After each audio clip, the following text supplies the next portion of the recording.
O programa a seguir é livre para todos os públicos.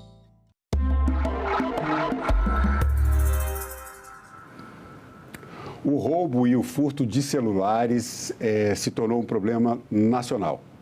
E esse tipo de crime poderá ter penas mais duras. Tramitam no Congresso Nacional alguns projetos de lei que endurecem as penas contra esses criminosos. Nessa entrevista você vai aprender como se proteger e evitar cair nas mãos desses delinquentes.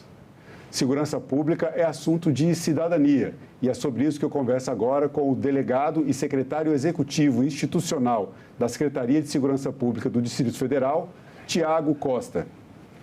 Secretário, muito obrigado pela sua presença em nosso programa. Bem-vindo ao Cidadania. Obrigado, prazer e um convite aí que a gente não pode recusar, né? Sempre está contribuindo aí com a sociedade. Então, Tiago, vamos falar primeiro um pouco sobre um panorama geral, sobre essa questão que se tornou uma epidemia, né, contra a segurança pública e contra a segurança das pessoas da nossa sociedade. Como é que está esse contexto hoje? Há informações no Fórum de Segurança Pública que traz números assustadores, mas, por outro lado, há medidas do governo, de governos estaduais, para coibir a ação desses delinquentes que têm roubado celulares. Como é que está esse panorama hoje, em números? O quanto esse problema preocupa as secretarias de segurança pública de todo o Brasil? Perfeito. A questão que envolve o aparelho de telefone celular não é uma questão que, digamos, um problema só de um estado ou de uma cidade, né? É um problema nacional e eu diria até que um problema em vários países. O valor agregado que o aparelho tem hoje, além do aspecto financeiro, econômico do valor do aparelho, também tem a questão da sensibilidade das informações que hoje você armazena, né? Além das informações que você armazena, as informações que você utiliza no seu aparelho celular. Informações bancárias, informações sensíveis, né, dados pessoais. Então, tem uma série de aspectos que envolvem a questão do telefone celular hoje, que traz uma preocupação no âmbito da segurança pública. Então, a gente pode analisar sobre vários aspectos. Um aspecto importante é com relação à questão estatística, do volume de crimes e ocorrências que vão sendo registradas. Então, dentro de uma evolução histórica, a gente tem percebido que até 2020 vinha um incremento muito forte, na medida que os aparelhos iam se desenvolvendo, o valor econômico dele também ia aumentando, o aumento do número de ocorrências. A partir de 2020, aí falando pelo Distrito Federal especificamente, a gente percebe um início de uma redução no número de roubos, a partir de uma série de ações que nós vamos falar aqui, de ações do poder público, né, da Secretaria de Segurança Pública e das polícias, e uma dificuldade ainda na questão do furto, né, que ele vem se mantendo um pouco alto, só que a gente já constatou também uma redução no ano de 2024, no ano passado. Então, a gente tem vários aspectos. Um aspecto com relação à questão estatística criminal, que o volume em números absolutos, ele é elevado quando você observa para o cidadão, para quem observa assim, à primeira vista, é um número elevado. Só que a gente tem percebido, então, o impacto das ações que o governo vem realizando, né? Nós vamos falar de vários projetos, mas que eles já estão permitindo essa redução dessa criminalidade. Outro aspecto importante com relação ao telefone celular é que a gente tem percebido que o interesse do criminoso não tem sido mais exclusivamente com relação ao aparelho em si, né? Tivemos uma operação recente da Polícia Civil do Rio de Janeiro, uma operação muito grande, uma mega operação, em que foi presa uma quadrilha especializada em roubo e furto de celular. O Rio de Janeiro, que é uma das unidades da federação com maior incidência desse tipo de crime, né? Isso, é um crime que hoje ele preocupa todos os estados e todas as cidades. Uhum. Agora, o diferencial nessa operação foi que, junto com a prisão dos autores da subtração, do roubo e do furto, foi presa a quadrilha, foi uma organização criminosa, em que se prendeu aqueles agentes ou aqueles criminosos responsáveis pelo desbloqueio do aparelho, pelo acesso às informações bancárias. Então, esse é um aspecto muito importante também. Esse ponto, secretário, que eu ia chegar exatamente nisso. Existe um percurso, né, um percurso e uma organização criminosa por trás do furto dos celulares. O que acontece? O delinquente, né, aqui eu vou pedir licença para os espectadores da TV Senado, do vagabundo que que comete um crime contra uma pessoa inocente e rouba o celular, ele está ali roubando o aparelho físico, existe ali um valor do aparelho, alguns mais caros, outros menos, né? Mas mesmo assim é sempre um bem que é subtraído da pessoa, Perfeito. que vai fazer falta na vida da pessoa, um dispositivo que a gente precisa hoje no nosso dia a dia. E daí ele passa para outra parte dessa organização criminosa e aí entra nessa parte de desbloqueio, de acesso a informações, às vezes uso de dados do conta bancária. Como é que funciona essa cronologia do crime, esse percurso do crime dos celulares? É interessante você falar do percurso do crime. No direito penal a gente chama do iter criminis, né? Que seriam as fases do cometimento de um delito. Só que ampliando esse conceito para, vamos supor assim, as fases de interesse ou a evolução criminal com relação à questão do telefone celular, é justamente isso. Inicialmente, se o interesse antes era exclusivamente econômico sobre o aparelho que seria revendido, hoje as organizações criminosas elas atuam com relação aos dados. O aparelho em si, às vezes, não é interessante para eles. Então, você vai ter acesso a dados bancários, acesso a redes sociais. Então, você tem o golpe que a pessoa se passa por outra no WhatsApp, por exemplo, para poder pedir dinheiro. Você tem o acesso ao chip.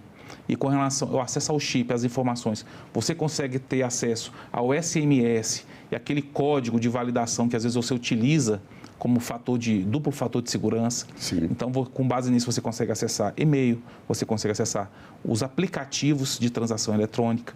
Então, assim, hoje o nível de preocupação com relação ao nível de acesso que eles conseguem com o uso de tecnologia, né, essas organizações, com o uso de tecnologia é muito grande. Então, a gente passa de uma fase exclusivamente patrimonial do ponto de vista do aparelho e você passa por um ponto de vista patrimonial, econômico, mas de alto valor, de valores vultuosos, né, em fraudes. Isso tem um aspecto muito interessante que a gente gosta de, dentro da teoria criminal que é estudada, a teoria econômica do crime, e isso vai resultar nessa questão, qual que é a resposta estatal? É o aumento da pena? Mas o que está nessa base do estudo, da avaliação criminal? Qual é a resposta que o Estado tem que dar? Nesse estudo da teoria econômica, o criminoso ele vai fazer uma avaliação de custo-benefício. É um raciocínio lógico, né? Diria até simples. A chance de eu ser preso é grande ou pequena? Se eu for preso ou se eu for identificado, a resposta do Estado com relação à pena, ela é gravosa a ponto de me fazer pensar duas vezes voltar atrás? Ainda que eu responda e seja condenado, a execução da pena, ou a forma como eu vou responder após a condenação, ela é suficientemente gravosa a ponto de me fazer desistir da empreitada criminosa? Aí, nesse caso, você está falando, por exemplo, de restrição de liberdade, ou se ele vai ser condenado, mas vai sair da cadeia, vai ter uma audiência de custódia, vai continuar solto e vai cometer novos crimes? É isso que está sendo tratado aqui de uma forma mais técnica? Exatamente. Quando você fala teoria econômica, é a análise de custo-benefício do crime. Então, assim, o que nós vamos avaliar? O legislador, principalmente, nessas iniciativas de projetos de lei, ele vai avaliar se a resposta criminal, se a pena e a forma como o Estado responde no processo, na execução da pena, se ela vai surtir efeito no criminoso, para que possa evitar com que ele desista dessa modalidade criminosa. Nesse ponto, secretário, o senhor tem uma experiência prática no assunto, você é delegado de polícia, e a vivência, como todo cidadão, todos nós temos, de acompanhar o processo legislativo, das leis que são aprovadas aqui. Então, o ministro da Justiça, Ricardo Lewandowski, mandou um projeto de lei para aumentar as penas, tramita no Senado também o projeto de lei 5.550 de 2020, que também tem uma proposta de aumento das penas contra esse tipo de furto. Tem um projeto da Câmara dos Deputados, quer dizer, existe uma preocupação do Legislativo, existe uma preocupação, uma resposta do Poder Legislativo e do Poder Executivo em dar uma resposta para a sociedade aumentando essas penas. O senhor está falando aqui desse custo econômico, de algumas teorias da segurança pública. Uma vez aprovada uma dessas, né, ou aprovado um arcabouço jurídico que aumente as penas, isso traz um efeito prático para a segurança do cidadão, da cidadã que está assistindo a gente? O cidadão, a cidadã hoje, ela tem medo. Medo de quê? Eu moro em Brasília, eu não tenho medo no DF de ser assassinado.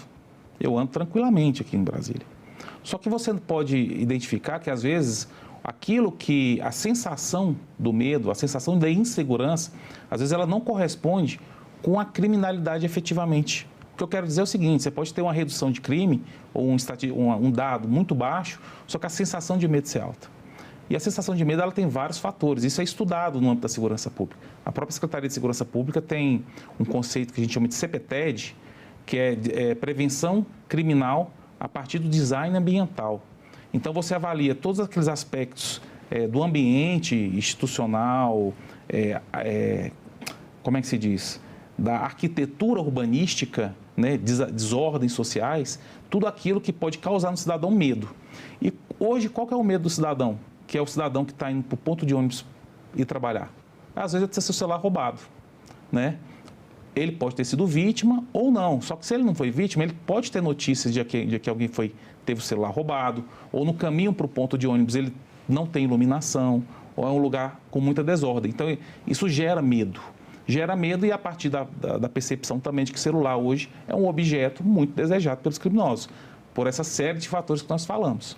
Então, como é que o legislador tem que enxergar isso? Ele tem que buscar soluções do ponto de vista do legislador que possam dar uma resposta, tanto para reduzir efetivamente o crime, como também para reduzir a sensação de medo.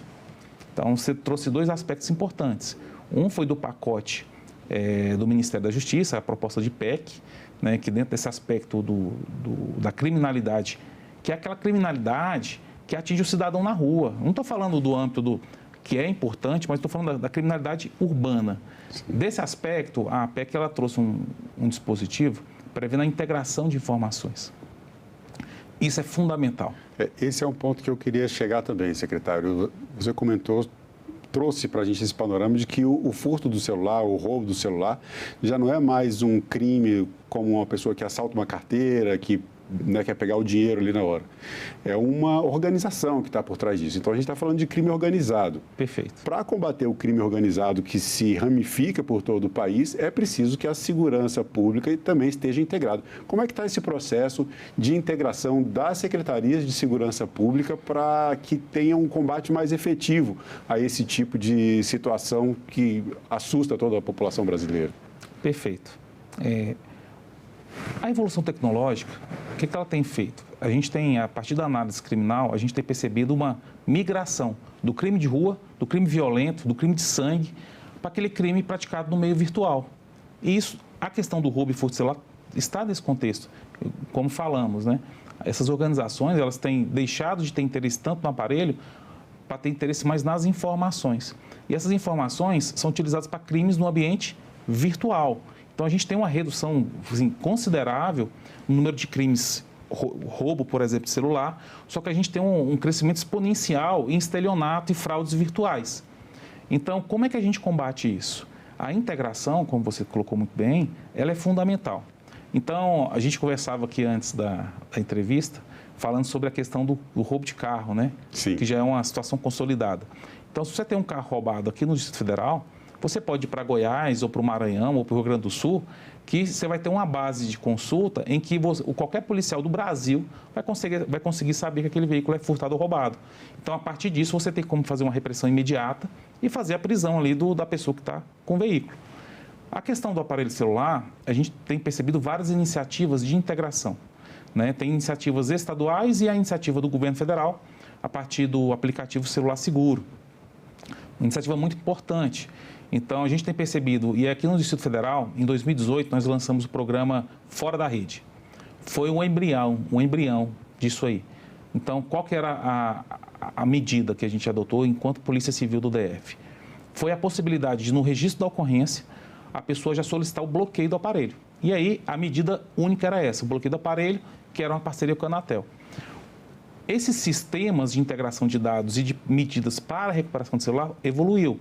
Então, o Piauí trouxe uma iniciativa muito bacana, que foi o aperfeiçoamento desse sistema a partir da notificação em massa de pessoas que compraram celulares produto de furto e roubo e habilitaram um novo chip. Então, você tem aí, o que está por trás de tudo isso? Tá, integração de informações, acesso a dados cadastrais dos aparelhos roubados e furtados e a notificação dos novos usuários quando habilitam um novo chip. Então, ele recebe uma mensagem dizendo, ó, você tem que apresentar esse telefone na delegacia, porque ele é produto de crime. Então, isso fez com que o cidadão que antes via um interesse financeiro em comprar um celular mais barato, de origem ilícita, ele passasse a contribuir com a sociedade e com a segurança pública, na medida em que você faz com que ele deixe de comprar esse tipo de aparelho. Isso é importante. Nem sempre a pessoa que compra sabe que está comprando o aparelho roubado. Às vezes ele vai comprar o aparelho usado, a pessoa anuncia num site de vendas e diz que o telefone é seu. Nem todo mundo pede uma nota fiscal, um documento comprovando que aquele celular foi comprado por quem está vendendo. Então, às vezes, a pessoa compra de boa fé, achando que está comprando um pouco mais barato, viu ali uma oportunidade. Eu parto sempre do princípio de que somos todos inocentes e da boa fé das pessoas. Então, com esses mecanismos de segurança, é possível que a pessoa que comprou de boa fé seja alertada na hora que ela habilita o telefone e descubra que aquele telefone é roubado, ela vai e devolve na delegacia. Perfeito, justamente. A gente parte da premissa de que o cidadão está de boa fé. Claro que existe na legislação penal a figura da receptação culposa, em que as circunstâncias de condições de oferta e preço levam a crer que aquele telefone não tem uma origem ilícita. Mas com esse modelo de notificação em massa, quando ele recebe essa notificação, então ele tendo boa fé, ele vai apresentar na delegacia de polícia e aí você pode avaliar que ele não tem envolvimento ou não teve intenção de comprar um produto roubado. Agora, secretário, desculpa, se num caso como esse, a gente está falando da pessoa que agiu de boa fé, comprou, recebeu uma mensagem, habilitou o telefone, chegou uma mensagem que aquele telefone que ela comprou é roubado, ela vai na delegacia, devolve o telefone, vai comprar o outro. Mas quando essa mensagem chega para a pessoa que comprou de má fé ou para a pessoa que roubou o telefone e depois habilitou, é possível, a partir desse mecanismo, rastrear o celular e acabar chegando no criminoso? Isso. A mensagem, o trabalho de comunicação que esses programas têm desenvolvido é justamente nesse sentido, de distinguir o comprador de boa-fé do criminoso. Então, o comprador de boa-fé, ele vai lá e devolve o aparelho. Tá ok. Aquele que, ou ainda que seja de boa-fé inicialmente, mas depois de saber, ele resolve continuar com o aparelho, ele pode saber que ele poderá ser localizado. Então, a Polícia Civil, a Polícia Judiciária, ela vai poder, a partir desses dados cadastrais, saber endereço, né?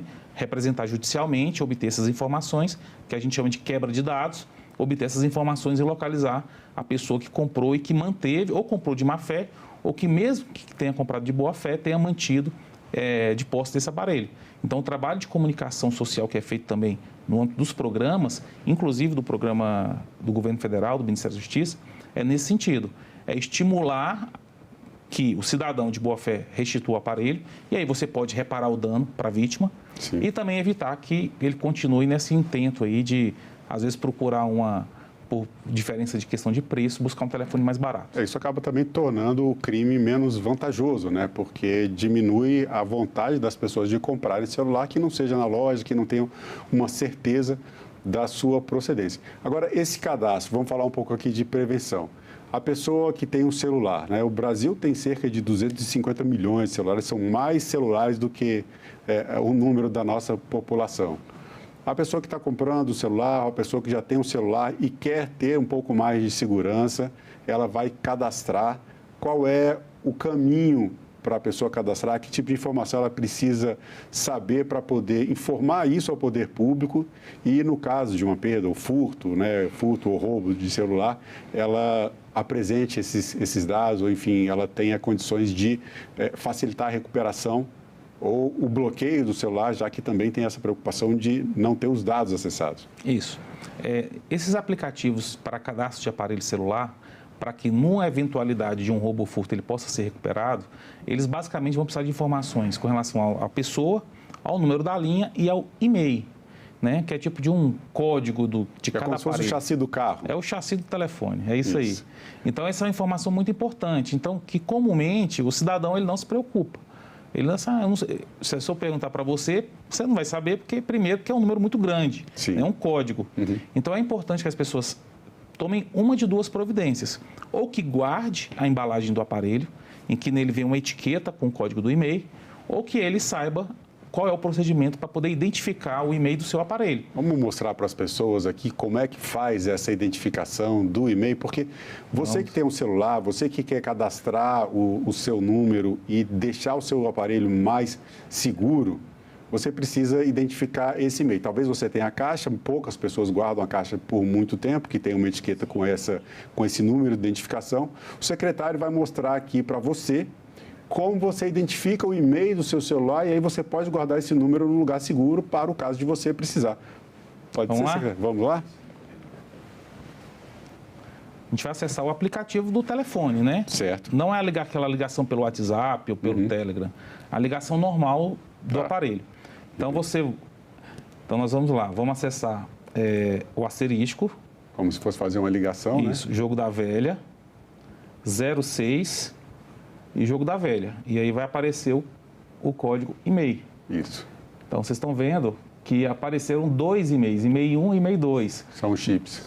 No caso do meu aparelho, porque ele tem ele tem a possibilidade de dois números. A gente vai desfocar a imagem, você que está assistindo a entrevista, o número foi desfocado por uma questão, claro, de segurança, mas está ensinado aqui, né, as pessoas como chegar a esse e-mail e ter esse número, que é um dispositivo, né, um mecanismo de segurança. Importantíssimo esse mecanismo, né? Então, assim, a gente orienta todo cidadão para que saiba o código do seu e-mail, do seu aparelho, para que na eventualidade de um furto ou de um roubo, você possa informar esse código no registro da ocorrência, e esse é outro elemento muito importante, é ter o e-mail e o registro da ocorrência. A chance de você recuperar o celular aumenta na medida em que você faz o registro.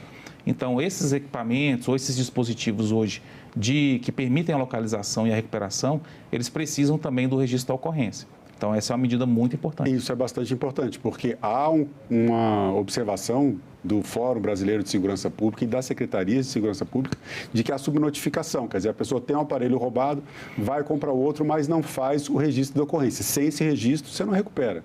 Aí você... Ou diminui a chance. Diminui bastante as chances, porque essas tecnologias que as secretarias vêm desenvolvendo, o governo federal vem desenvolvendo, é justamente a partir da colaboração da própria vítima, né, no código do e-mail e no registro da ocorrência, para que você aumente a chance de recuperação.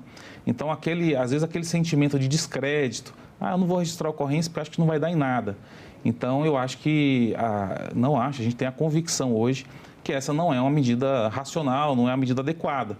Então, o registro da ocorrência primeiro, porque todo registro de ocorrência, ela serve para análise criminal.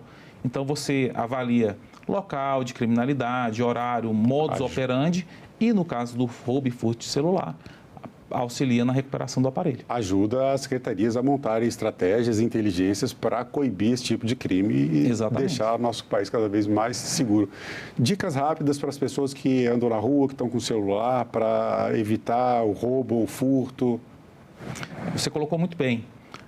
Essas medidas que vêm sendo adotadas vêm gerando até um receio da parte do criminoso se vale a pena cometer esse crime. Então, além das ações do governo, de Estado, de segurança pública, tem medidas que o próprio cidadão tem que tomar. Então, a questão de saber o código do e-mail, a questão de utilizar duplo fatores de segurança nos aplicativos mais importantes do seu telefone.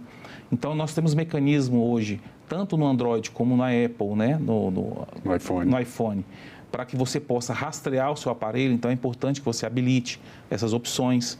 Hoje, essas operadoras também de telefonia, elas permitem o bloqueio do telefone. A Anatel, ela tem um site de consulta muito importante que, pelo código do e-mail, você consegue verificar se o telefone é roubado ou furtado.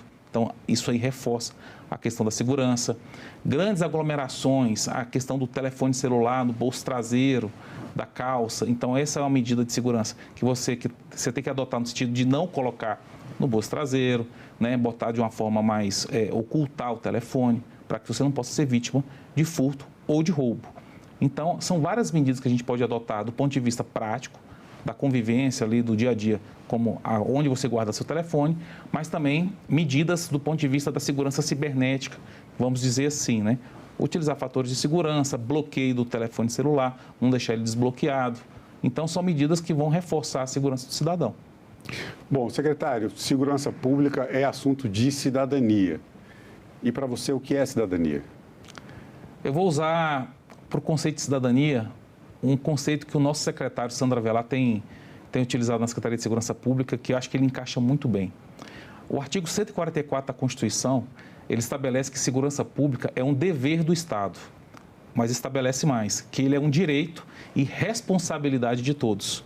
Então, cidadania a gente pode conceituar como integralidade. E a gente conceitua integralidade como não só a integração da ação da segurança pública, mas como a participação do cidadão. Quando a segurança pública é responsabilidade de todos, faz parte do cidadão participar da segurança pública.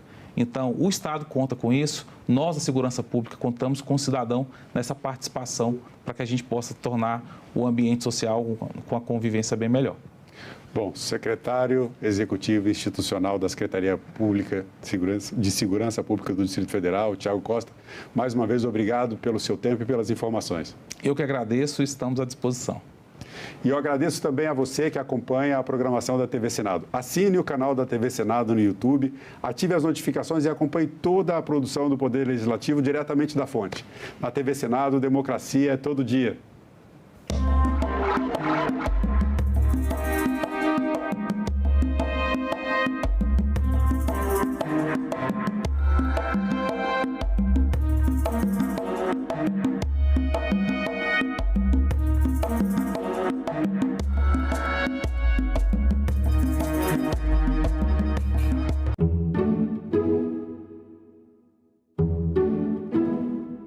O futebol é um reflexo da sociedade, às vezes de uma forma até mais intensa, meio caricata, porque extravasa ainda mais, o fato de estar em grupo, de mexer com paixão, com a coisa irracional. Eles começaram a participar politicamente do que acontecia ali. Tinha uma participação natural nas coisas. Isso era democracia. Deu bola. Neste sábado, 14h, aqui na TV Senado. Uma personagem movida pelas suas angústias, por tentar reconstruir uma vida que ela mesma perdeu, mas que não foge das suas realidades. Ramona é quem dita toda a história de Esboço em Pedra e Sonho, o novo romance de Marília Arnaud. Minha literatura, ela se tece exatamente desses dramas familiares. Ela está muito focada nisso, nesses afetos e desafetos, nessas relações familiares que são as primeiras na vida de qualquer pessoa e são as mais importantes. E agora, no Esboço em Pedra e Sonho, tem uma confissão tardia, vamos dizer assim, de uma neta cheia de culpa para um avô por quem ela sente uma admiração e um amor profundo. A Rússia é uma das nações fundadoras do BRICS. É o maior país do mundo, com uma área de mais de 17 milhões de quilômetros quadrados e uma população de 144 milhões de habitantes. A Rússia é tão grande que tem territórios na Europa e na Ásia. O parlamento russo é bicameral. O Conselho da Federação corresponde ao Senado e a Duma estatal à Câmara dos Deputados. Quanto ao poder executivo, é exercido pelo presidente, que indica o primeiro-ministro, que deve ser aprovado pelo parlamento. A Rússia atual é herdeira do Império dos Czares e da União Soviética, superpotência comunista que desapareceu em dezembro de 1991.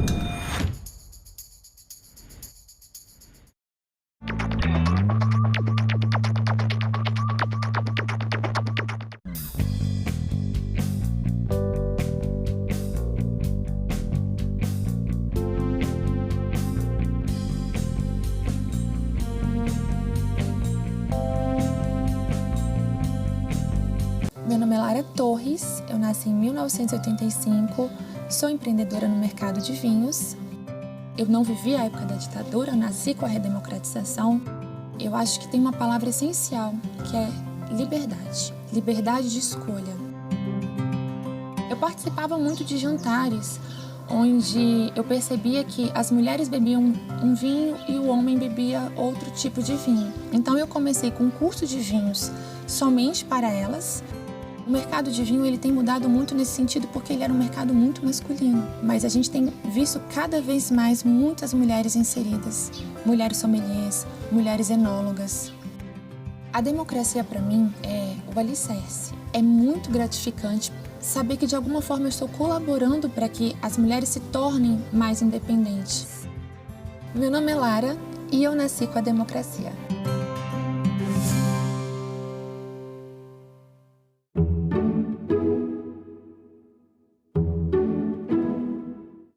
O programa a seguir é livre para todos os públicos.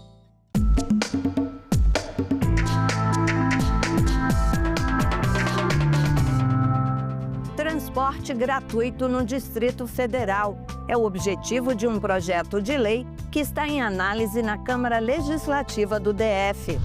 O poeta Patativa do Assaré é reconhecido como patrono da cultura do Ceará. Sou poeta agricultor do interior do Ceará.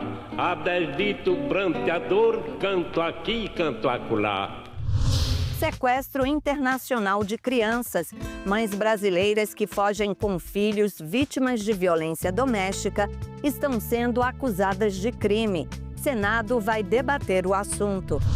Conheça a força das religiões de matriz africana na cultura da cidade gaúcha de Caxias do Sul.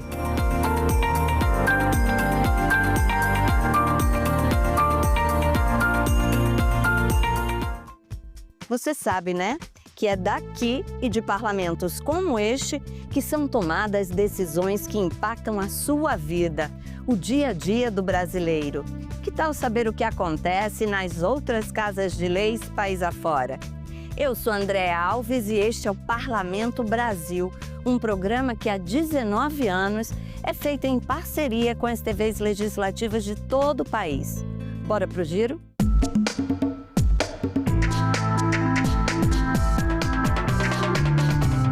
Ter o direito de ir e vir é bem diferente de poder ir e vir. Muita gente deixa de pegar um ônibus ou metrô porque não tem dinheiro para pagar a passagem. Aí ela deixa de ir onde precisa ou onde gostaria de ir. Mas essa situação está mudando, viu? Muitas cidades brasileiras já oferecem o transporte público gratuito para a população. Aqui no Distrito Federal, a Câmara Legislativa está buscando uma forma para viabilizar a tarifa zero no transporte do DF. No cotidiano da cidade, o transporte público sustenta a mobilidade de milhares de pessoas. Há anos, na Câmara Legislativa, ecoa um sonho: transformar o direito de ir e vir um bem universal, livre, gratuito e acessível a todos. Em março deste ano, o GDF deu um passo importante nessa direção. Com o programa Vai de Graça, desde o dia 1º de março, o transporte público tornou-se gratuito aos domingos e feriados. A medida contempla ônibus, BRT e metrô. Segundo dados do próprio governo, houve um aumento de pelo menos 50% na procura pelo serviço de transporte nesse dia.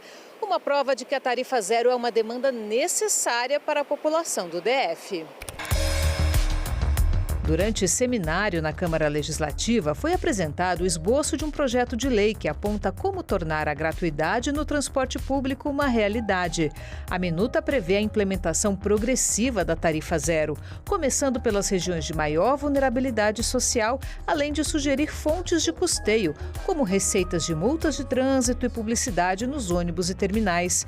O evento, que reuniu líderes de movimentos e especialistas, foi promovido pela Comissão de Transporte e Mobilidade Urbana, que defende a tarifa zero como um direito social. A proposta quer transformar o que hoje é privilégio de poucos em direito de todos. O desafio é grande. A estimativa é que o custo dessa gratuidade alcance o valor de até 4 bilhões de reais por ano. Mas para quem defende a tarifa zero, a pergunta que fica é outra: quanto custa deixar a população sem acesso pleno à cidade? Você tem, em média, nas cidades, 30% de uma população que não acessa o transporte porque a tarifa inibe. ela economiza, ela vai pensar se ela vai naquele lugar ou não, porque ou ela está na informalidade, está desempregada ou não tem uma renda que possa gerar essa perspectiva. E quando tem a tarifa, ou quando ela usa isso, impacta 15% no seu orçamento familiar. Então, de fato, a tarifa ela é estratégica. Então, botar essas pessoas para circular é colocar elas para acessar mais serviços públicos, serviços de educação, mais acesso à cultura, ao lazer, gerar uma economia local muito mais forte, garantir que esse serviço não seja para um pêndulo casa-trabalho, né? Que aí fica restrito àqueles que estão na formalidade do trabalho, mas a todas aquelas pessoas que podem usufruir conhecimentos e tecnologias a partir do transporte. Então ele é um direito constitucional. E a tarifa inibindo, enfim, e obviamente vamos discutir os cálculos. Nós já estamos vendo aqui pelos estudos que a questão não é se é caro ou é barato, é que é possível fazer a partir de uma decisão política orçamentária dentro da gestão. O subsecretário de Transporte e Mobilidade do GDF apontou desafios para a implementação do projeto, como a integração com os usuários de transporte do entorno. Isso pode causar um desequilíbrio nos nossos empregos, né? O servidor do Distrito Federal, o colaborador, vai estar trabalhando aqui no Distrito Federal para o empregador com custo zero de transporte. E os nossos vizinhos aqui do lado pagando R$11 para ir e 11 para voltar. Quem é o empregador em sã consciência que estaria contratando uma mão de obra como essa? Então, isso é uma discussão que já está acontecendo com relação à implementação de um possível subsídio para o nosso transporte semiurbano do entorno. Para os defensores da proposta, que já é uma realidade em diversas cidades brasileiras, o desafio é reorganizar as prioridades orçamentárias, sem perder de vista que o acesso ao transporte é um direito e não um privilégio. Quando a gente pensa em tarifa zero e sobre o sistema de transporte público no Brasil, acho que a gente tem que olhar primeiro da perspectiva que há uma cultura dentro da administração pública e das políticas públicas no Brasil de não investimento de recurso público para o transporte. Tanto é que quando a gente olha, então, para todas as cidades que fazem tarifa zero no Brasil, 90% delas aí gastam menos que 2% do orçamento anual de cada uma dessas prefeituras para fazer tarifa zero. E aí no meu trabalho de mestrado lá na Universidade de Oxford, o que eu identifiquei em modelos de estimativa é que essas cidades elas gastam mais transportando lixo do que pessoas gratuitamente. Então acho que isso posiciona de forma muito direta o lugar que o Estado brasileiro está posicionando o transporte público, que é um serviço público e deveria ter investimento público. Então parte do meu trabalho hoje na GV Cidades, que é a organização que eu sou diretor, é justamente mostrar para os prefeitos e vereadores que não é que a tarifa zero é cara, é que a gente não está colocando o transporte público como uma política prioritária que determina o acesso a diversos outros direitos. Especialistas presentes no seminário também defenderam mudanças nos contratos com as empresas de transporte, para que a remuneração seja baseada no número de viagens e não na quantidade de passageiros. O projeto da tarifa zero ainda está em fase de construção, mas marca um avanço importante nas discussões. A expectativa é que a proposta avance para análise e votação nos próximos meses.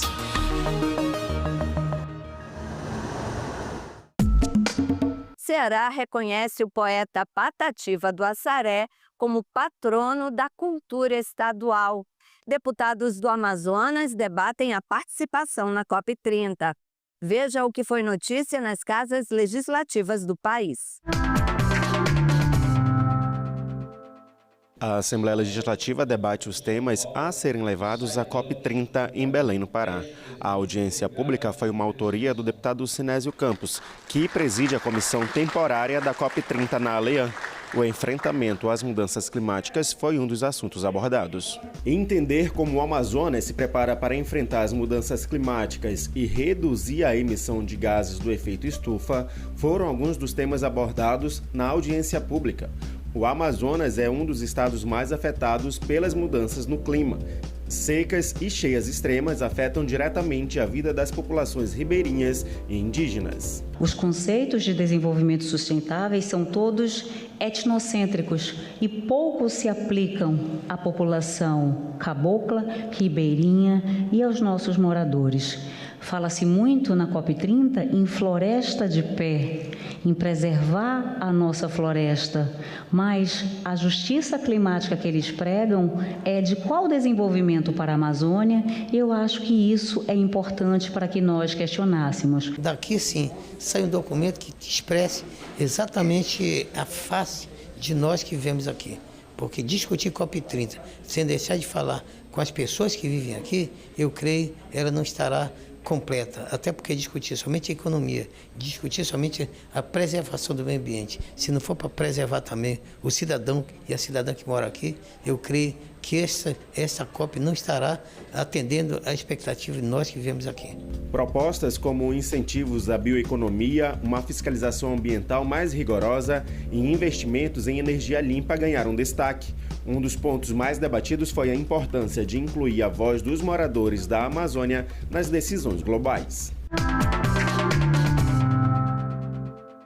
Foi nessa casa que Patativa do Assaré chegou no final da década de 70, da zona rural, e morou até seus últimos anos de vida. Ele atendeu o pedido de sua esposa para estar mais perto da igreja. O local ainda preserva objetos da época, desde imagens de Santa Luzia ao tradicional rádio. No quarto onde o poeta viveu seus últimos momentos de vida após o falecimento de sua esposa, é possível constatar a simplicidade, mesmo após todo o reconhecimento mundial. Em abril, a Assembleia Legislativa do Ceará aprovou o projeto de lei que reconhece o poeta como patrono da cultura cearense.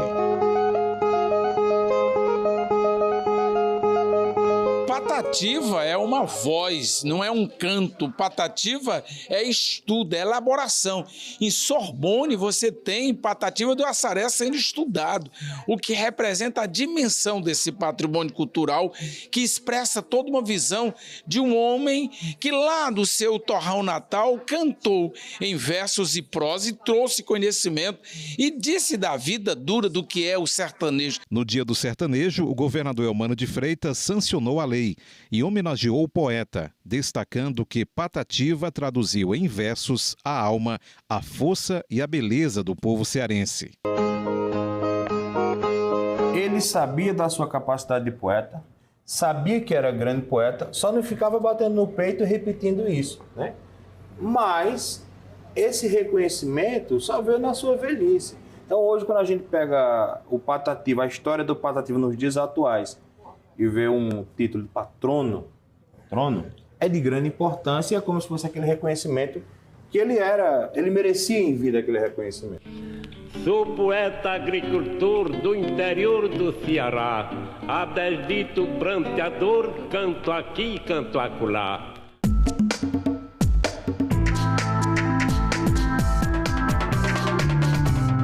Banco online, imposto de renda online, compras pela internet.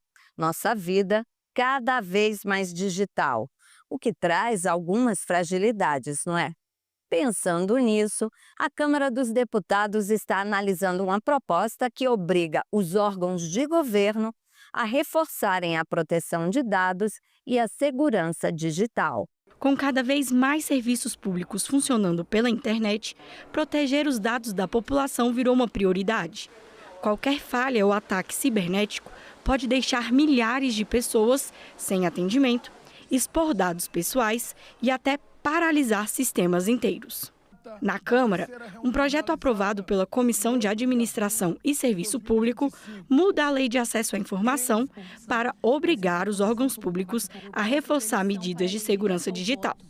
O relator da proposta, deputado Luiz Gastão, do PSD do Ceará, explica a importância da proposta. Cada vez mais o nosso mundo e a nossa vida vai se ligar por cadastros, por internet e por troca de informações pela internet. A lei de informação, ela precisa ser sempre atualizada e buscando mecanismos que através dessa atualização se dê mais segurança para que não só o governo, mas todos nós possamos ter tranquilidade com relação aos dados que estão armazenados e a forma que eles estão sendo capturados e dando segurança cibernética. Esse tipo de ameaça já é realidade no Brasil.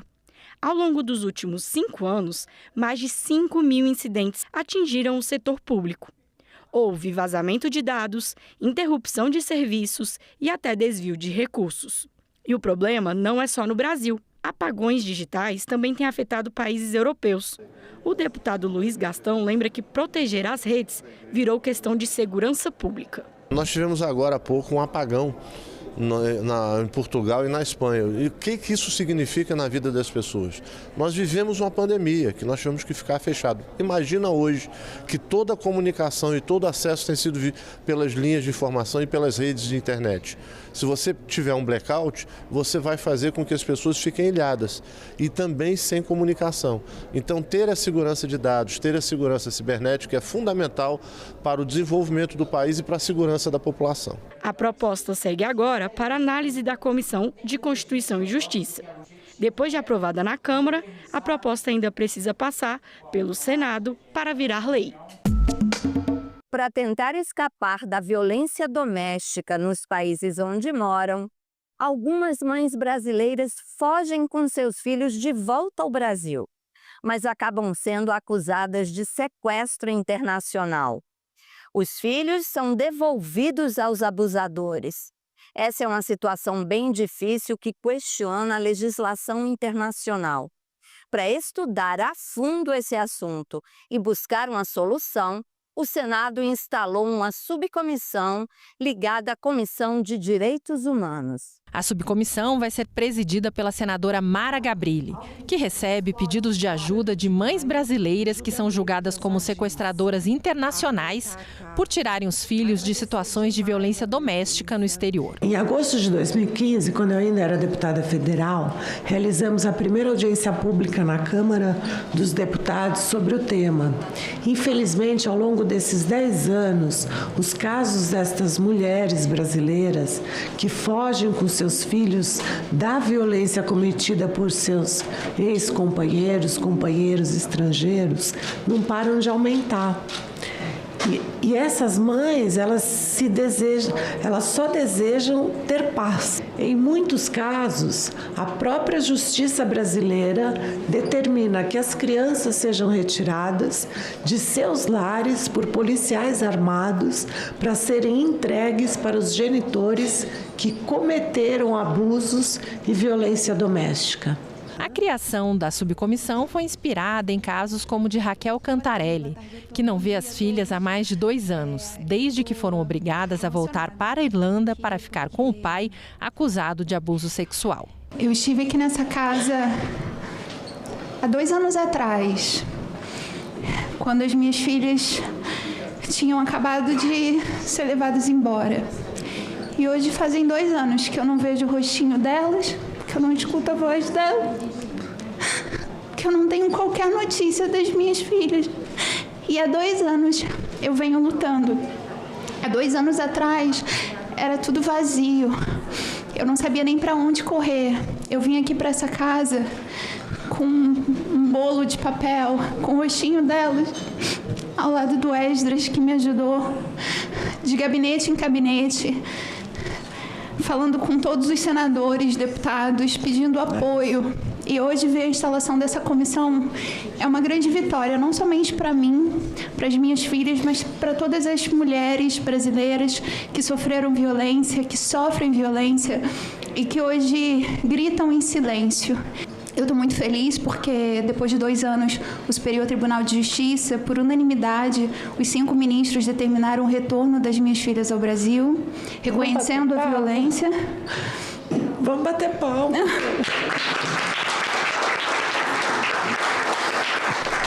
Foi muita luta. Foi muita luta e foi uma vitória gigante. É aqui no parlamento que as mães pedem socorro. É no seu gabinete, é no meu, é no gabinete dos senadores. Então, a entrega dessa subcomissão hoje, a instalação da subcomissão, é uma resposta do parlamento ao choro, ao clamor, ao desespero das mães e das crianças.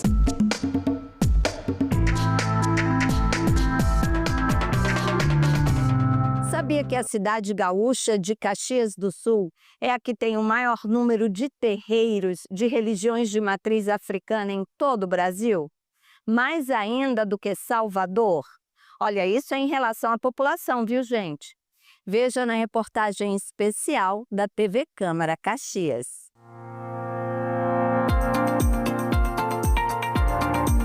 O monumento do orixá guerreiro Ogum, instalado há 19 anos em uma das vias mais importantes de Caxias do Sul, no Rio Grande do Sul, mostra que a força e a coragem guiam a maior cidade da Serra Gaúcha.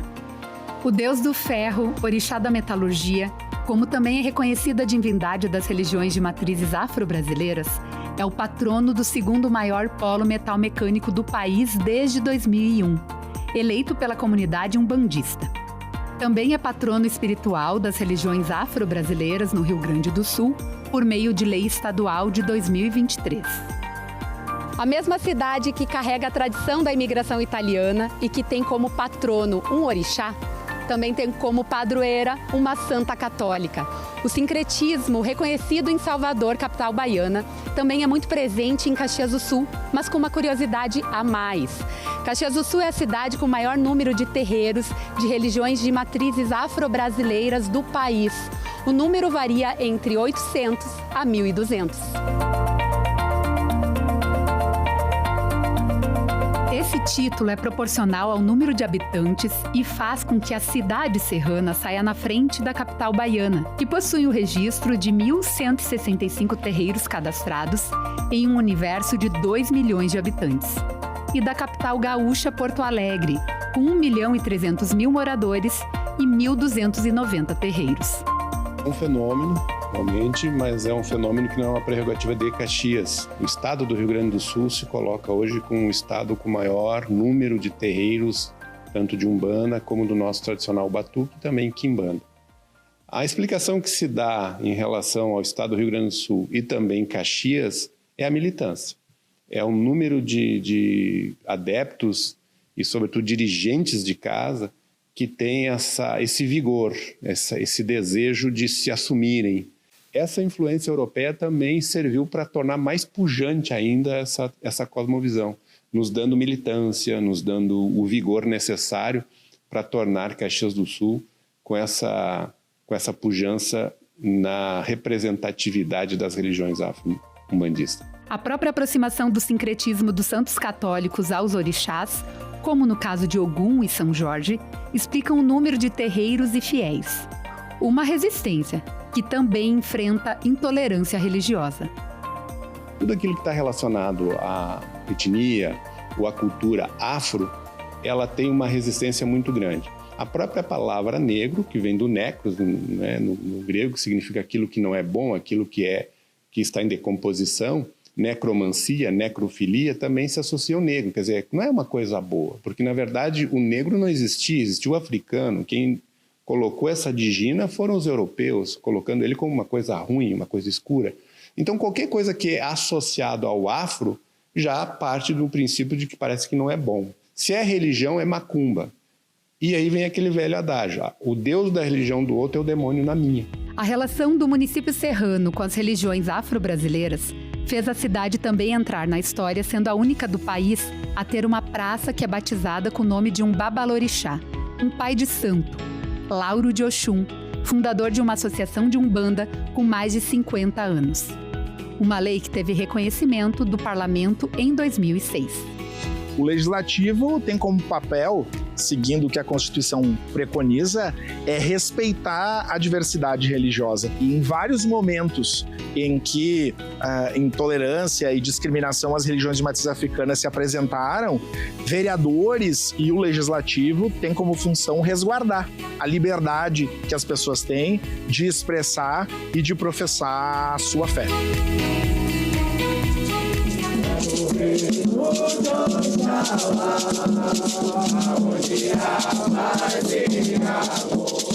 Eu sou filha de Oxum, é que comanda a minha cabeça, né? Então eu sou a Nilza de Oxum. É um dia de festa, de orgulho, e para nós todos da religião, né? E festa, né? Hoje, nosso grande Pai Ogum. Todos os anos, a Associação de Umbanda realiza uma homenagem no dia 23 de abril, data que é comemorado o Dia de Ogum. A cerimônia se dá nos pés do orixá. Ele é o meu protetor, né? Tipo, eu tenho ele como uma proteção. Inclusive, tem uma guia dele que eu carrego na minha carteira todos os dias. A visão que meu pai tinha, né? De que o Ogum era o protetor dele. E ele sempre dizia isso para nós. Então, acho que eu vim trazendo, né? Trazendo ele comigo também. é para louvar aquilo que a gente acredita, é para trazer o povo para a rua para mostrar o que a gente tem de bonito. Nós estamos no berço da colonização italiana, que é a Serra Gaúcha, né? Onde a fé católica se sobressai. Serafina Correia, eu enfrentei problemas para colocar um São Jorge. Aí imagina há 20 anos atrás o que foi que eles enfrentaram para colocar esse vulto africano nessa praça, para conseguir esse espaço. Então foi uma luta muito árdua e vir aqui é reconhecer aqueles que lutaram e alcançaram esse objetivo, né? Essa praça é um local ao ar livre que ninguém vai tirar, porque é um projeto, né, como patrimônio material de Caxias do Sul, como quiserem em outro momento tirar algum aqui que simboliza todo mundo que passa pela nossa cidade, né, passa pela perimetral e muitas vezes se pergunta o que é essa imagem. É o patrono da nossa cidade. São formas de manifestação que a gente tem que respeitar e, acima de tudo, lutar contra o preconceito. Uma forma de mostrar a luta de um povo da resistência e celebrar os ancestrais dos primeiros povos que habitaram o mundo.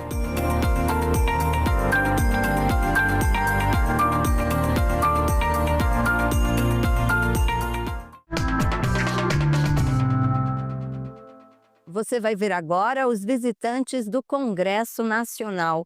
Sabia que são mais de 3.000 todas as semanas?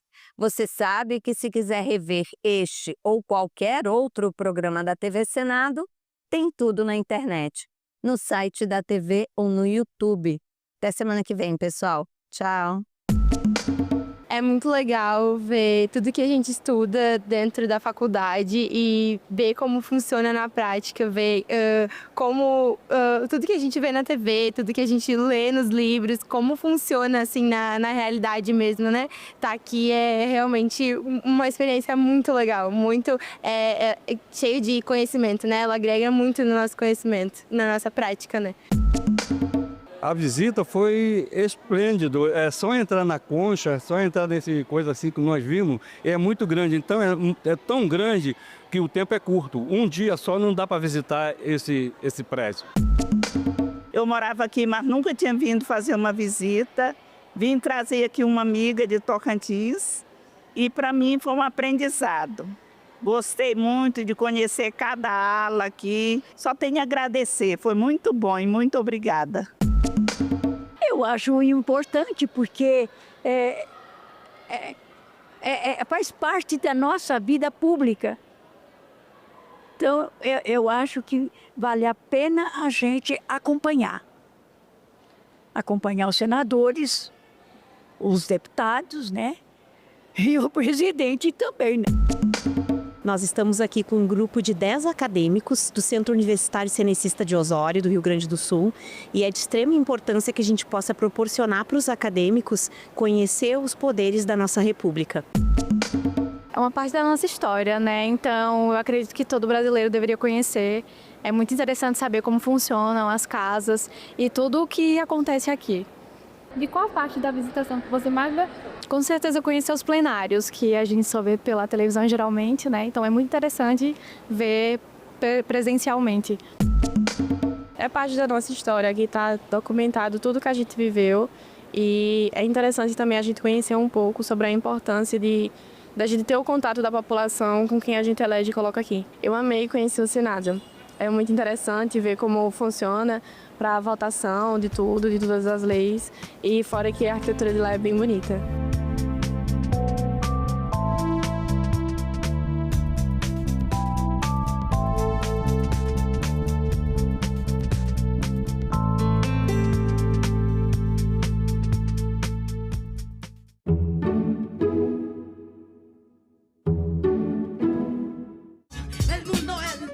A gente queria fazer, mas sempre estava essas coisas de trabalhar, de cuidar a mãe, mas sempre a gente estava escrevendo algumas coisas. Sempre eu colocava o celular na máquina, e tudo isso.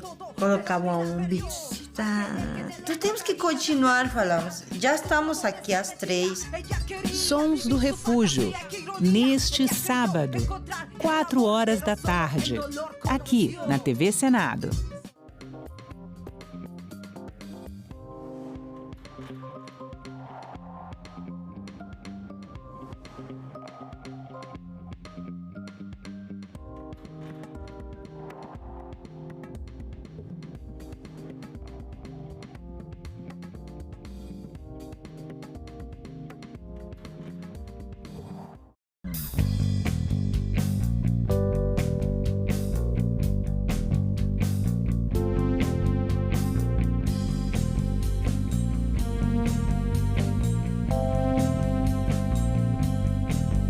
Eu sou Josimar Pereira, nasci em 1985, vim lá do interior de Minas Gerais para a cidade, né? Mas não me adaptei. Aí entrei no movimentos sociais e fiz a luta pela terra. Hoje estou trabalhando com a agricultura familiar.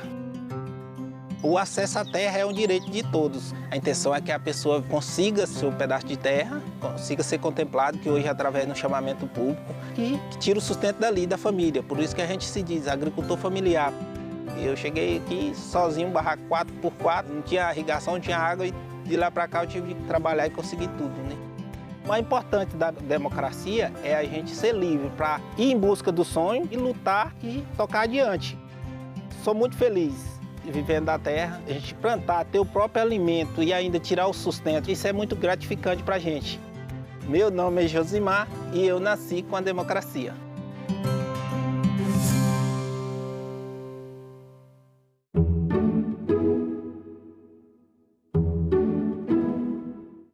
O programa a seguir é livre para todos os públicos.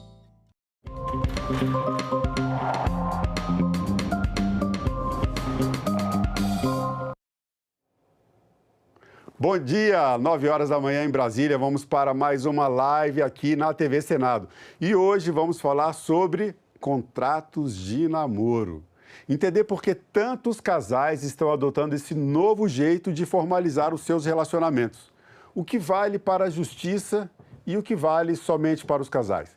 Será que o contrato de namoro substitui a união estável e o casamento não existe mais? Participe, nosso chat está aberto para receber as suas perguntas e os seus comentários. Nós estamos ao vivo no YouTube, Facebook, TikTok, Quai e também no X. Bom, Cibele, vamos começar com uma enquete, a dúvida que mais tem sido enviada pelas pessoas sobre essa questão do contrato de namoro. Cibele, traz a enquete para a gente. Exato, Marcelo. Nós perguntamos para as pessoas se elas sabem qual é a diferença entre um contrato de namoro e uma união estável. E a maioria das pessoas não sabem, 52%. Ficou meio empatado, mas a maioria não sabe, 52%, e 48% das pessoas disseram que sabem, Marcelo. Bom, essa pergunta realmente intriga muita gente, né? Por quê? Não só a diferença entre contrato de namoro e união estável, mas também por que recorrer a um contrato de namoro. E eu vou trazer essa pergunta para a gente começar a nossa live com a advogada Marília Pedrosa. Marília, qual a diferença entre contrato de namoro e união estável? E por que as pessoas estão recorrendo a essa nova forma de formalizar os seus relacionamentos? Olá, Marcelo. De fato, a maior parte das pessoas não tem a menor ideia de algo que é muito, mas muito grave, né, no nosso ordenamento jurídico. Uma união estável é considerada uma união pública, contínua, duradoura e com o objetivo de constituir família. É isso que está escrito na lei. E as pessoas, às vezes, até sabem que elas podem ir até um cartório, elas podem fazer uma formalização dessa união. Mas o que elas não entendem é que, ainda que elas não assinem nenhum pedaço de papel, que elas não façam nada, se no futuro um juiz, uma juíza entender que aquele relacionamento era, portanto, uma união pública, contínua, duradoura e com o objetivo de constituir família, aquele casal vai ser considerado como um casal que estava vivendo uma união estável. E aí vai ser aplicado o regime da comunhão parcial de bens, que é um regime que basicamente vai dividir tudo, né, aquilo que foi amealhado pelo aquele casal durante o período que eles ficaram juntos.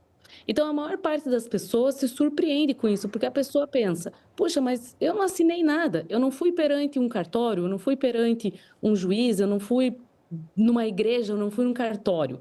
Então, né, nem imagina que pode ter efeitos patrimoniais muito significativos. E aí a gente está falando desde pensão alimentícia, até mesmo herança, divisão dos bens. Marília, então, o contrato de namoro... Só para deixar bem claro, você está trazendo essa questão que é bastante importante para a gente, mas quando a gente fala dessa união pública com a intenção de constituir família, não significa no caso, constituir família, não necessariamente que as pessoas tenham que ter filhos. Ou essa união estável pode ser reconhecida publicamente, mesmo que eles não morem na mesma casa, como acontece com muitos casais depois de muito tempo de namoro? Exatamente, Marcelo. A sua pergunta foi muito fundamental, porque o que nós precisamos entender é que hoje o namoro é diferente do passado. Antes, as pessoas, quando namoravam, era um namoro mais recatado. Hoje, a gente convive com naturalidade com casais que estão namorando e um dorme na casa do outro, viajam juntos, passam tempo, às vezes namoram muitos anos, né? E aí, o que acontece é que essa fronteira, né, entre um namoro e uma união estável, muitas vezes não fica muito claro, né? E aí, como vocês viram, a lei utiliza conceitos que são muito vagos, né? Ah, mas o que é uma união contínua? A lei não diz quanto tempo que ela tem que durar, né? Objetivo de constituir família. Poxa, mas o que é objetivo de constituir família? Então, o que isso tem gerado, no fundo, é que quando esses casais terminam o relacionamento ou quando até uma das partes falece, o que a gente tem visto é uma enxurrada, né, de ações nas varas de família em que uma parte quer entender, não, a gente vivia uma união estável, e a outra parte quer entender, não, a gente não vivia uma união estável, né? E aí isso realmente vira uma polêmica enorme, né? Então, o contrato de namoro, ele surge nesse contexto, né, para os nossos telespectadores entenderem, para que o casal, com transparência, com responsabilidade afetiva, quebrando esse tabu que a gente tem no Brasil, né, de não falar das questões financeiras, que esse casal faça um documento em que deixe muito claro que o que eles têm é um relacionamento afetivo, amoroso, respeitoso de namoro, mas que eles não desejam que haja qualquer transmissão de patrimônio entre eles. Essa é a essência do contrato de namoro. Ele acaba protegendo o patrimônio de ambos, né? Do casal, de um e de outro. Bom, Andréia, explicado aqui, basicamente, o porquê do contrato de namoro, a diferença entre um contrato de namoro e união estável. Aí a gente entra nas questões afetivas. O casal começa um namoro, as pessoas começam, se apaixonam, começam a namorar, tem ali um relacionamento que envolve afeto, envolve emoções, e daí um dos dois, ou a namorada ou o namorado, entra e fala: bom, vamos fazer um contrato de namoro. Como é que isso impacta a vida do casal? Para alguns gera desconfiança, para outros pode gerar até mais confiança. Na sua experiência, qual é o impacto que tem no casal a ideia de formalizar um namoro, estabelecendo cláusulas para esse relacionamento afetivo? Olá, Marcelo, bom dia, tudo bem? O que acontece é que no início do namoro, eu falo que as pessoas elas trabalham um pouco no grau da ilusão, né? Então, são emoções, e emoções são instintivas. As pessoas querem viver ali o prazer, o encontro. E com o passar do tempo, as pessoas começam a ir mais para o lado da razão, principalmente quando envolve recursos financeiros e envolve família. Normalmente, esse tipo de contrato, ele é até uma ordem do pai ou de alguém da família para proteger patrimônio. Dependendo da maturidade cognitiva da pessoa, ela de fato pode se sentir ofendida. A maioria das pessoas que pedem o contrato de namoro são homens, né? Isso é um dado estatístico. E aí, quando isso acontece, as mulheres tendem a se sentir ofendidas, desprotegidas, e isso pode sim impactar ali na qualidade daquele relacionamento. Por outro lado, um contrato de namoro, ele também é um documento oficial de que aquele namoro é algo sólido, não é algo passageiro, que a pessoa está só ficando. Então, depende muito da maturidade cognitiva, do como as pessoas vão olhar este contrato de namoro. Mas, em grande parte, o contrato de namoro, ele é pedido pelos homens e ele é feito para proteger patrimônio, e essa é uma decisão familiar. Então, esse contrato, ele vai requerer aí maturidade emocional e intencional do casal para que isso não impacte, de fato, o relacionamento. Cibele, você tem perguntas da internet para a gente, vamos lá. Nós vamos mostrar mais uma enquete, Marcelo, e na verdade nós perguntamos para as pessoas se elas se sentiriam ofendidas se elas tivessem que fazer um contrato de namoro. E a maioria das pessoas disseram que não, 68%, mas parece que na prática não é bem assim, né? apenas 32% das pessoas responderam que sim, se sentiriam ofendidas com a proposta de um contrato de namoro. Mas vamos voltar para a parte legal agora. Temos uma pergunta para a doutora Marília. O Pedro, de Minas Gerais, ele quer saber o seguinte: afinal, o que pode entrar no contrato de namoro? Essa é uma ótima pergunta. Tem muitos contratos que envolvem as questões existenciais do relacionamento e as questões legais. Doutora Marília, por favor, explique isso para a gente. Obrigada, Cibele. Obrigada ao Pedro aí que enviou essa importante questão também. Olha, o contrato de namoro, como essência, né, o conteúdo dele vai ser realmente que as partes coloquem, né, dessa maneira, com a maturidade cognitiva que, né, a doutora Andréia falou tão bem aqui, que eles vivem esse relacionamento, né, e que não desejam, então, que haja esse objetivo de constituir família, que haja uma transformação na união estável. Então, a gente tem visto na mídia, né, ficou muito famoso aquele caso do jogador de futebol Endrick, né, que ele teria feito um contrato de namoro, colocando, assim, algumas cláusulas engraçadas, né, que um tinha que lavar a louça, que outros... Veja, isso não é proibido pelo direito brasileiro. O casal até pode ver nessa oportunidade um momento interessante para refletir sobre suas rotinas, sobre seus hábitos, sobre os combinados que querem fazer. Mas a essência jurídica do instrumento é essa questão da proteção patrimonial, né? É bem importante também a gente dizer que hoje isso também tem sido foco de preocupação por parte das mulheres, né? Porque não raro a gente vê aqui nas notícias, né, tantas mulheres que hoje são vítimas de estelionato afetivo, uma triste realidade, né?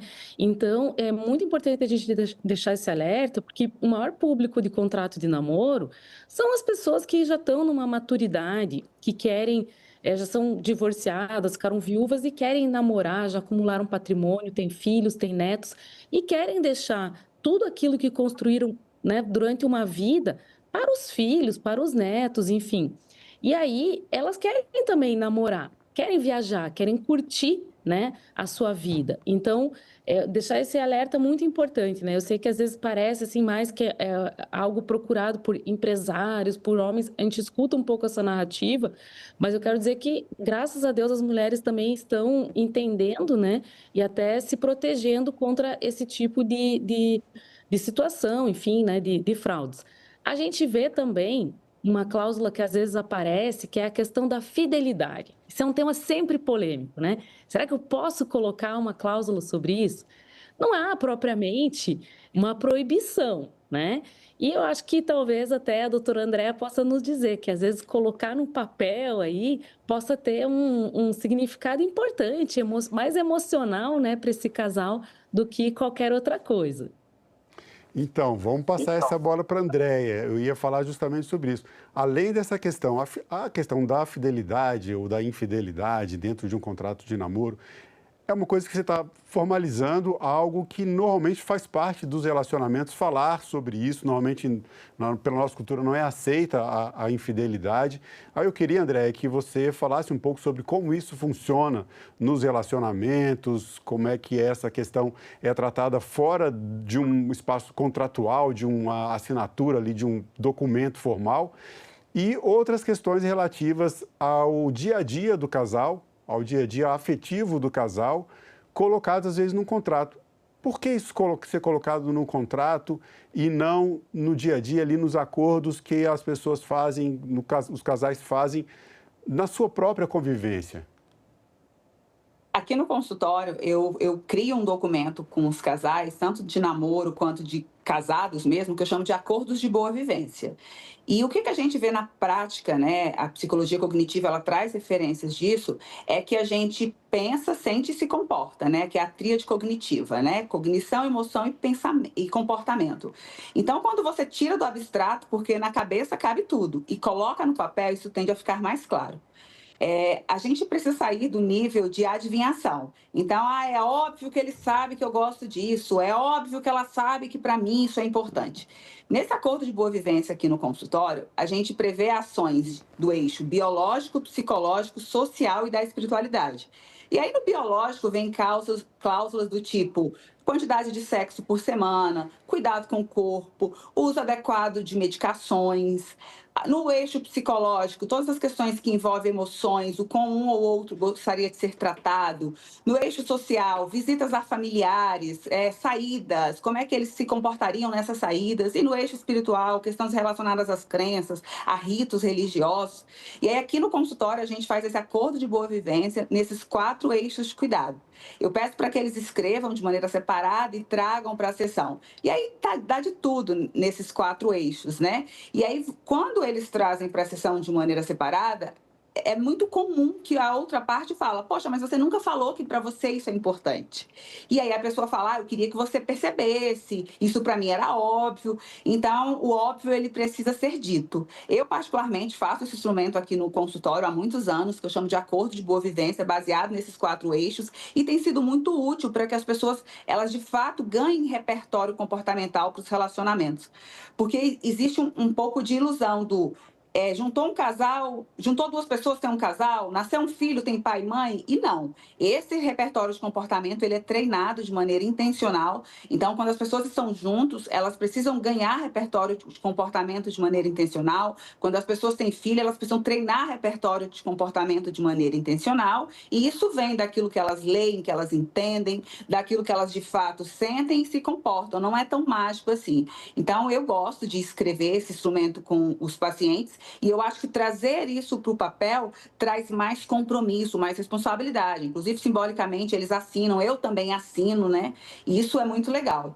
Agora, quando a gente vai falar do contrato de namoro, e esse contrato de boa vivência eu faço muito com noivos, né? Eu desenvolvi um protocolo para noivos no meu consultório, ele fica como se fosse um apêndice do casamento. Então, a gente tem as questões legais, né? As questões de legislação, e a gente tem as questões emocionais aí, para deixar esse relacionamento mais robusto. Entendendo que família, ele é o eixo da sociedade, né? Eu gosto de uma frase de Santa Teresa de Ávila, que ela diz que é justo que muito custe aquilo que muito vale. E uma família vale muito. Então, as pessoas precisam investir de maneira intencional, de fato, nesses comportamentos que vão proteger o relacionamento. Cibele, com você. Doutora Marília, vamos entrar agora na parte prática. Nós recebemos uma pergunta do Humberto, de Minas Gerais. Ele quer saber se é preciso um advogado para fazer um contrato de namoro ou não. Como é que isso pode ser feito? É simples? É no cartório? Explica para a gente. Olha, não é obrigatório, mas é altamente recomendado e desejável, né, que a elaboração desse instrumento seja mediada por um profissional especialista na área de direito de família. Por quê? Porque um contrato de namoro, assim, de uma maneira muito próxima ao que a doutora Andréia já falou na parte emocional, nós entendemos também que na parte jurídica, um contrato de namoro ele não pode ser um contrato de adesão, né? Então, é lógico que se as pessoas buscarem no Google, né, na inteligência artificial, enfim, elas vão achar modelos, mas são modelos, com todo respeito, vazios. Então, até para que haja uma segurança jurídica de que não tem nenhuma cláusula nula, esse contrato ele tem que ser feito baseado, né, na rotina, na vida daquele casal, ele tem que ser feito sob medida. Então, vai ser muito importante, né, que haja esse aconselhamento jurídico, então, de um advogado, de uma advogada especialista na área. Eu sempre indico, tá, para os meus clientes que, idealmente, façam, né, a formalização com os seus advogados perante, né, um tabelionato, que o contrato de namoro ele seja instrumentalizado por meio de uma escritura pública, né? Então, isso é excelente, por quê?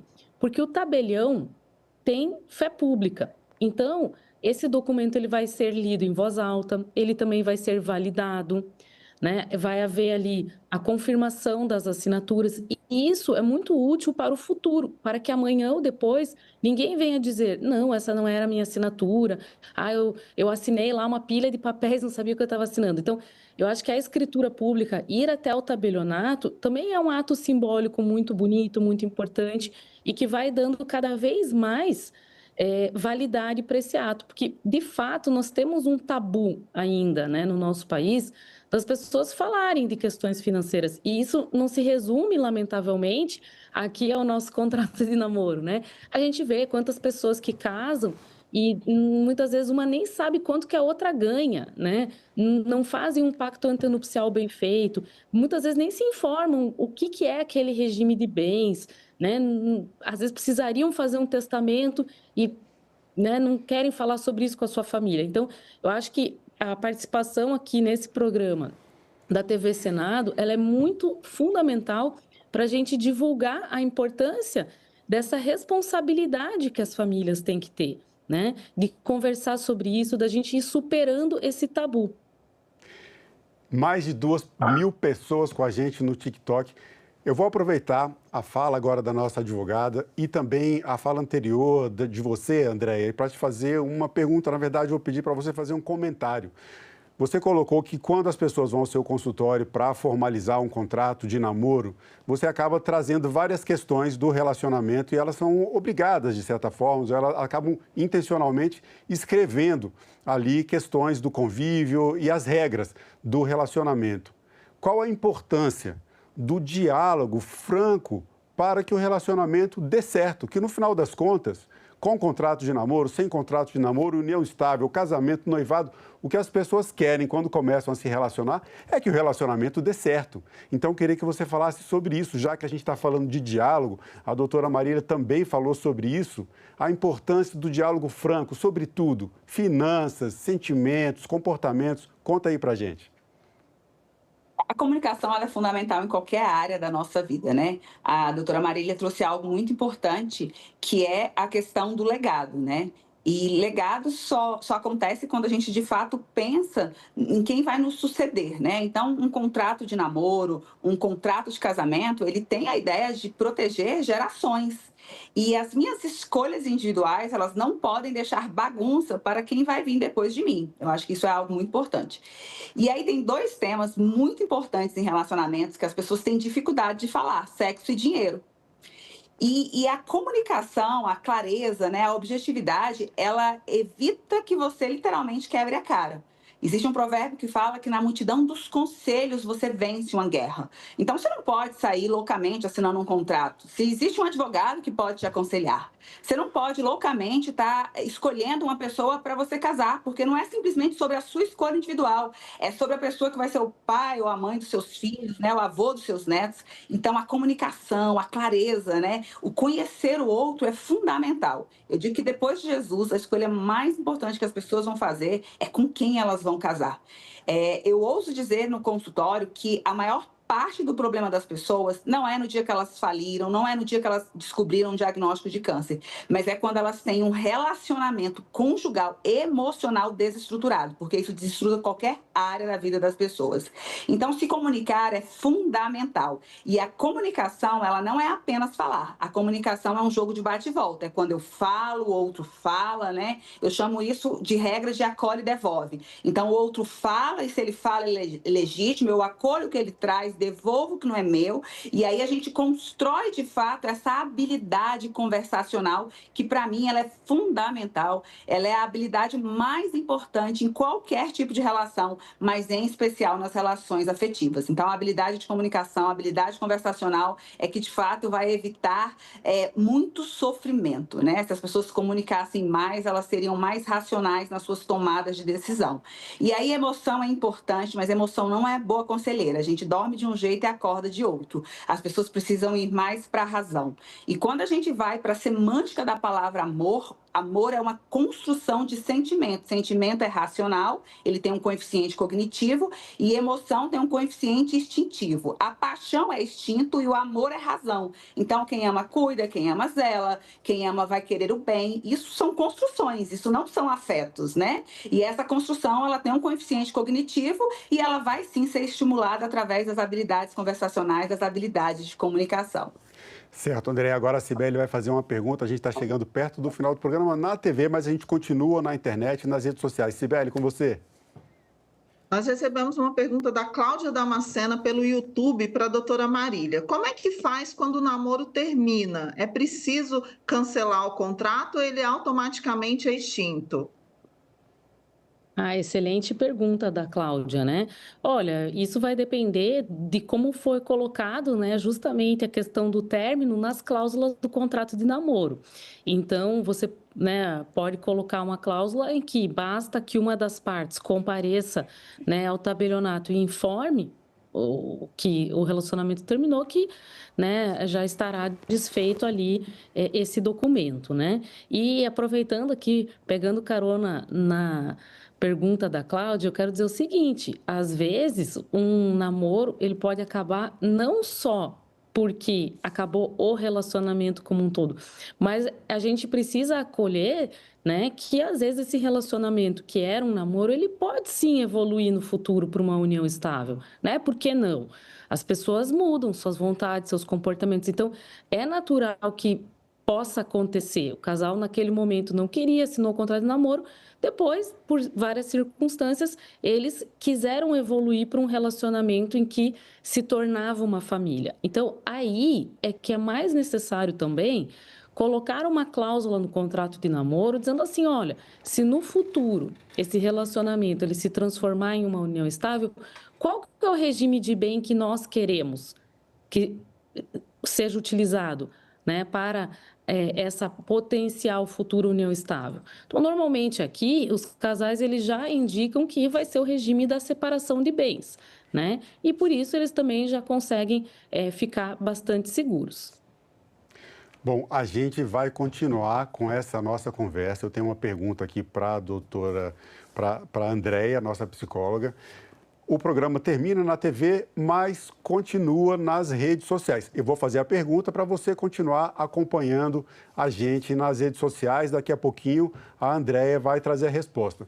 É ainda sobre aquela história do diálogo, Andréia, que você estava comentando. Os casais que te procuram no consultório para formalizar um contrato de namoro, pela sua experiência, essa atitude, né, leva esses casais a terem relacionamentos mais duradouros?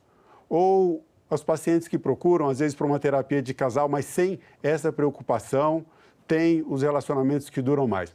A gente vai encerrando aqui a programação pela TV, mas nós continuamos nas redes sociais. Você que está acompanhando a gente pelo TikTok, pelo YouTube, pelas redes sociais, pelo X, continue com a gente. A gente segue com o nosso programa.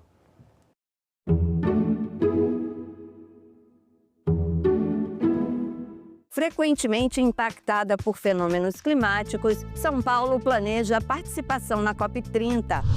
Mortalidade materna e violência obstétrica no Rio de Janeiro preocupam vereadores. Senado aprovou proposta que proíbe as bets de usarem influenciadores em publicidade. Tudo isso no Parlamento Brasil. Parlamento Brasil. Hoje, 8h, aqui na TV Senado. Que negócio é esse? Aí um desavisado. Isso, não esqueço, isso é a revolução. Eu da Praça São Salvador, eu morava no primeiro andar, no 1º de abril, eu via policiais correndo para um lado e correndo para o outro, os bombeiros correndo. Eu falei, puta, vai ter tiroteio, vai morrer gente. Eu fui preso 3 vezes. Porque desobedecia a ordem da censura, né? A primeira vez foi quando saiu o ato institucional número 5. O meu show estava chegando ao fim e eu falei, olha, meu show está chegando ao fim e não posso falar tudo que eu tenho vontade, vocês sabem por quê, né? Eu estou jogando com as armas que eu tenho. Como diz o ditado, quem não tem cão caça com gato e quem não tem gato caça com ato. Então, aí me levaram preso.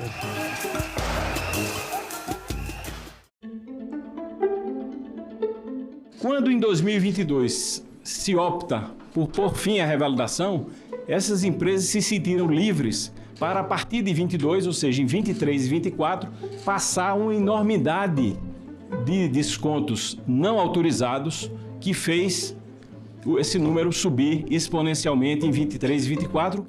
Por que o governo levou 2 anos para tomar alguma medida concreta a partir de junho de 2023, quando houve a denúncia das fraudes? O tamanho e a magnitude do que aconteceu só foi revelado depois da operação.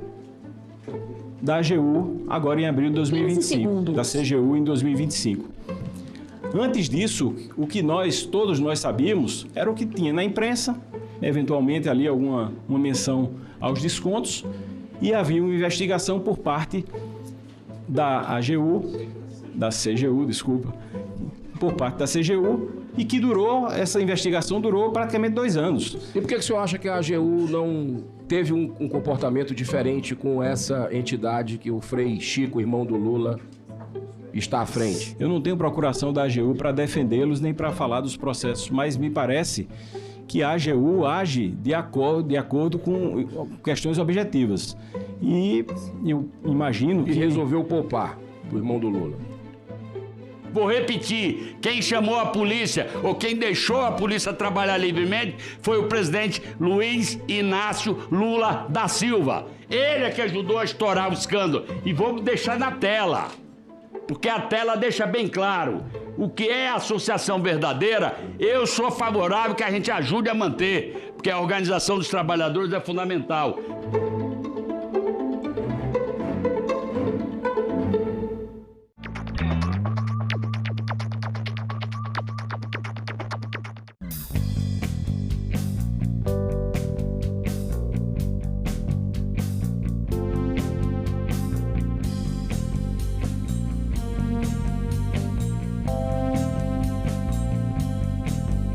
Meu nome é Ana Reis, eu nasci em 1985 e sou farmacêutica e cantora.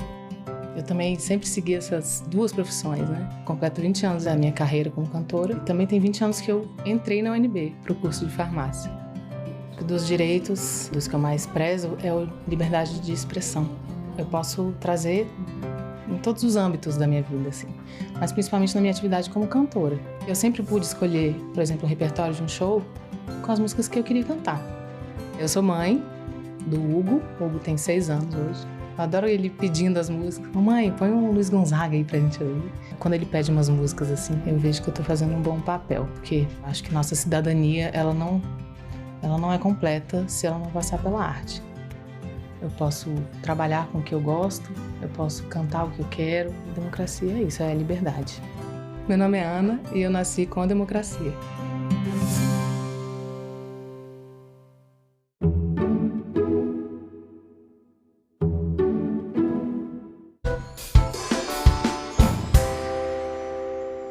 Havendo número regimental, declaro aberta, sob a proteção de Deus, a presente reunião que foi convocada de acordo com o que dispõe o artigo 11 da Resolução 1 de 2011 do Congresso Nacional, alterada pela Resolução 2 de 2015 do Congresso Nacional, em decorrência da questão de ordem de autoria do senador Humberto Costa e do deputado Celso Russomano, proferida na sessão conjunta do Congresso Nacional de 18/12 de 2024 e decidida na sessão plenária do Senado Federal em 9/4 de 2025 para a eleição do presidente e dos vice-presidentes dessa representação, bem como do parlamentar a ser indicado pelo Brasil para compor a mesa diretora do Parlamento do Mercosul.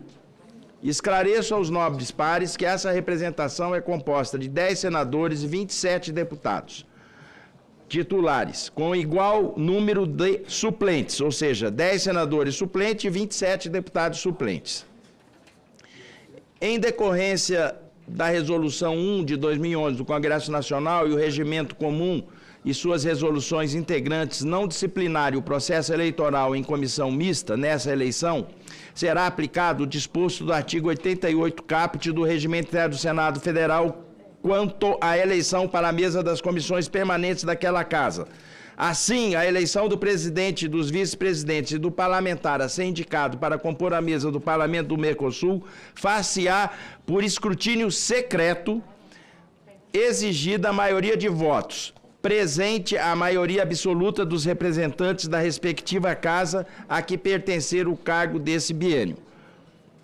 Em conformidade com as decisões da presidência da mesa do Congresso Nacional, nas questões de ordem 1 de 2019 e 9 de 2025, que firmaram o entendimento de que apenas os parlamentares da mesma casa do presidente a ser eleito poderiam votar para esse cargo, Na eleição, será exigida a presença da maioria absoluta dos membros desse colegiado pertencentes à Câmara dos Deputados para a eleição do presidente e do vice-presidente pela Câmara dos Deputados, e da maioria absoluta dos membros desse colegiado pertencentes ao Senado Federal para a eleição do vice-presidente por essa casa e ainda do senador a ser indicado pelo Brasil para compor a mesa diretora do Parlamento do Mercosul nesse biênio. Com vistas à racionalidade e celeridade do processo eleitoral, ressalto aos senhores presentes que, em analogia ao previsto no artigo 60, parágrafo 1º do Regimento Interno do Senado Federal, faremos 4 escrutínios, sendo o primeiro para presidente, o segundo para vice, pela Câmara dos Deputados, começa por aí, o terceiro para vice-presidente do Senado e o quarto para a escolha do parlamentar que comporá a mesa do Parlamento do Mercosul nesse biênio. No primeiro e segundo escrutínios, votarão apenas os deputados, e no terceiro e quarto, apenas os senadores. Para esse processo eleitoral, somente serão consideradas as alterações na composição dessa representação que forem devidamente publicados no sistema de presença até o anúncio do início da votação, momento em que será impressa a lista de presença com os nomes dos membros constantes do sistema de presença naquele momento. Peço a compreensão dos senhores colegas parlamentares para que permaneçam em plenário até o término da reunião. Informam que foram encaminhadas à Secretaria da Representação da Mesa, considerada registrada e legitimamente incluídos pelo regimento, as seguintes candidaturas. Para presidente, pela Câmara dos Deputados, deputado Arlindo Chinaglia e deputado Celso Russomano. Para vice-presidente pela Câmara dos Deputados, pastor Eurico. Para vice-presidente pelo Senado Federal, senador Nelsinho Trade. Informo a vossas excelências que fizemos um acordo com o senador Chico Rodrigues. Então, ele declinou da disputa para que a gente pudesse, em comum acordo, fazer essa eleição do Senado por aclamação. E para compor a mesa do Parlamento do Mercosul, o nobre senador Humberto Costa, também em comum acordo com o Senado Federal. Consulta o plenário sobre a existência de eventuais candidaturas avulsas ou sobre a existência de chapa decorrente de acordo de cada uma.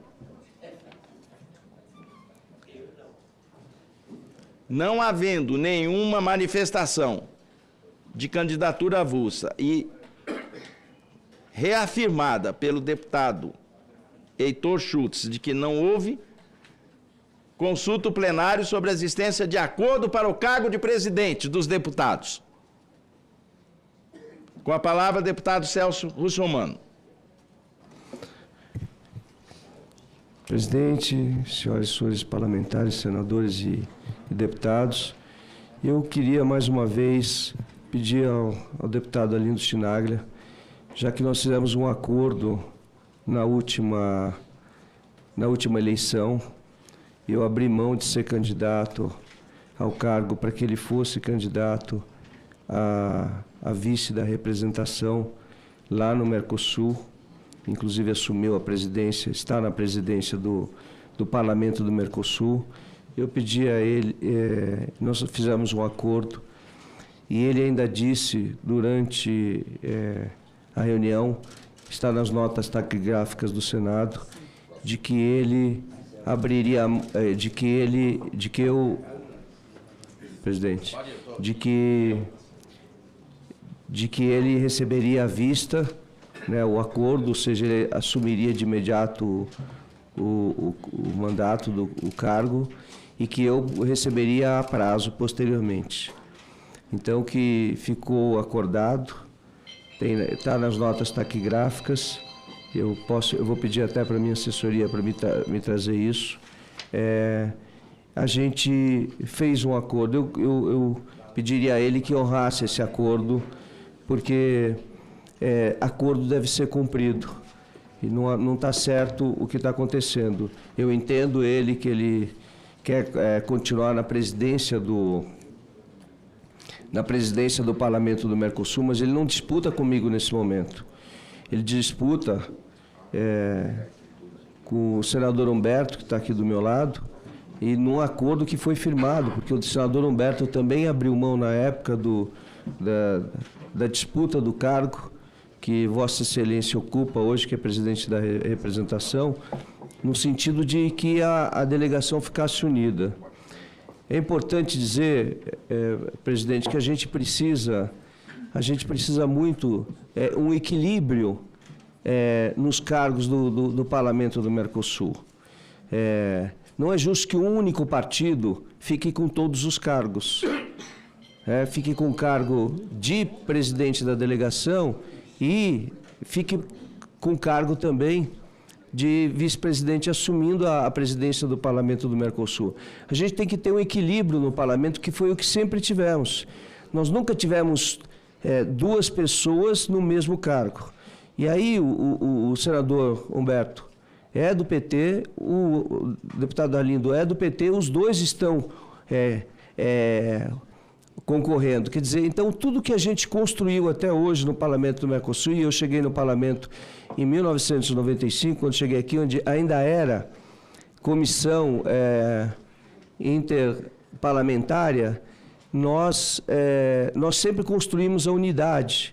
E pela primeira vez a gente vai ter uma disputa quebrando essa unidade. Então, eu queria muito pedir ao deputado Arlindo Chinaglia que a gente faça um acordo aqui, que a gente chegue a um entendimento, e o senador Humberto, que a gente chegue a um entendimento para que a gente possa construir a unidade do Parlamento do Mercosul. Eu queria lembrar que ao longo do tempo que eu estive no Parlamento do Mercosul, nós ganhamos muitas coisas.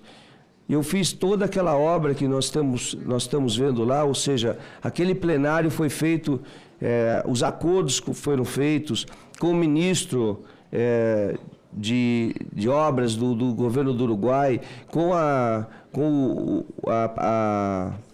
o alcaide, ou seja, o prefeito da cidade. Tudo aquilo foi construído durante a minha gestão.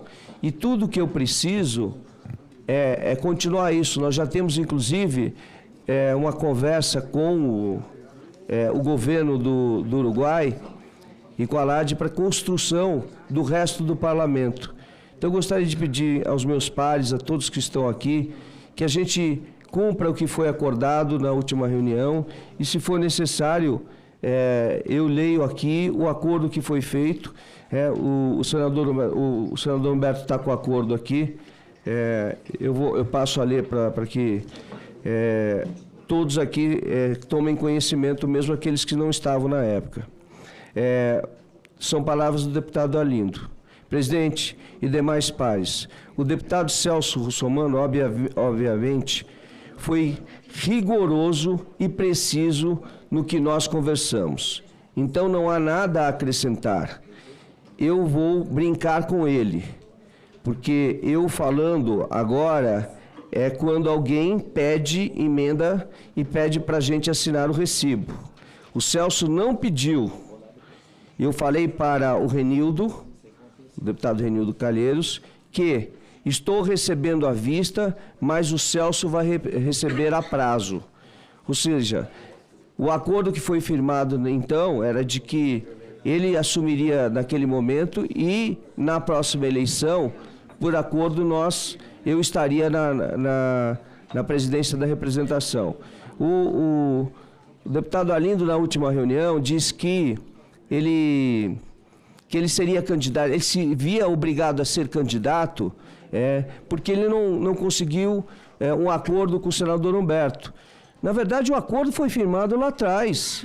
O acordo era em julho, de 1 ano e meio, e 1 ano e meio se passou. Nós estivemos na presidência do Parlamento do Mercosul e eu marquei as eleições assim que a Covid acabou. Eu cumpri todos os acordos que nós fizemos até hoje. Então, eu insisto e peço ao deputado Arlindo Chinaglia se não há uma forma de a gente compor aqui para que a gente não saia numa disputa que vai dividir, infelizmente, a delegação brasileira do Parlamento do Mercosul. Obrigado, presidente. Agradeço ao deputado Celso Russomano, inscrito deputado Arlindo Chinaglia.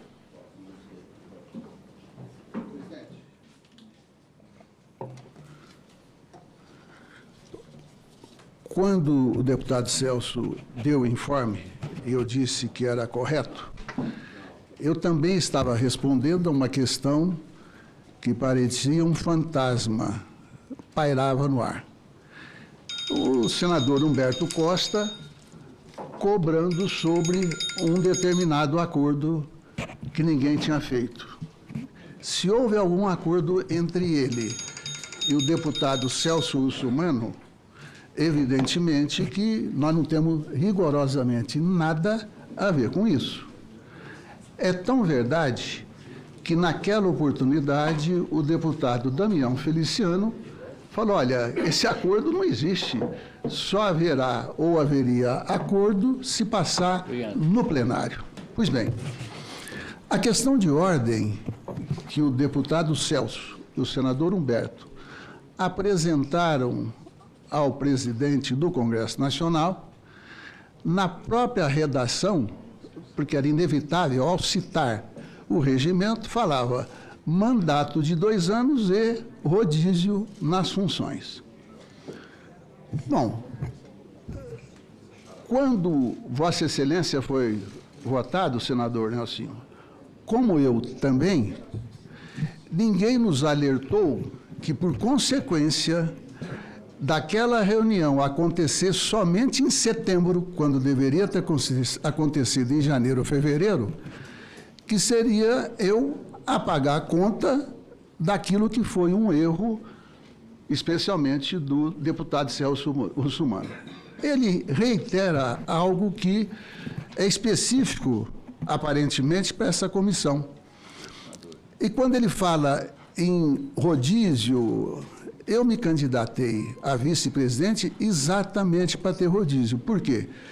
Eu peço escusas a Vossa Excelência, mas o deputado Celso ele ficou 6 anos e 9 meses, digamos, em cargos, sendo que de 2021, aliás, 2019 até 2023, ele ficou 4 anos sem ter sido eleito. Bem, dizer que nós somos do mesmo partido, eu e o senador, é verdade.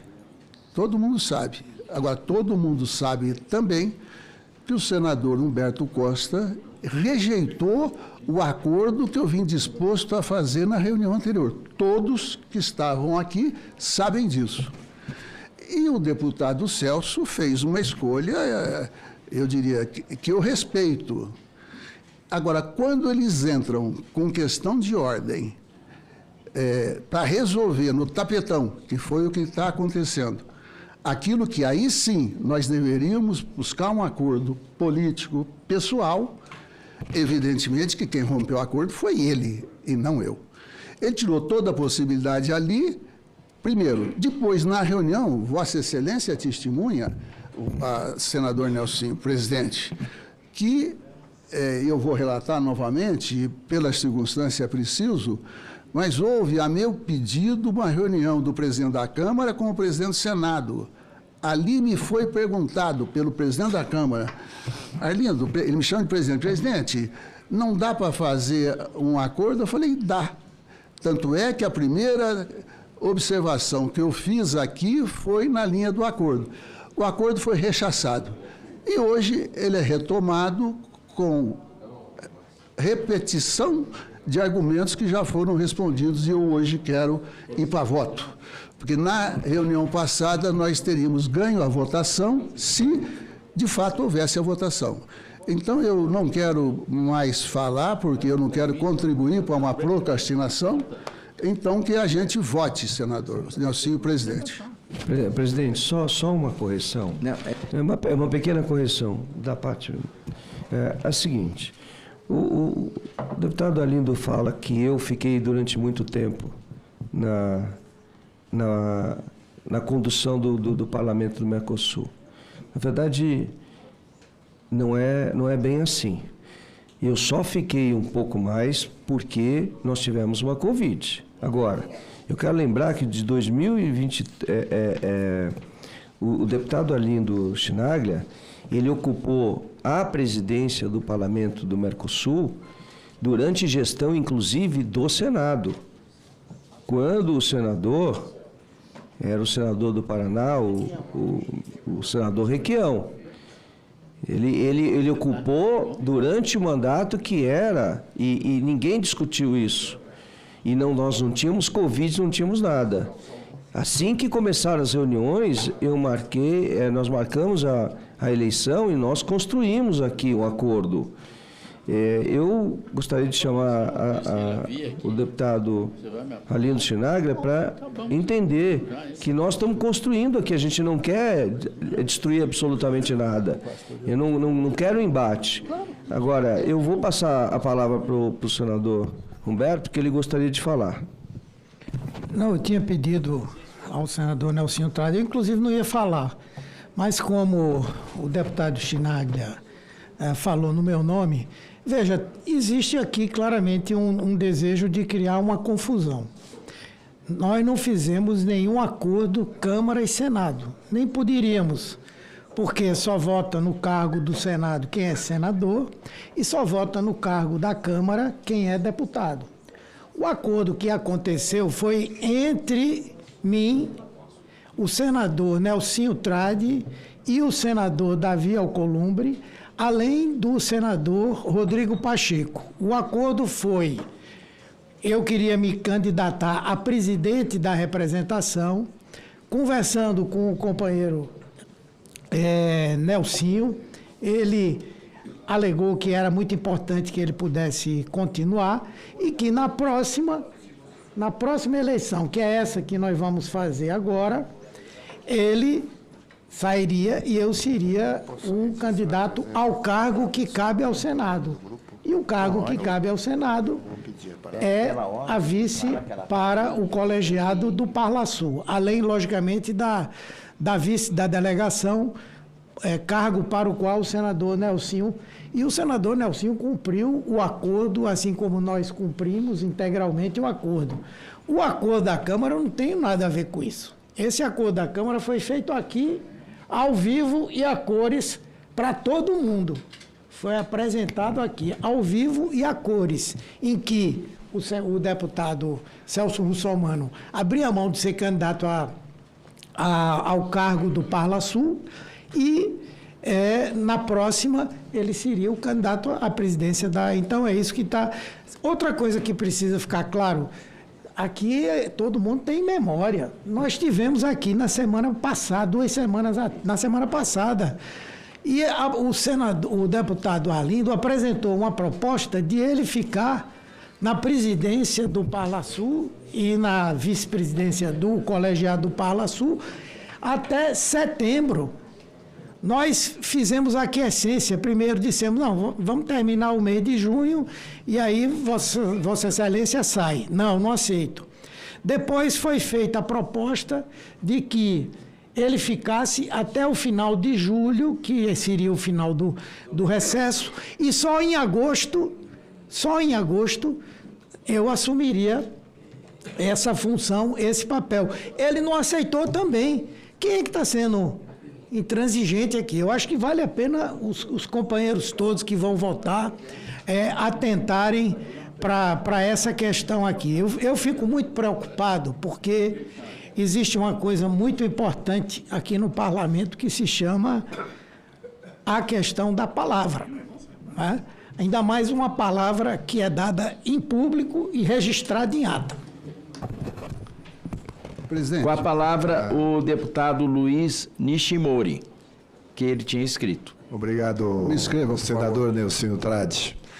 Apenas aí para comunicar a senhores deputados e senadores que hoje nós teremos uma sessão solene que comemora os 130 anos de relações diplomáticas entre o Brasil e o Japão, inclusive com a presença da princesa Kako de Akishino aqui no nosso plenário. Então eu gostaria de convidar todos os senhores, senhoras, para comparecer, no plenário. E eu tenho que sair porque daqui a pouco ela vai estar aí. Não sei como é que vai ficar aí uma votação, ou tem acordo ou não. Mas eu agradeço aí. Respeitando o compromisso de Vossa Excelência e sabendo da importância que isso significa, eu decido o seguinte: eu chamo aqui o senador Dueire para poder rubricar cédulas e o deputado Bom Gás.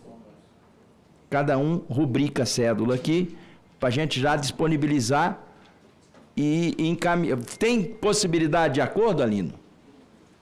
Eu gostaria de falar, mas eu quero reiterar que a minha primeira frase foi propondo acordo. Quem rejeitou foi o senador Tá, Humberto mas veja Costa. bem, agora os dois estão falando acordo. Vamos ver se a gente faz um acordo? É óbvio que não. Não? Toda vez que então, alguém... vem os dois para cá, vamos assinar esse negócio aqui.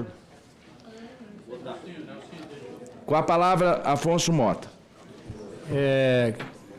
Rubrica Presidente Nelsinho, presídio dos trabalhos, senhoras e senhores parlamentares.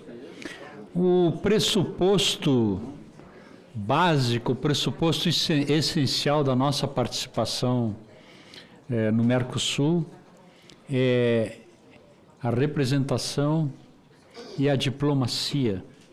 Nosso trabalho ao longo desses anos todos, eu também participo há muitos anos, desde que estou aqui, o nosso trabalho é menos regulatório e muito mais propositivo.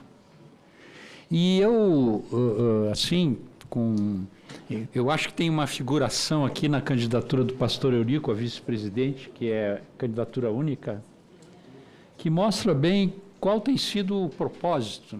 Nosso propósito não tem sido o privilégio a quem quer que seja, de muito respeito às lideranças que são quase que naturais, as lideranças que ao longo desses anos vêm ocupando os espaços em nosso nome no Parlasul.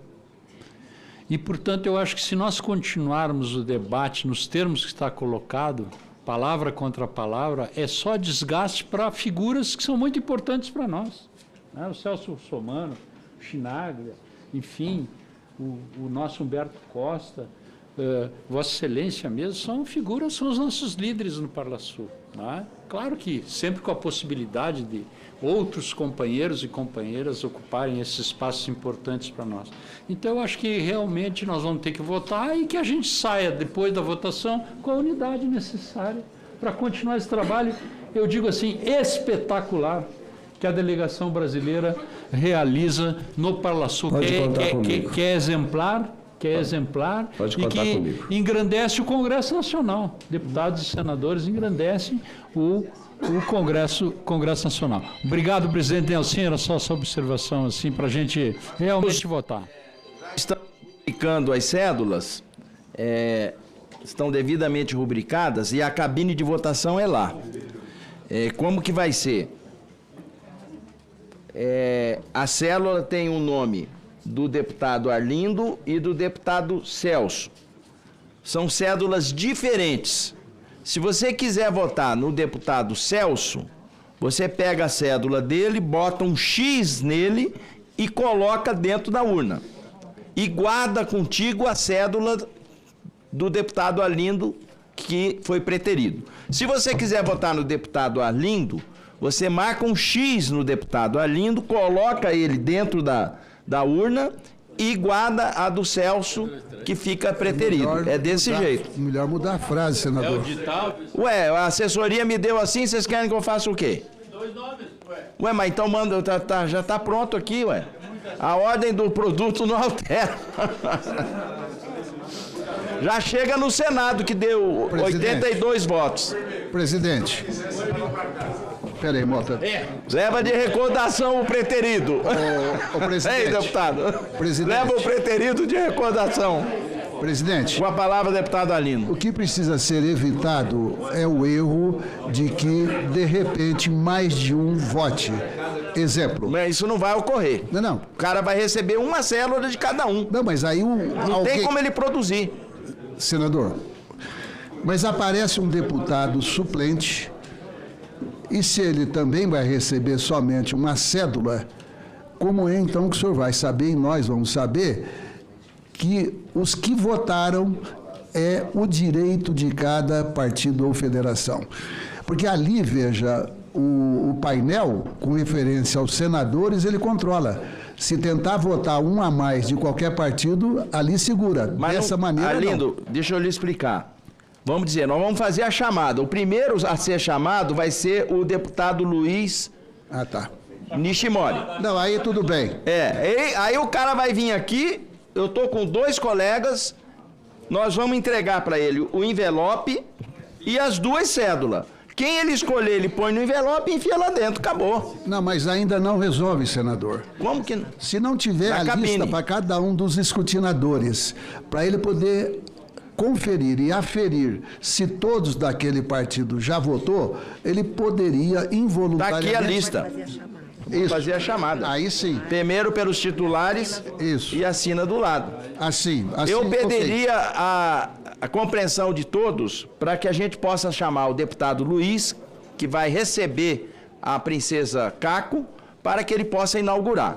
E nós vamos, na frente de todos, explicar. Você vai ganhar a cédula, não, o envelope, e aqui tem ele é suplente. Os 2, ó, um de cada um. Senador, por favor, por mais que eu respeite o deputado Nishimori e Vossa Excelência, mas aí o senhor estaria contrariando de início aquilo que Vossa Excelência apresentou. Me perdoe que eu não sei se houve alguma mudança na delegação, se o deputado Nishimori passou a ser...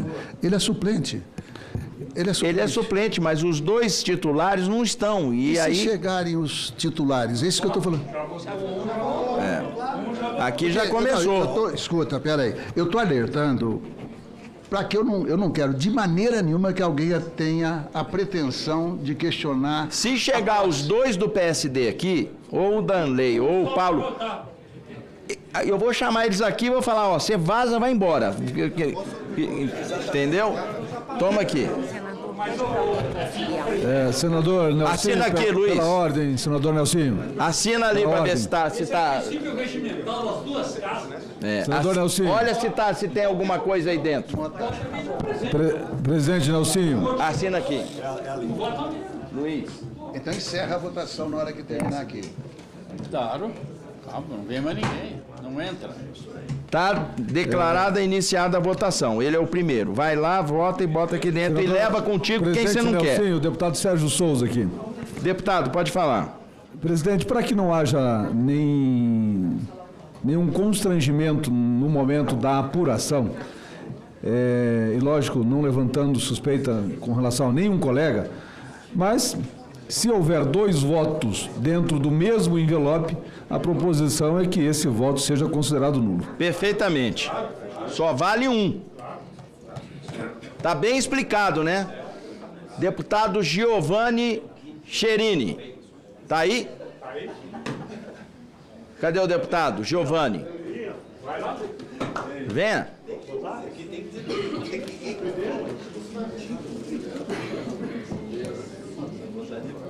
Guarda quem você não quis, você guarda no seu bolso. Não põe aí dentro. Quem você não quis, você leva embora. Deputado, tá aqui. Giovanni, assina aqui.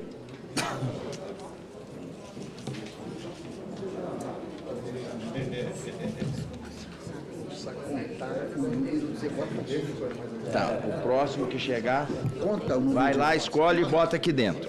Bota aí dentro. Próximo. Deputado Pastor Eurico. Não, Pastor Eurico. Venha. Assine aqui. O senhor está assinando a procuração para mim aqui. Vou explicar. Vossa Excelência vai receber 2 cédulas. Sim, senhor. Quem o senhor quiser votar, o senhor bota um X na pessoa, bota dentro desse envelope e enfia lá dentro. O outro que você não quiser, você leva de lembrança. Leva para a igreja. Vai lá. Só de presidente. Você não vai ter concorrente.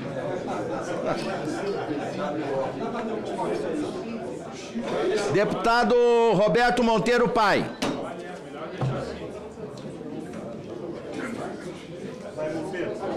Quanto vai pagar no voto? Vossa Excelência vai receber 2 cédulas. Quem você escolher, você bota um X, coloca dentro do envelope e enfia lá dentro. E o que não quiser, você guarda no seu bolso e leva para sua casa.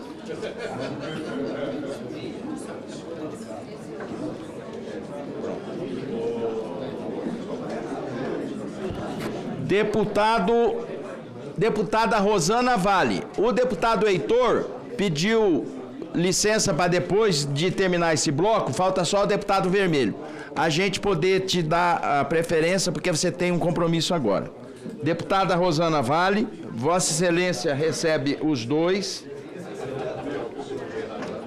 Escolhe quem quer ali na coisa e bota aí dentro e coloca, leva para sua casa aqui. Quem você não quer. Deputado Vermelho.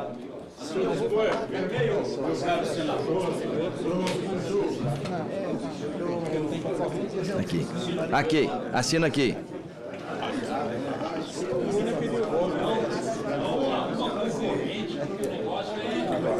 Já vai.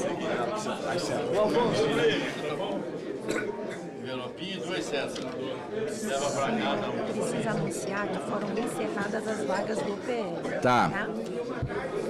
Anuncio aqui, atenção, que os titulares do PL todos já votaram. Então, as vagas do PL já foram encerradas. Quem vier de suplente só vai ver. Me perdoe, o deputado Vermelho está votando? Tá. Obrigado. Vamos, conforme a gente falou, vamos abrir a exceção para o deputado Heitor Schultz, que ele tem um compromisso inadiável. Muito obrigado.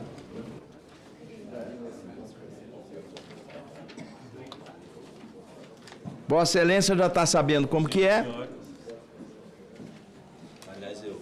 Escolhe quem você quer, bota um X aqui dentro e ali dentro. E leva para sua casa o outro. PSB está encerrada a vaga também. Agora nós vamos pro PT. Deputado Arlindo Chinaglia.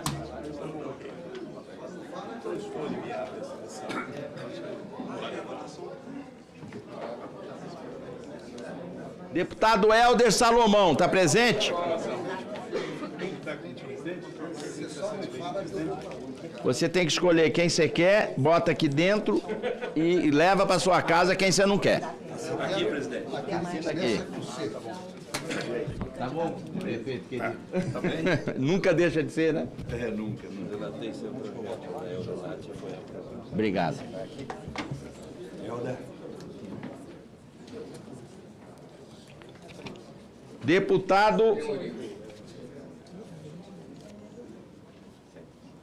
Deputado Helder, escolha quem você quer, coloca dentro do envelope e traz para cá. Quem você não quer, leva para casa. Deputado do PT, Renildo Calheiros.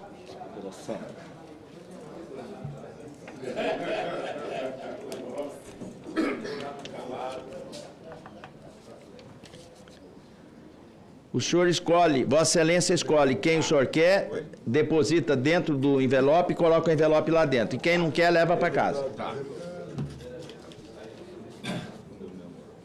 Ao meu lado, o deputado Bom Gás. Ótimo. Obrigado. Deputado Bom Gás. Escolhe quem Vossa Excelência quer, coloca no envelope e deposita na urna. E quem não quer, leva para casa.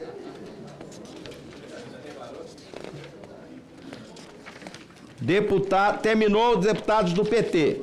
Agora do União Brasil. Deputado Marangoni. Assina aqui.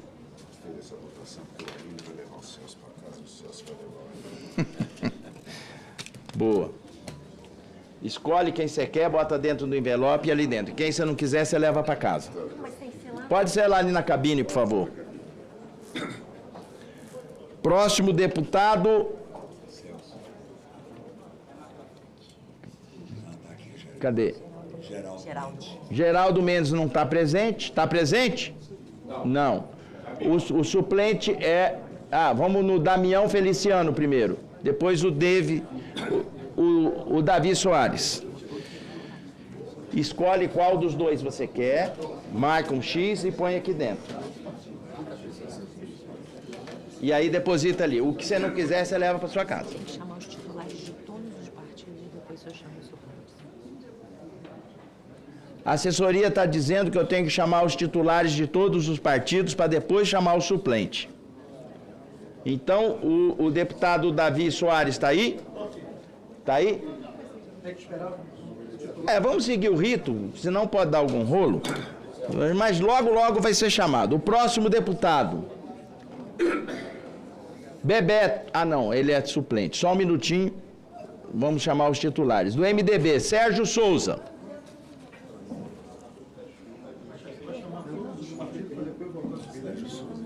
Não, você já vai, está sendo rápido. Sérgio Souza. Vai. Escolhe quem você quer, põe aqui dentro e deposita na urna. Sérgio Souza. Próximo. Paulo Litro. Paulo Litro. Deputado, escolhe quem você quer, bota um X do lado e guarda aqui dentro. Aí enfia ali dentro. E o que você não quiser, leva para sua casa. Próximo. Deputado Ronaldinho Nogueira.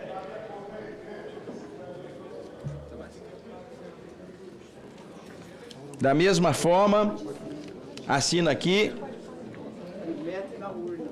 Coloca quem você quer aqui dentro do envelope e enfia lá dentro da urna. E o outro leva para sua casa. Ronaldinho. Aqui, ó. Por favor, Samira, sai um pouquinho daí. Obrigado. Deputado Celso Russomano. Vossa Excelência escolhe dos dois, deposita na urna e quem não quiser leva para casa. Estou repetindo para todo mundo a mesma coisa.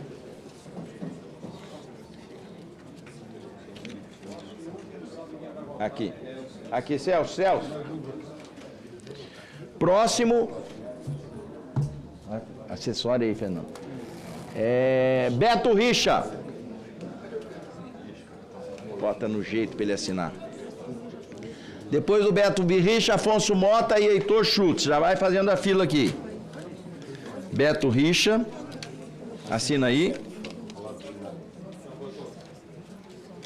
Escolhe quem você quer, põe aqui dentro. Para quem não quiser, leva para casa. O próximo, Afonso Mota. Querido amigo. Escolhe quem você quer, quem não quiser, leva para casa. Bota dentro do envelope. Heitor já votou. Heitor já votou. Agora o suplente, Davi Soares. Obrigado por ter esperado, desculpa. Escolhe quem Vossa Excelência quer, bota no envelope e ali dentro. Presidente, já passou para o suplente? Já passou. Ok, obrigado. Nada. Bebeto.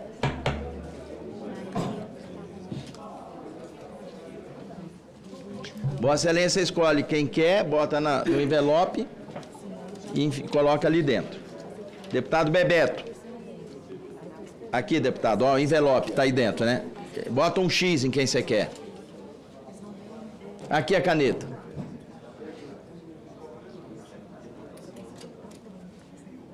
Pronto? Precisa assinar aqui. Bebeto tem que assinar. Bebeto. Já. Acabou? Hercílio Coelho Diniz, está aí? Por favor. Isso. Hercílio Coelho Diniz. Vossa Excelência escolhe quem você quer.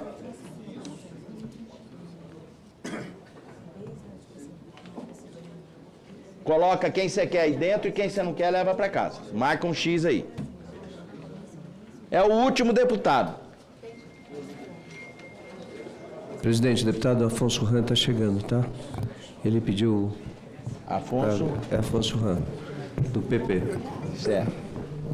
Presidente, Isso deveria ter sido anunciado no início. Você disse que... Porque se for para esperar, essa votação fica indefinida. Porque alguns também... Tá, vamos ponderar o seguinte. E foi dito no início que, entre os presentes aqui, quem estava na lista, quem estava presente.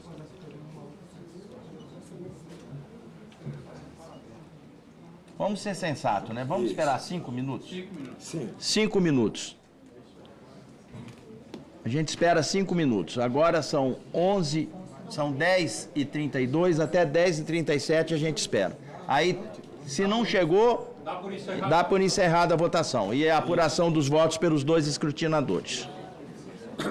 Só deixa já contar. Só um encaminhamento... São 22 assinados. Só conta a sessão 22. Depois dessa confusão... Só vai encerrar a votação, que tem o escrutínio, e as outras votações podem ser feitas Por aclamação. Perfeito. Você vai ser aclamado. Não, espera um pouquinho aí. Se eu ganhar uma gravata dessa, eu avalio essa aclamação.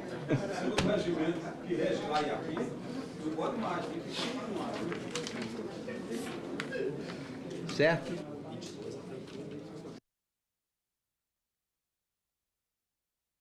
Cabine em algum lugar?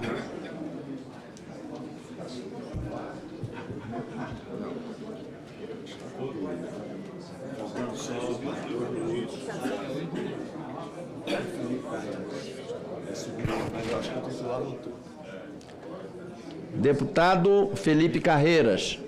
Vossa Excelência é suplente ou titular? Vamos olhar. Já votou.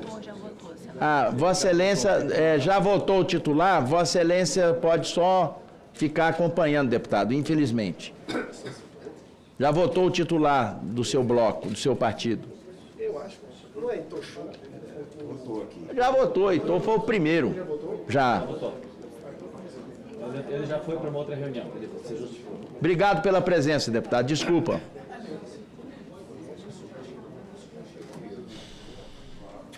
Está tudo certo.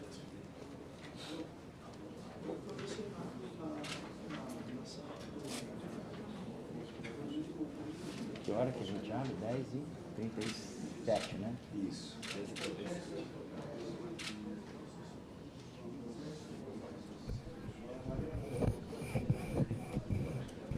Apenas um informe, nós temos a missão de Estrasburgo, né? Do Acordo de Livre Comércio Mercosul-União Europeia.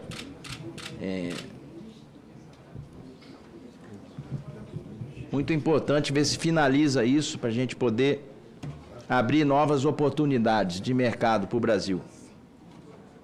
Presidente, eu acho até que na próxima reunião nós deveríamos colocar na pauta lá para dar uma atualizada. Sim. Desse assunto, porque aquela embaixadora do Uruguai foi brilhante. Foi verdade. Muito bem observado. Se a gente conseguisse que ela retornasse e desse teve verso do presidente. Eu penso que esse é um tema que tem que ser focado para ser esgotado, né? Quem estiver lá, deputado Afonso Ramos, por favor. Vossa Excelência pode assinar? Pode assinar aqui por obséquio? Vim correndo, literalmente correndo. Cadê ele? E a presença tem que assinar. Ali no painel de presença. Afonso Ramos. É no meio.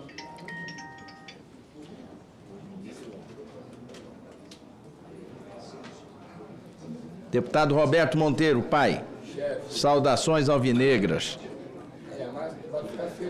Não, nós estamos passeando, meu amigo. Estamos lá, estamos no play.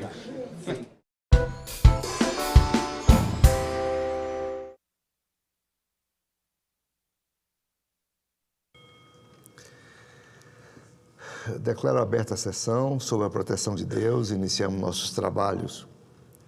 A presente sessão não deliberativa destina-se a discursos, comunicações e outros assuntos de interesse partidário ou parlamentar. Passamos à lista de oradores. Muito bem. Antes de iniciarmos o primeiro discurso da manhã, eu registro a presença na galeria do Senado Federal dos alunos do ensino fundamental do Centro Educacional Taquara, de Planaltina, que visita o Congresso Nacional dentro do Programa de Cooperação Técnica entre a Câmara dos Deputados e a DASA Brasília, Distrito Federal. Bem-vindos, todos os alunos lá de Planaltina, querida cidade satélite, das mais antigas de Brasília, se não for a mais antiga, né? Deve ser muito bonita. Mistura lá uma parte tradicional, antes de Brasília, a parte Planaltina Velha, uma parte Planaltina Nova. E vocês estão aqui hoje para conhecer aqui o plenário do Senado, num dia sexta-feira, onde tem só eu presidindo e o senador Eduardo Girão, que é lá do estado do Ceará. Hoje não teremos votações, é só uma sessão de pronunciamentos, não é? Por isso que está assim vazio, está assim paradão. Então, eu passo a palavra ao senador Girão como o primeiro orador desta manhã.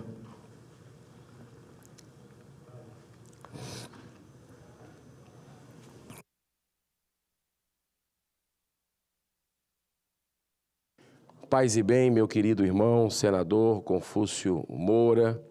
Quero, antes da saída desses jovens que aqui estão nos visitando, sejam muito bem-vindos sempre, voltem outras vezes, a casa é de vocês. Quero cumprimentar a equipe, essa equipe sempre atenciosa, Secretaria-Geral da Mesa, os funcionários dessa casa, assessores, brasileiras e brasileiros, senhor presidente, que nessa sexta-feira, graças ao seu compromisso com o Senado Federal, quero reiterar, o senhor sempre muito presente, disposto em servir, e eu fico muito feliz em caminhar ao seu lado aqui nessa casa. Senhor presidente, essa semana foi a semana mais frustrante que nós tivemos, desde que eu cheguei aqui no Senado Federal em 2019. Angustiante, de dormir muito mal essas noites. Porque a gente sente a dor, o desespero do brasileiro que está querendo ver uma luz no fim do túnel, com esses desmandos que nós estamos vendo de algumas instituições,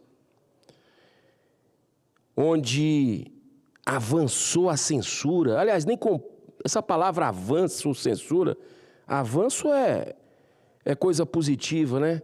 Onde a censura ela foi instituída no Brasil da forma mais sádica, da forma mais covarde com os brasileiros, que já tinham 61% medo de se manifestar, numa pesquisa recente, por medo de retaliação. E agora, com essa decisão do Supremo Tribunal Federal, sempre o Supremo Tribunal Federal mandando, desmandando no Brasil, ignorando as outras casas. Eu não espero, posso estar errado, né? Tudo pode acontecer, porque quem está no controle muitas vezes acha que são as pessoas que estão presidindo poderes, enfim. Mas o poder emana do povo. Eu não sei o que é que pode acontecer. Mas aos olhos dos homens, e não de Deus que está no controle de tudo, aos olhos dos homens, nessa legislatura eu não vejo a possibilidade do Senado se dar o respeito e se levantar perante a nação defendendo a sua Constituição, a Constituição do Brasil. A Constituição desse país, que essa bandeira que está aqui atrás de mim, que vem sendo vilipendiado numa ditadura clássica, escancarada, e que nós estamos assistindo a isso acontecer. Eu jamais esperava estar aqui no Senado Federal, né? Jamais planejei isso. Mas eu confesso para o senhor, presidente, que eu vou passar para a história também, aqui nesse Senado, por mais que possamos tentar fazer diferente, mas por sermos minoria, a gente não tem conseguido e nós vamos passar para a história, e eu também, como senadores que viram, assistiram de camarote o Brasil se transformar numa nação cuja censura domina, cujos desmandos, cujos direitos humanos são desrespeitados. Mas, como a gente é cristão, e nós não vamos desistir, nós estamos a serviço do Cristo e das pessoas de boa vontade dessa nação, as pessoas que acordam cedo para trabalhar, que se dedicam, que respeitam as leis, né, que respeitam as leis do país, que são íntegras, a maioria dos brasileiros, e que estão à espera de um milagre. Essa é a grande realidade. Porque o que eu vou relatar aqui, e eu peço a atenção de todo o Brasil, em 2014, depois de mais de 4 anos de intensos debates e muitas audiências públicas, ouvindo especialistas, o Congresso Nacional, mais uma vez, cumprindo o seu dever primordial, ele legislou, o Congresso fez a parte dele em 2014. O senhor estava aqui, né, ou era governador? 2014. O senhor governador do estado de Rondônia. Mas os congressistas que estavam aqui cumpriram o seu dever, o seu papel, e fizeram, sabe o quê? Legislaram corretamente, aprovando a importante lei conhecida como Marco Civil da Internet. Mas agora, 11 anos depois, o STF, a Suprema Corte brasileira, decidiu novamente invadir a competência legislativa, como já fez em vários temas, das drogas, do aborto. Todo santo dia eles desrespeitam isso aqui. Mas agora, 11 anos depois, eles vêm reinterpretar o artigo 19 do Marco Civil. Ele existe, esse artigo, para dificultar a aplicação de censura nas redes sociais. Até agora, 6 ministros já votaram pela inconstitucionalidade. Aliás, 7. Alexandre de Moraes ontem, à noite. 7-1.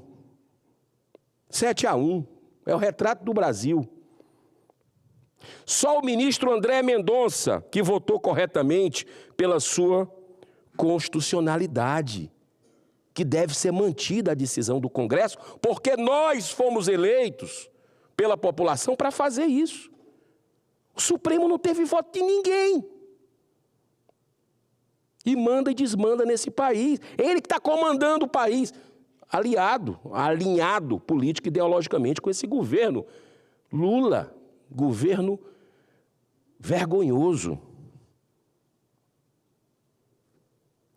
Agora veja bem, a mídia do Brasil, grande parte dela, com raríssimas exceções, elogiou o voto do ministro André Mendonça, um voto pela liberdade de expressão, de forma coerente, com atenção à letra da lei. Esse artigo 19, conforme foi redigido, é a base de proteção contra a censura, ao estabelecer que uma plataforma só pode sofrer sanções da Justiça por conteúdos de terceiro quando desobedecer às ordens judiciais. Com a nova redação que o Supremo quer dar e vai dar, sabe o que vai acontecer aqui no Brasil? Simplesmente fazer com que, por medo das punições, as plataformas passem a remover conteúdo de forma preventiva. Isso é loucura! Quem é que vai querer se indispor com o Todo-Poderoso Supremo para receber multas milionárias? Isso não existe em nenhum lugar do mundo. Ou seja, na prática estão querendo legalizar a censura prévia no Brasil. Isso é democracia? Eu pergunto para quem está nos assistindo, nos ouvindo. Quem pode esquecer o voto envergonhado da ministra Carmen Lúcia durante as eleições de 2022, quando ela seguiu o voto de Alexandre de Moraes, que simplesmente promoveu censura prévia a um documentário que iria ser lançado pelo Brasil Paralelo, intitulado Quem Mandou Matar Bolsonaro. Já teve a censura, e ela disse assim, olha, não devemos fazer censura, é uma coisa que é inconstitucional, mas, nesse caso, abriu a exceção. Eles interpretam, eles fazem o que eles querem, na cara dura. Perderam o pudor. Aliás, esse julgamento que nós tivemos essa semana foi triste. Essa semana é uma semana para ter um levante do Brasil. É uma semana para as pessoas de bem se manifestarem, de forma ordeira, pacífica, mas se manifestarem naturalmente, nas suas famílias, nas suas empresas, no seu colega de trabalho, no ônibus. Acorda, Brasil! Acorda! Vergonhoso o que nós estamos vendo todo dia. Olha, dá embrulho no estômago em ver aquele julgamento ali, parece uma escolinha do professor Raimundo. Uma Suprema Corte. Um negócio que teve coação de delator. Dos depoimentos cruzados, tudo caindo. Tudo ruindo. Não para nada em pé e brincadeira de um lado e de outro. Gracinha com abusador. Se faz gracinha com abusador. Olha, senhor presidente,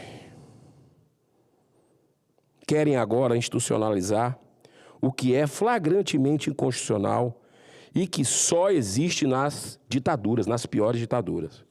É óbvio que isso abre imensas brechas para que discursos críticos às instituições brasileiras sejam considerados como ameaças à democracia. Ou seja, criticar é ameaça, é ataque. Criticar é ameaça? Que democracia é essa, Brasil? Acorda! Acorda, Brasil! Gilmar Mendes, que recentemente fez rasgados elogios ao regime ditatorial da China, essa semana emblemática, ele fez questão de ressaltar em seu voto as 7 hipóteses de situações que estariam totalmente proibidas nas redes. Algumas até são corretas, consensuais e necessárias, como terrorismo, pornografia infantil e incitação ao suicídio, que é uma pandemia do momento, ok. Mas Gilmar Mendes fez questão de acrescentar 2 categorias muito vagas e subjetivas: discurso de ódio e ataques ao Estado Democrático de Direito. E o pior, isso pode levar ao bloqueio de perfis, algo que é proibido pelo Marco Civil da Internet. Uma coisa é você retirar o conteúdo, outra é você acabar com o perfil da pessoa. Essa é uma das provas de que o objetivo maior por trás desse julgamento é que eles, os ministros do Supremo Tribunal Federal e os poderosos de outras instituições, inclusive essa aqui que se omite, se acovarda diante dessas interferências malignas do Supremo, eles querem, esses poderosos de plantão das instituições do Brasil, querem se blindar de quaisquer críticas, mesmo quando são comprovadamente verdadeiras. Quem é que gosta de ser criticado? Ainda mais quem se acha Deus. Não gosta. Mas isso faz parte de democracia. E tem lá no Código Penal, para você que se sentiu injuriado, caluniado, difamado, ir atrás dos seus direitos, pedir indenização. Mas não, eles querem a forra, tirar perfil. Por exemplo, senhor presidente, Seria impossível, doravante, alguém criticar a participação do ministro Dias Toffoli no esquema que saiu na revista Cruzoé, que começou a esculhambação do Brasil em 2019, quando nós chegamos aqui, com a censura na Isto É, que mostrava o esquema de propinas da Odebrecht com o nome do ministro de o amigo do meu pai. Possivelmente isso vai ser considerado, sabe o quê? Discurso de ódio. Também receberia censura prévia qualquer crítica aos habeas corpus dados pelo ministro Gilmar Mendes. Tiveram tantos, né? Mas teve aquela liminar da CBF, por exemplo, que o então presidente da CBF, atolado em escândalos, sendo um deles um contrato de 10 milhões de reais com o IDP, instituto fundado pelo próprio ministro Gilmar Mendes e dirigido pelo seu filho. E ele vai dar uma liminar. É a certeza da impunidade. Estamos entrando com um pedido de impeachment, embasado, assinado por juristas. Esse é o nosso papel, esse é o nosso trabalho. É só isso que eles querem, senhor presidente. Querem se blindar de críticas. Porque fica ruim o nome dele saindo nas redes sociais, criticando. Quer dizer, o povo não pode mais criticar essa turma que recebe o dinheiro da gente, com mandato aí vitalício. Que é a gente que paga, cheio de mordomia. Estão censurando 220 milhões de brasileiros apenas para não serem mais criticados. Isso porque estão muito incomodados por terem dificuldade de sair, sabe aonde? Nas ruas. Eles é que estão presos, estão prendendo gente inocente. Não estão dando direito à defesa, ao contraditório. Individualização das condutas, tudo errado, sem dupla jurisdição. Mas quem não sai às ruas são eles. Acha que vai resolver vindo de cima para baixo? Acha que vai resolver? Não é assim na história. Isso piora, isso não pacifica, isso não reconcilia, isso divide, porque é muita injustiça, gente. Não é por acaso que o ministro Gilmar Mendes elogiou tanto a ditadura chinesa. Essa forma de censura que está sendo imposta pelo STF é muito pior do que aquela feita pelo governo chinês, porque lá todo mundo sabe que quem está fazendo, todo mundo sabe lá quem está fazendo essa arbitrariedade. Lá na China todo mundo sabe quem é, mas aqui não. Eles não querem deixar suas impressões digitais, transferindo todo o ônus para a plataforma, se esconde de uma forma covarde. E a população, ao se ver censurada nas redes, fará inevitavelmente essa pergunta: por que vocês, parlamentares, deixaram isso acontecer? Me perguntam isso já. Por que vocês, pagos por nós, estão deixando isso acontecer na venta de vocês, nas ventas? E a resposta é uma só. Por causa da omissão, da letargia do Senado da República, que está prostrado diante de tantos abusos de autoridades praticados por alguns ministros do STF. O povo pergunta nas ruas também para mim, cadê a abertura do primeiro pedido de impeachment? Agora eu acho que teria que ser coletivo o pedido de impeachment do que aconteceu no STF. Um pilar da nossa democracia caiu. E o ministro Barroso chegou a falar em censura. Chegou a reconhecer, quase um réu confesso. Falou a palavra censura do que está acontecendo. Isso aqui se tornou, presidente, um mero teatro. Só que é o teatro mais caro do mundo, aqui. Aqui nós custamos 6 bi, só o Senado, 6 bi, B de bola de índio, milhões, bilhões de reais por ano. Além de um monte de privilégios, que se um senador quiser, ele pode utilizar 90 milhões de reais em emendas parlamentares para se perpetuar no poder, como tiveram aqui alguns colegas que em entrevistas recentes disseram, não, essas emendas aí é para buscar aliados políticos. Olha só o nível que nós chegamos. São os currais eleitorais. Como é que vai entrar alguém na política nova? Como é que alguém vem aqui para o Senado de fora, que não tem mandato? Está muito cômodo para a gente. Recebo o salário todo mês, gordo o salário. R$42 mil, que é o salário da gente. Carro com motorista, plano de saúde vitalício. É muito cômodo estar caindo o Brasil e a gente aqui, recebendo salário, com essas emendas, para mandar para os estados. Cada um tem seu procedimento, claro. Eu abri mão. Nas emendas eu faço de forma transparente, para os 184 municípios. Sem uso eleitoral, zero. Não vou nem para a inauguração, porque esse dinheiro não é meu, é do povo. Por que eu vou ganhar louros com ele? Mas eu vou dizer uma coisa. Ainda tem senador que defende aumentar o mandato para 10 anos. E olha, não duvide se isso acontecer, não. Não duvide. Nós aprovamos agora na CCJ uma emenda que reduz o mandato do senador para 5. Uma emenda minha, inclusive. Foi unanimidade no acordo.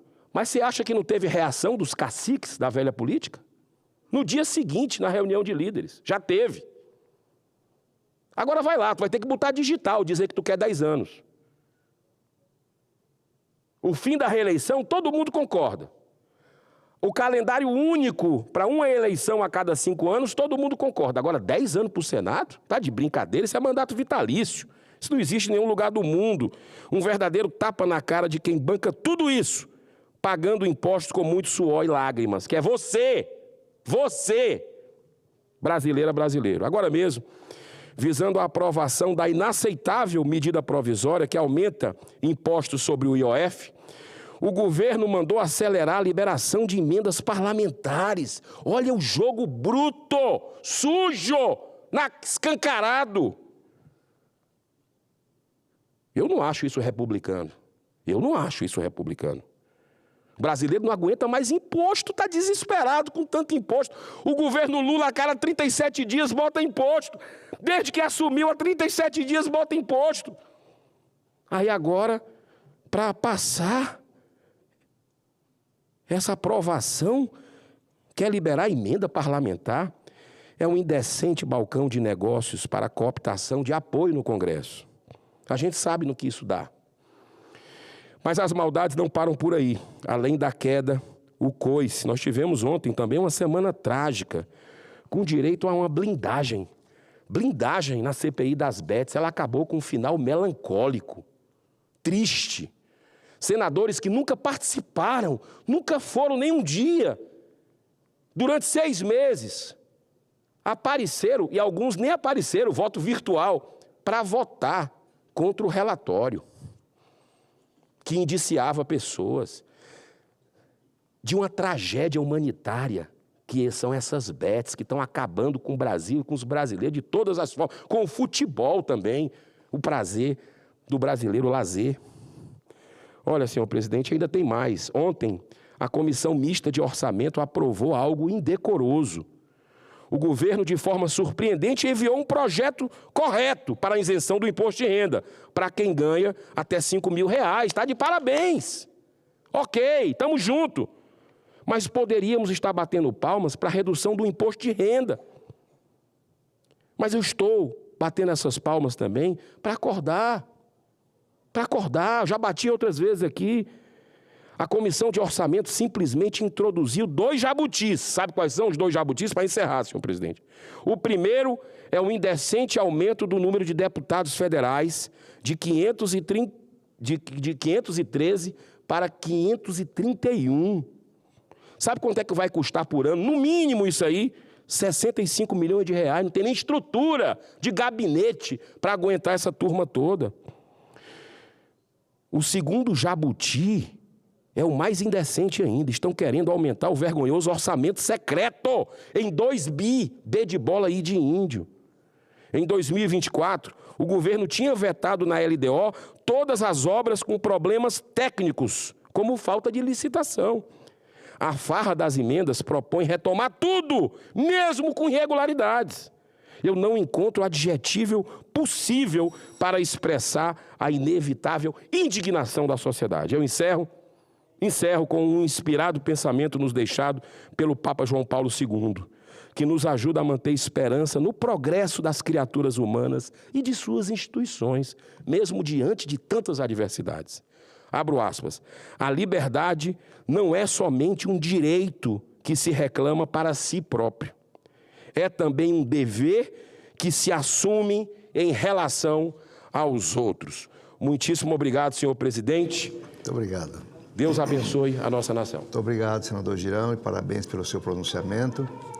Eu quero registrar também aqui, senador, a presença em nossas galerias dos alunos do ensino fundamental do Colégio Adventista da cidade de Anápolis, Goiás. Sejam todos bem-vindos. Anápolis fica aqui perto, entre Goiânia e Brasília, uma cidade industrial, muito forte, muito bonita, muito antiga, das mais antigas, uma das maiores cidades do estado de Goiás. É berço, assim, de grandes políticos, grandes profissionais, tem um grande serviço de saúde, grandes médicos trabalhando lá em Anápolis, né? Um lugar extraordinário. Então, bem-vindos vocês aqui ao Senado, para vocês conhecerem aqui o plenário. Hoje está um dia parado, uma sexta-feira, né? Hoje é só alguns discursos, pouca presença, o pessoal viajando, mas vocês mesmo assim estão observando a beleza aqui do ambiente do Senado Federal. Bem-vindos. Senador Girão, pode subir aqui, por gentileza.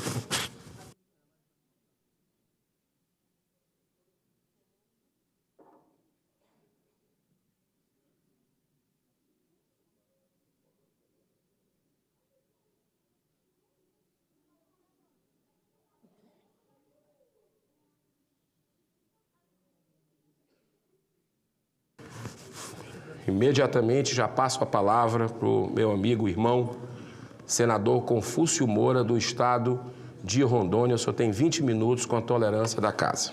Perfeitamente. Senhor presidente, senhoras e senhores senadores, presentes e ausentes,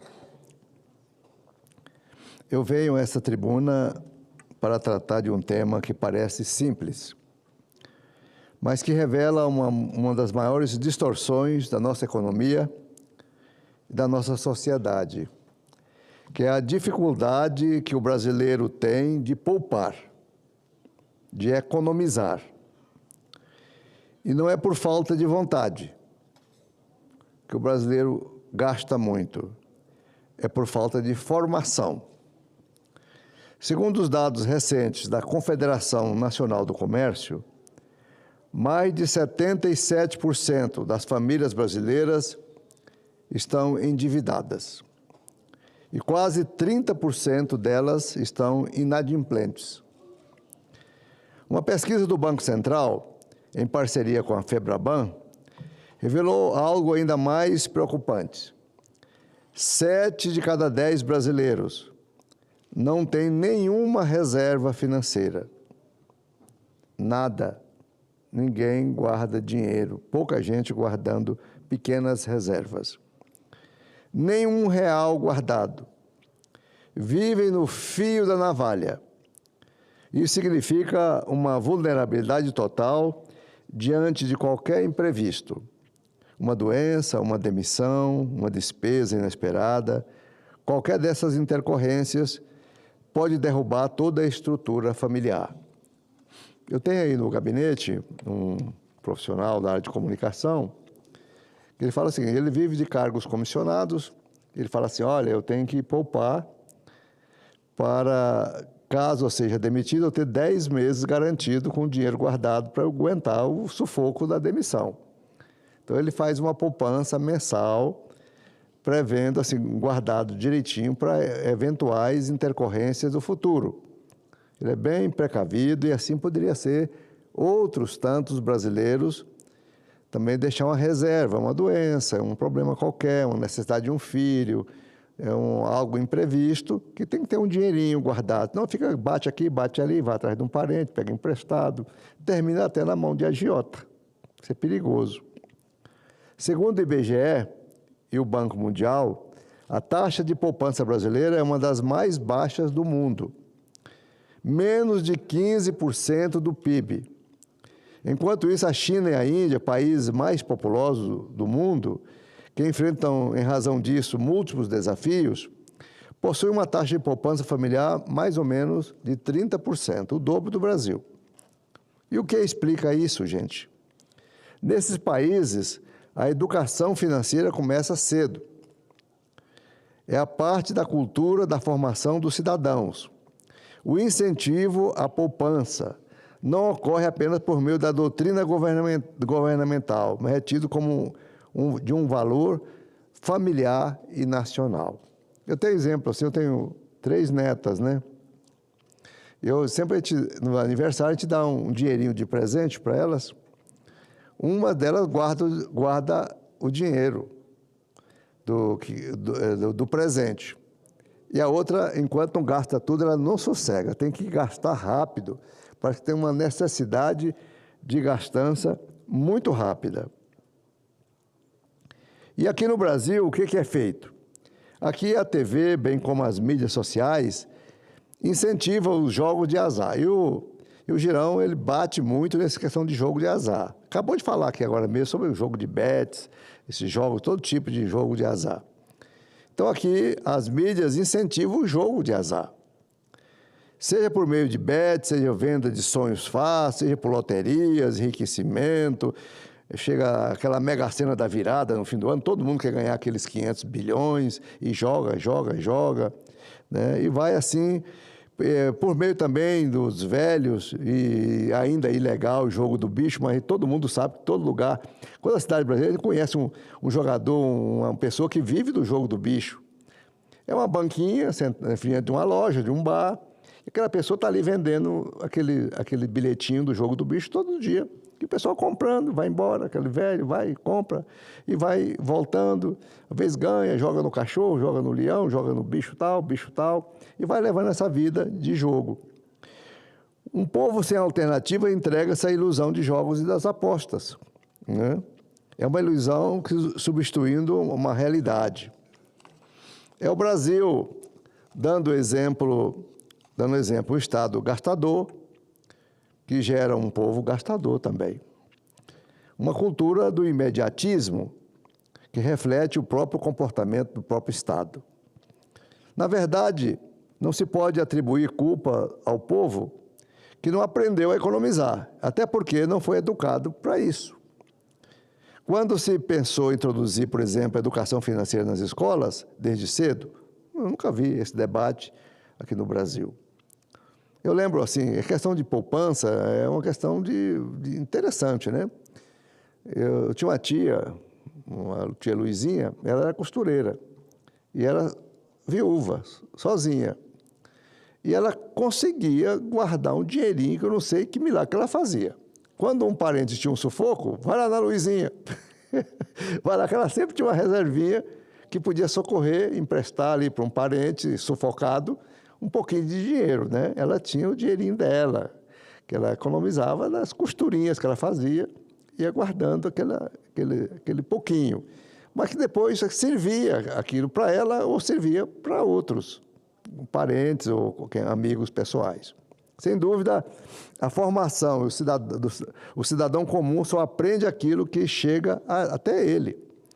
Indefeso, é bombardeado por uma propaganda de mídias, que induz a comprar eletrodoméstico, vai na casa tal, loja tal, está faturando aí 24 meses sem entrada.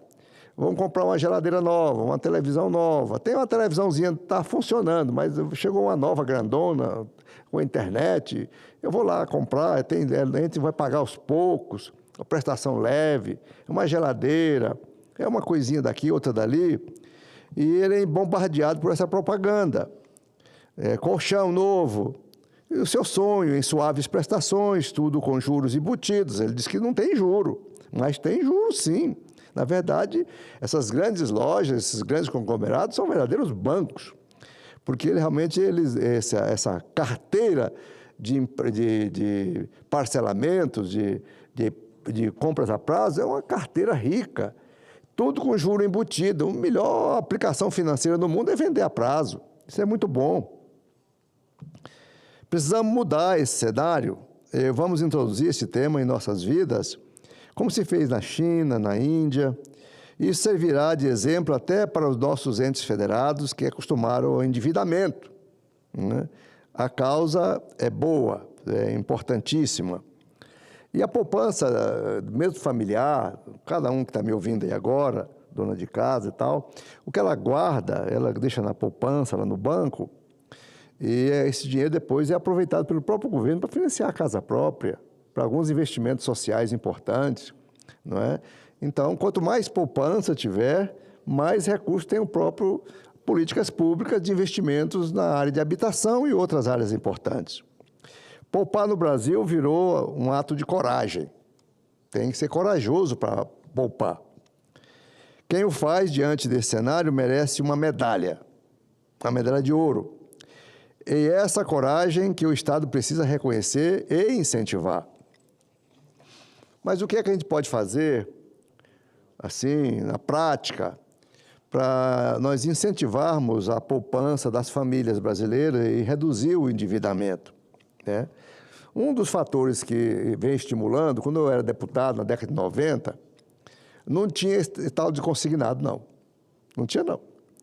Aqui na Câmara dos Deputados, foi criado, na época eu fazia parte da mesa, essa possibilidade de credenciar uma empresa para fazer o consignado. Foi uma só empresa. Então, a gente foi testando, e foi assim um desenfreio tão grande na Câmara na época, que teve até suicídio. Funcionárias endividadas por pressão do marido ou do namorado, para fazer isso, fazer aquilo, daí a pouco não tinha salário e ficava devendo, e é o suicídio. Então, considero até bom, porque o juro é pequeno, tudo, mas se a pessoa fizer a poupança, não precisa do consignado. Faz a poupança para fazer a reforma da casa, melhorar a cozinha, comprar uma geladeira, comprar uma coisa e outra. Às vezes é poupando. Vamos devagar aqui, eu vou poupar, e lá na frente, daqui 1 ano, 2, eu compro à vista. Mas o pessoal, não, vou logo fazer o endividamento. E os aposentados, aqueles que são pensionistas, aqueles mesmos dos benefícios sociais, às vezes uma velhinha aposentada, uma avó, chega a neta, chega o neto, e fala, ô vó, me arruma aí o dinheiro. Eu não tenho, meu filho, mas pega um consignado para me ajudar. E ela vai lá, porque sabe como é que é avô, né, e avó, e pai, e mãe, aquilo dói no coração e termina você ir lá, faz o consignado para ajudar o filho ou o neto. E lá vem a dívida. Aí vai ver, daqui a pouco vai outro consignado, até a margem vai ficando pouquinho, daí a pouco ela recebe R$1.500, R$1.600, quando ela pensa que não, está recebendo lá só uns trocados. E isso é cruel para essas famílias, para essas pessoas, que é a destruição do pequeno benefício que ela recebe de pensão ou aposentadoria. Então, quais são as propostas que a gente pode apresentar aqui? Primeiro, a educação financeira como uma política de Estado. Incluir no currículo obrigatório a educação financeira. Se não puser no currículo, coloque a educação financeira como uma opção extracurricular, mas que introduza a educação financeira para as crianças, aprender a poupar. Mesmo antigamente, eu lembro mesmo, eu era menino, tinha um cofrinho. Minha avó me deu um cofrinho. Ali a gente colocava moedinhas naquele cofrinho, até o cofrinho ficar pesado. Então, aquele cofrinho era a poupança antiga, que não tinha ainda a poupança, a gente guardava o dinheiro no cofrinho, né?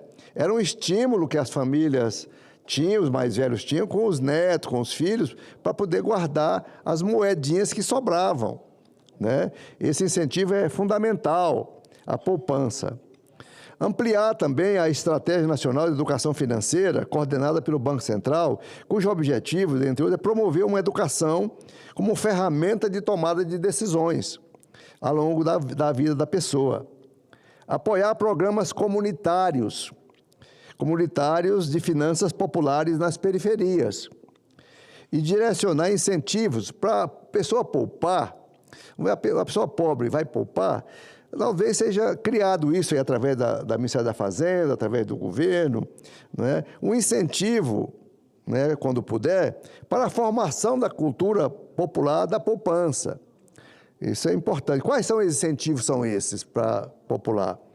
Primeiro, rendimentos superiores à poupança tradicional, criar para quem ganha até 5 salários mínimos. Rendimentos isentos de imposto de renda, né? Mesmo para aqueles que pouparem em outro meio que não seja a poupança convencional. Porque a poupança de hoje ela não está sendo compensadora. Ela rende muito baixo, menor que a inflação. Então, a pessoa fala, não vou deixar dinheiro na poupança, não. Mas a poupança ainda é o meio de aplicação financeira mais popular do povão. Qualquer dinheirinho fala, vou botar na poupança. É uma palavra que eu vou colocar o dinheiro na poupança. Então, já tira aquele sobrou esse dinheirinho e põe na poupança. Isso é muito importante. E uma campanha nacional de valorização da poupança doméstica, uma campanha multinacional, com linguagem clara, exemplo que já tivemos contra a dengue, a violência doméstica. Poupar é proteger o futuro, seu futuro. E o país vai te ajudar a conseguir isso através de uma boa mídia, de educar nosso povo a gastar bem gastado, a não gastar à toa, a não jogar dinheiro fora, não sair, porque tem um estímulo, gente. Chega no Natal, todo mundo quer dar presente, né? Todo mundo quer ganhar presente. E às vezes a pessoa não está em condição de comprar presente caro. Então, aquele presente. É um casamento, tem que comprar presente. É aniversário, tem que comprar presente. É São João, tem que comprar presente. É Dia dos Namorados, tem que comprar presente. E assim vai. E vem o Dia dos Pais, Dia das Mães, e assim, Dia das Crianças. Tudo isso comprar presente, gastar dinheiro. Senhor presidente, o Brasil precisa de um novo rumo, o da responsabilidade financeira. E isso começa, como o exemplo, o próprio Estado, com estímulo real aos que precisam viver com dignidade hoje e também amanhã. Como senador da República, eu gostaria de transformar essas propostas em algo de uma ação verdadeira. Não adianta ficar fazendo discurso. É importante que essas coisas que a gente fala aqui aconteçam na realidade, se saia para as ruas, caia no coração das pessoas, para que possa realmente ele tomar uma decisão diferente. Eu conclamo a todos os parlamentares, aos telespectadores, aos ouvintes, a debatermos com seriedade o tema do endividamento das famílias brasileiras. Nós não temos poupança. As famílias brasileiras estão endividadas, estão todas enroladas. Muitas estão assim com dificuldade, o nome sujo na praça, né? E com esse intuito encontramos soluções aos problemas apresentados. Poupança não é luxo. Quem poupa não é só rico. Ah, eu não tenho dinheiro para poupar, não é? Mas sempre tem. Eu falo o seguinte, pague um dízimo para você mesmo. Tire um pouquinho e investe em você. Quem é evangélico, todo mês ele dá lá o dízimo para a igreja, 10% do seu salário, dos seus negócios, 10%. Dá um jeito de colocar 10% para você mesmo e guarda. Faz uma poupança, né? Pague o seu dízimo para você. Isso é fundamental. É um direito poupar. Poupança não é luxo. E é tempo de o Brasil reconhecer esse direito do povo para construir uma cultura que valorize o seu próprio futuro. Ninguém pensa que vai ficar velho. Ninguém pensa que um dia vai se aposentar. A gente pensa eternamente na juventude, não é? Parece que a idade não passa. Mas ela passa, a gente chega, a gente fica velho, a gente aposenta, a gente vai ter que aguentar essa marcha. Então, quem não se prepara para ter uma aposentadoria, para poder ter um dinheirinho para sobreviver, que quando você vai... A gente pensa assim, eu vou ficar velho, vai diminuir minha despesa. Pelo contrário, aumenta. Aumenta com remédio, aumenta com as visitas aos médicos, aumenta as despesas para ajudar a família. Então, mesmo a pessoa mais velha, mais aposentado, aquele dinheiro que ele recebe, termina gastando quase todo. Então, essa é a marcha da vida. que nós todos passamos por isso, não é? Então, eu aqui no meu discurso de hoje, é um discurso muito prático. É um discurso para nós orientar o nosso povo a economizar um pouquinho, a guardar um pouquinho de dinheiro, guardar para o futuro, para as necessidades, para a hora do apuro, a hora daquele arroxo. Você tem aquele dinheirinho ali que vai lá e socorre. Isso é indispensável para quem tenha uma certa paz e consiga viver adequadamente. Quero agradecer ao nosso presidente Eduardo Girão por esse espaço, agradecer a presença dessa comitiva que está aí nas galerias, que ainda não sei a origem que eles vêm, mas pelo jeito de gente boa, todo mundo com a cara boa, experiente, e vim aqui conhecer o plenário hoje vazio, do Senado Federal, onde apenas um senador fica aqui bravatando, né, seus discursos ideais, presidido pelo Eduardo Girão, lá do estado do Ceará, e eu sou lá do norte, eu sou do Rondônia, né? Estou aqui também fazendo o meu discursinho de sexta-feira. É como se diz, sextou, né? E nós estamos aqui fazendo o nosso trabalho. Muito obrigado a vocês e a todos os telespectadores e ouvintes que estão ligados na TV Senado. Bom dia a todos, obrigado. Muito bom dia, muito obrigado, meu querido irmão, senador Confúcio Moura, do estado de Rondônia. Ele que foi governador, senador aqui muito atuante, muito presente, e a gente fica muito feliz em caminhar ao lado de homens como ele. Eu queria, senador Confúcio, recebi a informação que tem pessoas aqui de alguns estados, avulsos, né? Quais são os estados? Rio de Janeiro, Rio Grande do Sul, Minas Gerais, Roraima, Paraná. Sejam muito bem-vindos. E tem ali um amigo, um irmão, que é o meu querido Rodrigo Marinho, né, que é constitucionalista, ele, cearense, torcedor do Fortaleza, está triste, porque ontem chegou a empatar o jogo, mas levou um gol no final. Mas eu quero também saudar, são as pessoas que estão fazendo pós-graduação, não é isso? No IDP. Mestrado e doutorado no IDP. Mato Grosso, Minas Gerais eu já tinha citado, Mato Grosso ainda não. Então sejam muito bem-vindos aqui ao Senado, a Casa Revisora da República, tá? Presidente, posso encerrar? Pronto, então a presidência informa às senadoras e aos senadores que estão convocadas às seguintes sessões. Sessão especial hoje, às 14 horas, destinada a comemorar o Dia Nacional da Ciência e do Pesquisador Científico.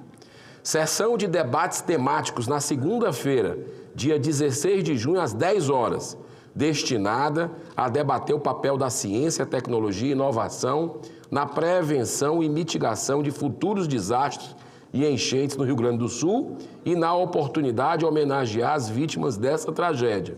E também uma sessão não deliberativa, também na segunda-feira, às 14 horas. Se Deus quiser, estaremos juntos aqui, né? Desejando um final de semana de muita luz, de muita paz, de esperança para você, né? Eu fiz agora há pouco, o senador Confúcio fez um discurso maravilhoso da importância de poupar, né? Quem pode separar algum dinheiro para deixar...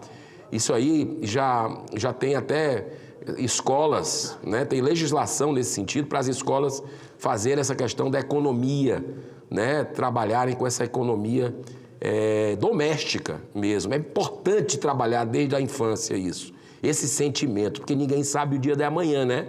Ainda mais no Brasil que a gente está vivendo hoje. Mas eu fiz um discurso muito firme sobre a censura que está acontecendo no Brasil, os desmandos, a omissão dessa casa, né? E eu quero dizer para vocês que não vamos perder a esperança não, porque a gente não vai desistir. O que eu ouço, e muitos colegas aqui, o que mais a gente ouve na rua é o seguinte: não desista. A gente sabe que está duro, que está difícil, mas não desista. E o brasileiro não desiste nunca. E a gente sabe que quem está no comando é Jesus. É Jesus, não é ninguém mais. Então, tudo é possível e o bem vai prevalecer, a justiça nessa nação. Um grande abraço, um final de semana abençoado, de muita luz, paz. Abrace seus filhos, sua família. Viva esse momento. Vamos orar pela paz no mundo. Estamos tendo operações desde ontem de Israel no Irã, possibilidade de retaliação, guerra a invasão da Rússia na Ucrânia e outras complicações mais mundiais, né? Nós estamos vivendo aí provações inimagináveis nesse 2025, né? Parece que o mundo está de cabeça para baixo, mas vamos ter fé e esperança que a gente sabe, Deus está no controle e vai dar tudo certo, né? O amor, só o amor é real, só o amor é real. Por isso, esteja junto dos seus filhos, da sua família, dos seus amigos que lhe amam. Um grande abraço, que Deus abençoe essa nação. Cumprida a finalidade dessa sessão, a presidência declara o seu encerramento. Deus te abençoe, paz e bem.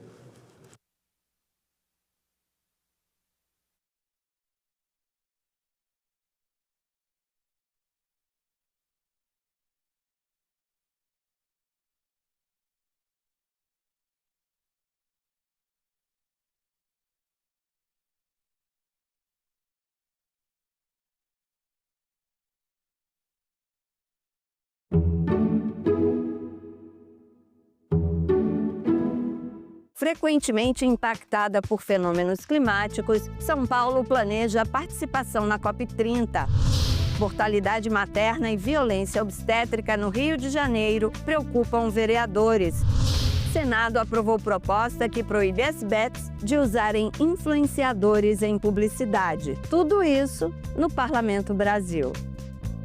Parlamento Brasil.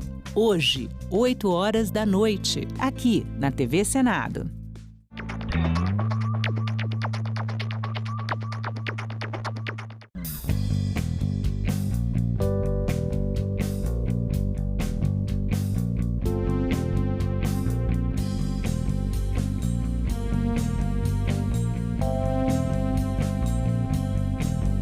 Meu nome é Rogério de Souza Eustáquio, nasci em 1985, trabalho de auxiliar de serviços gerais no Senado Federal. Tenho uma banda que eu toco, que é a banda de forró. A música é algo que me move, né? Porque eu amo tocar. Quando eu vejo as pessoas dançando, vejo as pessoas felizes, eu amo muito o que eu faço. Sinto muito feliz por poder exercer a minha liberdade, né? Tanto cantando, quanto o meu poder ir, o meu poder vir. Em 8 de janeiro de 2023, eu trabalhei sim na limpeza no Senado. Me deu uma tristeza no coração. Para mim, como se tivesse destruído algo que a gente demorou tanto para construir, né? Se eu tenho um acesso melhor à saúde, é através da democracia. Se eu tenho segurança hoje em dia, é também através da democracia. Meu nome é Rogério e eu nasci com a democracia.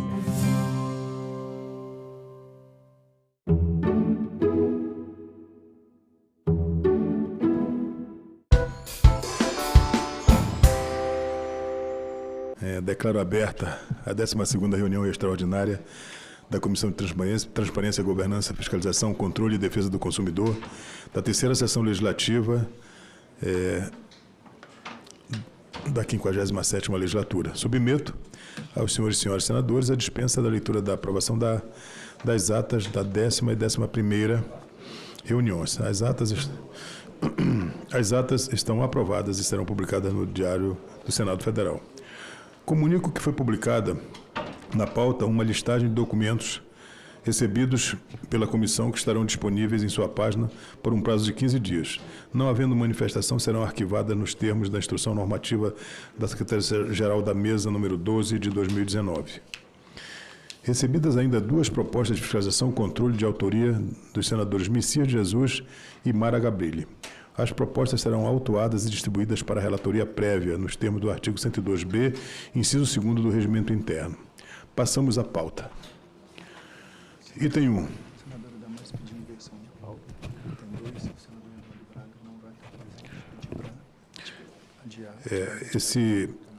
O primeiro item da pauta, que é o projeto de lei 3995, que estabelece política de governança da administração pública federal direta, autarquia e fundacional, de autoria da Câmara dos Deputados, ele foi retirado de pauta a pedido do relator, senador Eduardo Braga.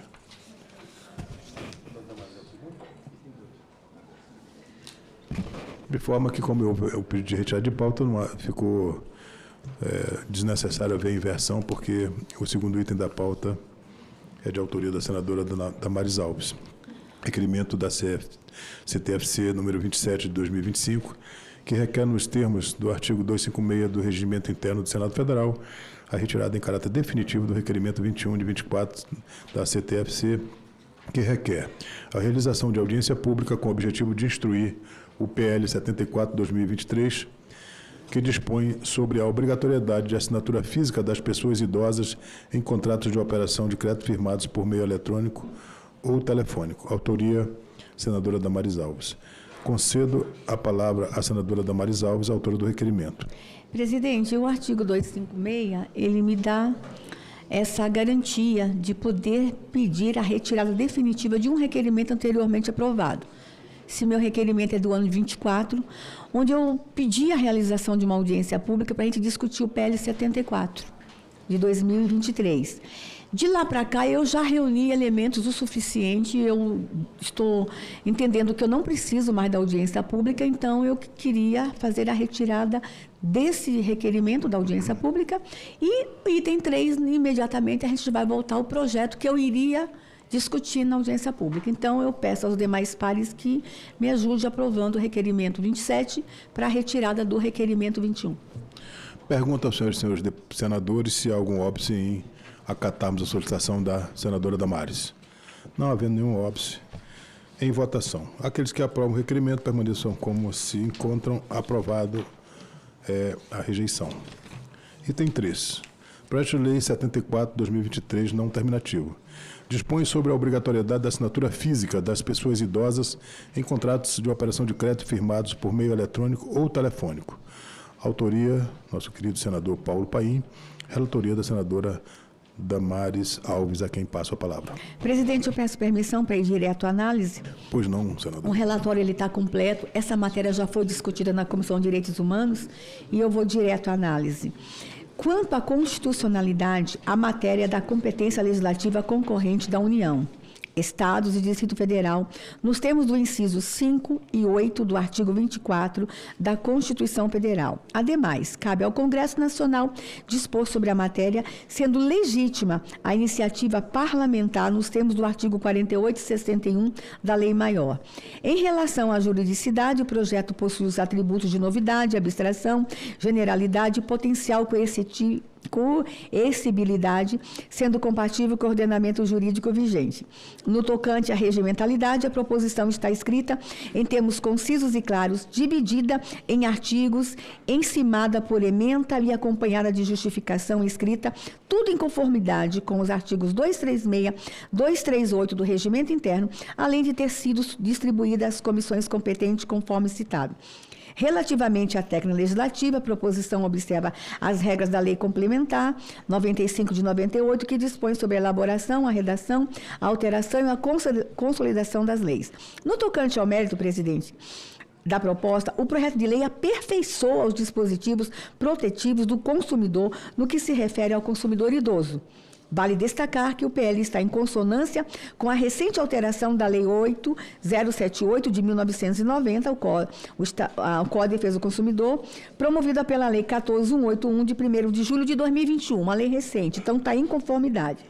Foi incluído no Código de Defesa do Consumidor o artigo 54C, inciso 4, que veda expressa ou implicitamente, na oferta de crédito ao consumidor, publicitária ou não, assediar ou pressionar o consumidor para contratar o fornecimento do produto, serviço ou crédito, principalmente se tratar de consumidor idoso. Além disso, a citada lei estabelecendo que não constitui crime a negativa de crédito motivada por superendividamento do idoso. Desta forma, podemos considerar que o consumidor idoso necessita de proteção especial da legislação consumerista, sendo considerado um consumidor hipervulnerável. A obrigatoriedade de contratação de crédito por meio de assinatura em papel colaborará para assegurar que o consumidor idoso e hipovulnerável possa estar devidamente informado sobre as condições do crédito que está sendo contratado, além de possibilitar a ele guardar cópia do contrato para facilitar a solução de eventual problema relacionado ao vínculo contratual. Consideramos que as emendas aprovadas na CDH colaboram para o aperfeiçoamento do PL, tanto nos aspectos redacionais quanto nos constitucionais. O voto, presidente, é pela aprovação do PL 74/2003, pela rejeição da emenda 1T e pela aprovação das emendas 2, 3, 4, 5 e 6 da CDH, que deixaram o projeto redondinho, perfeito. Esse é o voto e eu peço ao apoio dos pares. Em discussão, o relatório da senadora Damares. Não, eu creio que só uma ponderação. Eu sei que esse tema existe uma preocupação de engessamento dos contratos, mas no cenário que a gente está vendo lá do roubo das aposentadorias, das pensões do INSS, figura-se uma medida prudente no contexto atual. Então, também há, né, o que tem se dito por aí, suspeitas em consignados, empréstimos consignados envolvendo pessoas mais vulneráveis. Então, infelizmente, acho que tem que se realmente dar um passo atrás e repensar esse tema.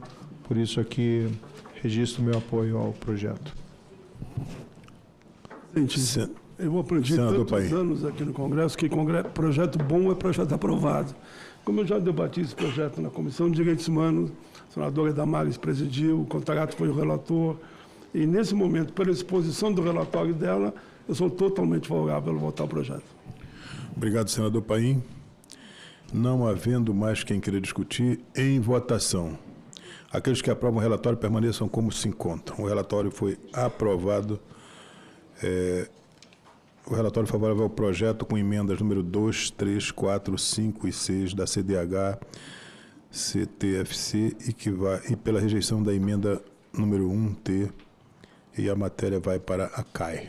Presidente, me permita, eu tinha tanta pressa de aprovar, mas eu queria fazer uma fala, presidente.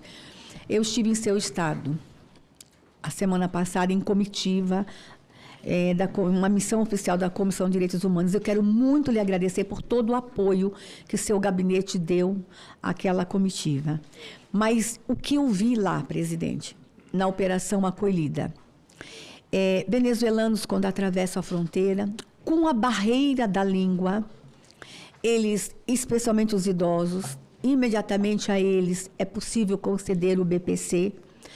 A partir do momento que esses imigrantes vulneráveis, longe de casa, com toda a dor e sofrimento, conseguem o BPC, começa um assédio a eles, presidente, dos tais empréstimos, e eles não conseguem entender, fazendo coisas por aplicativo, por celular. Esse projeto de lei vai proteger todos os vulneráveis. Claro que a gente está trazendo aqui a questão do idoso, mas vai proteger esses idosos venezuelanos que entram lá e são enganados. Depois eles nem sabem que tem o BPC, quanto mais o empréstimo. Então, eu precisava fazer esse registro aqui, que é também sua preocupação lá no Estado, e obrigado por ter pautado esse projeto, e a gente dá um passo importante na proteção dos idosos hoje no país. Senadora Damares, a senhora não estava... A senhora teve que sair hoje para fazer uma recepção à princesa do Japão, mas eu fiz na casa eu fiz uma consideração, uma fala a respeito da sua comissão externa, que foi extremamente importante para o nosso Estado, onde a senhora viu o impacto dos custos dessa imigração, tanto para o nosso sistema de segurança pública, para o nosso sistema de educação, para a saúde.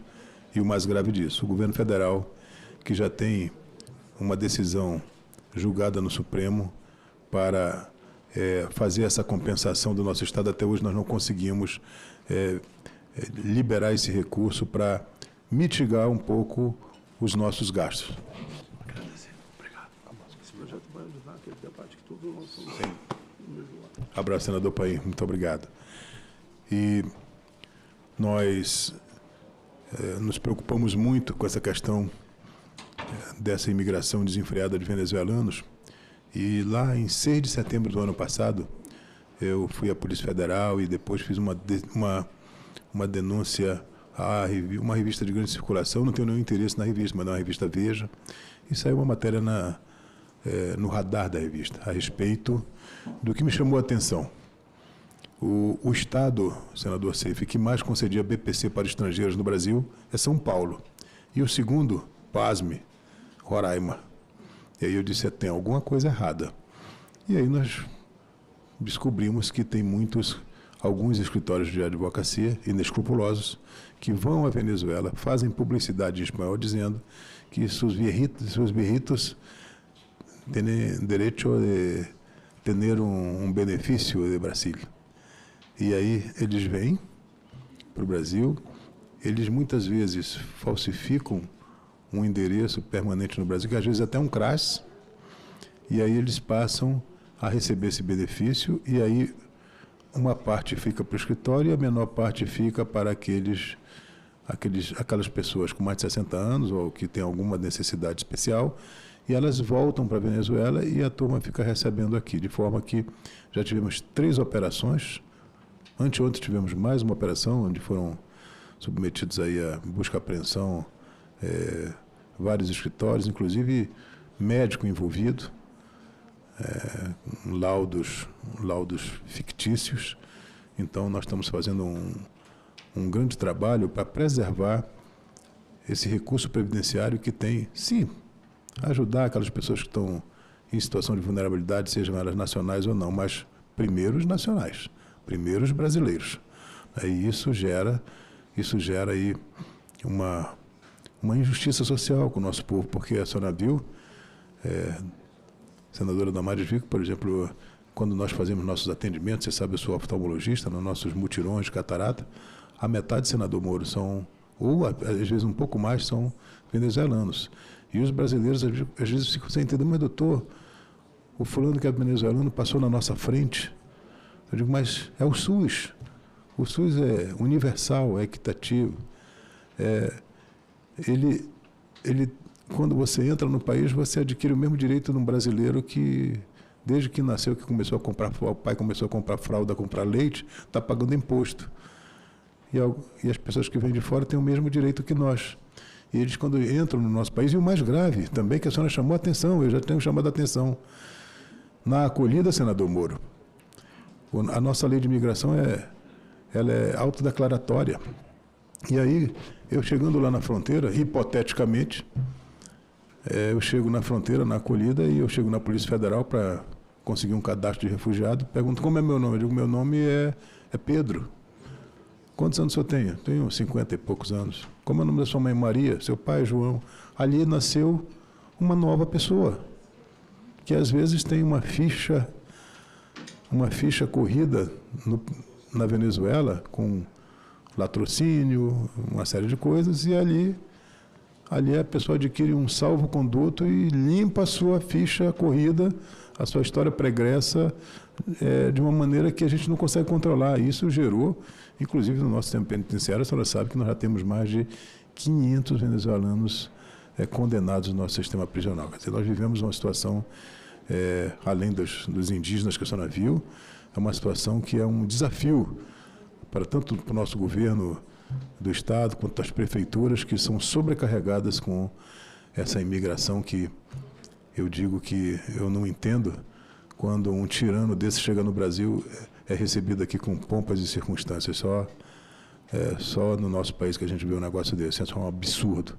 Eu quero agradecer a senhora pela sua sensibilidade, pelo seu comprometimento com o seu mandato, ser focada em proteger crianças, adolescentes, mulheres em situação de vulnerabilidade, e agradecer a você por essa disponibilidade de ir à reserva Yanomami, mostrar para o mundo que, apesar de terem dito aí naquela comissão especial que a culpa era toda do governo anterior, eu fiz um relatório dizendo que nós temos presença garimpeira na área em Yanomami há mais de 80 anos, que aquelas pistas que são utilizadas hoje pelos polos base dentro da Resolução 37, aquelas pistas foram feitas não foi pelo governo, foram feitas pelos garimpeiros, à exceção de Surucucus e Auaris, mas quero agradecer a Vossa Excelência, que eu tenho certeza que o seu relatório irá ajudar a nós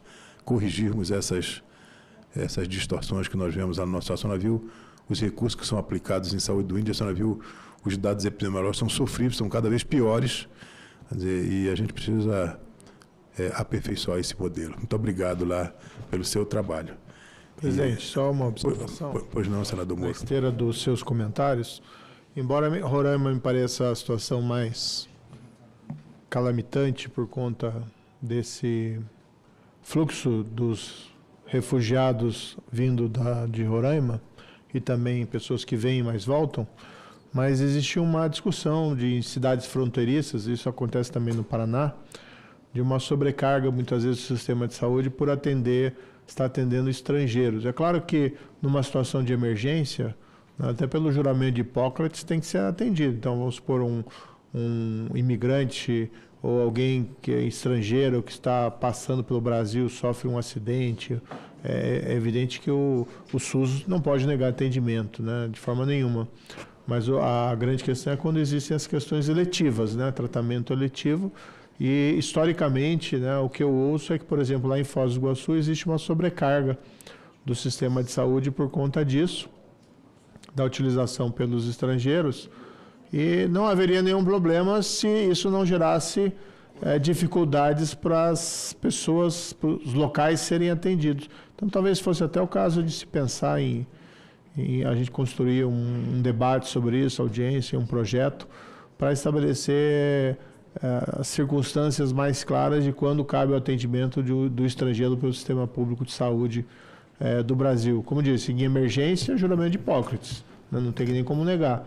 Agora, em outras circunstâncias, a utilização com prejuízo do cidadão brasileiro realmente não é algo que nós possamos defender. Senador Moro, doutor Irã, pois não, senadora Damares. Desculpa voltar ao assunto, mas é tão rara e tão preciosa essa oportunidade aqui. Estamos com 4 senadores de estados diferentes com preocupação com Roraima e com os estrangeiros. Nós somos um país que acolhe. Historicamente, nós somos o país do acolhimento. Isso ninguém tira do povo brasileiro.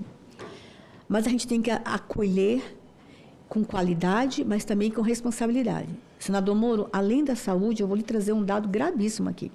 Eu estive com os conselheiros tutelares da capital. Os conselheiros tutelares podem investigar até a porta do abrigo. Do abrigo para dentro, o conselheiro tutelar não entra.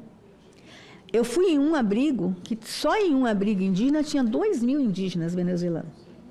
Então, assim, há uma proteção, violência doméstica investiga aqui fora, lá dentro não. E aí, até a questão da segurança pública, nós vamos ter que rever. Eles são venezuelanos, mas precisam se submeter à nossa legislação penal também. Uma outra coisa que me preocupou, tem pessoas entrando pela Operação Acolhida que não são venezuelanos. Só que eles desceram na Venezuela, são pessoas que a gente talvez não daria a elas o tratamento que elas receberam no Brasil por dizerem que são venezuelanos. Chegam na Operação Acolhida, falam que são venezuelanos, inventam um nome venezuelano, mas não tem documento.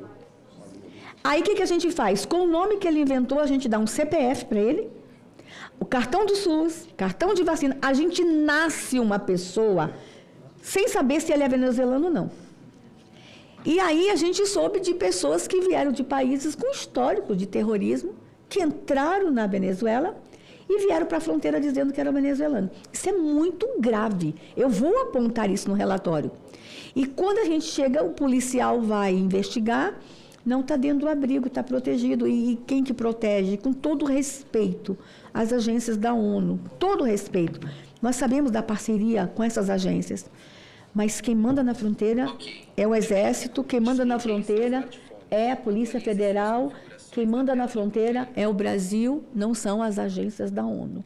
Então, eu fiquei muito preocupada com o que eu vi. Além da saúde, a questão de segurança me chamou muita atenção. Eu queria também chamar a atenção, antes de voltar a palavra para Vossas Excelências, não sei se a senhora certamente foi ao abrigo Rondon, que é o maior deles, e nós precisamos fazer uma orientação efetiva às mulheres, principalmente às mulheres, e algumas famílias, tem muitas mulheres que estão lá, que os maridos ficaram para trás, enfim, mas as mulheres que vão com seus maridos, não sei se você não prestou atenção, elas têm um filho em cada mão e estão grávidas.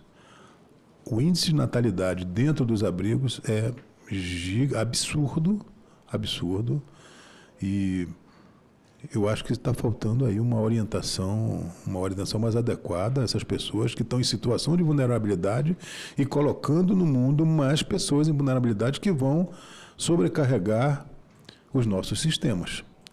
Então, infelizmente, a gente fala muito isso, mas a própria grande imprensa nacional, eu acho que devia olhar com mais cuidado e divulgar muito mais esse drama que nós vivemos lá, senador Moro, porque já passaram mais de 1.300.000 pessoas na Operação Acolhida. 1.300.000 pessoas. E hoje 10% da nossa população é venezuelana. Eu costumo dizer que daqui uns 10, 15 anos nós teremos certamente um prefeito venezuelano lá, teremos vários vereadores venezuelanos e podemos até depois ter um governador venezuelano. Tal assim, a importância, o número de imigrantes que vão para o nosso estado, e graças a Deus, a senhora viu também, nós temos uma gestão muito eficiente, nós estamos crescendo, nós temos índices muito positivos de crescimento, de geração de emprego. O nosso governo lá, e também a Prefeitura de Boa Vista, tem assim se desdobrado com muita eficiência para tentar diminuir, mitigar o impacto dessa imigração, que eu acho que é o maior êxodo humano desse século no mundo. Nós temos mais de 7 milhões de venezuelanos, senador Seif, vagando pelo mundo. No seu estado nós temos muitos venezuelanos, nós temos lá uma metalúrgica que acolhe mais de 600 venezuelanos, e é um trabalho importante de interiorização, impacta de uma maneira muito positiva no nosso estado, porque a gente não tem como abarcar toda aquela mão de obra, que é uma mão de obra qualificada, inclusive, que tem valorizada e que precisa de oportunidade. Então, mais uma vez agradeço o seu trabalho, que a senhora, com sua dimensão nacional, a senhora nos ajuda a fazer com que o governo tenha um olhar mais cuidadoso para o nosso estado e também que a gente possa fazer uma discussão aqui sobre todo esse dinheiro. A gente gasta muito mais dinheiro lá com saúde Yanomami do que a saúde do estado todo de Roraima, para vocês terem uma ideia. Então, há muitas distorções e os números são números cada vez piores. Esse modelo de Distrito Sanitário Especial Yanomami do Leste é um modelo que já não funciona mais, infelizmente. Eu não sei se o senador Seif quer fazer alguma consideração. Senador Irã, eu sou da opinião de que todos nós somos brasileiros, indígenas, não indígenas, brancos, negros, pardos, imigrantes, mas, infelizmente, já no passado, com algumas políticas aí que nós somos contrários, se faz essa segregação. E, infelizmente, também nós sabemos que hoje as terras demarcadas como terras indígenas, que ocorrem os maiores crimes desse país, desde tráfico de drogas, tráfico de humanos, desvio de verbas federais, mineração ilegal, descaminho de mercadorias e tantas outras coisas. Isso precisava ser revisto. Como que uma autoridade policial, como nossas polícias militares, como nossa Polícia Federal, não pode ter acesso a isso? Como é que um campo, uma região Yanomami gasta mais com saúde do que todo o estado de Roraima? Tem coisa aí errada. Então, aqui é a minha solidariedade ao estado de Roraima, e conte conosco aqui para corrigirmos essas distorções, senador Irã. Muito obrigado. E voltando ao que o senador Moro falou em relação a gente conceder o direito à urgência e emergência, é porque eu não falei do tripé, falei de universalidade e equidade, mas O nosso SUS, a Lei 8080, diz que nós também temos a questão da integralidade, quer dizer, quando a pessoa chega aqui, ela tem direito a tratamento integral. Quando nos sistemas únicos que eu conheço, pelo menos no Brasil, vai a Espanha. O pessoal dá muito exemplo da Inglaterra, vou dar um exemplo da Espanha, que eu conheço também bem. Você tem o sistema é universal para os nacionais. Para os nacionais, quer dizer, todo cidadão que vive na Espanha, ele tem direito ao sistema de saúde de uma maneira plena. Mas quem vem de fora só tem direito à urgência e emergência. E também o sistema ele é mais racionalizado. Ele tem coparticipação. Se a gente for falar nisso aqui, senador Moro, a gente apanha. Se a gente for dizer que uma pessoa que vai absolutamente normal procurar o Sistema Único de Saúde tem que pagar uma pequena taxa, isso não se pode falar. Porque na Espanha é assim, você paga uma pequena taxa se você for uma pessoa que tem uma doença circunstancial. Se tiver uma doença crônica, já diminui. Se tiver câncer, uma doença mais grave, já não paga nada. Assim como na aquisição dos medicamentos. Aqui não, tudo é de graça. E esse tripé pétreo, ele gera uma absoluta imprevisibilidade orçamentária, porque a gente não sabe quantos equatorianos vêm para cá para operar no INCOR, quantos bolivianos vêm para cá para trabalhar naquela área ali da 25 de março, na questão nas fábricas de tecido, fábrica de moda que vem para cá. Quer dizer, como é que não vamos fazer essa conta? Se você for no SUS de São Paulo, tem milhares de pessoas da América Latina se tratando, porque sabem que entram no Brasil, conseguem logo um cartão do SUS, vão na UBS, o cartão do SUS tem o mesmo direito que nós. E o Sistema Único do Brasil é um sistema único muito melhor do que qualquer sistema da América do Sul e da América Latina. Então, isso é uma coisa que a gente precisa discutir aqui com muita coragem, porque isso vai ter gente aqui que vai criar uma narrativa que vai nos desgastar, certamente.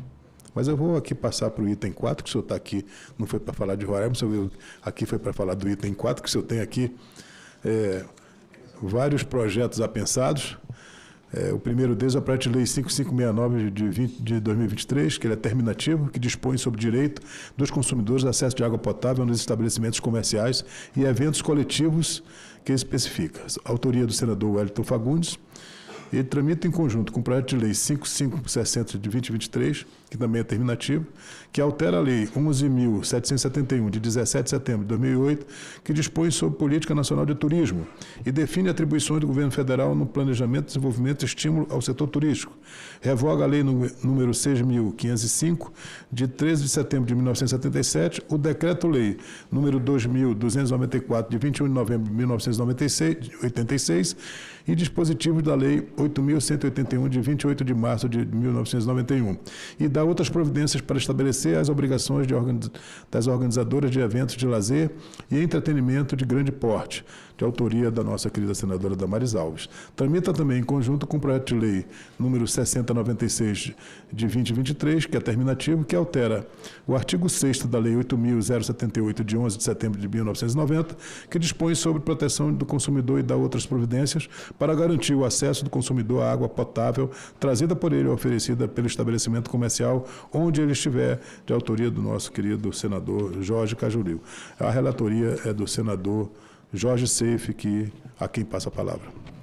Senhor presidente, se o senhor me permitir, vou direto para análise. Depois eu tenho um texto. Pois não, senador. Para traduzir esse PL para a nossa população.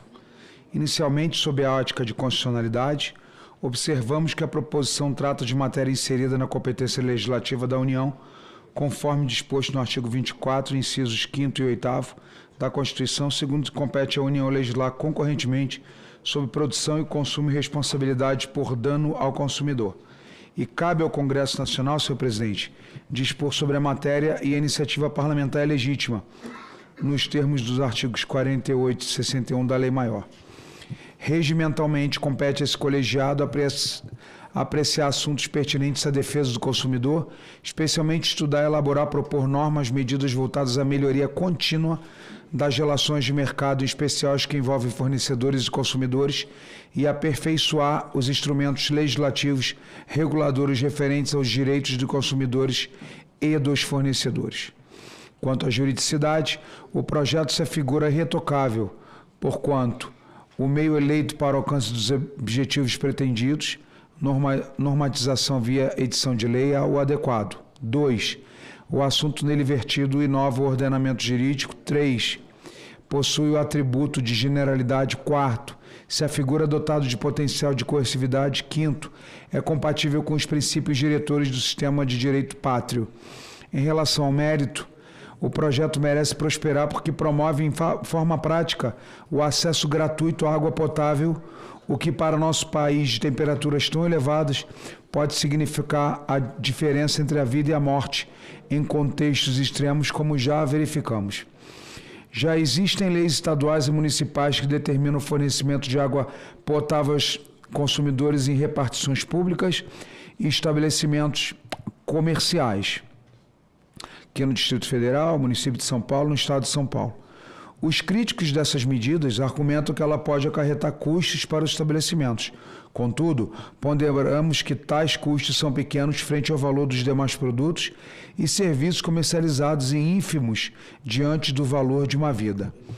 Como medida de melhoramento do projeto de lei escrutinado, apresentamos a emenda para sugerir a inserção de previsão contida na portaria que o inspira de que tanto os pontos de venda de comidas e bebidas quanto os pontos de distribuição gratuita de água estejam dispostos em regiões estratégicas dos locais do evento, a fim de facilitar o acesso pelos consumidores, consideradas a estrutura física e a quantidade estimada de participantes. Sem essa previsão, a obrigatoriedade de oferta gratuita de água potável se torna inócua e de pouco impacto. Por fim, entendemos que os demais projetos que tramitam em conjunto, PL 5560 e PL 6096, ambos de 2023, devem ser declarados prejudicados, com consequente arquivamento na forma do artigo 334 do RISF. Voto.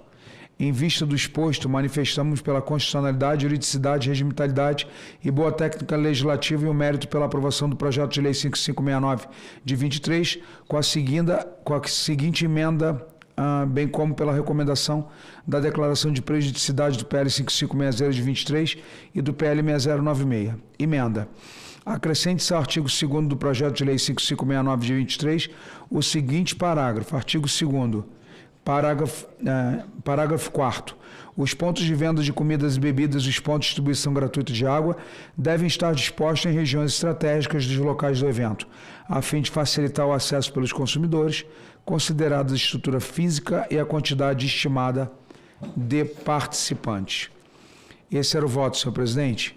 E finalizo com um esclarecimento para a nossa população. Senhoras e senhores senadores, hoje trago a essa casa um tema que toca diretamente a vida, a saúde e a dignidade de milhões de brasileiros. O acesso à água potável gratuita em nossos estabelecimentos e eventos. O PL 5569 de 23 é um imperativo humano e social. Não podemos conceber que alguém em um show, em um restaurante, em um evento lotado, seja impedido de ter acesso a algo tão básico quanto um copo d'água. A tragédia da jovem Ana Clara Benevides, que perdeu a vida em um espetáculo sob calor extremo e com desidratação, não pode e não deve ser esquecida. Ela é um grito, um clamor da sociedade que exige ação. O que está em jogo aqui é a vida humana como bem supremo, um direito fundamental garantido na Constituição Federal. Não podemos permitir que o lucro se sobreponha à vida e que a busca por ganhos financeiros obscureça a responsabilidade essencial de proteger cada cidadão. O custo de um copo d'água é ínfimo, perto do preço de uma entrada de um show, de uma refeição ou, mais importante, de uma vida que se perde por desidratação. Diversos estados e municípios já têm leis semelhantes e a experiência comprova que o impacto financeiro é irrisório diante do benefício social incalculável. A emenda que propus é crucial. Garante que a água não apenas seja oferecida, mas esteja acessível em pontos estratégicos, tornando a medida efetiva e salvando vidas. A aprovação desse PL é o passo para uma resposta imediata e clara à sociedade. Aprovar esse projeto é dizer em alto bom som que a vida humana está acima de qualquer interesse comercial. É garantir que a alegria de um evento não se transforme em uma tragédia. É dar a cada brasileiro a certeza que seu direito mais básico, acesso à água, será respeitado e protegido. Conto com o apoio de cada uma das senhoras e senhores para que essa medida tão simples e fundamental se torne realidade.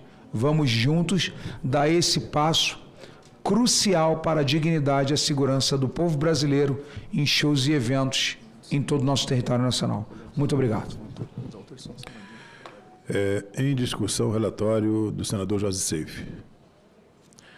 Não havendo quem queira discutir, em votação os projetos nos termos do relatório. Senhores e senhoras senadores, nós vamos abrir o painel porque, como se trata de um projeto de lei terminativo, ele será nominal. Parabéns, senador Seife, pelo relatório. Eu sei que o senhor trouxe para o seu voto até as minhas ideias, as minhas contribuições no outro PL, mas reconheço que ficou perfeito o seu voto. Perfeito, parabéns, parabéns. E é uma grande entrega dessa comissão para o Brasil, uma grande entrega. Obrigado, senador. Eu não boto,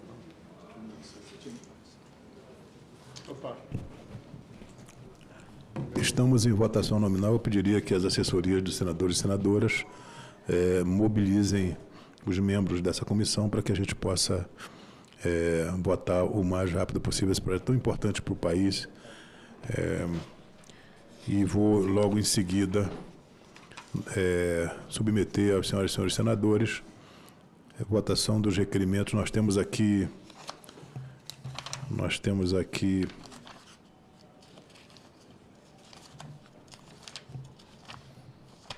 7 requerimentos e mais um requerimento do extrapauto 14/2025, de autoria do senador Jorge Seife.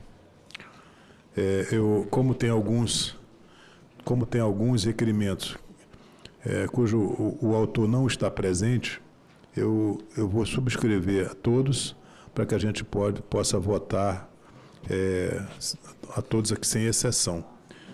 O item 5 requer nos termos do artigo 102, a linha 1C do Regimento Interno do Senado Federal, que sejam prestados pelo presidente do Banco da Amazônia, senhor Luiz Cláudio Moreira Lessa, esclarecimentos acerca da aquisição de títulos emitidos pelo Banco Master em 2024. Esse requerimento é de autoria do senador Marcos Rogério. Em votação, aqueles que aprovam o requerimento permaneçam como se encontram. Senador Moro, por favor. Presidente, sem prejuízo da aprovação, só queria uma palavrinha sobre os requerimentos que eu apresentei, já que se aguarda ainda a votação. Eu vou ler um por um. Quando chegar no seu, o senhor pode fazer as considerações. Eu vou ler um por um. Não esqueço de ninguém aqui não, senador, você fique tranquilo. Não vou votar em bloco, não. Eu vou inclusive, eu vou explicar cada um dos requerimentos. O item 6, requerimento dessa comissão, número 23, de 2025, que requer que sejam prestadas pelo excelentíssimo ministro da Previdência Social, Volney Queiroz, informações sobre indícios de fraude no âmbito do Instituto Nacional de Seguro Social, especialmente no que confere um BPC, benefício de prestação continuada, e a descontos indevidos aplicados a aposentados e pensionistas. O autor é o senador Marco Rogério e eu concedo a palavra a algum dos senadores e senadoras que estão presentes para fazer alguma consideração. Não havendo quem queira se manifestar, em votação. Aqueles que aprovam o requerimento permaneçam como se encontra. Aprovado. Item 7. Requerimento número 24 de 2025 dessa comissão, que requer nos termos do artigo 58, parágrafo 2º, inciso 2º da Constituição Federal e do artigo 93, inciso 2º do Regimento Interno do Senado Federal, a realização de audiência pública com o objetivo de enaltecer o Código de Defesa do Consumidor, marco regulatório estabelecido pela Lei 8.078, de 11 de setembro de 1990, vigente há 35 anos na proteção, transparência e harmonia das relações de consumo com participantes a serem submetidos posteriormente à comissão. Essa é de minha autoria. Solicito se algum dos senadores quer fazer alguma manifestação. Não havendo quem queira se manifestar, em votação. Aqueles que aprovam o requerimento permaneçam como se encontram. Aprovado. Item 8, requerimento da nossa comissão, número 26, de 2025, que requer, nos termos do artigo 58, parágrafo 2º, incisos 2 e 5 da Constituição Federal, que sejam convidados a comparecer a essa comissão, a fim de prestar informações sobre a suspensão da cooperação jurídica entre Brasil e Peru em processo da Lava Jato que envolvam a Odebrecht e as pessoas abaixo. O senhor Rodrigo Antônio Gonzaga Sagastume, diretor do Departamento de Recuperação de Ativos e Cooperação Jurídica Internacional. O senhor Jean Cais Uema, secretário nacional de Justiça. Autor, senador Sérgio Moro. Com a palavra, por favor.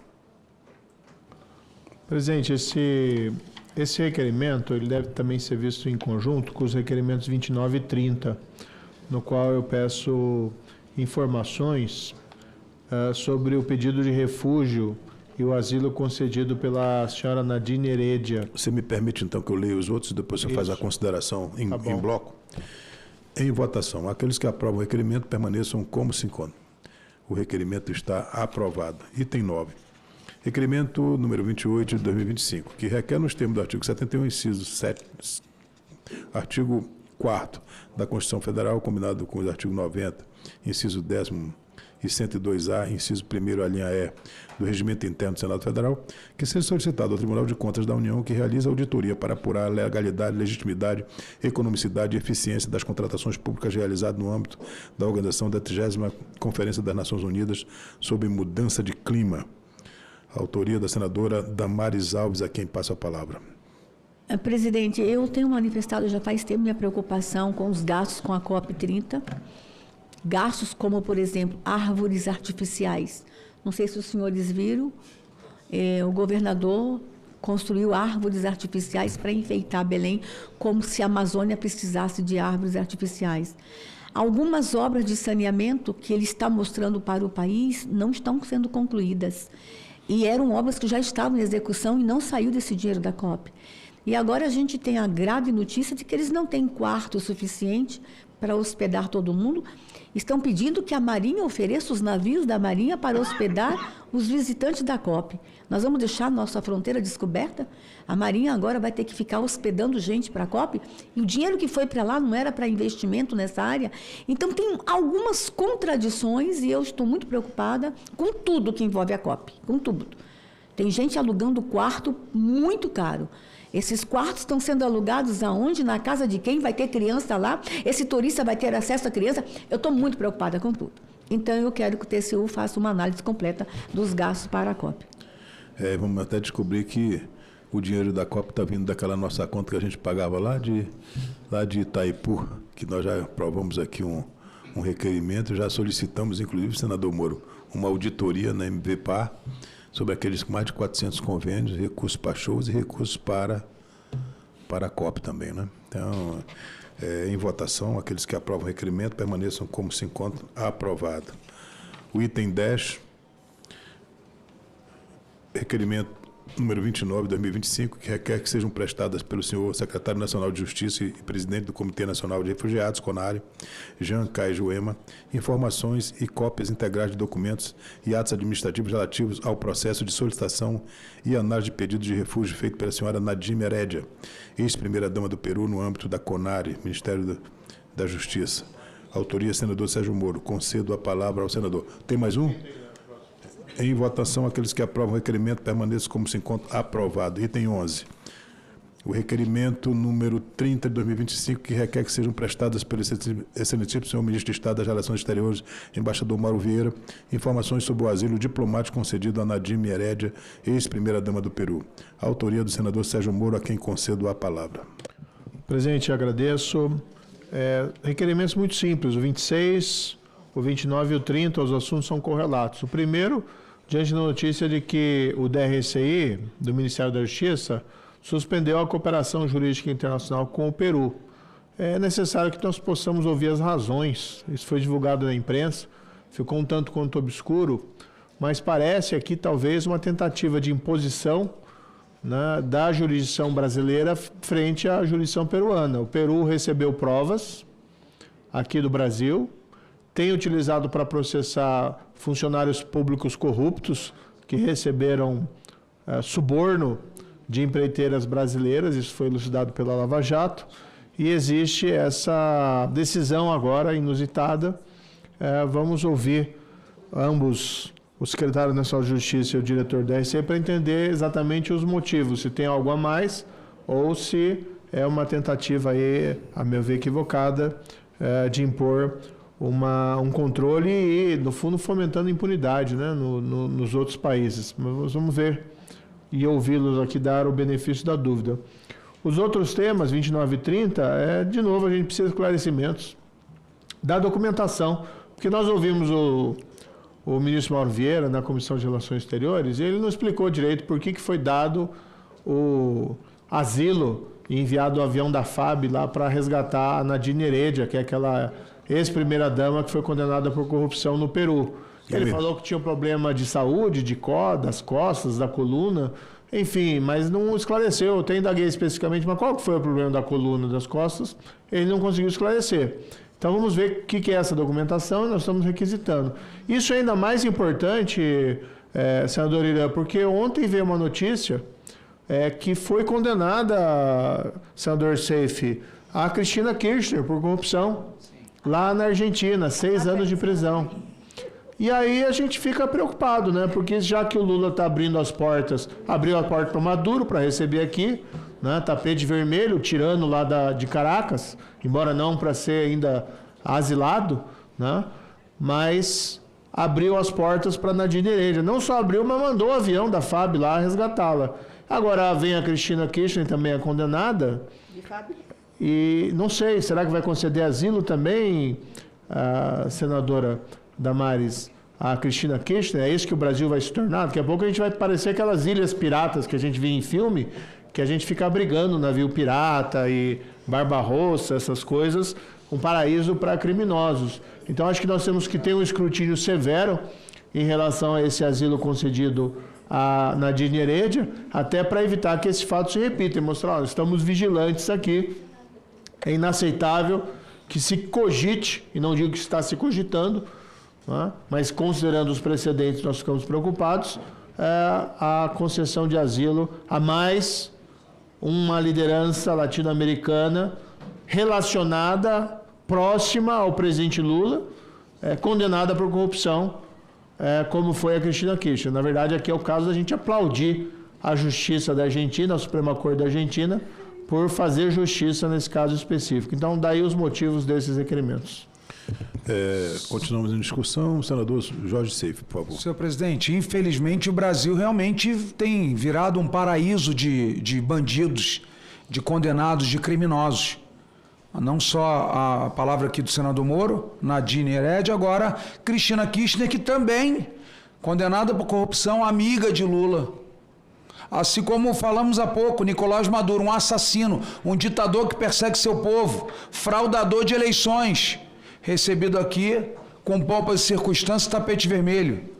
Então, fora os problemas internos que já temos, essas audiências de custódia, inclusive hoje eu dei uma entrevista, mencionei o senador Moro, devido àquele projeto apensado na Comissão de Segurança Pública, que é um projeto dele, do ex-senador Flávio Dino, sobre a revisão da audiência de custódia, de que virou um green card para marginal, para vagabundo, para assassino. E sempre relembro que quem matou aqueles anjos em Blumenau foi um cara com a machadinha, aquela covardia. Tinha passado 3 vezes por audiência de custódia, com droga, com coisa errada, com crime escancarado na testa, e, no entanto, a audiência de custódia, esse paraíso né, que se tornou o Brasil para criminosos, não só nacionais agora como internacionais. Então, eu subscrevo aqui o requerimento do senador Sérgio Moro para que sejam dadas as devidas explicações para essa comissão. Muito obrigado, senador Seif. Em votação, aqueles que aprovam o requerimento permaneçam como se encontram. O requerimento foi aprovado. O item 12 da pauta, dando aqui as boas-vindas ao nosso querido senador Marco Rogério, que abrilhanta essa nossa reunião com sua presença. Seja muito bem-vindo. O requerimento número 31 de 2025 requer que sejam prestadas pelo senhor presidente da Empresa Brasileira de Correios e Telégrafo, Fabiano da Silva Santos, informações sobre documentos relacionados à situação financeira, contratual, estratégica dos Correios, Postal Saúde e Postales. Autoria do senador Cleitinho, subscrito por mim. Concedo a palavra ao senador Cleitinho, mas o senador Cleitinho não está presente e passo à discussão do requerimento. Alguém quer se manifestar em relação a esse requerimento? Não havendo quem queira se manifestar, em votação, aqueles que aprovam o requerimento permaneçam como se encontram. Aprovado. Item 13º, requerimento da nossa comissão número 32 de 2025, que requer nos termos do artigo 58, parágrafo 2º, inciso 2 da Constituição Federal, no artigo 93, inciso 2º do Regimento Interno do Senado Federal, a realização de audiência pública com o objetivo de ouvir o presidente do Banco da Amazônia, BASA, para que preste esclarecimentos sobre o expressivo crescimento das despesas da instituição, notadamente em contratos recentes, que são centenas de milhões de reais, bem como sobre indícios de má gestão apontado em denúncia encaminhada pela Associação dos Empregados do Banco da Amazônia, AEBA. Autoria do senador Marco Rogério, a quem concedo a palavra. Senador Marco Rogério, por favor.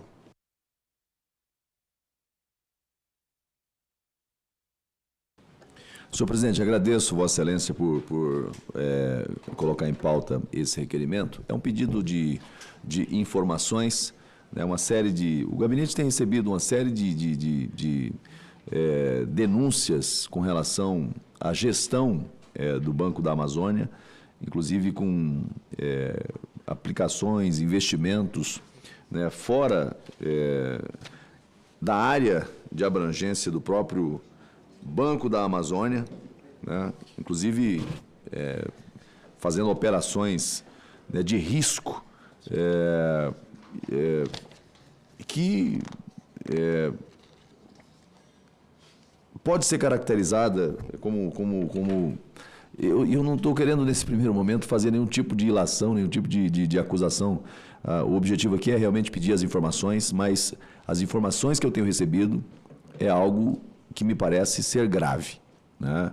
Contratos milionários que estão sendo feitos, celebrados no âmbito do Banco da Amazônia, com contratações milionárias, consultorias suspeitas e aplicações em banco que está em processo de recuperação judicial, né, sem as garantias, sem as devidas garantias. Então, nesse primeiro momento, eu não vou fazer nenhuma fala mais acentuada em relação a isso. Eu tenho sempre tido o cuidado de não antecipar conclusões sem antes verificar a procedência das informações que me chegam ao gabinete. Mas o que estou pleiteando junto à Comissão de Fiscalização e Controle nesse momento é a aprovação do requerimento para buscar essas informações, a clareza dos fatos, para a partir daí tomar as providências que são necessárias. O Banco da Amazônia, ele é fundamental para a nossa região, né? O principal operador do Fundo Constitucional do Norte, nosso FNO, né, garante investimentos no nosso setor produtivo e, portanto, cuidar desse banco é cuidar de um espaço de fomento à produção, ao avanço econômico de toda a nossa região. Parabéns pelo requerimento, senador Marco Rogério. Eu, como um homem da Amazônia, quero enfatizar a pertinência do tema e que nós tenhamos aqui os esclarecimentos necessários para dar segurança àqueles que trabalham e produzem na nossa região amazônica. Em votação, aqueles que aprovam o requerimento permaneçam como se encontram. Aprovado. Antes de passar para o próximo item da pauta, eu vou encerrar a votação do PL 5569-2023, que foi relatado aqui pelo nosso querido relator, senador Jorge Seif.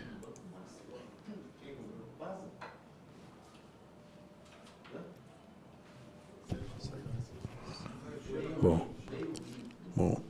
votaram 8 senadores e senadoras. 8 sim, 9 não, nenhuma abstenção. Parabéns, senador. Parabéns a todos os autores dos projetos aqui apensados. O item 14º da pauta é o requerimento da nossa comissão, número 33 de 2025, que requer nos termos da Constituição, artigo 58, parágrafo 2º, inciso 5º da Constituição Federal, que seja convidado o senhor Alexandre Mota, presidente interino da Fundação Nacional de Saúde, a comparecer a essa comissão, a fim de prestar informações sobre políticas públicas da Fundação no acompanhamento da modernização das práticas gerenciais, da reestruturação e modernização da entidade de prestação de serviços públicos quanto à eficácia, efetividade e eficiência adotadas no decorrer do exercício de sua interinidade desde 19 de 7 de 23. Esse projeto é de minha autoria, em discussão. Quando nós tivemos aí a posse do presidente Lula, nós nos deparamos no segundo dia com a extinção da FUNASA. E a FUNASA, ela é uma instituição que é muito importante para nós na questão de pequenas obras de saneamento nas cidades de até 50 mil habitantes, que são a maioria dos municípios brasileiros, e nós tomamos um susto com isso. E lutamos, entrei com o PDL para sustar essa extinção, e entramos num acordo com o líder Jacques Wagner, e o governo sinalizou que iria reestruturar a FUNASA, não mais extingui-la. Mas passaram-se 2 anos e meio e hoje nós temos com a FUNASA acéfala em todas as superintendências do país. Não tem superintendente, não tem ordenador de despesa, e a gente tem obras paradas, emendas paradas lá, que o mais grave da gente aplicar mal uma emenda é não aplicar, e não é o caso. Na FUNASA a gente aplica em obras de fornecimento de água, de tratamento de água, postos para fornecimento de água na agricultura familiar, enfim, e obras em pequenas comunidades de fornecimento de água de qualidade. Isso significa saúde, e eu, como médico, eu fico com dificuldade de entender tal letargia desse governo em reestruturar, porque a proposta não é voltar a funcionar, e sim modernizar para que a gente pudesse fazer um trabalho nessas cidades de até 50 mil habitantes que sejam de impacto na vida das pessoas na questão da saúde pública. Então, é por isso que eu apresentei esse requerimento para a presença aqui do senhor Alexandre Mota, presidente interino, ainda é interino da FUNASA, já devia ter um presidente efetivo. Isso denota uma certa falta de cuidado com essa instituição, que é uma instituição importante para todos nós. Aqueles que aprovam o requerimento permaneçam como se encontram. Aprovado. Nós temos aqui um requerimento, finalmente, um requerimento extra-pauta de autoria do nosso querido senador Jorge Seife, que ele requer, nos termos do artigo 58, parágrafo 2º, inciso 5 da Constituição Federal, que sejam convidadas a comparecer à comissão a fim de prestar informações sobre contratos, ajustes, doações e transferências financeiras feitos pela União a organismos dos Estados Ibero-Americanos, OEI, especificamente no contexto das, mas não se limitando às, preparações sobre COP30 às pessoas abaixo. O senhor Walter Correia da Silva, titular da Secretaria Extraordinária da COP30, ao senhor Oswaldo Barquini Rosa, secretário executivo do Ministério da Educação, ao senhor Maurício Pinto Ferreira Juvenal, secretário nacional de microempresa e empresa de pequeno porte do Ministério do Empreendimento, da microempresa e da empresa de pequeno porte, e do senhor Rodrigo Rossi, diretor da Organização dos Estados Ibero-Americanos. Com a palavra, o autor do requerimento, senador Seife. Obrigado, senhor presidente. Queria chamar a atenção dos colegas Moro, Damares e Marcos Rogério e o nosso presidente Irã. Escutem essa. A União Federal, por meio da Secretaria Extraordinária para a COP30 da Casa Civil da Presidência da República, firmou em 18 de dezembro de 24 um acordo de cooperação internacional com a OAI no valor de 478 milhões, com vigência até 30 de junho de 26, visando a preparação, organização e realização da COP30, prevista para ocorrer em novembro de 25 em Belém.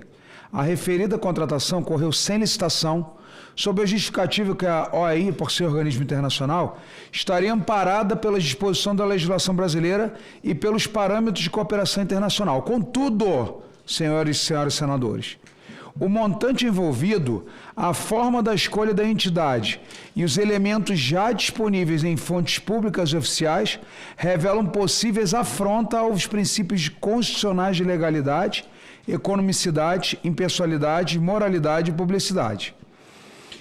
Algumas matérias saíram na imprensa. Só vou citar para o Brasil, que está nos acompanhando, né? Quando a senadora Damares fala que está muito preocupado com a COP30, e não é só ela, coisas como garrafas de água mineral de 500 ml a R$ 17,50.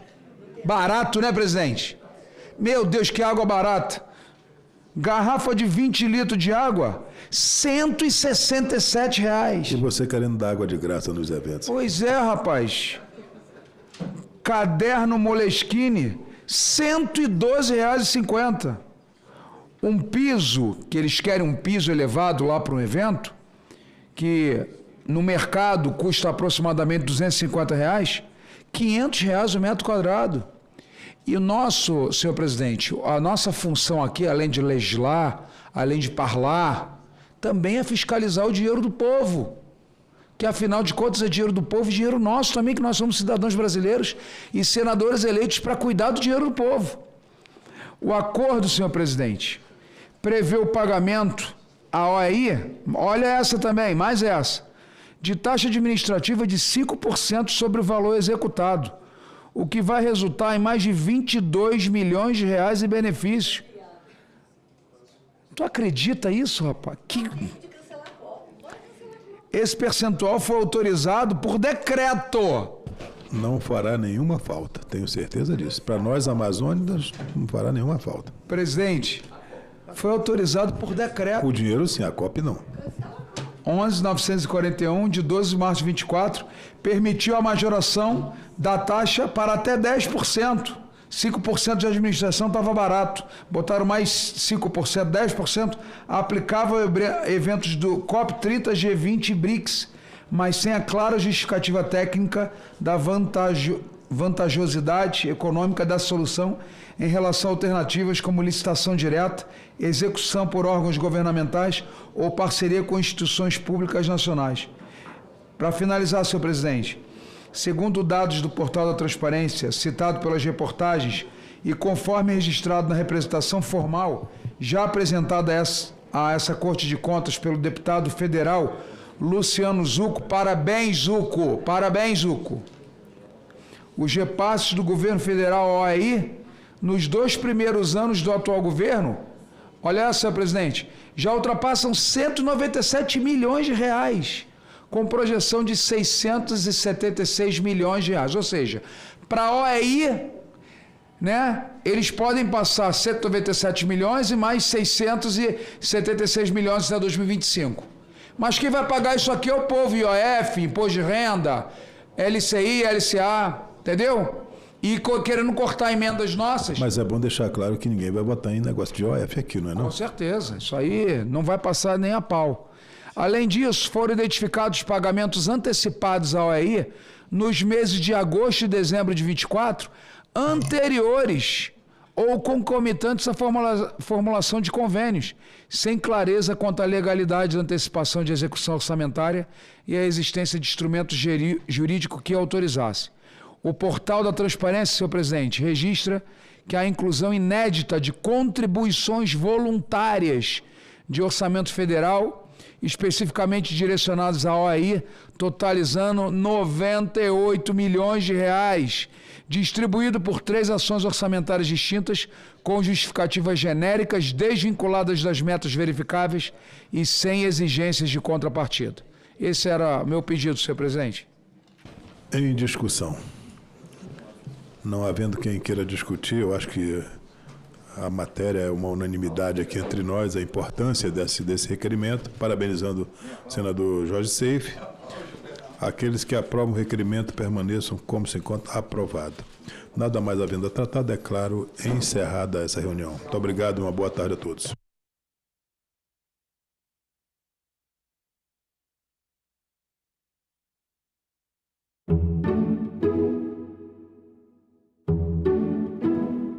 Frequentemente impactada por fenômenos climáticos, São Paulo planeja a participação na COP30. Mortalidade materna e violência obstétrica no Rio de Janeiro preocupam vereadores.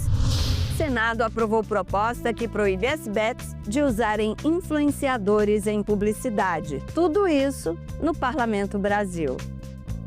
Parlamento Brasil. Hoje, 20h, aqui na TV Senado.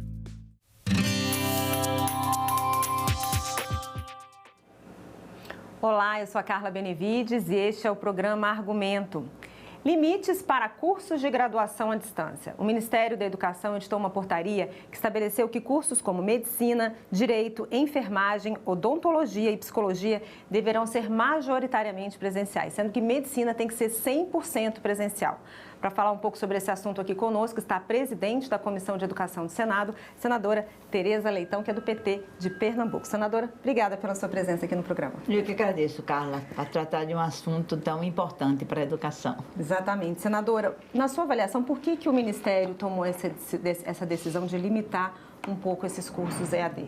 Eu acho que foi além disso. Na verdade, o decreto cria uma nova política de educação à distância. A política não existia, apesar de existir a educação à distância. Então, o decreto regulamenta.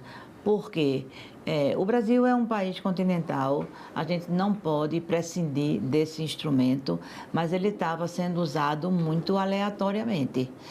Os professores até diziam assim, é a política do ensalamento. Botam um monte de meninos, um monte de adultos, de jovens em uma sala e a gente dá aula sem saber a quem. Então, estava havendo uma oferta meio desenfreada e a dificuldade de monitorar a qualidade. E agora a política foi regulamentada. Se criou 3 tipos de educação à distância. A presencial, que tem uma pequena carga horária à distância, de 30%. A semipresencial, que conjuga as duas possibilidades, porque estágios, pesquisas de campo, tem que ser presencial. E a estritamente presencial, com a carga horária mínima à distância. Então, acho que deu um formato melhor, sem dispensar o instrumento, mas dando uma qualificada, até mesmo uma valorizada, porque o instrumento passa a ser utilizado, o instrumento da educação à distância, com regras, para determinado tipo de curso e também com os percentuais definidos. Mas, senadora, houve algum tipo de pesquisa ou há algum estudo que tenha revelado se a qualidade do ensino superior caiu, foi reduzida? Ah, sim. Os índices não são bons e quando se abre a aba, realmente a educação à distância traz essa limitação, porque é difícil o monitoramento. A atividade pedagógica, Carla, o suprassumo da atividade pedagógica é a relação professor-aluno, em todos os níveis.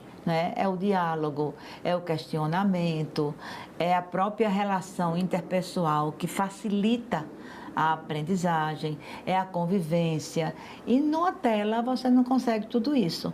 Há questões que você pode trabalhar à distância, a pandemia nos mostrou isso, mas precisa ter um monitoramento. Se você não tem regra, se você não tem regulamentação, o monitoramento também vai ficando mais difícil. Então, acho que cursos como engenharia, por exemplo, estavam sendo ofertados à distância. Como é que se mede o impacto de um prédio, somente com as maquetezinhas aparecendo na tela? Cursos como enfermagem estavam sendo oferecidos totalmente à distância. Então, há de se regular, porque são áreas que precisam da manipulação, são áreas que precisam da prática, acompanhando a própria abordagem teórica, e acho que o MEC acertou, inclusive criando essa possibilidade da semipresencial, que não havia, só havia a distância e a presencial. Então, dentro do mesmo arcabouço de educação à distância, se criou esses 3 patamares, e a qualidade a gente espera que melhore através de um bom monitoramento e desse regramento, embora esteja o próprio decreto, ele prevê a regra de transição para não haver prejuízo. Muitas escolas abrindo sem uma regulamentação, muita gente priorizando uma relação mais mercadológica. E isso, de fato, prejudica a formação de um profissional que vai ter responsabilidades grandes, né, ao receber o seu diploma. Ao mesmo tempo, senadora, há aqueles alunos, aquelas pessoas que querem estudar e que moram longe de centros urbanos. Como fazer como conseguir unir qualidade também com inclusão? Está mantida, né? A educação à distância está mantida. Agora, se essa pessoa quer fazer determinados cursos, ela há de convir que o curso não se coaduna com a educação somente à distância. Qual é a política para resolver essa questão? Que vem sendo paulatinamente implementada pelo governo. O presidente Lula tem uma fixação por isso.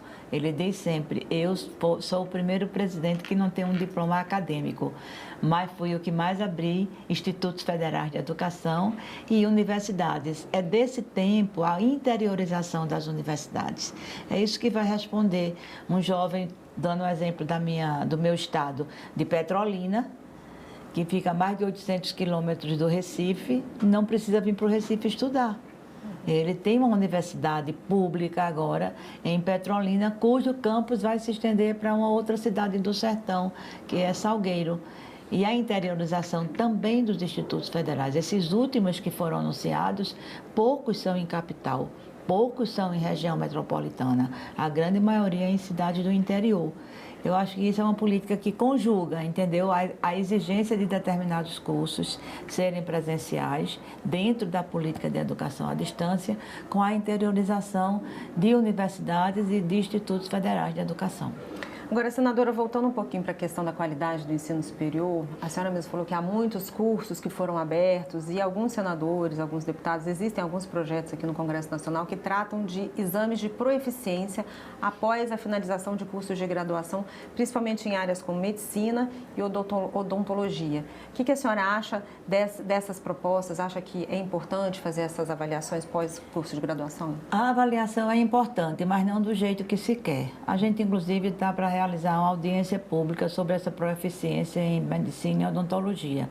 Porque o que é que significa? É o Conselho Federal quem faz, não é o órgão gestor, o MEC, que já tem um processo de avaliação chamado ENAD, que é justamente para avaliar os cursos superiores e que houve agora, numa parceria entre MEC e Ministério da Saúde, o lançamento de uma nova portaria, que é um novo modelo de avaliação dos cursos de medicina, que é ao longo do processo. Você imagine um estudante de medicina, se for da escola privada, ele não paga menos do que 12 mil de mensalidade. É um investimento que as famílias fazem muito forte, né? E mesmo na área pública, é um curso que demanda livros, demanda equipamentos. Um estetoscópio, quanto é? Material de odontologia para fazer prática. Aí, ao final, no fim do curso, com diploma na mão, não. Você não pode validar esse diploma porque o conselho fez um exame e você foi reprovado. Essa é uma polêmica que a gente está vivendo aqui no Senado. E o projeto existe, ele tem parecer favorável, mas nós achamos que era melhor, para ter mais segurança, fazer uma audiência pública. A audiência está aprovada, ela vai se realizar na CAIS, mas antes mesmo dessa realização da audiência, nós tivemos a notícia, inclusive participei do anúncio dessa nova forma de avaliação. A avaliação da aprendizagem, seja ela qual for, seja de educação infantil, básica, fundamental, ensino médio e nível superior, ela é mais eficiente quando ela é feita ao longo do processo. E essa nova modalidade que o MEC lançou em conjunto com o Ministério da Saúde é assim. Não se espera terminar o curso. Ela é feita ao longo do curso. Se a gente percebe que o estudante não tem nenhuma aptidão para aquele curso, e aí tem várias referências, né? Para cada curso você tem as referências de formação, as habilidades, o conteúdo programático, a abordagem teórica, e isso o professor vê na prática, né? Então, Ora, amigo, é melhor tu ir para outro enquanto é tempo, né? Não perde muito tempo exatamente. E outras vezes é um redimensionamento que precisa ser feito. Às vezes no próprio curso. Às vezes não é o estudante que não consegue aprender, é o curso que não está conseguindo ensinar. Sim. Então tem que ter um redimensionamento. Olha, a abordagem não está boa assim, tem que ser assim. Principalmente nessas profissões que lidam com pessoas, todas lidam com a vida, porque o engenheiro não tem nada a ver com a vida, mas se uma ponte cair, mata a gente, né? Então ele tem que ser bem informado do mesmo jeito. Sim, né? Então, principalmente com essas profissões que exigem, de fato, uma relação direta, e a saúde e a educação também são as duas que tem isso à flor da pele. Eu fiquei feliz de que as licenciaturas também estão incluídas aqui no semipresencial. Não pode ter uma licenciatura só em AD. Não pode. Como é que você vai supervisionar um estágio dentro de uma escola? Como é que você vai trazer a escola, que vai ser o locus, né, de exercício profissional, numa tela de aula à distância? Então, são coisas que têm a ver muito. Eu digo sempre, o bom profissional, ele já se revela no decorrer do curso. Então, se isso vai ser monitorado, se o padrão de qualidade, as referências de qualidade vão ser escolhidas, elencadas, então facilita a gente corrigir os gargalos, as lacunas, e a gente ter um profissional melhor formado. O avanço da ciência e da tecnologia, Carla, hoje, eles são mais rápidos do que a conclusão de um curso. A gente já sai da faculdade com déficit. Então, isso também pesa, né, na própria experiência. Na minha profissão, que sou professora, na sua, que é jornalista, quanta coisa muda durante o próprio curso, né? Então, os currículos têm que ser também dinâmicos nesse aspecto. A abordagem teórica, a organização curricular tem que ser também muito dinâmica nesse aspecto. Com certeza, senadora. Obrigada pelos seus esclarecimentos e vamos acompanhando aí essa implementação, né, dessa nova política aí de ensino à distância. Lembrando que tem um período transitório, né, que quem está fazendo do jeito que está pode terminar, né, para não haver prejuízo, é de 2 anos o período, mas eu estou contando com o acerto dessa política para a gente melhorar a qualidade da formação profissional. Com certeza. Obrigada, senadora. E eu agradeço a você também que nos assistiu. Se você quiser rever esse programa, é só entrar no nosso site, senado.leg.br/TV, ou acessar o nosso canal no YouTube. Obrigada pela sua companhia e até o próximo argumento.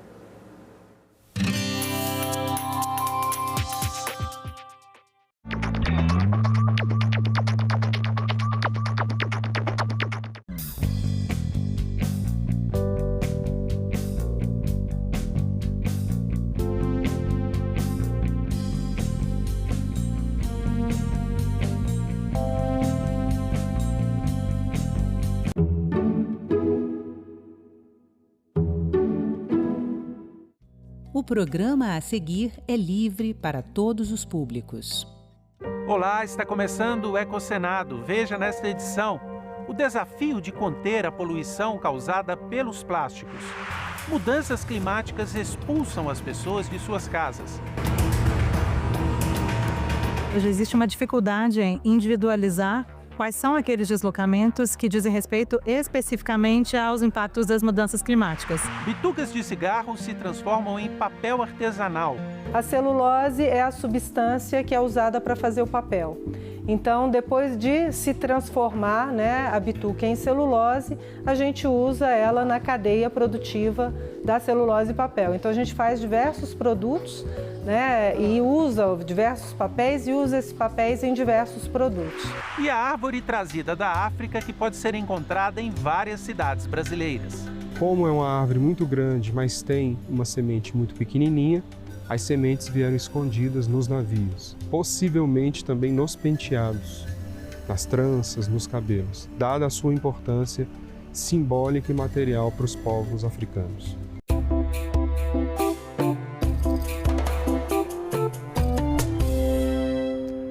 Não dá mais para pensar no mundo sem os plásticos. Eles estão presentes no nosso dia a dia e, sem dúvida, tornam a vida mais fácil. Só que o planeta está sofrendo as consequências e chegou a hora de buscar alternativas para diminuir a poluição causada pelos plásticos.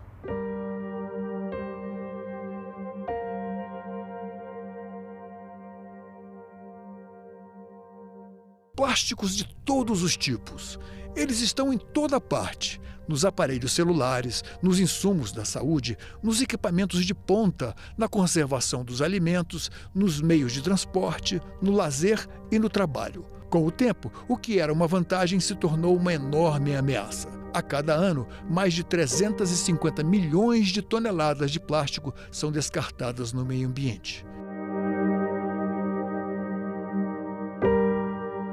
Mestre em Engenharia Ambiental, Lara Ivanitsky encaminha propostas da Oceana para o Congresso Nacional. A Oceana é uma organização do terceiro setor, nós somos uma organização apartidária, sem fins lucrativos, para a proteção dos oceanos. O plástico ele é um material extremamente barato, ele é um material que ele é bastante versátil, leve, então ele pode produzir tanto materiais em embalagens rígidas, como embalagens flexíveis. Então ele foi sendo popularizado, e mais utilizado para substituir inclusive outros materiais por conta dessas características. Mas são justamente essas características, inclusive a durabilidade dele, que tornaram ele também negativo, do ponto de vista ambiental, do ponto de vista hoje também da saúde pública. Para entender a origem, o tamanho e a complexidade do problema, o Ecosenado foi até o laboratório do Instituto de Química da Universidade de Brasília. O plástico descartado é um problema de aterro sanitário porque ele também causa muito volume. Então ele é leve, mas o volume é muito grande.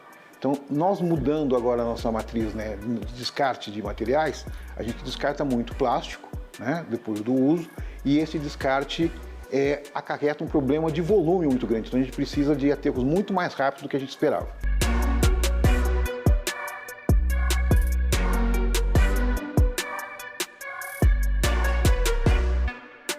O Brasil hoje é o 8º maior poluidor de plástico no mundo, contribuindo com 1.300.000 toneladas por ano. Grande parte das sacolas e embalagens descartadas seguem pelos cursos d'água ou são lançadas diretamente no mar, afetando a saúde dos animais marinhos e dos consumidores do pescado.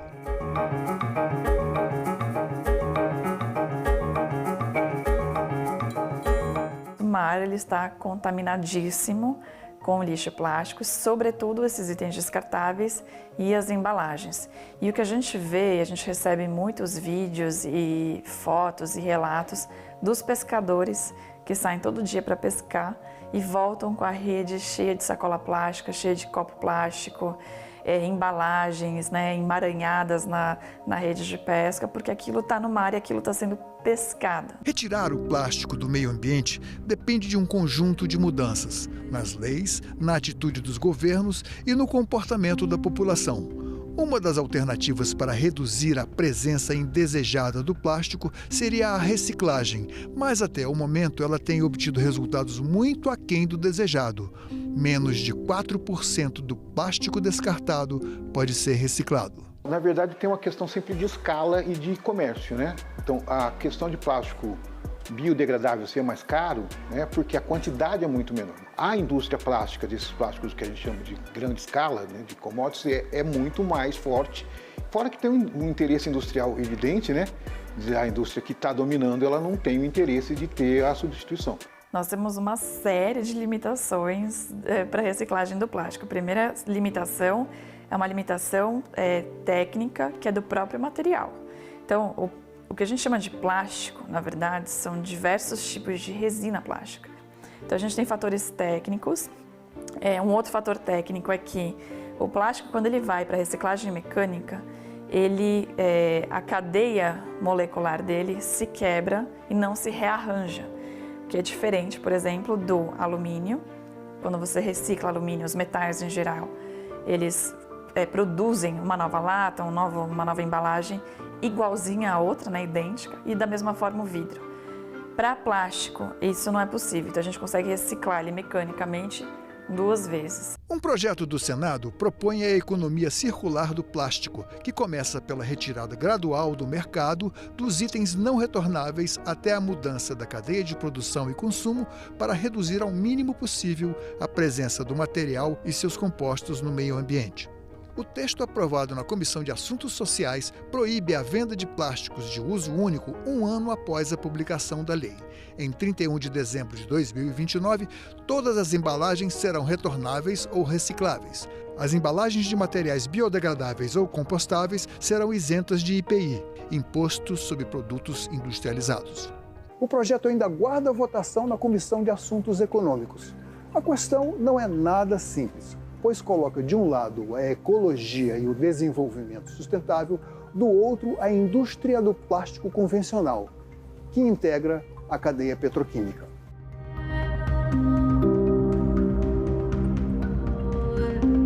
Quando a gente pensa numa degradação de qualquer coisa, a gente pensa que ela vai completamente sumir. E o plástico a gente pensava que ela ia voltar para a sua matriz original. E isso não acontece. Então, na verdade, plástico é uma molécula só que vai sendo repetida e ela vai quebrando, mas fica ainda um pedaço muito pequeno. Então, o grande problema que a gente tinha antes era da não degradação. Agora, o problema é a degradação em micro, e esse micro tem causado já alguns impactos na saúde humana diretamente. Foi detectado microplástico, né, no corpo humano. Então já foi no pulmão, na placenta, no sêmen, no leite materno, no cérebro, no coração.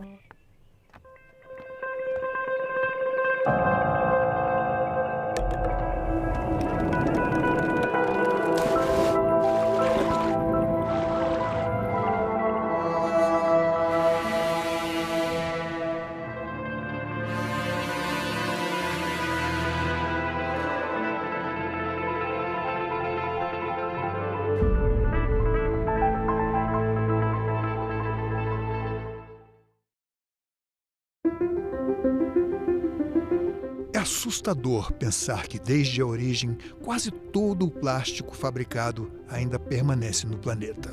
Se tratarmos apenas do resíduo, estaremos adiando o problema. É isso que queremos para as futuras gerações? –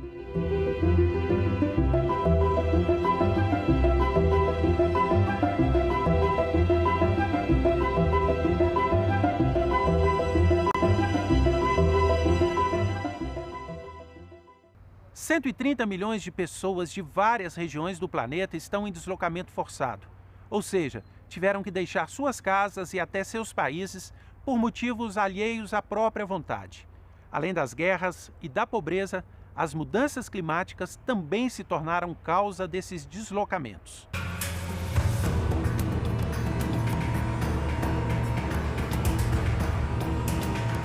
Hoje existe uma dificuldade em individualizar quais são aqueles deslocamentos que dizem respeito especificamente aos impactos das mudanças climáticas. Em parte porque o que a gente vê é que existe cada vez mais uma sobreposição entre conflito, situações de vulnerabilidade extrema, violência extrema e impactos das mudanças climáticas. Então, é menos comum a gente falar em pessoas que estão em deslocamento forçado só por razões relacionadas ao clima e cada vez mais a gente conseguir entender do todo de pessoas em deslocamento forçado quais são aquelas cujas razões também envolvem eventos climáticos extremos ou impactos mesmo de efeito prolongado das mudanças climáticas.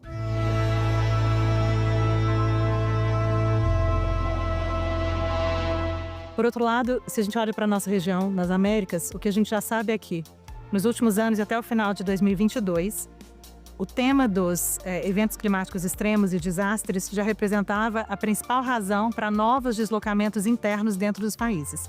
Significa que, de cerca de 2,6 milhões de pessoas, 2,1 milhões de pessoas nos países aqui na nossa região, nas Américas, se deslocavam de maneira forçada dentro das fronteiras dos próprios países por razões necessariamente relacionadas aos efeitos das mudanças climáticas. Em um passado recente, conflito, violência eram o principal motor. Agora, a gente já diz que as mudanças climáticas são o principal vetor de novos deslocamentos internos. De acordo com o Banco Mundial, até 2050, se espera que só na nossa região das Américas, mais de 17 milhões de pessoas terão se deslocado de maneira involuntária por razões relacionadas aos efeitos das mudanças climáticas.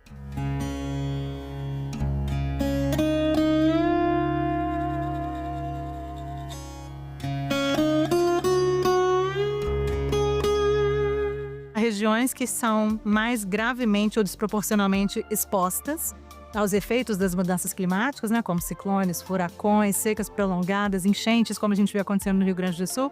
E, portanto, essas regiões, esses países tendem a ser aqueles que, infelizmente, vão conviver com um volume maior de deslocamentos. A gente está falando, sobretudo, de países no continente asiático, também países africanos e, como eu disse, as Américas já se colocam como talvez a terceira região que tem um conjunto que já é hoje mais gravemente ou desproporcionalmente impactado. O mundo vive um momento em que muitos países estão fechando as fronteiras porque recebem populações que fogem, por exemplo, de conflitos, como nós vimos na Síria.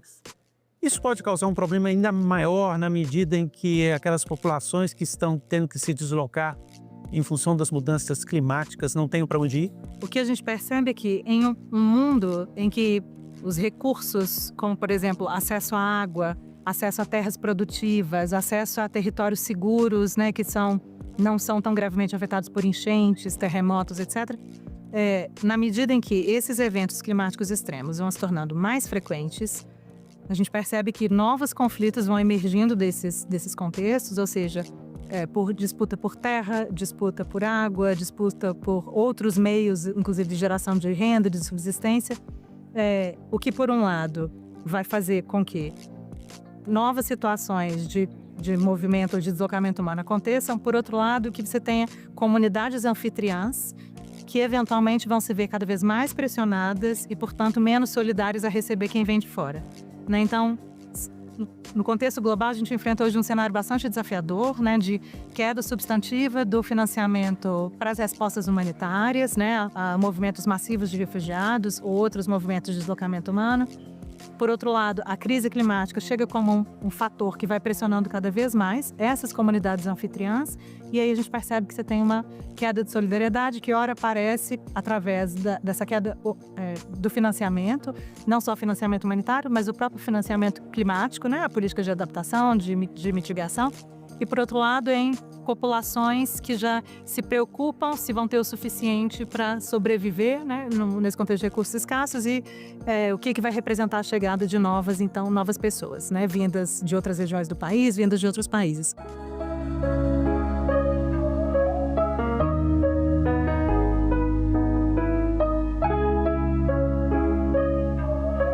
Vocês do Acnur apontam entre as medidas necessárias para evitar esses deslocamentos de população em função das mudanças climáticas, aumentar a resiliência das comunidades. Aumentar a resiliência, acho que a gente pode talvez priorizar duas dimensões. Uma, aumentar a resiliência do indivíduo ou da sua comunidade para que ele possa sobreviver melhor, se prevenir melhor, se preparar melhor a eventos como graves enchentes, de novo olhando para o que aconteceu no Rio Grande do Sul. Isso tem a ver com garantir que a população esteja, em primeiro lugar, bem informada sobre os riscos, sobre a forma de se preparar, sobre onde buscar ajuda, né, quais são os sistemas de resposta, como se conectar melhor com as informações dia a dia da defesa civil, né, em situações de calamidade. Então tem a ver com acesso à informação, tem a ver com redução da pobreza e enfrentamento de outras vulnerabilidades sociais. Na dimensão comunitária, isso tem a ver com fortalecer os laços da própria comunidade para que ela possa se amparar nesses momentos de crise, para que ela possa identificar quais são as melhores saídas no meu bairro, na minha cidade, no meu estado, para cobrar ou para colaborar com a adaptação das cidades, né? E a adaptação das cidades tem a ver com a adaptação da infraestrutura urbana, mas tem a ver também, numa dimensão mais micro, com a adaptação do lugar onde eu moro, com desenvolver projetos que prezam pela sustentabilidade e também garantir que essa comunidade esteja bem informada, né? Então, de novo, essa dimensão comunitária. Por outro lado, resiliência tem a ver com garantir que políticas públicas, como, por exemplo, o Plano Clima, que está sendo agora elaborado pelo governo federal, capitaneado pelo Ministério do Meio Ambiente, que ele tenha medidas que vão olhar para as cidades como lugares que precisam de mais projetos para ampliar a resiliência.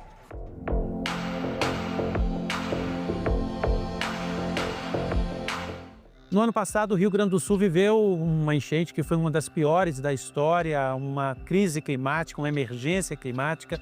E nós vimos que em muitas cidades, populações inteiras tiveram que deixar suas casas, alguns tiveram que sair definitivamente. Nós poderíamos dizer que o estado do Rio Grande do Sul viveu uma situação de deslocamento de populações em função das mudanças climáticas? O que a gente percebeu? Mais de 90% do estado, mais de 400 municípios foram afetados, então o estado inteiro praticamente. Mais de 2 milhões de pessoas foram impactadas e, do ponto de vista do deslocamento, mais de 600 mil pessoas, no auge da crise das enchentes, tiveram que sair das suas casas, das suas cidades, dos seus bairros. Portanto, houve sim um movimento de deslocamento por um fator relacionado às questões climáticas, à crise climática, né? Um deslocamento de ordem interna, dentro das fronteiras, né, do próprio país, do próprio estado. Em sua maioria foi um deslocamento temporário, então muitas dessas pessoas, como eu disse, acabaram retornando, se não para a mesma casa, mas para o mesmo bairro. E, por outro lado, a gente percebeu que algumas pessoas fizeram um movimento talvez um pouco mais permanente, né? Então, pessoas, por exemplo, que moravam no Vale do Taquari, que foi uma das regiões mais gravemente afetadas, procuraram, e depois de terem passado, não por uma enchente, mas desde setembro de 2023, foram vários os relatos que a gente ouviu, né, de pessoas brasileiras e não brasileiras, que aquela era não a primeira, não a segunda, mas a quinta enchente, só que dessa vez, claro, em maio, numa magnitude nunca antes vista.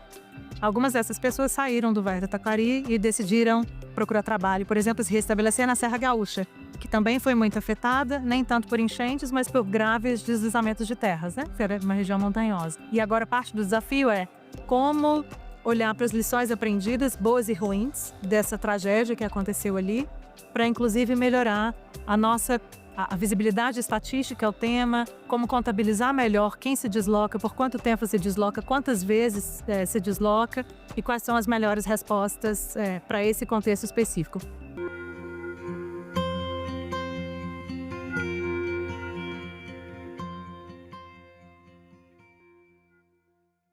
Um projeto inovador que transforma bitucas de cigarro em papel artesanal. Esse é o destaque do nosso quadro Ideias Verdes.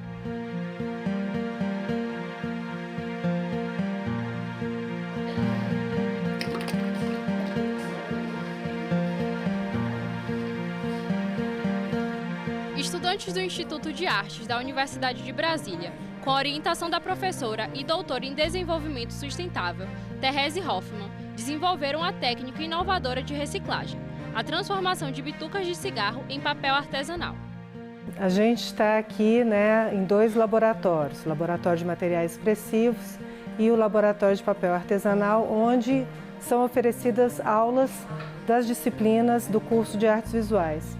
Em uma dessas aulas, em 2001, um aluno da Biologia, o Marco, numa proposta de trabalho final para a disciplina, pensou em se era possível reciclar as bitucas de cigarro. Então, a gente foi atrás de pesquisa, desenvolvemos pesquisa e vimos que era possível, e em 2003 a gente registrou a patente, né, da reciclagem das bitucas de cigarro. As alunas recolhem as bitucas de cigarro e as colocam em uma panela de aço inox, misturando com água. Após o cozimento, a mistura é coada e os resíduos são transferidos para um balde. Em seguida, o material é batido no liquidificador até obter uma massa homogênea, iniciando o processo de transformação das bitucas em celulose. A celulose é a substância que é usada para fazer o papel.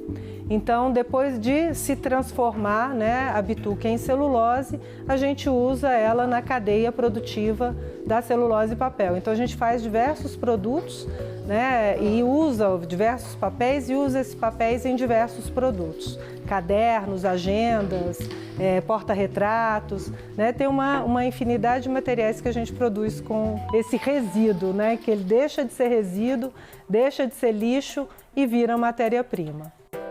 A professora Therese afirma que o objetivo agora é aprofundar as pesquisas e ampliar as possibilidades de aplicação da técnica desenvolvida.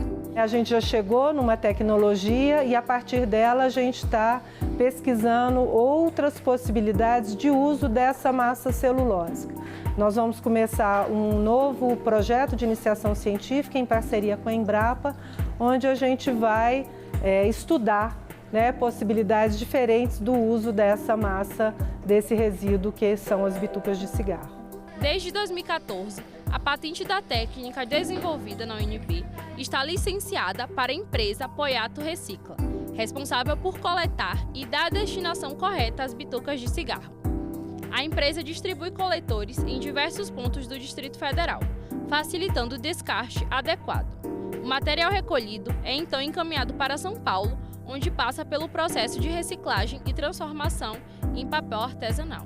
Esse material sai desse ciclo de prejuízo e entra numa cadeia positiva, né, de produção de bens.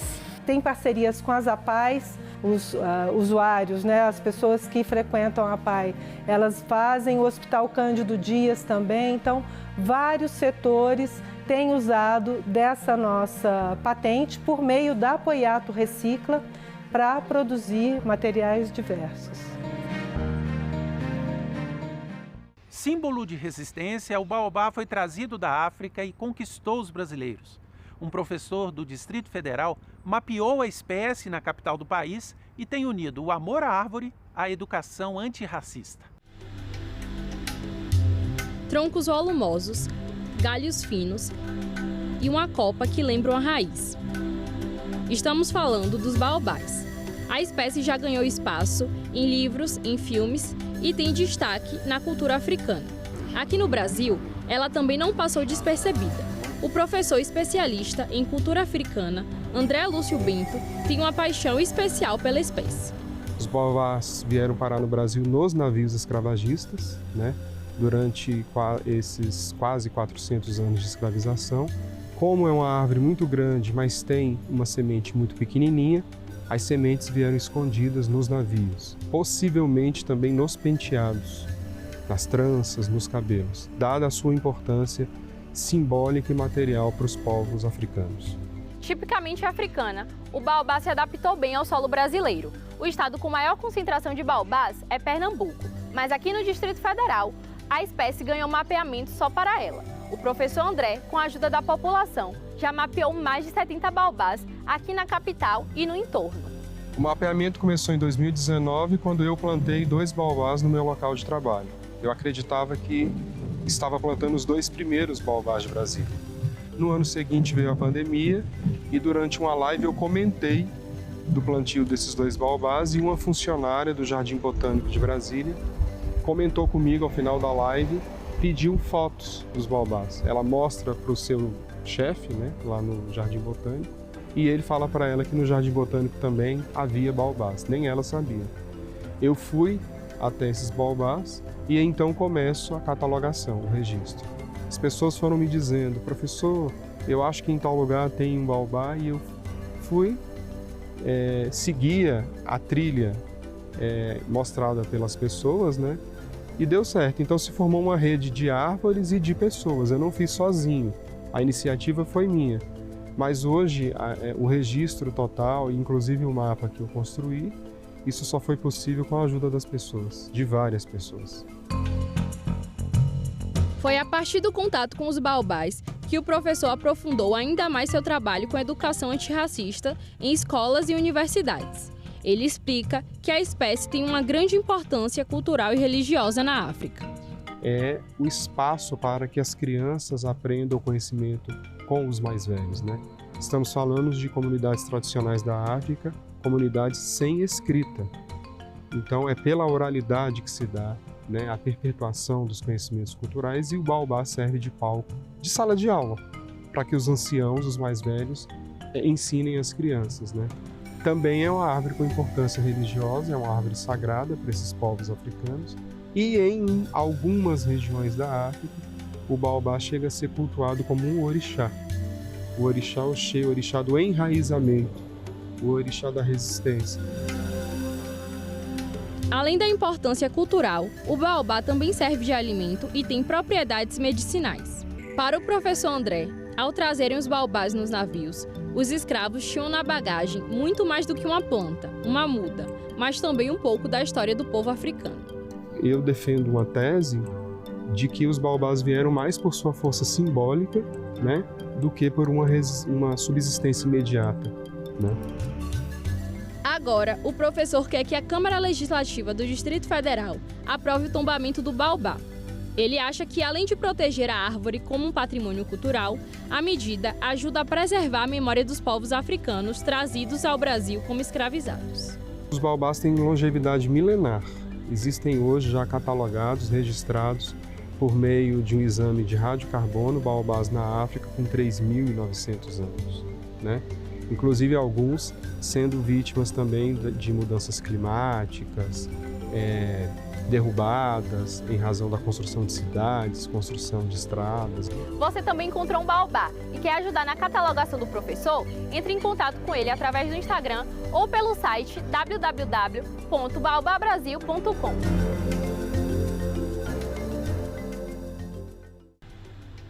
A gente fica por aqui. Obrigado pela audiência. Para rever e compartilhar este e outros programas, acesse o site senado.leg.br/tv ou o nosso canal no YouTube. Tchau e até o próximo Eco Senado.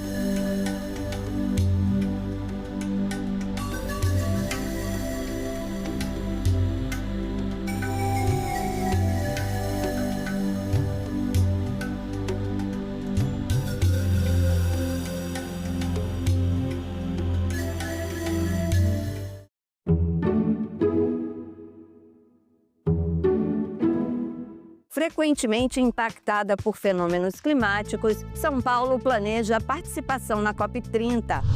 Mortalidade materna e violência obstétrica no Rio de Janeiro preocupam vereadores. Senado aprovou proposta que proíbe as bets de usarem influenciadores em publicidade. Tudo isso no Parlamento Brasil. Parlamento Brasil. Hoje, 20h, aqui na TV Senado.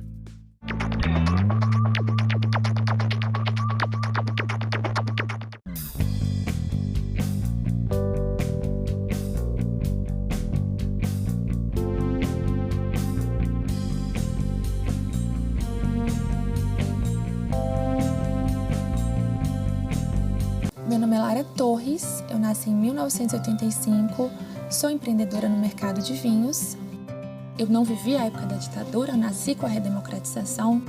Eu acho que tem uma palavra essencial, que é liberdade. Liberdade de escolha. Eu participava muito de jantares, onde eu percebia que as mulheres bebiam um vinho e o homem bebia outro tipo de vinho. Então eu comecei com um curso de vinhos somente para elas. O mercado de vinho ele tem mudado muito nesse sentido porque ele era um mercado muito masculino. Mas a gente tem visto cada vez mais muitas mulheres inseridas. Mulheres sommeliers, mulheres enólogas. A democracia para mim é o alicerce. É muito gratificante saber que de alguma forma eu estou colaborando para que as mulheres se tornem mais independentes. Meu nome é Lara e eu nasci com a democracia.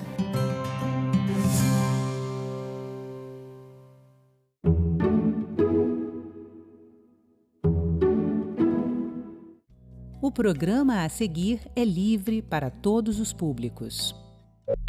A saúde eu não sou muito bem não, porque além de ser diabética, eu tive 3 AVCs.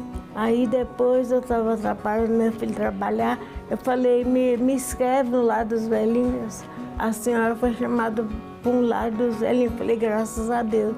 Ele falou, só que lá tem a diferença. Eu falei, qual? Lá é espírita. E a senhora é evangélica. Eu falei, eu vou. Se Deus me chamou para lá, então eu vou, tem alguma coisa para fazer. O pedestre tem responsabilidade, ciclista... Uma cadeira na academia me foi negado pela história e pelo meu país. Hoje nós podemos, com o nosso megafone, que é o diploma na mão, nós não podemos recuar nesse debate. Declaro aberta a 7ª reunião da Comissão Senado.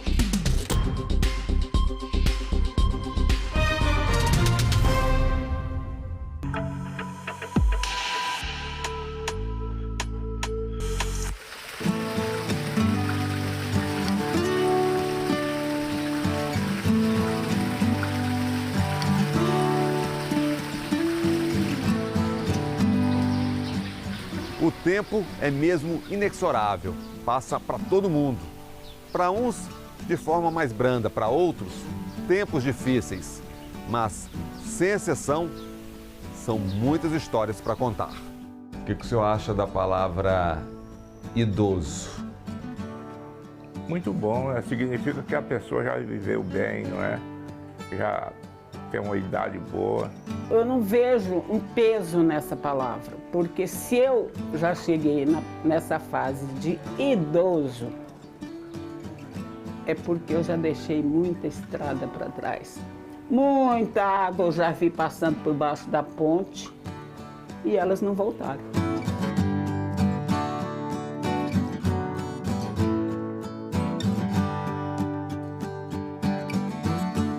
A população 60+ cresce, o país envelhece e é preciso aprimorar as políticas públicas para a terceira idade. Como estamos hoje? Para onde caminha essa terceira idade? O que a gente tem hoje é uma população de idosos já significativa no Brasil, de aproximadamente 32 milhões de pessoas, que corresponde aí a cerca de 14% dessa pirâmide demográfica. O que nós estamos observando com base nos números de hoje e daqui para frente é que essa população idosa caminha para um aumento de mais de 100%.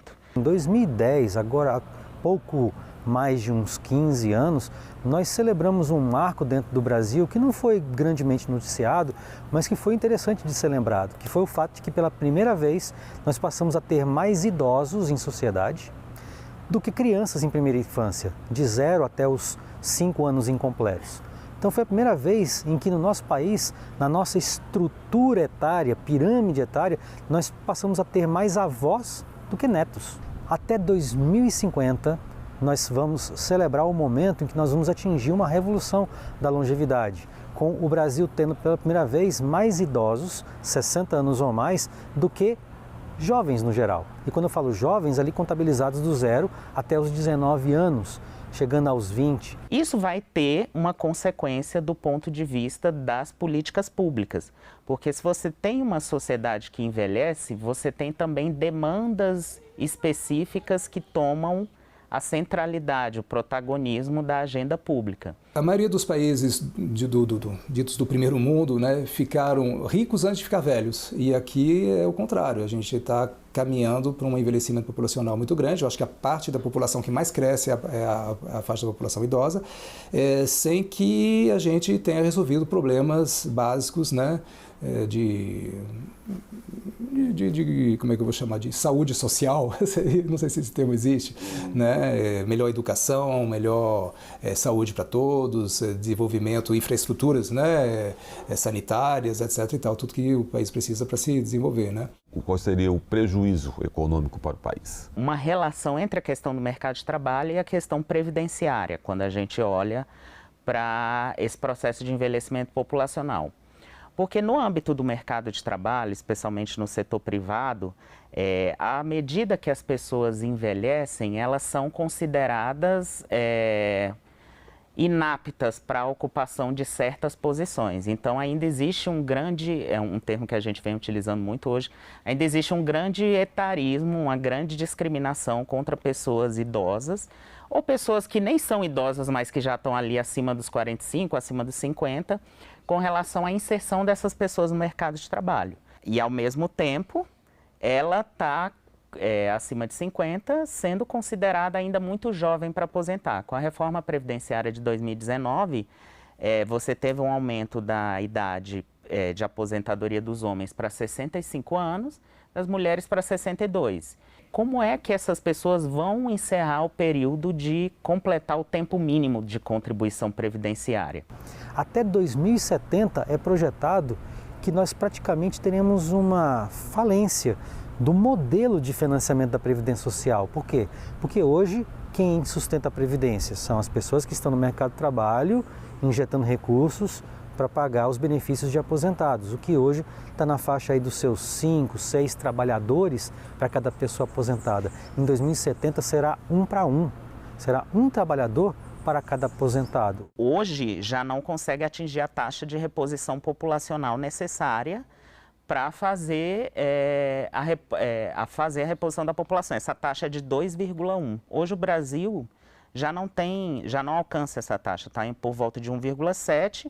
A reposição populacional, ela está intrinsecamente relacionada a uma forma de você manter a força de trabalho necessária para que a economia continue funcionando e continue produtiva, vamos dizer assim. Então você tem uma questão que é com a aposentadoria e com os benefícios sociais também, né? O BPC, outros programas sociais que podem vir a atender tanto pessoas idosas quanto pessoas com deficiência, né, que não conseguem atingir esse tempo de contribuição. Então existe uma pressão enorme sobre os sistemas previdenciários e da Seguridade Social.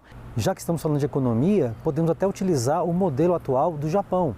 O Japão hoje é no mundo o país mais envelhecido, já é aquela população, já é aquele país que tem sua população com 30% de idosos na sua Constituição. E o que a gente pode tomar a partir do modelo japonês? Que eles se prepararam para o envelhecimento. Eles foram um país que buscaram enriquecer antes de atingir o seu clímax de envelhecimento.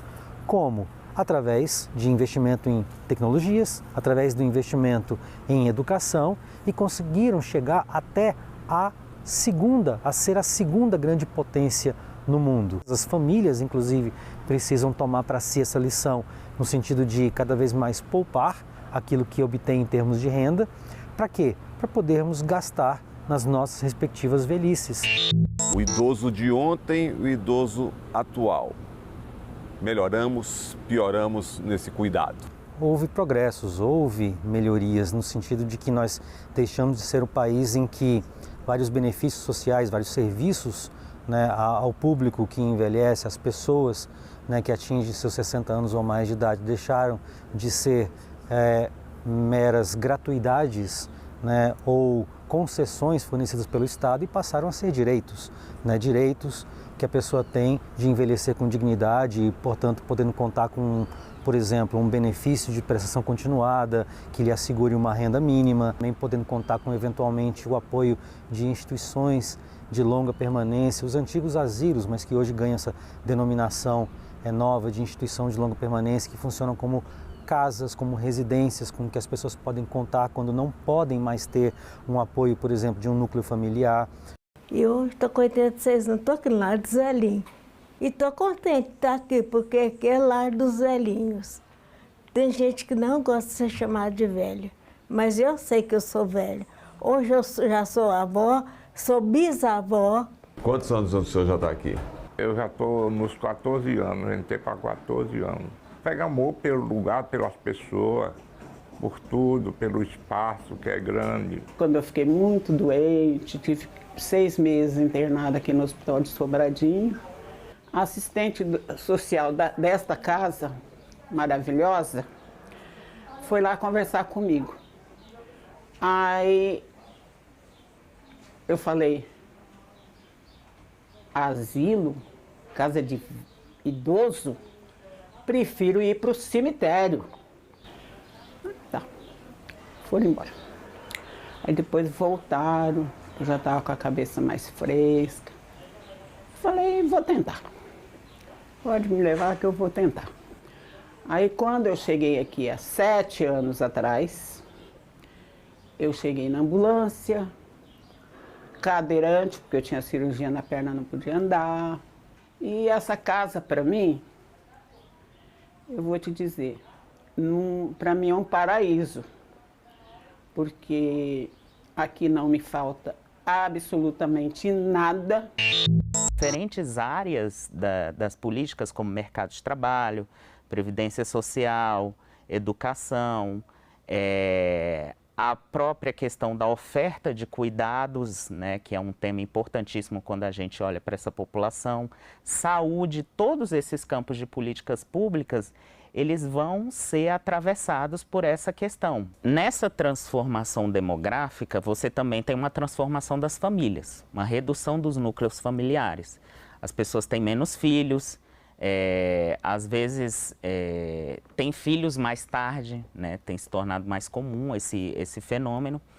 E nesse processo, o que existe é uma tendência de que a disponibilidade de cuidadores no interior da família diminua, até porque as mulheres, que são a maioria absoluta dessas cuidadoras familiares, elas têm se inserido cada vez mais no mercado de trabalho nas últimas décadas. O que se vê é a necessidade de olhar para formas de cuidado que estão para além da família. O idoso hoje é uma fonte de recursos. É um serviço que no nosso país ele está crescendo nesse sentido. Criar locais onde tenham casas mais adaptadas, né? Mas isso é uma outra população. A população que está aqui é uma população vulnerável. Quando a gente pensa no idoso que está lá dentro da casa, e muitas vezes a gente resgata, por exemplo, de idosos, famílias que são numa situação vulnerável, que precisam de ajuda. Muitas pessoas permanecem com os idosos dentro de casa porque a renda do idoso é o que ajuda a manter a família. Mas até que ponto a pessoa está cuidando bem desse idoso, né? Essas reconfigurações familiares, elas vão impondo também a necessidade de que as pessoas procurem essas instituições justamente porque elas não contam com assistência no âmbito doméstico. Essas instituições de longa permanência são o que se tradicionalmente chamou e ainda se chama culturalmente de asilos, né? Mas hoje a gente usa mais o termo técnico ILPIs. O país está envelhecendo e talvez a gente não tenha os profissionais suficientes para suprir essa... Infelizmente. Embora a situação tenha melhorado nos últimos anos, ainda tem uma grande carência. Eu não sei exatamente agora quantos geriatras tem no Brasil. Há poucos anos atrás tinha 1000 e poucos para o Brasil. A gente tem que dar um jeito de fazer com que o médico de família tenha uma formação melhor na saúde do idoso. A gente pensa cuidador de idoso, o que precisa fazer? A gente acha que não tem muita coisa. Depende do idoso. Se for um idoso com uma doença neurológica, com alteração de comportamento, com risco de queda, ou cego, a gente tem que ter um cuidador minimamente preparado para lidar com essa pessoa, senão vai deixar a pessoa cair, não vai saber como reagir em determinada situação, vai ser caótico. E é o que a gente vê no dia a dia com os nossos pacientes. Tem projetos para regulamentar a profissão de cuidador, em debate na Comissão de Assuntos Econômicos do Senado.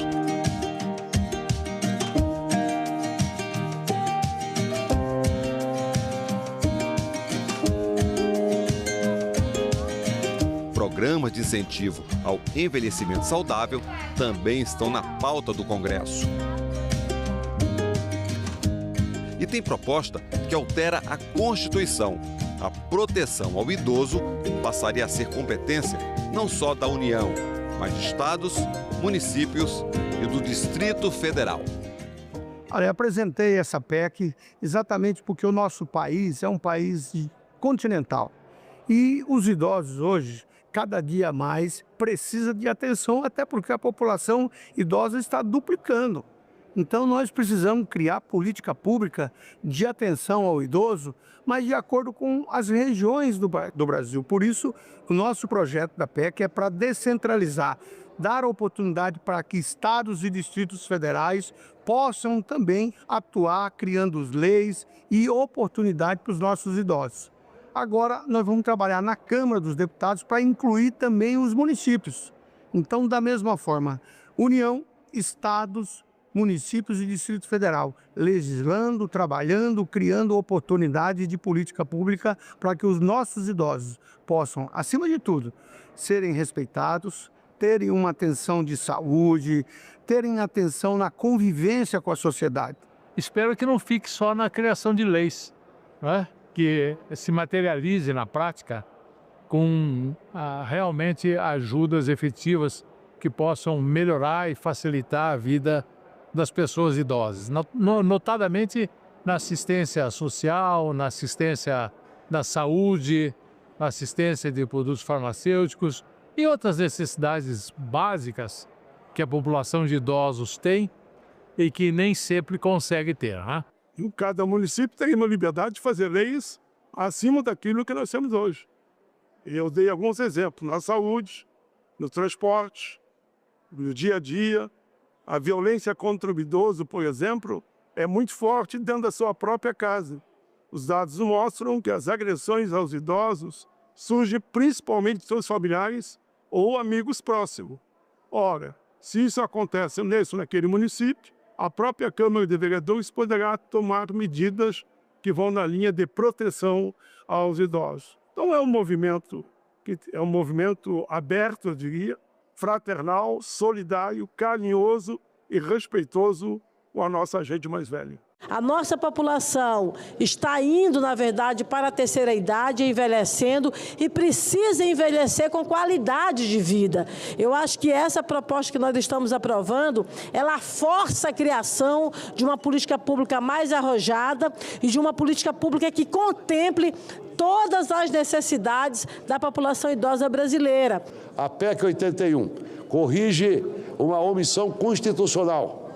Ela reconhece que a proteção da pessoa idosa é uma responsabilidade compartilhada, permanente e estratégica. Ao aprová-lo, estaremos fortalecendo o sistema de garantias de direitos e criando condições para que o futuro, ou seja, que o Brasil se prepara com justiça social para o futuro que já começou. Ao aprovar a PEC, ilustre presidente senador Humberto Costa, é garantir que nenhuma pessoa idosa seja deixada para trás. É reafirmar o compromisso desta casa com a dignidade humana em todas as fases da vida. E os recursos para isso? De onde vem? Bom, nós temos um convênio com as SEDES. A per capita vai direcionada totalmente... O que é a SEDES? É Secretaria de Estado de Desenvolvimento Social, não é isso? Acho que o nome completo é esse. E o recurso vai diretamente para a folha de pagamento. Com os valores, ele não cobre a nossa folha. Então, a gente tem que fazer eventos, campanhas e conta com a ajuda da comunidade para a gente, todo mês, chegar no valor. Porque aqui a gente não tem histórico de atraso de salário, graças a Deus. A alimentação é comunidade, né? A gente conta muito com a comunidade para poder nos ajudar. Nós fazemos campanhas. Ontem foi o dia, toda segunda-feira nós temos 2 pessoas que vão ao SEASA. E eles fazem uma arrecadação de frutas, verduras, legumes. Isso, graças a Deus, também nos ajuda bastante. Falar de qualidade de vida é tratar de alimentação, exercícios físicos, cuidados básicos. Mas quando o assunto é a terceira idade, é preciso buscar ainda mais um prazer, um propósito, aquilo que te motive a sair da cama todos os dias. Eu diria que o recado geral é tentar curtir a vida, simplesmente, viver um dia depois do outro. Quando a gente está bem, às vezes a gente negligencia a saúde. E depois a conta chega. Então tem que, obviamente, cuidar bem da pressão, cuidar bem da alimentação, se tiver diabetes, se tiver colesterol alto, etc., cuidar bem dessas doenças, fazer uma prevenção adequada, né? Colonoscopia de tempo em tempo, depende da história familiar também, uma coisa que não é, a prevenção não é a mesma para todo mundo, depende da história familiar da pessoa, do risco que a genética a pessoa tem. Mas, enfim, prevenir doenças preveníveis, fazer as vacinas, tomar as vacinas corretamente e também tentar manter uma vida social. Isso é outra coisa que eu não falei, mas que é interessante. A vida social, ter a pessoa isolada fica muito mais depressiva e envelhece pior. É uma ginástica que a gente trabalha na segunda e quarta com o professor Helder. E nos dias de sexta-feira a gente faz o alongamento. A gente tem bastante idoso entre aí... Na verdade, a gente tem a partir dos 60 anos até os 90. A gente também vê essas atividades importantes pela socialização que eles têm, né? Para eles poderem sair de casa. Estava meio baixo astral. Aí minha filha descobriu que tinha um grupo aqui que fazia ginástica e que interagiam e que eram extremamente um grupo unido, um grupo solidário em todos. E aí eu vim. Em menos de um mês eu estava já alegre. E eu acho a coisa mais importante é essa confraternização que nós temos aqui. Isso não tem exercício que pague, nem dinheiro que pague. Essa é uma maravilha, essa turma toda aqui é uma maravilha. Eu fiquei entusiasmada, a gente brinca, sabe? Sempre está todo mundo bem-humorado e é muito bom. Aqui ajuda na coordenação motora, no equilíbrio emocional, em todos os sentidos, né? Temos esses estagiários maravilhosos que dão apoio aos professores. Você precisa de massa muscular, você precisa de acordar que tem que crescer. A idade não vale derrubar. Por quê? Eu sempre falo, a idade biológica hoje não vale nada. Hoje é você que faz sua idade, você que faz sua desenvoltura e que você quiser saúde tem que começar por aqui. O fator da educação física aumenta mais uns 2, 3 anos de vida para eles. tem uma área que é heterogênea, é essa área do envelhecimento. Então as pessoas já nascem diferentes do ponto de vista genético, já nascem diferentes do ponto de vista sociocultural, econômico. E com a vida, né, com o passar dos anos, essas diferenças se acentuam. Tem gente que vai ter sorte na vida, tem gente que vai ter azar, tem gente que fez tudo certo, tem gente que fez tudo errado, fumou, bebeu. Eu não falei, obviamente, né, evitar, né, tudo que faz mal, evitar cigarro, evitar bebida, enfim, exagero. Tudo isso é óbvio que é muito importante para prevenir o envelhecimento patológico. E quando esse momento a pessoa ou a família deve identificar e deve se preocupar, a pessoa deve se preocupar em ir a um geriátrico? Quando a pessoa começa a perder a autonomia funcional, gerenciava suas finanças sozinho, agora delegou para um filho. Declaração de imposto de renda, sempre fez sozinho, agora é um filho que está fazendo. Por quê? Porque ficou velho, porque o filho entende mais, ok, mas alguma coisa aconteceu. Por que 2 anos atrás fazia e hoje não faz? E uma das coisas que a gente encontra nos centenários, tem um estudo sobre centenários muito interessante, procuraram, né, o que os centenários tinham em comum. E, basicamente, eles não encontraram nada, né? Tinha até uns que fumavam há 100 e poucos anos, quer dizer, tudo que a gente fala para não fazer e tal. Mas eles tinham uma coisa assim em comum, eles gostavam de viver, eles tinham essa tal de motivação, eles tinham um motivo de estar aqui, eles queriam viver um pouco mais. Porque estavam se divertindo com os amigos, com a família, estavam fazendo alguma coisa, estavam com o objetivo de ver o neto se formar ou simplesmente, enfim, tinha alguma coisa, fazendo atividades voluntárias, né, inclusive, às vezes, que dão um significado para a vida, né?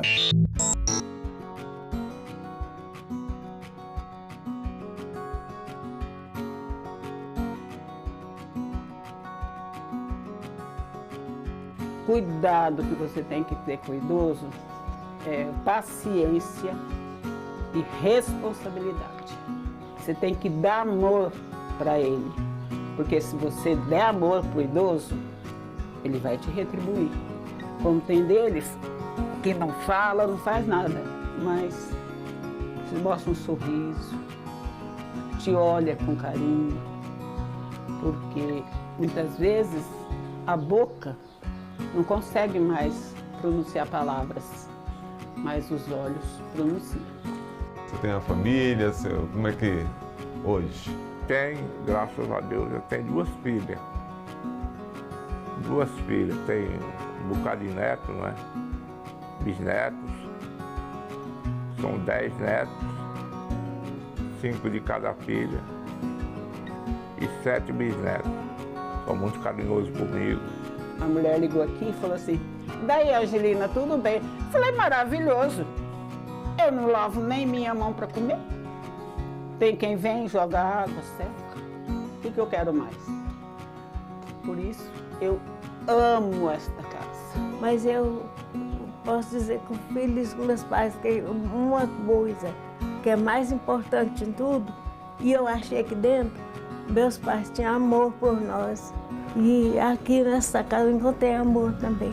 Olha pra porta e a janela, venha ver quem é eu.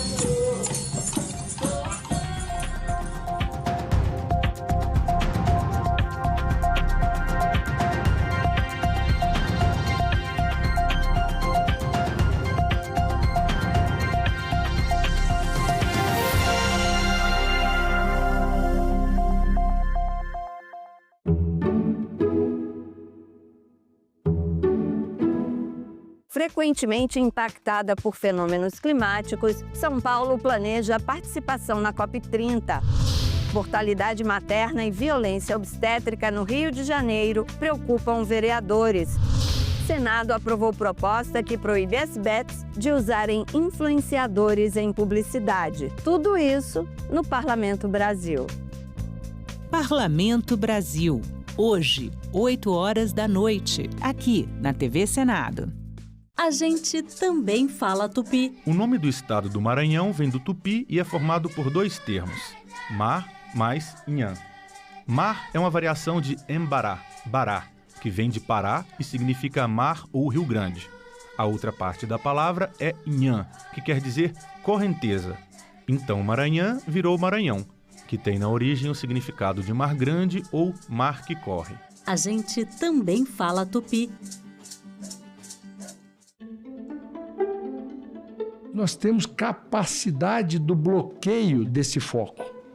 Imediatamente se instalou lá no entorno da Granja, no Rio Grande do Sul e Montenegro, 7 barreiras sanitárias, as medidas de proteção aos trabalhadores, e aí a pergunta da Silvana, aqui do Distrito Federal, todos os trabalhadores que manusearam, quer sejam tratadores ou depois aqueles que, já respeitando as regras estabelecidas, fizeram o recolhimento das carcaças, das 17 mil carcaças, todos cumpriram o protocolo e também o isolamento, fizeram testes e, graças a Deus e a eficiência do sistema, nenhum cidadão brasileiro deu positivo com o vírus da gripe aviária. Então o pessoal não aguenta mais e a pressão dos bancos em cima do produtor. Então precisamos dessa resolução o mais rápido possível. 70% da produção brasileira é destinado ao mercado interno, 30% para exportação. Dos 30% da exportação, 24 países restringiram o nosso país. Os outros quase 130 está completamente normal e 13 restringiram o Rio Grande do Sul. Então, pelo aspecto comercial, claro que tem impacto, há um redirecionamento para a indústria, mas não é nada alarmante. Se o senhor puder transmitir aos nossos agropecuaristas atolados no cipoal de dívida, se a questão da prorrogação, pelo menos, será equacionada para que a gente possa ter um espaço de manobra para chegar a uma solução realmente estrutural para esse problema. A gente está ajustando tecnicamente para que possa ter cobertura orçamentária a esta prorrogação.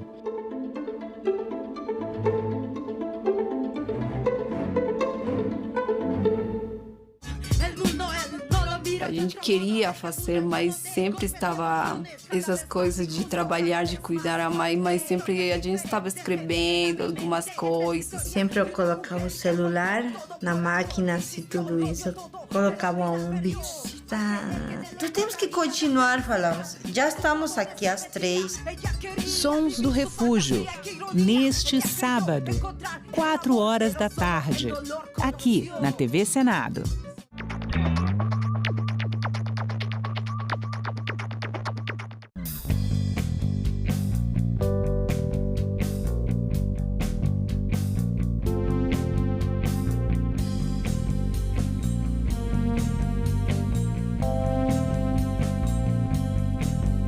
Meu nome é Ana Reis, eu nasci em 1985 e sou farmacêutica e cantora.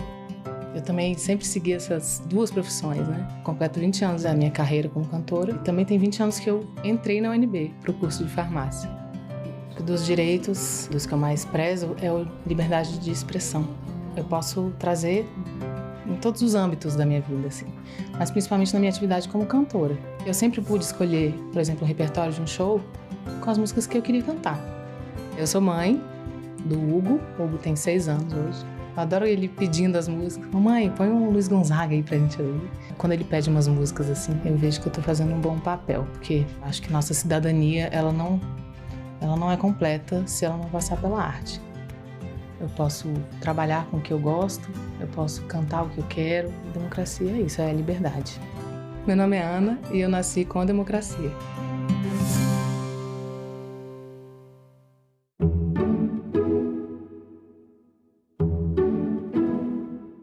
Olá, está começando o Senado Notícias Revista e você vai ver nesta edição.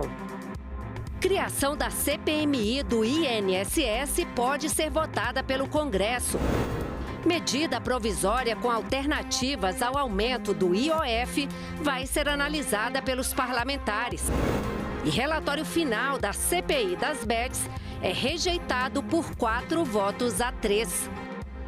Confira comigo esses e outros assuntos que são destaque aqui no Senado.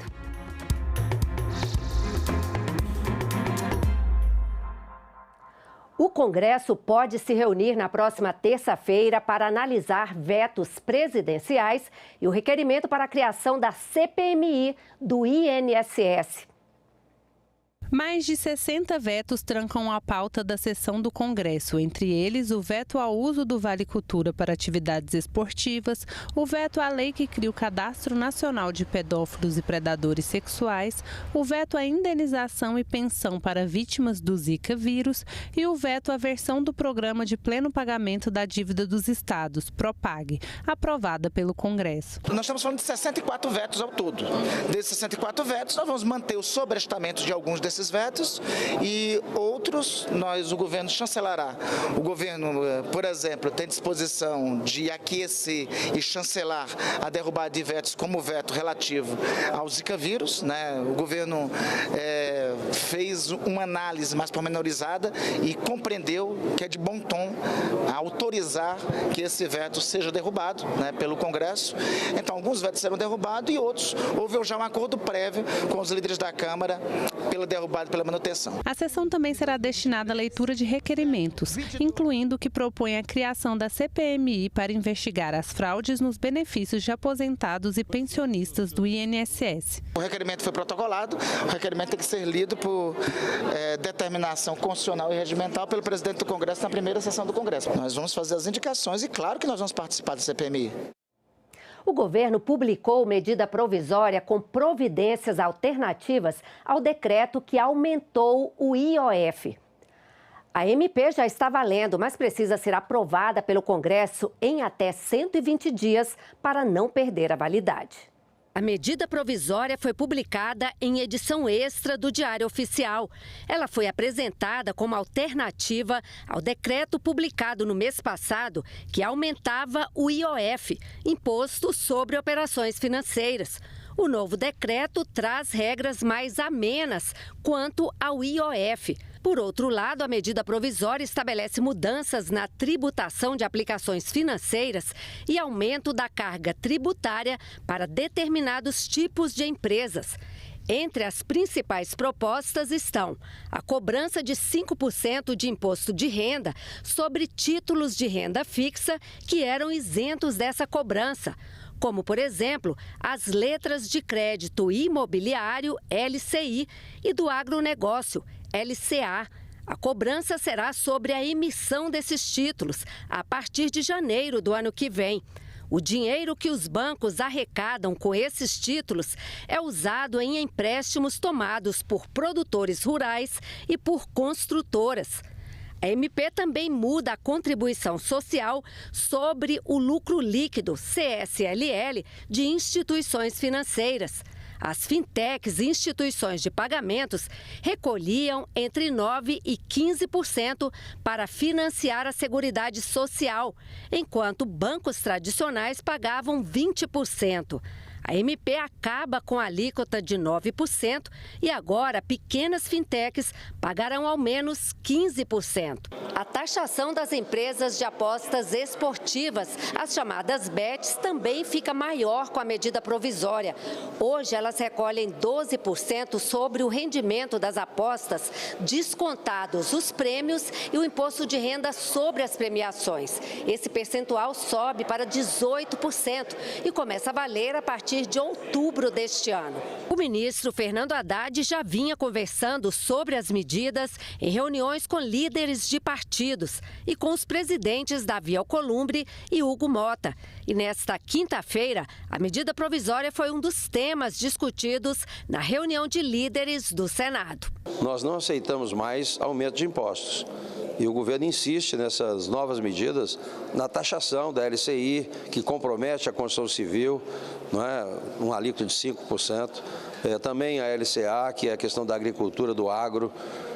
Então, são aumento de impostos, aumentando inclusive as bets, que todo mundo concorda, evidentemente, de aumentar as bets. Dificilmente essas matérias serão aprovadas. O primeiro eixo da medida provisória é o próprio esforço fiscal que o governo faz.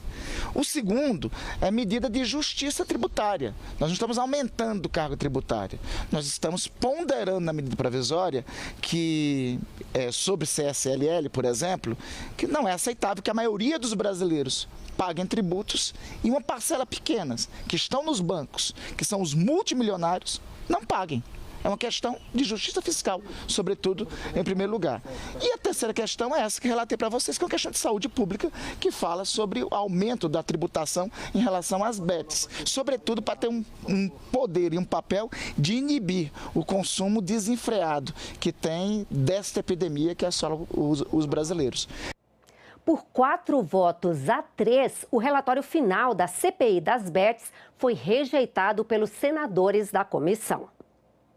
Alguns senadores já demonstraram insatisfação com o relatório e com os trabalhos da CPI logo no início da reunião. Essa comissão, no meu ponto de vista, demonstrou-se omissa diante de indícios robustos de práticas ilícitas. Informações da mídia e denúncias apresentadas indicavam possibilidade de esquemas sofisticados de corrupção envolvendo agentes públicos e privados, além de supostas extorsões praticadas contra usuários e empresas do setor. Contudo, infelizmente, essa CPI, em vez de aprofundar as investigações, no meu modo de entender, respeito quem pensa diferente, negligenciou a coleta de provas, a oitiva de testemunhas e a análise de documentos relevantes. O senador Eduardo Gomes disse que o prazo para analisar o relatório não foi suficiente. Eu gostaria de votar em qualquer indiciamento, em qualquer imputação que tivesse segurança técnica de como foi construída, não pela relatora, mas pelo ambiente. A partir do momento que a gente começa a votar e começa a se ilustrar por imputações, por ilações, cada um se torna responsável por aquilo que defende. Nós tomamos o cuidado de indiciar apenas as pessoas cujos indícios estavam robustos. Muita gente chegou a falar para mim, e fulano, e Beltrano? Eu disse o seguinte, eu não tinha material suficiente e eu tenho indícios sim, mas eu não quero de forma alguma expor ninguém. O relatório pedia o indiciamento de 16 pessoas, empresários, donos de casas de apostas, influenciadores digitais, entre eles Virgínia Fonseca, suspeita de estelionato e propaganda enganosa, e Deolane Bezerra, pelos crimes de estelionato, lavagem de dinheiro e organização criminosa. Além dos indiciamentos, o relatório propunha alterações na legislação, como a proibição de jogos de azar online. Se pode jogar numa disputa de futebol, por exemplo, mas essa questão desses joguinhos de tigrinho, de zebrinha, enfim, esses, o meu projeto que já está no sistema é para acabar com esse modelo de jogo. Foram 7 meses de reuniões, investigações e depoimentos. 19 pessoas foram ouvidas e centenas de documentos analisados. Durante as audiências, um depoente chegou a ser preso. O empresário Daniel Pardim Tavares Lima foi acusado de falso testemunho. Ele estava entre os possíveis indiciados. A senadora Soraya Tronic, autora do relatório, disse que encaminhará tudo o que apurou diretamente aos órgãos competentes, como Polícia Federal e Ministério Público, independentemente da rejeição do relatório. Eu farei a entrega do relatório e de toda a documentação que nós colacionamos para as autoridades competentes para continuarem na investigação, indiciarem ou não e depois apresentar para o judiciário. Projeto que impede que estupradores com menos de 21 anos ou com mais de 70 tenham a pena diminuída por causa da idade foi aprovado pelo plenário do Senado. O texto seguiu para a sanção do presidente Lula. Quase 1.300.000 mulheres foram vítimas de crimes no Brasil em 2023, segundo o Anuário Brasileiro de Segurança Pública.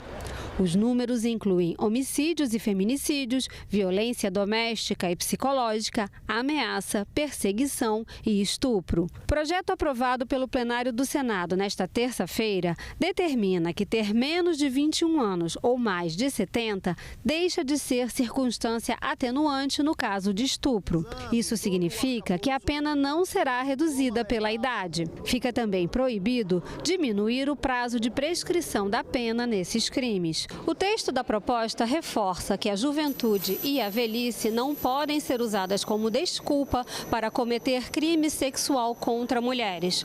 O projeto segue agora para a sanção da Presidência da República. Outro projeto aprovado no plenário do Senado trata de violência nas escolas. O texto endurece as penas para crimes cometidos no ambiente escolar. A violência dentro das escolas vem aumentando nos últimos 10 anos. Em 2013, foram registrados 3.771 casos. Já em 2023, foram 13.117, segundo o Fórum Brasileiro de Segurança Pública. Metade das ocorrências envolve violência física. Também em 2023, aconteceram 15 ataques de violência extrema contra escolas, que deixaram 9 mortos e 29 feridos. O aumento do número de homicídios e casos de lesão corporal tem provocado evasão escolar. Mas as penas para esses crimes praticados em escolas devem ser maiores. O plenário do Senado aprovou nesta quarta-feira projeto que altera o Código Penal e a Lei de Crimes Hediondos e aumenta a punição nesses casos. A pena para homicídios passa de 6 a 20 anos de prisão para 12 a 30 anos. No caso de lesão corporal dolosa intencional, a pena atual é de prisão de 3 meses a 1 ano, podendo chegar a 4 ou 12 anos se for seguida de morte. O texto aprovado aumenta a punição de 1 a 2 terços. As penas serão ainda maiores se a vítima for pessoa com deficiência ou doença limitante, ou se o autor for parente, tutor, empregador da vítima ou ainda funcionário da instituição de ensino. O projeto também inclui o crime cometido em ambiente escolar no rol de crimes hediondos. Com isso, não haverá a possibilidade de fiança e o início do cumprimento já é em regime fechado. O projeto que consolida as leis eleitorais e partidárias e cria um novo Código Eleitoral foi debatido na Comissão de Constituição e Justiça, mas ainda não foi votado. Os senadores esperam chegar a um entendimento para a votação da proposta até 9 de julho. Antes mesmo do relator, senador Marcelo Castro, dar parecer sobre as últimas emendas apresentadas, o senador Eduardo Girão apresentou requerimento para adiar a votação. Entendo que o adiamento da votação permitirá que o debate avance com a devida responsabilidade e maturação, garantindo que cada ponto seja examinado com rigor técnico, jurídico e político. O relator justificou que o tema já estava maduro para ser votado. Essa matéria era para ter entrado em vigor para a eleição de 2022. Não foi votada a tempo. Era para entrar em vigor na eleição de 2024. Não foi votado a tempo. Se nós não votarmos até o final de setembro deste ano, ela não vigorará para 2026. Então não vejo por que a gente protelar mais. E olha aí a esperteza do nosso colega senador Girão. Ele está pedindo a prorrogação para o dia 22 de julho, quando nós já estaremos no recesso. Está jogando a matéria para o segundo semestre. Outros senadores reforçaram o pedido para adiar a votação e apontaram pontos ainda sem consenso, como a quarentena de 2 anos para juízes, policiais, membros do Ministério Público e militares que quiserem se candidatar. A quarentena não está restrita a militares fardados, não. Está colocando guarda municipal, colocando todo mundo. E não faz o menor sentido constitucional.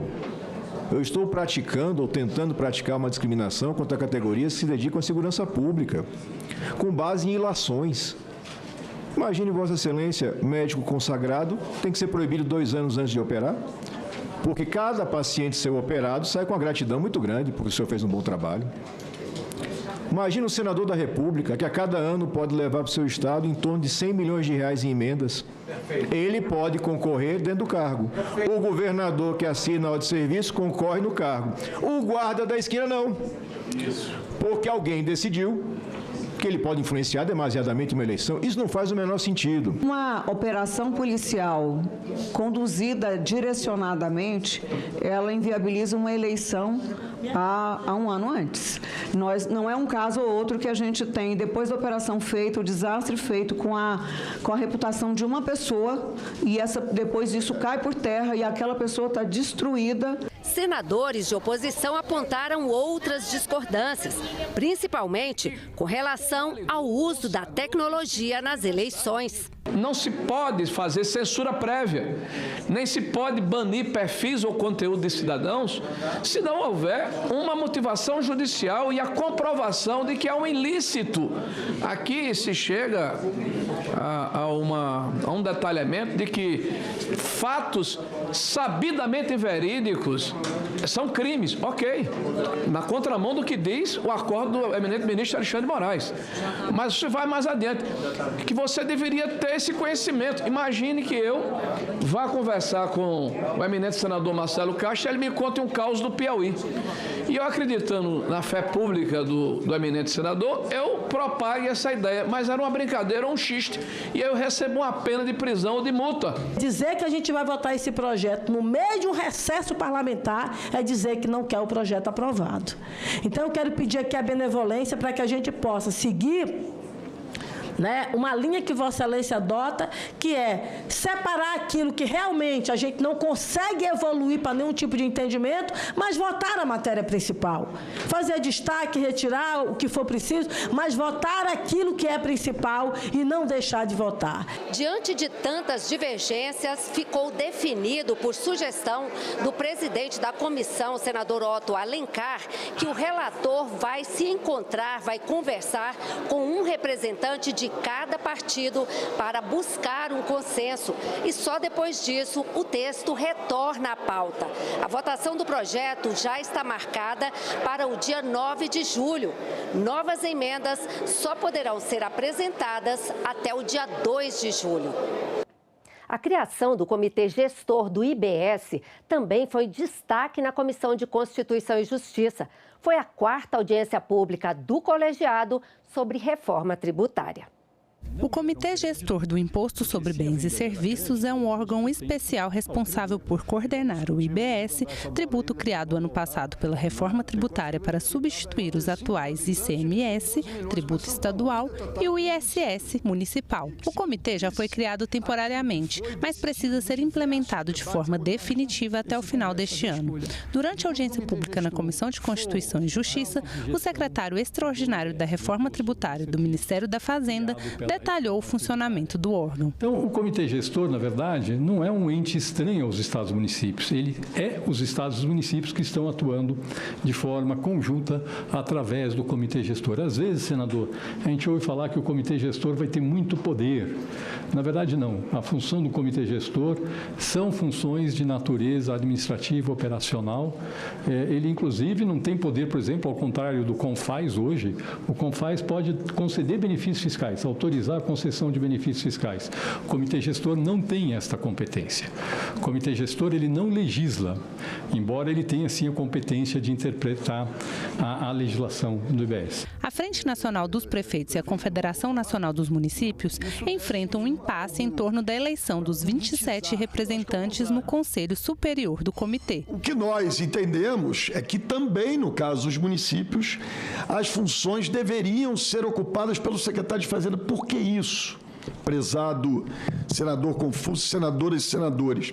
Porque nós corremos o risco de ter uma entidade que vai cuidar de R$1 trilhão dos brasileiros, que vai ter um orçamento de 5 bilhões de reais, ser tomada por pessoas que têm isso como a sua atividade profissional. Não podemos permitir uma politização dessa nova entidade, que no caso dos municípios a representação é do conjunto dos municípios do Distrito Federal e não de cada ente individualmente. Vamos mudar a Constituição aqui agora? Logo, a representante não pode ser trocado pelo prefeito. Infelizmente, nós estamos nessa situação. O ideal seria que a gente chegasse a um acordo, porque todo o modelo tem funcionado até agora com base num modelo de federalismo cooperativo e seria muito bom que a gente conseguisse superar esse impasse. Muito obrigado. A redução da jornada de trabalho sem perda salarial para o trabalhador foi discutida em uma audiência pública da Comissão de Assuntos Sociais. Veja alguns dos pontos debatidos.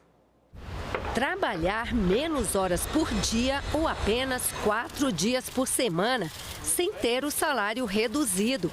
É o sonho de todo trabalhador. e uma reivindicação antiga dos trabalhadores brasileiros. Na Constituinte de 88, a jornada, que era de 48 horas semanais, foi reduzida para 44 horas. O que se discute agora é a redução para 40 horas semanais, uma recomendação que a OIT, Organização Internacional do Trabalho, vem fazendo desde 1962.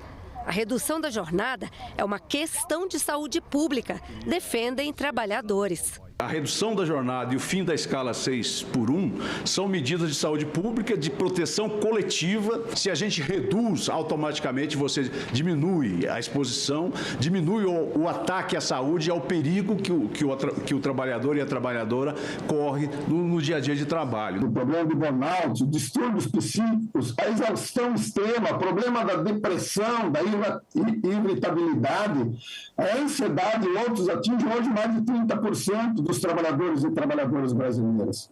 Foram mais de 500 mil afastamentos do trabalho apurados em 2023 para a Previdência, para as empresas e para o Estado. Além de prejudicar a saúde dos trabalhadores, longas jornadas aumentam os riscos de acidentes de trabalho. Em 2023, foram registrados mais de 500 mil acidentes, com quase 3 mil mortes. Em 2024, o número passou de 740 mil. Com 2.500 mortes. Até 2015, o caminhoneiro trabalhava 16 horas, não tinha horas para trabalhar. Em 2015, houve uma regulamentação que reduziu para 8, mas com a possibilidade dele dirigir até 6 horas para ter um intervalo de 30 minutos, podendo ser reduzido para 15. Mesmo assim, com essa redução, houve uma diminuição significativa na questão dos acidentes. Para a Associação Nacional de Juízes da Justiça do Trabalho, além de reduzir riscos de acidentes, a redução de jornada pode também economizar recursos públicos. O Brasil gastou aproximadamente 900 milhões de reais em 2024, custeando benefícios previdenciários decorrentes de acidente de trabalho. No Senado, tramitam pelo menos 3 propostas para reduzir a jornada sem perda salarial. Uma delas, do senador Paulo Paim, estabelece que a jornada diária não passe de 8 horas. O total semanal, que começaria com 40 horas, iria diminuindo gradualmente até chegar a 36 horas semanais. Reduzir a jornada de trabalho traz, na nossa avaliação, naturalmente, mais qualidade de vida, melhora a saúde física e mental, cria mais empregos e aumenta a produtividade. Segundo o Diese, a redução para 40 horas, num primeiro momento, poderia gerar 3 milhões de empregos. O único representante dos patrões a participar da audiência pública falou sobre o impacto nas empresas e defendeu que o caminho não é reduzir a jornada. Se eu tenho produtividade baixa, eu tenho receita baixa e eu tenho salário baixo. Essa é uma condição do Brasil. O nosso custo por trabalhador ele é alto, R$ 1.400, hoje o salário mínimo R$ 1.412. Mas o empregador paga o dobro disso. A solução, pelo menos pela nossa perspectiva, e aqui muito respeitosamente ao senador Paim, a todos aqueles que me falaram antes de mim, eu pensaria de uma forma diferente, era mais aumentar a liberdade de contratação, né? Desonerar fortemente o custo do trabalho, reformas que vão facilitar e melhorar a qualificação técnica e produtividade. A participação de crianças e jovens nas decisões sobre o clima foi tema de um encontro em Brasília. O evento faz parte da preparação do Brasil para a COP30, que vai acontecer em Belém, no Pará, em novembro. Qual a importância da participação de crianças, adolescentes e jovens nas decisões climáticas? O tema foi discutido com representantes da sociedade civil, especialistas em clima, gestores públicos, jovens lideranças e estudantes. Tenta colaborar nesse processo que é de incluir mais pessoas na conversa sobre o nosso futuro, né? Sobre como que a gente pode enfrentar a crise climática, principalmente as crianças e jovens, que é o trabalho que a gente faz com muito empenho aqui no Brasil. Na primeira mesa, os participantes discutiram o que falta pauta para que os jovens deixem de ser vistos apenas como símbolos e passem a fazer parte das soluções. É preciso, para além de ouvir, né, essas crianças, é quando pensar em leis e projetos, incluir essas crianças, esses jovens, e aí também apoiar financeiramente esses projetos de territórios que já existem, porque em territórios quilombolas, indígenas, de comunidades tradicionais, a solução já existe para mudanças climáticas. Elas só bastam serem ouvidas. A gente não quer só um quadrado da sala de aula para ficar falando, a gente não quer passar horas ouvindo alguém falando, a gente quer poder criar, construir, ao mesmo tempo que fala, também faz ação. Então, é entender também a dinâmica que as crianças, que os adolescentes e a juventude interagem para o seu saber. Às vezes a gente quer colocar as crianças no lugar de adulto, né? Quer que fique mais séria, fique mais rígida, fale direito, quando na verdade deixa elas se expressarem do jeito delas, né? Que eu acho que aí já faz muita diferença. Na segunda mesa, o foco foi o papel da juventude na política ambiental brasileira. Um dos desafios é transformar a escuta em ação concreta. Além disso, jovens estudantes reforçaram a importância da participação juvenil em debates que impactam diretamente a vida deles. Eu acho muito importante que as escolas estejam comunicando. A educação sobre o meio ambiente é mais que importante. É muito importante que a gente esteja aqui participando desses debates. Os debatedores do evento pretendem encaminhar as propostas discutidas aqui para os fóruns preparativos da COP30 e assim ampliar a participação de jovens e crianças em todo o processo. Esse foi o Senado Notícias Revista. Você pode rever as reportagens desta edição na nossa página na internet, senado.leg.br/TV. Muito obrigado pela sua companhia e continue sintonizado aqui na TV Senado.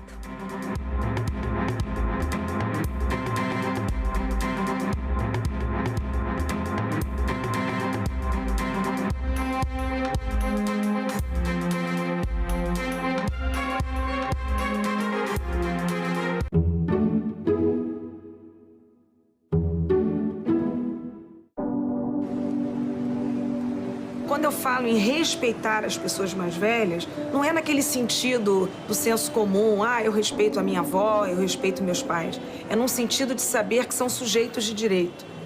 O Brasil é um dos países mais evoluídos na questão de legislação voltada para a terceira idade. Mas na prática ainda tem muita coisa para melhorar. Envelhecer. Neste sábado, 7h, aqui na TV Senado. Décadas atrás, se entendia que a agenda ambiental era contraditória com a agenda do desenvolvimento. Esse era o principal problema da falta de público, da falta de atenção, da falta de simpatia pela agenda ambiental. São pautas que não importa qual tipo de ideologia que você defenda, mas isso aí é importante para o futuro. Porque a origem dos problemas ambientais não é o fato das pessoas serem malignas, gostarem de destruir o meio ambiente. Não. A origem está no abuso do direito de propriedade, o individualismo exagerado no direito de propriedade. Eu sou dono, então eu posso fazer o que eu quiser. O direito de propriedade traz consigo obrigações.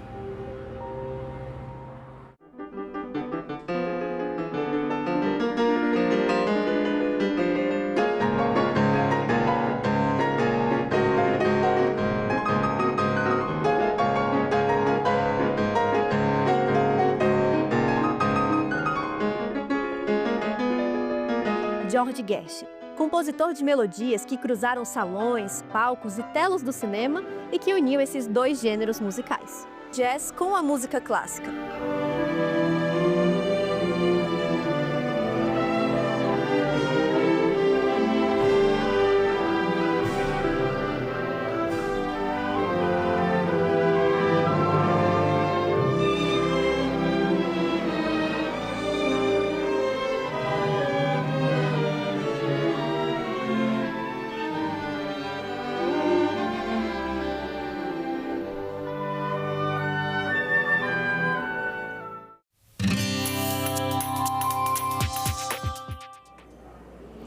Olá, eu sou a Carla Benevides e este é o programa Argumento. Após as denúncias de descontos ilegais na folha de pagamento de aposentados e pensionistas do INSS, o senador Ciro Nogueira apresentou um projeto com o objetivo de proibir qualquer desconto de associação ou sindicato direto na folha de pagamento. E é com o senador Ciro Nogueira, do Progressistas do Piauí, que a gente conversa agora. Senador, muito obrigada pela sua presença. É um prazer estar com vocês. Senador, se o aposentado ou pensionista quiser fazer parte de alguma associação ou sindicato, como ele poderia fazer com essa sua proposta? Ter uma relação direta com o sindicato e ele mesmo fazer o pagamento da sua contribuição. Nós não queremos impedir que as pessoas se associem ou se sindicalizem, mas esse é um fato que criou uma revolta muito grande no país, a quantidade enorme de pessoas ao final da vida sendo lesadas, principalmente pessoas de baixa renda, nos revolta e nos incentiva a criar uma medida drástica como essa para evitar que isso volte a se repetir no nosso país. O Brasil já viveu diversos escândalos de corrupção na sua história, mas nenhum, na minha visão, foi tão grave quanto esse. Que as pessoas serem roubadas no final da sua vida, principalmente pessoas de baixa renda, isso os revolta. E isso foi muito... tocou muito com o meu estado do Piauí, porque dos 19 municípios em que mais de 60% dos aposentados foram afetados, 9 foram no Piauí. Isso nos revolta e é chegada a hora do Congresso Nacional, principalmente do Senado Federal, dar um basta e protegerem os recursos dos aposentados quando eles mais precisam. Como o senhor falou, já houve vários momentos aí de fraudes no INSS, vários casos de corrupção. Onde o senhor acha que há a falha? Onde que o INSS está falhando? Falta de vontade política e responsabilidade com os recursos, porque a grande maioria dessas pessoas são pessoas analfabetas, são pessoas que não têm, às vezes não têm nem acesso ao extrato e não podem verificar isso. Então foi usado da boa-fé num órgão que para mim teria que ter sido blindado desse tipo de situação, e que infelizmente não aconteceu, e nós temos que ter uma medida drástica para proteger os aposentados no nosso país. Desde que houve essas denúncias, vários senadores apresentaram projetos. Há projetos que pretendem fazer essa revalidação anual, há projetos que prevêem só uma suspensão, mas o senhor foi mais radical, como o senhor mesmo falou, a proibição desse tipo de desconto. Por que é importante uma medida tão drástica? Porque o sistema não foi capaz de proteger as pessoas. Então, perdeu-se a confiança, porque isso não é uma coisa de agora, já tem algum tempo que está se fazendo, mas agora uma quadrilha tomou conta do INSS. Então, eu não sei se essas pessoas foram retiradas de lá. Então, o INSS hoje no país não tem a confiança dos aposentados. Então, nós temos que coibir isso drasticamente e proibir. O associado, o aposentado que quisesse fazer parte de um sindicato ou de uma associação, faz o seu pagamento, pode se emitir um boleto, ele faz o pagamento e ele passa a pagar. Isso evitando que ele possa ser objeto de uma fraude novamente, que nós não podemos, em hipótese nenhuma, permitir que isso volte a acontecer no país. Só para a gente esclarecer, porque às vezes há essas dúvidas, empréstimos consignados não entram nessa proposta. Não, eu espero que os empréstimos consignados agora tenham uma forma muito mais segura de ser feita, né? Porque foi outra forma que burlaram, mas que tenha presencial. Eu sempre defendi que empréstimo consignado tinha que ser presencial, nada feito online, principalmente para preservar os idosos do nosso país que não têm acesso à internet, às vezes são levados por familiares a fazer esses empréstimos. Se depender de mim, não tinha nem empréstimo consignado para pessoas de baixa renda, porque o salário, ou a aposentadoria, ou o BPC, ou até o Bolsa Famílias, isso aqui é para subsistência. E isso não poderia ser ter nenhum tipo de empréstimo quanto a isso, porque isso afeta drasticamente o futuro dessas pessoas. Essas medidas que o governo tem tomado, primeiro de fazer esse atendimento a partir de agora, em alguns casos presencial das pessoas que foram lesadas, e também de permitir que empréstimos consignados sejam feitos por biometria, o senhor acha que já oferece algum tipo de segurança? Aumenta a segurança, né? Fico triste isso não ter sido feito há muito tempo quando essas pessoas receberam esse denúncio, por isso que é muito importante o presidente Davi Alcolumbre, instalar essa CPMI o mais rapidamente possível para que a gente possa esclarecer e botar luz sobre esses fatos. Eu sei que existem investigações da Polícia Federal, do Ministério Público, mas essas pessoas que roubaram o dinheiro dos aposentados do nosso país têm que ser exemplarmente execrada na opinião pública e tornar conhecimento o mais rapidamente possível quem fez isso. E por isso que é muito importante o papel de uma CPMI para que isso seja esclarecido.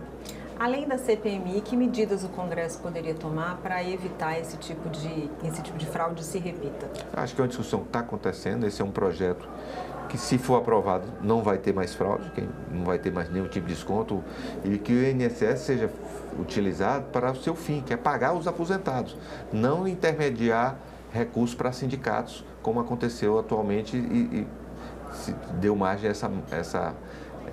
esse escândalo que revoltou o país inteiro. Senadora, a gente vê constantemente fraudes envolvendo pessoas idosas, sejam bancárias, sejam de golpes de celular. O senhor acha que é importante também tratar de políticas públicas para dar mais atenção a essa população, essa parte da sociedade, talvez no letramento digital? O que poderia ser feito para evitar que eles sofram tantos golpes? Esses golpes são muito em cima de consignados, em situações como essa, descontos. Se nós blindarmos essas pessoas, principalmente as pessoas de baixa renda, de uma certa idade, desse tipo de comportamento, você, por mais que dificulte um empréstimo consignado, mas você vai preservar esses recursos que são, a grande maioria, para subsistência. E isso é fundamental que aconteça. Eu acho que eu, por mim, volto a dizer, eu blindava as pessoas aposentadas de baixa renda dessa questão de empréstimos consignados, esse tipo de situação no país, porque esses recursos são para subsistência, eles têm que estar blindados de juros, de mora, dessas situações que acabam afetando os empréstimos consignados no país.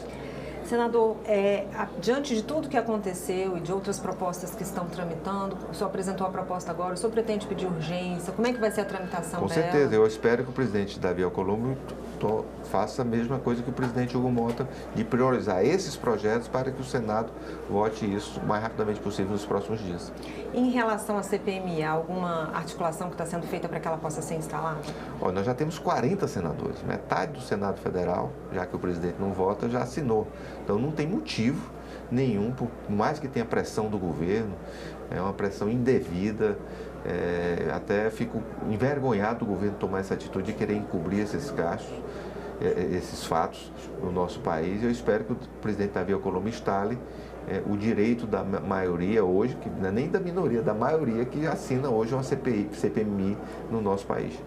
Senador, mais uma vez, obrigada pela sua presença e pelos seus esclarecimentos. Eu que agradeço, foi um prazer estar com vocês.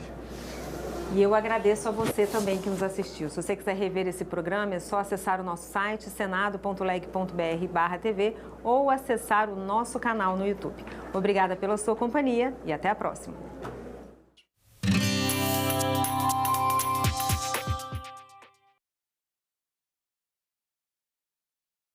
Agora é lei. A reforma tributária busca simplificar os impostos no Brasil. 5 tributos serão substituídos por 2, CBS e IBS. A transição será gradual e entre as mudanças está o imposto seletivo, que vai taxar produtos prejudiciais à saúde e ao meio ambiente. Já alimentos que compõem a cesta básica terão isenção dos impostos, assim como medicamentos, que serão isentos ou terão redução na alíquota. O Senado votou, agora é lei. Oi, pessoal! Você já ouviu falar em captação ilícita de sufrágio? É a chamada compra de votos, que é crime eleitoral, aquele favorzinho em troca do seu voto, tipo dinheiro, emprego, cesta básica. Teve candidato que prometeu até pagar festa de formatura. É isso mesmo. Eu vou explicar, mas antes, roda a vinheta, diretor.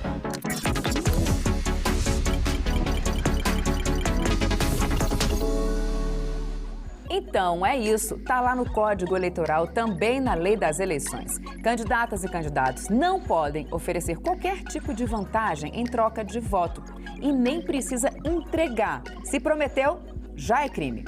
Pode dar ruim, viu? A pena vai de multa à perda do mandato. E não importa se é numa capital ou numa cidade pequena. Olha só esse caso lá de Serra do Navio, cidade com menos de 6 mil habitantes do Amapá.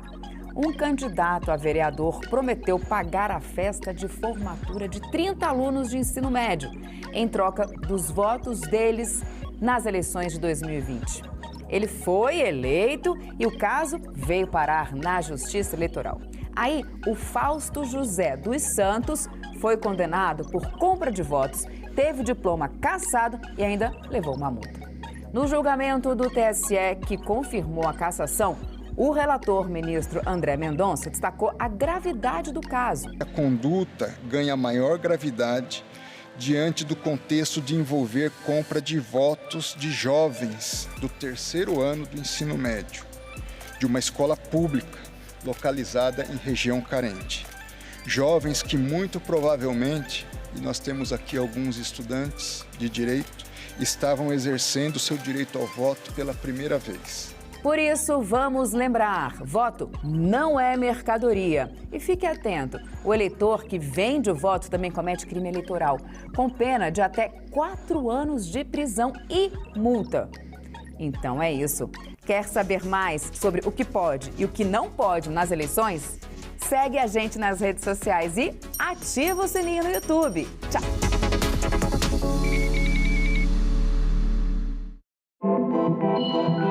O site do Senado agora mostra projetos de lei em linguagem simplificada.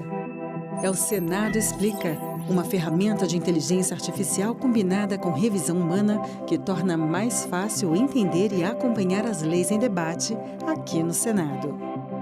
Na página de tramitação das matérias e no portal E-Cidadania, Senado Explica. Frequentemente impactada por fenômenos climáticos, São Paulo planeja a participação na COP30. Mortalidade materna e violência obstétrica no Rio de Janeiro preocupam vereadores. Senado aprovou proposta que proíbe as bets de usarem influenciadores em publicidade. Tudo isso no Parlamento Brasil. Parlamento Brasil. Hoje, 8 horas da noite, aqui na TV Senado. Em 91, face a tudo o que havia sido descoberto, as datações dessas pinturas e tudo, a Unesco declarou o parque um patrimônio da humanidade. Patrimônios da humanidade, reconhecidos pela Unesco, constituem atrativos turísticos extremamente importantes. E o que nós estamos procurando desenvolver aqui, desde que o Banco Interamericano fez um estudo sobre a questão econômica da região, como fazer para obter o desenvolvimento econômico e social, eles chamaram a atenção para o fato que a agricultura aqui nunca seria uma solução, porque o solo é muito raso, é salgado, é cheio de pedras e temos as secas muito grandes. Eu já passei aqui 5 anos sem chuva, né? Então, eles recomendaram que se investisse no turismo, porque nós temos um patrimônio arqueológico fantástico, e temos também a paisagem, que é belíssima, né? Qual a validade jurídica do contrato de namoro? Como ele deve ser feito? Em que contexto emocional estão sendo elaborados? A psicóloga Andréia Chaves e a advogada do direito de família Marília Pedroso Xavier respondem a essas e outras perguntas. TV Senado Live. Hoje, 8h30 da noite. Agora é lei. O programa Acredita no Primeiro Passo foi criado para auxiliar na renegociação de dívidas e facilitar o acesso ao crédito de pequenas empresas.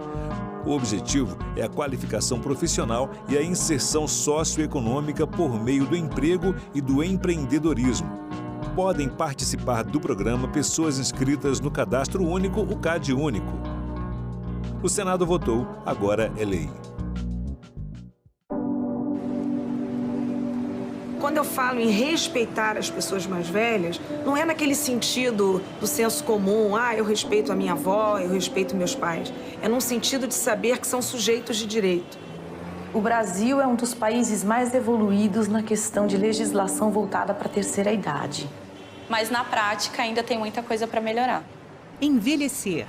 neste sábado, 7 horas da manhã, aqui na TV Senado. Quando em 2022 se opta por pôr fim à revalidação, essas empresas se sentiram livres para, a partir de 22, ou seja, em 23 e 24, passar uma enormidade de descontos não autorizados que fez esse número subir exponencialmente em 23 e 24. Por que o governo levou 2 anos para tomar alguma medida concreta a partir de junho de 2023, quando houve a denúncia das fraudes? O tamanho e a magnitude do que aconteceu só foi revelado depois da operação da AGU, agora em abril de 2025, da CGU em 2025. Antes disso, o que todos nós sabíamos era o que tinha na imprensa, eventualmente ali uma menção aos descontos, e havia uma investigação por parte da AGU, da CGU, desculpa, por parte da CGU, e que essa investigação durou praticamente 2 anos. E por que o senhor acha que a AGU não teve um comportamento diferente com essa entidade que o Frei Chico, irmão do Lula, está à frente? Eu não tenho procuração da AGU para defendê-los nem para falar dos processos, mas me parece que a AGU age de acordo com questões objetivas. E eu imagino que... E resolveu poupar o irmão do Lula. Vou repetir, quem chamou a polícia ou quem deixou a polícia trabalhar livremente foi o presidente Luiz Inácio Lula da Silva. Ele é que ajudou a estourar o escândalo. E vamos deixar na tela, porque a tela deixa bem claro o que é a associação verdadeira. Eu sou favorável que a gente ajude a manter, porque a organização dos trabalhadores é fundamental.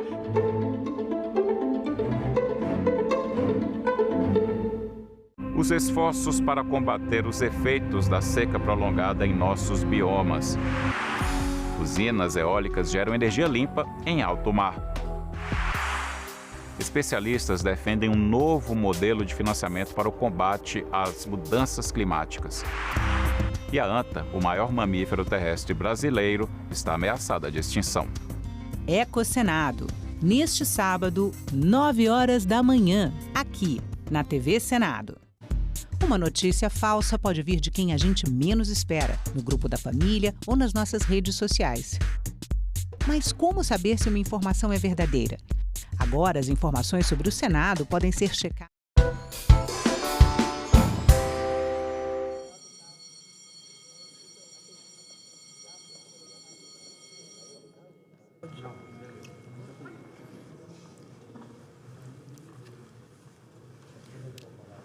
Boa tarde a todos. Declaro aberta a sessão. Sob a proteção de Deus, iniciamos nossos trabalhos.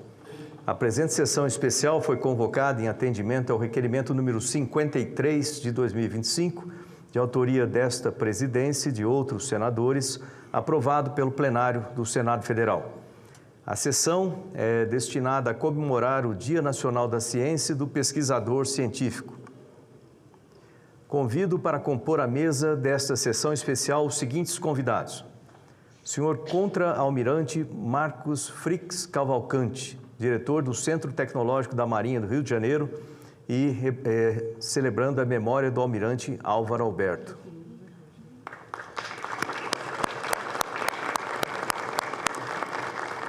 Senhora Mercedes Maria da Cunha Bustamante, vice-presidente regional da Academia Brasileira de Ciências.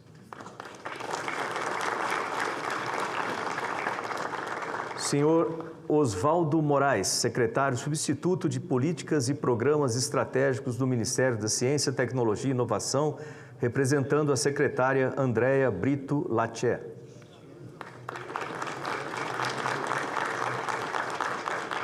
Senhor Paulo Nicolas de Freitas Nunes, vice-presidente da Fundação de Apoio à Pesquisa do Distrito Federal e representante do Conselho Nacional das Fundações Estaduais de Amparo à Pesquisa.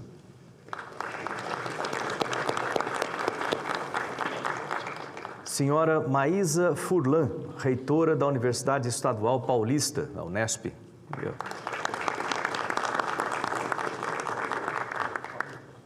A presidência informa que essa sessão terá também a participação dos seguintes convidados.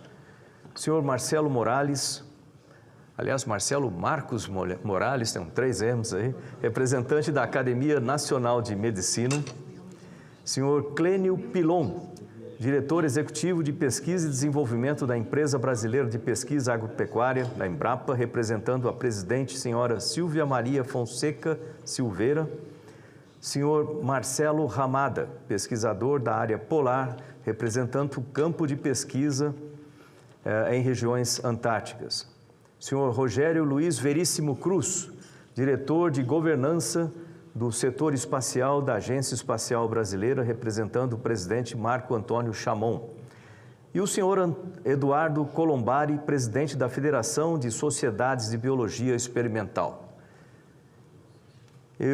Para iniciar, eu convido a todos para, em posição de respeito, acompanharmos o hino nacional brasileiro.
Mas ergues a justiça clava forte, verás que o vento teu não foge à luta, nem teme quem te adora a própria morte, terra adorada, entre outras línguas do Brasil, ó pátria amada, os filhos desse sol resplandente, pátria amada, Brasil.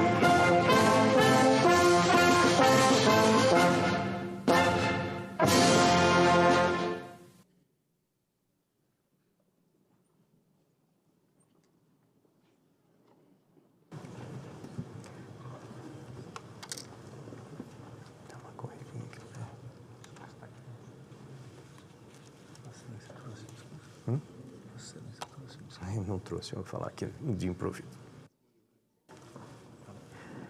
Boa tarde novamente, boa tarde a todos. Antes de mais nada, gostaria de agradecer a presença, né, de cada um dos senhores e senhoras aqui nesse plenário, que representa a casa da população brasileira. E hoje é um dia muito especial, a comemoração do Dia Nacional da Ciência, do pesquisador científico.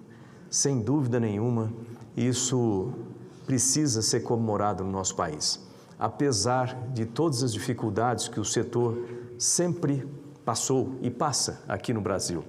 E nós temos uma capacidade nesse país de conseguir fazer muito mais com pouco. Eu vejo aqui muitos rostos conhecidos, e isso é muito bom. Você vê que é uma comunidade relativamente pequena, mas é uma comunidade que faz a diferença.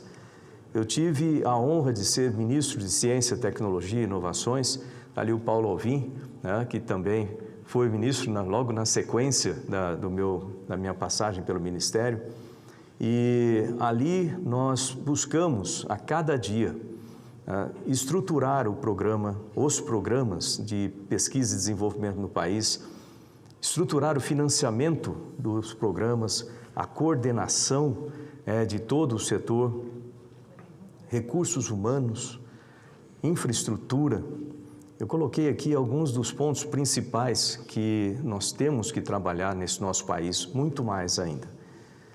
Quando a gente fala de infraestrutura no país, eu estou me referindo às universidades, aos centros de pesquisa, aos equipamentos que nós temos nessas instituições e a necessidade que nós temos não só de trazer mais equipamentos, mas também fazer uma distribuição inteligente e eficiente desses equipamentos dentro da distribuição geográfica e necessária para o desenvolvimento.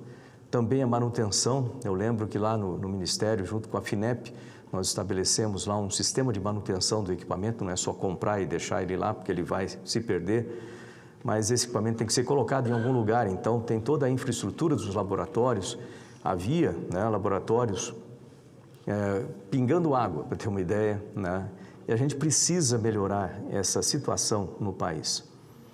Quando a gente fala de recursos humanos, toda a nossa dificuldade em contratar pesquisadores, em equipar os nossos centros de pesquisas com a quantidade e a qualidade necessária de recursos humanos, e isso foi uma luta constante. Acho que todo mundo acompanhou ali durante o tempo no Ministério a luta para a gente conseguir colocar alguns dos nossos institutos de pesquisas simplesmente fechariam as portas porque não tinha o número de pesquisadores suficientes. Eu me refiro, lembrando aqui, do Instituto Nacional da Mata Atlântica, né, de pesquisa. Quando a gente fala de recursos, eu estava deixando um pouquinho isso aqui para o final, porque essa parece ser a minha missão de vida depois de algum tempo, que é lutar por recursos para a ciência e tecnologia. Nós sabemos, todos que estão aqui e aqueles que nos acompanham pela TV, eu tenho certeza que se pensar um pouquinho, se pesquisar um pouco, vai saber também, mas todos aqui sabem que todos os países desenvolvidos, sem exceção, sem qualquer exceção, o que eles fizeram para ser desenvolvidos como são hoje?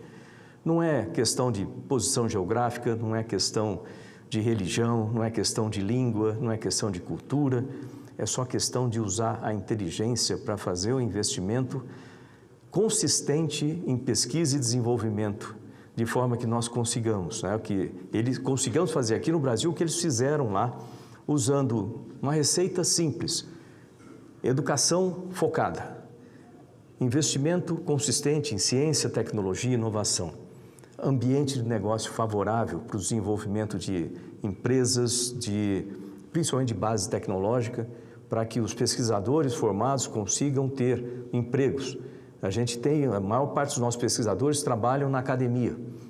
Nós precisamos haver um certo tipo de transferência para o setor privado, que as empresas precisam contratar. Para isso, eu vejo o senador Exalci aqui, então nós estamos com a bancada completa, para vocês saberem aqui, a bancada do Senado de Ciência e Tecnologia está aqui.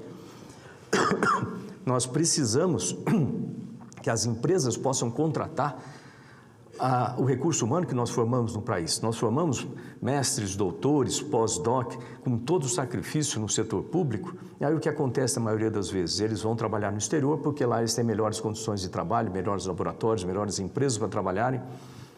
E isso não pode continuar assim. A gente precisa ter um campo de trabalho para esses pesquisadores aqui, que eles possam colocar em prática tudo que eles aprenderam, seus talentos, em prol do nosso país. E isso é uma coisa que não se faz de um dia para outro. Eu era ministro de Ciência e Tecnologia. A luta foi enorme ali para a gente conseguir, por exemplo, liberar o FNDCT, Fundo Nacional de Desenvolvimento Científico e Tecnológico.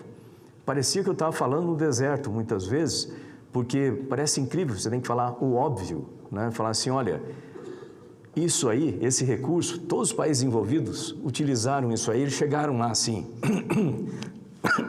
A gente tem prova do que funciona. Por que a gente tem que ficar lutando aqui para preservar o pequeno orçamento de ciência e tecnologia? E é difícil, muitas vezes você fala, porque lá no Ministério a gente colocava no plano de orçamento para o ano seguinte, aí ia para o setor de economia, lá eles fazem o primeiro corte, depois vem para cá no Congresso, tem um monte de gente que fala que é a favor da ciência e tecnologia, é a favor da educação, o Isalcito está cansado de ouvir isso também, não é não? É a favor da educação, a favor da ciência. Na hora H de votar e colocar isso aí realmente na prática, o que acontece? Os recursos vão para outros setores menos estratégicos, não quer dizer que são menos importantes, são menos estratégicos, e aí a gente fica na penúria de novo. Liberamos o FNDCT com a Lei 177 em 2021, depois de muita luta, muita briga. Quem acompanhou na imprensa deve ter visto isso. Mas volta e meia ele tende a ser confiscado de novo, né? Seja por uma razão ou outra para servir de superávit ou coisas assim. Isso está errado, isso está errado. Então, nós colocamos aqui, eu coloquei uma PEC esse ano, né, para proibir o contingenciamento do FNDCT. Parece incrível, mas você tem que colocar como Constituição isso, não é uma coisa óbvia, que não é interessante para nenhum país você contingenciar recursos de uma área estratégica. Também acho que na mesa de vocês, não sei se tem aí, essa PEC da ciência aqui, isso aqui é a PEC 31 que eu coloquei logo quando eu cheguei aqui, para que o país, eu vou falar assim, o país, para não falar governo, porque aí o pessoal do governo é contra isso aí, para falar que vai gastar dinheiro do governo. Não é isso. É para aumentar os recursos investidos em pesquisa e desenvolvimento no país dos ridiculamente baixo, cerca de 1% do PIB, para aproximadamente 2,5% ou acima de 2,5% do PIB num prazo de 10 anos. O que nos levaria a ficar próximos da OCDE, dos países da média da OCDE, de 2,73. É ainda muito distante de alguns países como Japão, Coreia, Israel, que estão lá nos 5%. Mas isso nos daria uma luz, pelo menos, de ir para frente com a nossa ciência, e que significa isso com correlação direta e para frente também com o desenvolvimento econômico e social do país. Mas é incrível que isso aqui está parado lá na CCJ, porque o governo não quer que vá para frente. É incrível, o governo não quer que se desenvolva a ciência do país, e isso não significa aumentar o orçamento simplesmente do Ministério de Ciência e Tecnologia. Isso aí significa, na prática, toda a articulação feita com as empresas, com o setor do terceiro setor, para que investimentos sejam feitos. Então, quando a Samsung, por exemplo, constrói um laboratório lá em Manaus, isso aí é computado. Quando o Eldorado constrói um laboratório lá em Campinas, isso é computado. Não é só dinheiro público, isso aí é dinheiro privado, a maior parte vem disso. A gente está na luta, eu e o Isalci, para passar a lei do bem também, para melhorar a lei do bem, que vai permitir mais investimento privado. Também existe uma resistência, por incrível que pareça. Então, eu estou falando essas coisas, não é para desanimar ninguém, não. É para dizer que a gente precisa lutar junto para conseguir vencer essas barreiras e colocar o país na direção correta. Nem eu, nem o Isalci temos a caneta de presidente da República, por exemplo, mas se nós tivéssemos, pode ter certeza que a gente ia colocar a ciência, a tecnologia, a educação como prioridade, como merece em qualquer país que pretende ser desenvolvido. Então, eu estou muito feliz de estar aqui hoje comemorando o Dia Nacional da Ciência e do Pesquisador Científico, mas além da comemoração, é importante que esse dia sirva como uma conscientização, né, para todos que estão nos acompanhando na TV, em todos os lugares, aqui também. Obrigado aí quem está aqui, aqui acompanhando no plenário. para que todo mundo perceba da necessidade que nós temos um caminho claro a seguir. A gente só precisa ter coragem para seguir nesse país e colocar realmente prioridade nas coisas que são prioritárias. E a ciência e a tecnologia são prioritários. Parabéns aos nossos pesquisadores, a todos aqueles que construíram a história e a estrutura da ciência e tecnologia no país, pessoas e instituições que lutaram para que a gente chegasse onde nós chegamos. E por conta disso, nós temos que ir para frente. A gente não pode deixar esse legado simplesmente desaparecer no meio da história. A gente precisa, sim, né, fazer por merecer, né, o respeito dessas pessoas que já partiram. Então, eu agradeço muito a presença de cada um. A gente vai tocar em frente aqui essa cerimônia, mas sempre eu vou pedir o esforço de cada um, né, um pouco a mais. Eu sei que cada um aqui já deu muito pela ciência, mas para a gente convencer os tomadores de decisão, vamos dizer assim, para que eles tenham ciência da importância da ciência e tecnologia e façam o que falam. Meu pai falava assim, você pensa, fala e faz tudo na mesma direção. Porque se você fala uma coisa e faz outra, ou se pensa uma coisa e faz diferente, isso aí você vai se arrepender a vida inteira, vai perder a credibilidade. E o que a gente vê muitas vezes é isso aqui.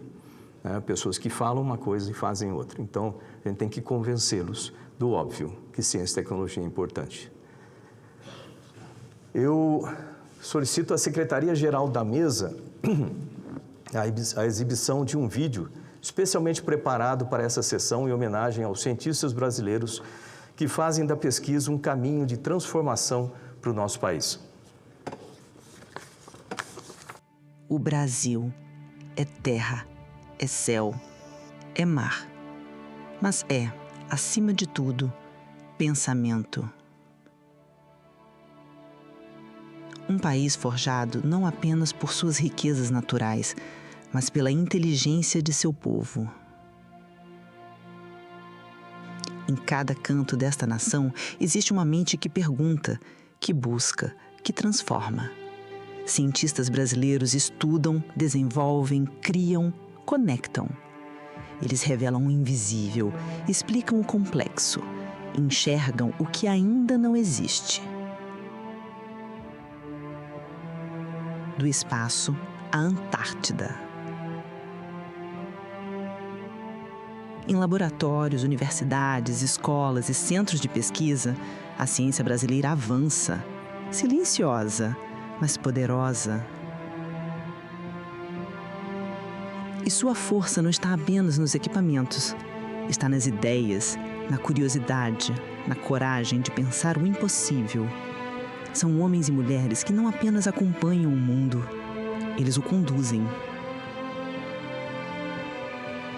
O parlamento brasileiro reconhece esse valor e trabalha por um país que invista no que tem de mais valioso: o conhecimento. A PEC 31 de 2023 projeta um futuro de investimento e crescimento científico. A PEC 26 de 2025 protege o coração financeiro da pesquisa nacional, o FNDCT. São propostas que não falam apenas de orçamento, falam de visão, de nação.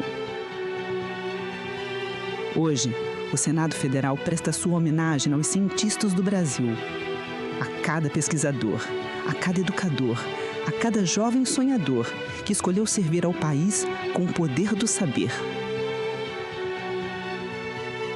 Porque ciência é conquista, é legado, é Brasil. 8 de julho, Dia Nacional da Ciência e do Pesquisador Científico.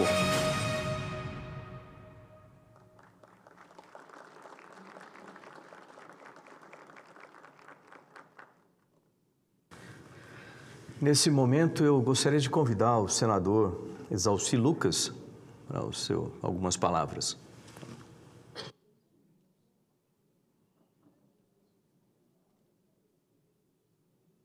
Boa tarde. Boa tarde. Quero aqui cumprimentar e, ao mesmo tempo, parabenizar o nosso querido senador, astronauta Marcos Pontes, que representa 50% da bancada da Ciência e Tecnologia aqui no Senado, né? por essa iniciativa maravilhosa. Hoje é sexta-feira, é dia de visitar as bases, né? Os senadores visitam os prefeitos, aqui eu visito os eleitores. Mas eu não poderia deixar de passar aqui, porque são raros os momentos também de valorização realmente da ciência, da educação, da pesquisa. Então, fiz questão de passar aqui. Eu que fui secretário por 2 mandatos, eu sou contador, sou auditor, não tinha nada a ver com a área de ciência e tecnologia, mas fui convidado para criar a secretaria aqui no DF e fiquei 2 mandatos como secretário e vi realmente as dificuldades. Primeiro, o nosso sistema, né, senador Marcos Pontes? Na iniciativa privada você faz o que você quiser, só não pode fazer o que é proibido. Mas na área pública só pode fazer o que é permitido. E na ciência e tecnologia, eu que fui secretário em 2004, há 21 anos atrás, nada podia ser feito, né? Tudo que você ia fazer não pode. E não se valoriza resultado nesse país, né? Se valoriza a burocracia. O pesquisador pode estar lá com o seu projeto, mudou um reagente no meio do projeto, ele é penalizado porque mudou o reagente, por mais que tenha um resultado maravilhoso. Agora, se fizer tudo certinho, bonitinho, e não tiver resultado nenhum, parabéns para ele, está tudo certo, depois pode pegar mais recurso. Então, eu como secretário e depois também como vice-presidente do CONSECT, que é o Conselho de Secretários, que a gente encontrava praticamente todo mês aí com as fundações de amparo e também com as universidades, a gente foi percebendo todas as dificuldades, principalmente com o sistema U, né? AGU, CGU, TCU, né? As dificuldades que até hoje ainda permanecem, por mais que a gente tenha buscado resolver esses problemas aqui, e eu vim para a área federal, para o Congresso Nacional, com esse objetivo, como deputado e agora como senador, de buscar realmente melhorar a situação legislativa, né, para que a gente pudesse fazer as coisas. Ainda sou da época que o pesquisador, dedicação exclusiva, não podia sequer de participar do projeto de pesquisa, na sua patente, ou nos resultados.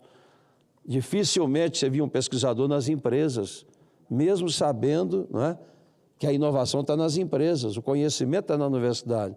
Então, essa aliança, né, não foi uma coisa fácil, ainda estamos trabalhando nisso, né? Mas a gente vê as dificuldades. Nós conseguimos colocar a inovação na Constituição, que não tinha, fizemos toda a mudança do marco de ciência e tecnologia, mudamos muita coisa como deputado, ficou faltando ainda alguma coisa com relação às patentes, algumas coisas, mas a gente avançou bem, né, em função das demandas das fundações de amparo, dos secretários, também das universidades.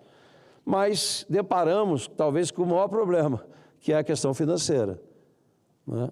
E eu fiquei aqui na Câmara Federal, pelo menos uns 10 anos, vendo todo ano o recurso ser totalmente contingenciado. 90% do recurso era contingenciado. E a luta, o Marcos Pontes era nosso ministro, a gente ainda conseguiu aprovar a lei aqui, 177, eu fui o autor da lei, mas que Marcos Pontes, com muita sabedoria, quer transformar agora numa PEC com razão, porque lei ordinária aqui, se tiver 21 senadores aqui, derrubam, né? Então, a PEC já dá mais consistência e dificilmente você muda de qualquer jeito. Então, a gente avançou muito, mas eu acho que o maior desafio que nós temos, vocês também, é realmente a popularização da ciência. As pessoas precisam entender a importância da ciência, a importância da inovação, da tecnologia. A China botou recentemente no Plano Nacional de Educação dela, né, colocar como missão, como objetivo, colocar a tecnologia e a inteligência artificial como prioridade. Hoje ela disputa com os Estados Unidos aí, não é? Mas a gente perdeu isso. Fizemos isso nos anos 60. Mandamos milhares de jovens estudar no exterior e está aí a Embrapa, que é uma referência internacional. Todo mundo, em qualquer lugar do país, do mundo, conhece a Embrapa. E depois acho que esqueceram, não é? E não fizeram mais isso. Aliás, fizeram Ciências Sem Fronteiras. E eu me apanhei bem aqui, acompanhei. Os meninos faziam doutorado na Alemanha, senador Marcos Pontes. E aí eu pedi até uma relação dessa turma, né, que conseguiram fazer essa... Aí chegava aqui, tinha que ficar 2 anos prestando serviço aqui. Estava trabalhando com Uber. O cara tinha doutorado em astronomia. Aí você via aqui, ele tinha que trabalhar com Uber, porque não tem projeto aqui. Então, A gente não tem política de Estado, a gente tem política de governo. Cada governo que entra acaba com tudo e começa novamente. Isso é um desastre, né? E eu tenho falado nas minhas reuniões, ó, quem não gosta de política, que é comum as pessoas, não quero saber disso, só tem ladrão, só tem corrupto, não sei o quê. Quem não gosta vai ser governado por quem gosta. E se você não participa, alguém vai decidir por você. Então nós precisamos, vocês que são referência, vocês que são líderes neste país, de realmente colocar assim de uma forma muito intensa essa questão da participação, de popularização da ciência, para a gente começar a criar essa cultura, porque não dá para só eu aqui, o Marcos aqui no Senado, em termos práticos, né? Porque discurso todos são favoráveis. Aqui 100% é favorável à educação, saúde, ciência e tecnologia, mas na hora do vamos ver, né, fica em último lugar. E com razão, porque quando o recurso é pequeno, aí você chega aqui, o prefeito vem aqui no Ministério, o Ministério diz assim, olha, se você investir em infraestrutura, é 1 para 20. Para cada R$1 que você investir, nós colocamos 20. Aí chega na ciência, não tem contrapartida. Ou se tem, é 1 para 1, 1 para 2. Né? E é o que o prefeito faz? Vai botar onde tem mais contrapartida. O governador vai colocar onde tem mais contrapartida. Então, a gente precisa discutir isso, precisa participar disso, né? E vocês têm credibilidade para a gente poder realmente fornecer esse trabalho e avançar muito. Mas, Marcos Monte, parabéns. Os nomes já foram citados aqui, sintam todos cumprimentados, acho que todos aqui merecem, sintam cumprimentados por mim, porque vocês são heróis nesse país, né? Eu estava agora de manhã numa escola, lá no Gama, né? Fizeram um foguete, viu, Marcos? De plástico, de PET, né? Eles arremessavam lá com 400, 500 metros, vão disputar agora. É uma PET, um refrigerante com, acho que é vinagre com carbonato, bicarbonato. Aí dá uma pressão danada, é um negócio maravilhoso. Mas hoje você não tem ciência nas escolas, essa é uma exceção. A maioria das escolas não tem mais laboratório de ciência. Como é que nós queremos, não é, difundir ciência, botar os jovens, se a gente não tem sequer nas escolas públicas laboratório de ciência, né? Mas parabéns a todos, feliz Dia Nacional da Ciência, que é dia 8, né? E também o Dia do Pesquisador. Sintam todos cumprimentados e vida longa para todos. Obrigado.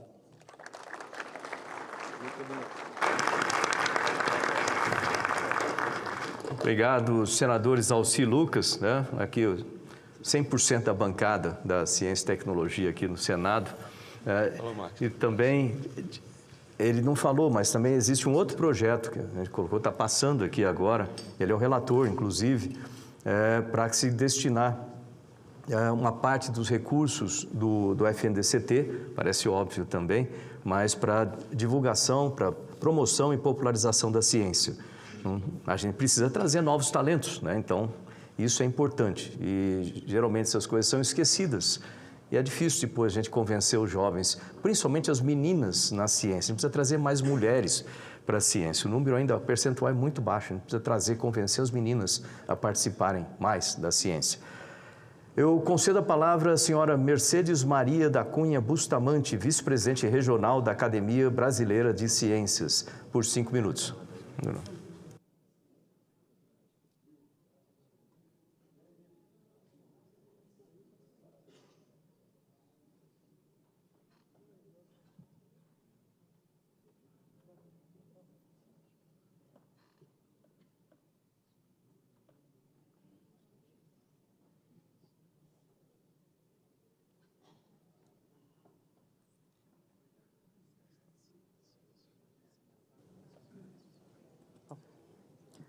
Boa tarde.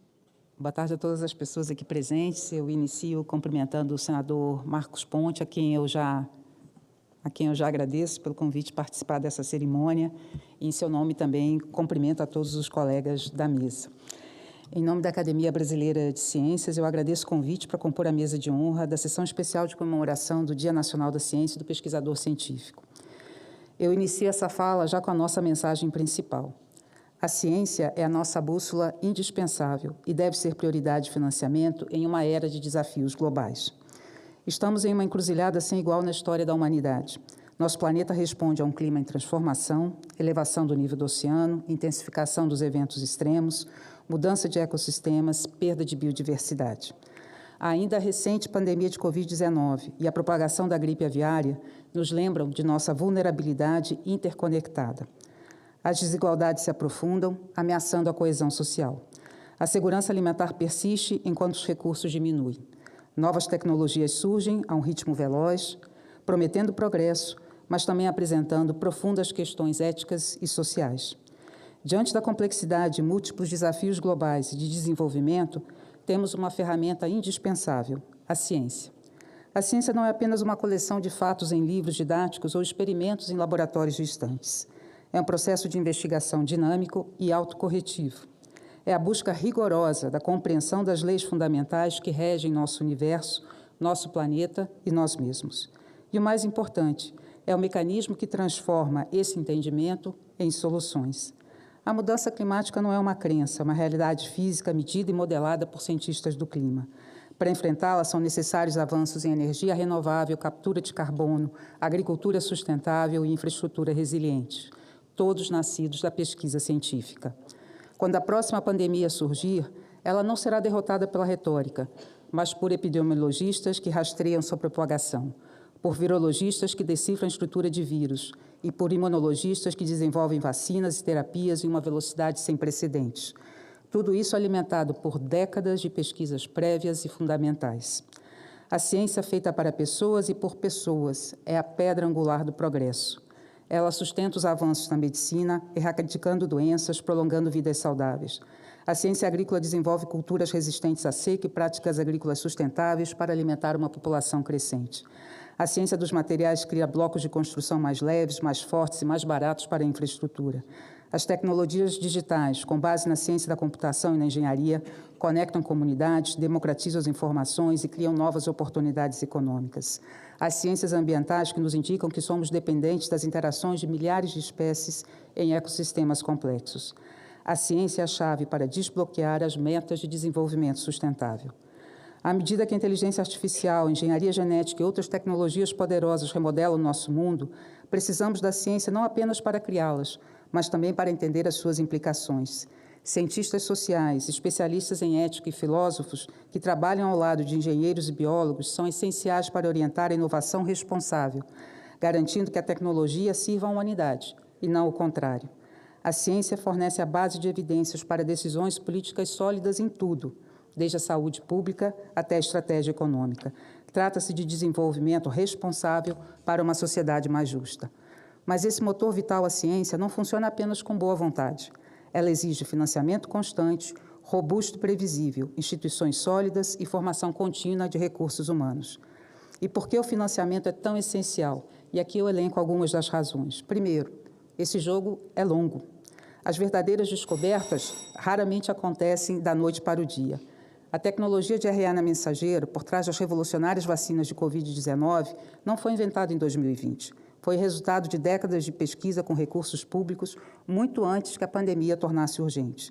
Telescópios de última geração que sondam as origens do universo, colisores de partículas que devendam os segredos da matéria, tudo isso exige investimento contínuo durante anos e até mesmo gerações. Os ciclos de financiamento de curto prazo matam as descobertas de longo prazo. E o talento deve ser incentivado. O progresso científico é impulsionado por mentes brilhantes e curiosas. Um robusto científico atrai e retém os melhores talentos, pesquisadores, técnicos e estudantes. Infraestrutura e ferramentas são essenciais. A ciência moderna depende de uma infraestrutura sofisticada, desde sequenciadores de genes a supercomputadores, até navios de pesquisa e redes de satélites. Não é possível explorar as novas fronteiras do conhecimento com ferramentas desatualizadas. Já vou encerrando aqui. Abordar as incógnitas desconhecidas, algumas das descobertas mais transformadoras vêm da exploração do que parece obscuro, impulsionadas pela mera curiosidade. Financiar a pesquisa básica, a ciência em prol da compreensão, é um investimento em soluções imprevistas. Não sabemos qual descoberta aparentemente de nicho resolverá a crise de amanhã. Cortar esse financiamento é como recusar a comprar um mapa, porque você não sabe exatamente qual estrada irá precisar. Eu deixo aqui, então, a mensagem que defendemos a ciência não como um luxo, mas como uma necessidade básica. E demandamos de todas as esferas de governo e do nosso setor privado que se comprometam com o financiamento constante da ciência, que promovam a colaboração apoiando a pesquisa internacional e interdisciplinar. A ciência é nosso esforço humano e compartilhado. Ela dissipa a ignorância, constrói a resiliência e nos guia em direção ao futuro melhor, mais sustentável e mais equitativo para todos. Vamos financiá-la não apenas de forma adequada, mas de forma ambiciosa. E nosso futuro depende literalmente disso. E agradeço mais uma vez a oportunidade e o tempo dispensado aqui.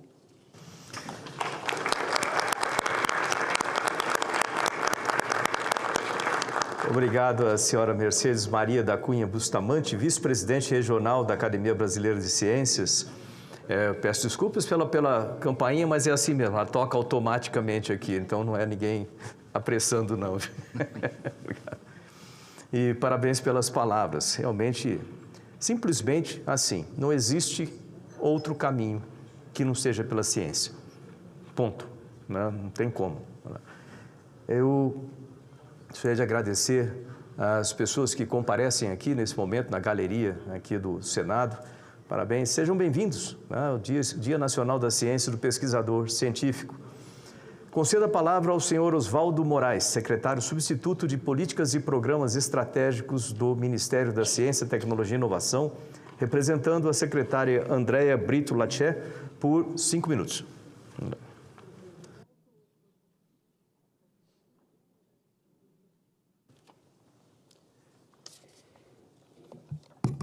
Boa tarde a todos e a todas, senhoras e senhores, senhor presidente e requerente dessa sessão, senador astronauta Marcos Pontes. Eu gostaria de parabenizar por essa iniciativa o senhor diretor do Centro Tecnológico da Marinha do Rio de Janeiro, contraalmirante Marcos Cavalcante, o senhor vice-presidente da Fundação de Apoio à Pesquisa do Distrito Federal, aqui representando o CONFAP, que é o Conselho Nacional das Fundações Estaduais de Amparo à Pesquisa, a reitora da Universidade Estadual Paulista, Maísa Furlan,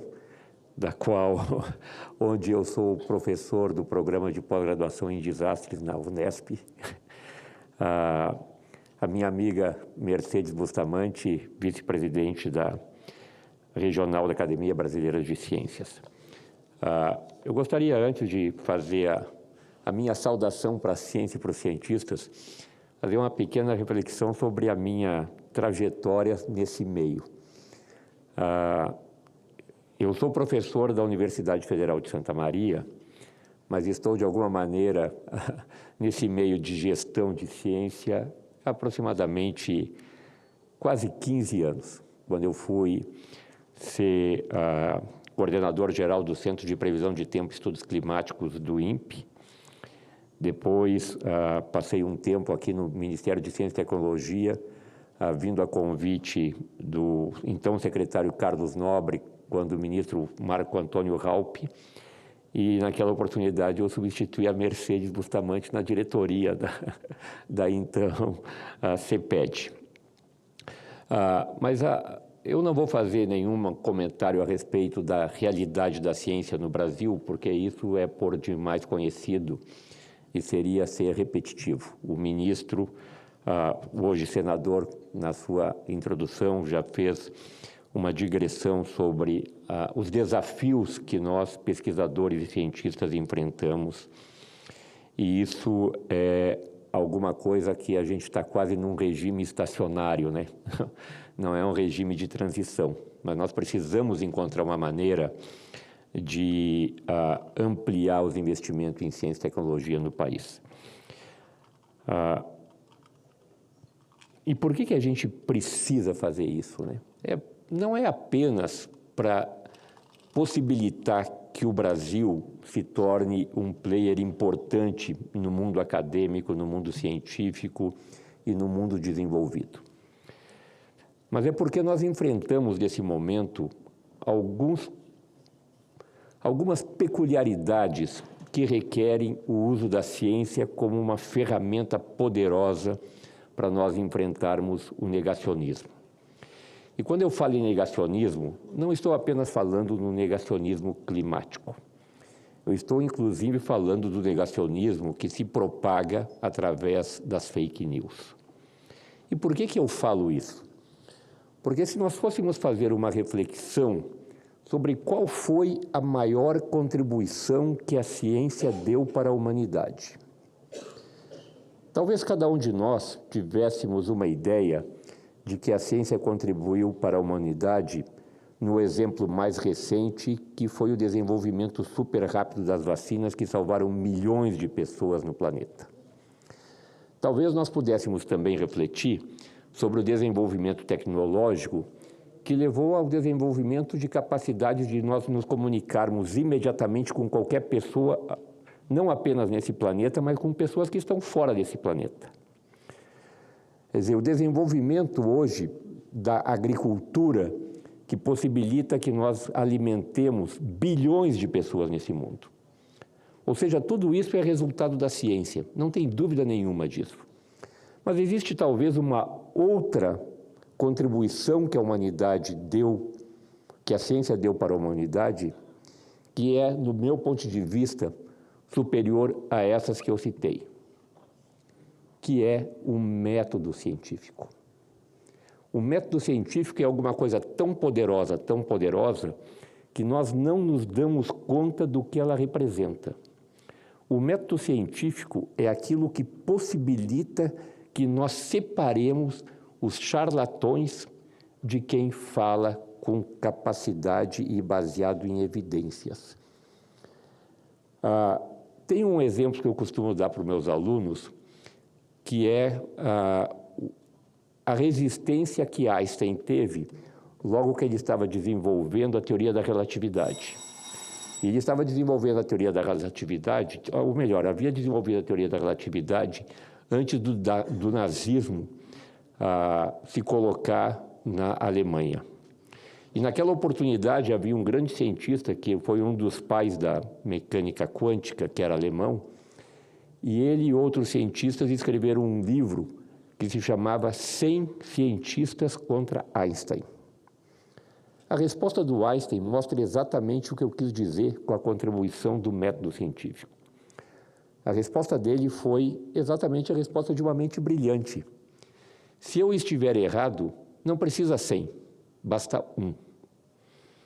Ou seja, eu acho que quando nós temos uma arma poderosa para enfrentar esses momentos que nós estamos passando hoje, que são de extrema sensibilidade para o planeta e para a sustentabilidade da raça humana, nenhuma outra arma é mais poderosa e apropriada do que a ciência.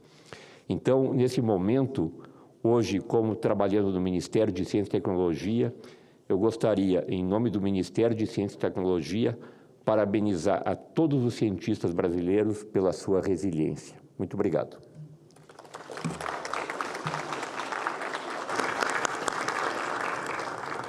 Muito obrigado, senhor Oswaldo Moraes, secretário substituto de Políticas e Programas Estratégicos do Ministério de Ciência, Tecnologia e Inovação, representando a secretária Andréa Brito Latier. E, aliás, Oswaldo, um trabalho magnífico lá no CEMADEM também, foi diretor ali do CEMADEM, do Centro de Monitoramento e Alerta de Desastres Naturais. E durante meu tempo ali no Ministério, a gente procurou ampliar a estrutura ali, mas muita coisa precisa ser feita ainda. E esse centro é essencial, principalmente com as mudanças climáticas, que tem gente que insiste em falar que não existe, né? Mudanças climáticas que dificultam a vida em tanto local. Então, o trabalho deles é essencial, né, para se ter alguma antecipação, mas, além disso, é necessário também que as autoridades trabalhem no planejamento dessas situações. Isso também é outro ponto. Eu converso com muitos prefeitos e uma das perguntas que eu faço é como é que está a sua cidade em termos de planos de contingenciamento? Plano de prevenção, plano de preparação, plano de resposta, plano de recuperação? Geralmente a resposta é 0. Bom, eu concedo a palavra ao senhor Paulo Nicolas de Freitas Nunes, vice-presidente da Fundação de Amparo à Pesquisa do Distrito Federal e representante do Conselho Nacional das Fundações Estaduais de Amparo à Pesquisa, por 5 minutos.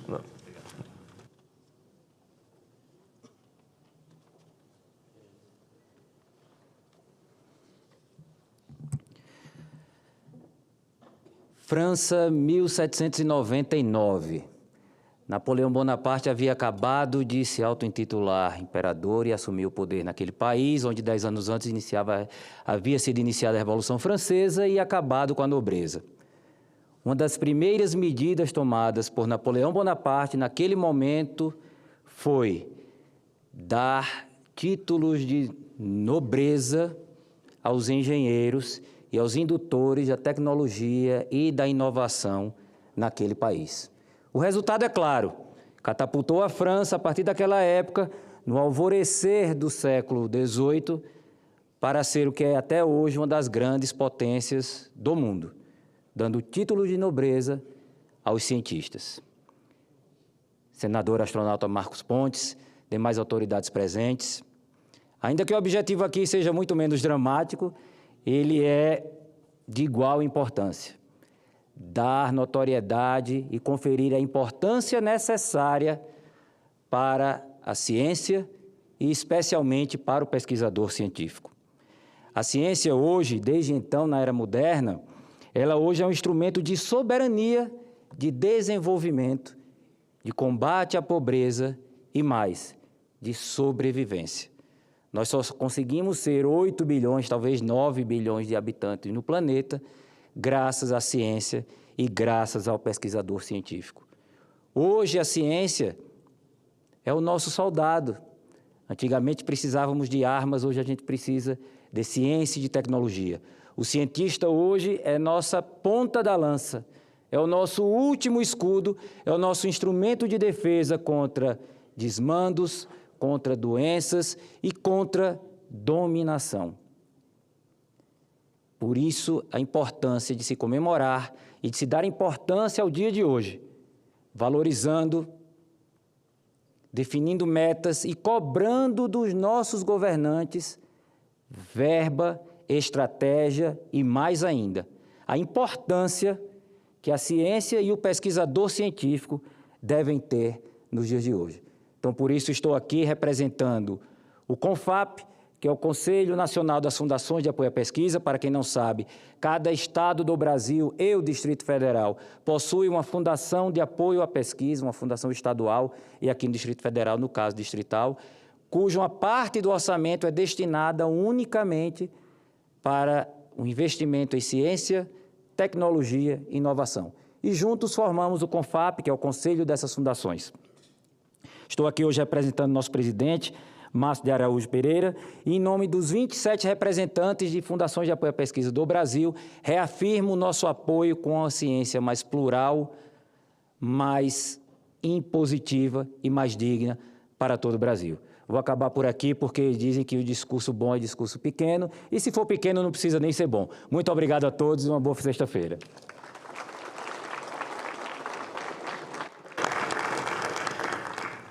Obrigado pelas palavras, Paulo Nicolas de Freitas Nunes, vice-presidente da Fundação de Apoio à Pesquisa do Distrito Federal e representante do Conselho Nacional das Fundações Estaduais de Amparo à Pesquisa, que fazem um trabalho muito importante, porque quem está no Estado sabe da necessidade, e esse trabalho de coordenação é uma das dificuldades que a gente sempre tem no Ministério de Ciência e Tecnologia, poder coordenar a ciência do Brasil como um todo. E, para isso, as fundações são essenciais.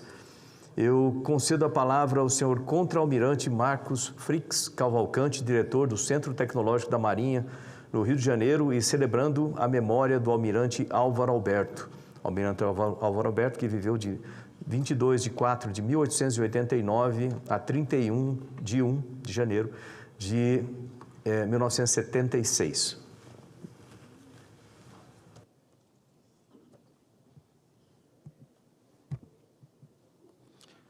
Ao senhor presidente requerente dessa sessão, senador astronauta Marcos Pontes, em nome de quem cumprimento aos demais parlamentares e funcionários do Senado aqui presentes e pesquisadores e cientistas. A vice-presidente regional da Academia Brasileira de Ciências, professora Mercedes Maria, ao presidente do CNPq, doutor Ricardo Magnus, ao secretário substituto da Secretaria de Política e Programas Estratégicos do MCTI, senhor Oswaldo Moraes, ao vice-presidente da Fundação de Apoio à Pesquisa do Distrito Federal, senhor Paulo Nicolas de Freitas Nunes, e à reitora da Unesp, senhora Maísa Furlan. Meu cordial boa tarde a todos.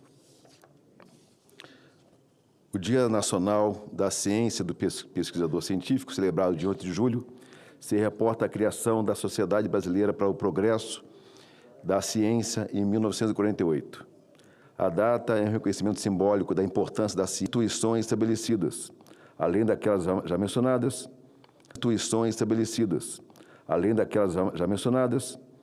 tantas outras que hoje formam a base de sustentação da nossa ciência. Em especial deferência, cito a criação do Instituto de Pesquisa da Marinha, em 1959, no Rio de Janeiro, a criação do Centro de Análise de Sistemas Navais, em 1975, também no Rio de Janeiro, que completou no dia 9 de junho seu jubileu de ouro, e a criação do Instituto de Estudos do Mar Almirante Paulo Moreira, em 1984, em Arraial do Cabo, no Rio de Janeiro. Hoje, orgulho-me de dirigir o Centro Tecnológico da Marinha, no Rio de Janeiro, que congrega essas 3 instituições de ciência e tecnologia de tradição na área de defesa e dos recursos do mar. A Marinha do Brasil tem ainda o Centro Tecnológico da Marinha, em São Paulo, que, juntamente com a Diretoria de Desenvolvimento Nuclear da Marinha, se debruçam sobre o Programa Nuclear da Marinha. Programa esse que já desenvolveu o projeto de enriquecimento de urânio por ultracentrifugação e encontra-se rumo ao nosso primeiro submarino de propulsão nuclear convencionalmente armado, seguindo as águas de seu idealizador desse programa, o almirante Álvaro Alberto.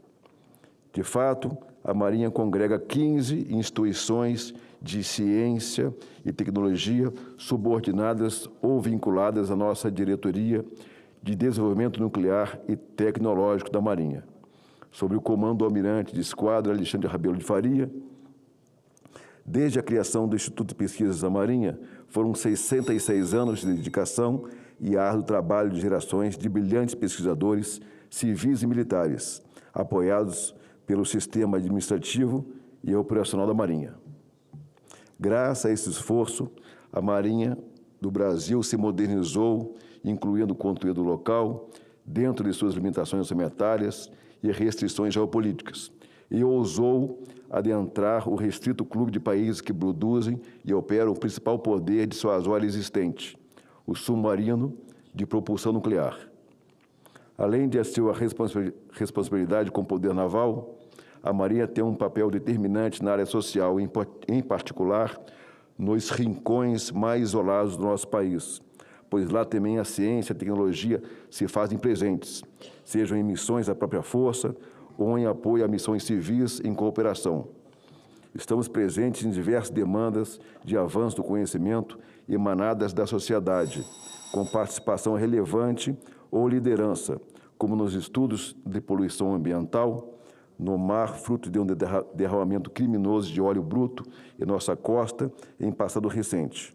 Atuamos no gerenciamento da consciência situacional da Amazônia Azul, que nos possibilita monitorar em tempo real atividades de interesse, prevenindo ilícitos, protegendo infraestruturas e recursos naturais e assegurando a presença do Estado, permitindo o exercício da soberania nas águas jurisdicionais brasileiras. Lembremos também da liderança da Marinha no Programa Antártico Brasileiro, o PROANTAR, que tem por objetivo a promoção de pesquisa científica diversificada e de alta qualidade na região antártica, desde que o Brasil aderiu ao Tratado da Antártica em 1975.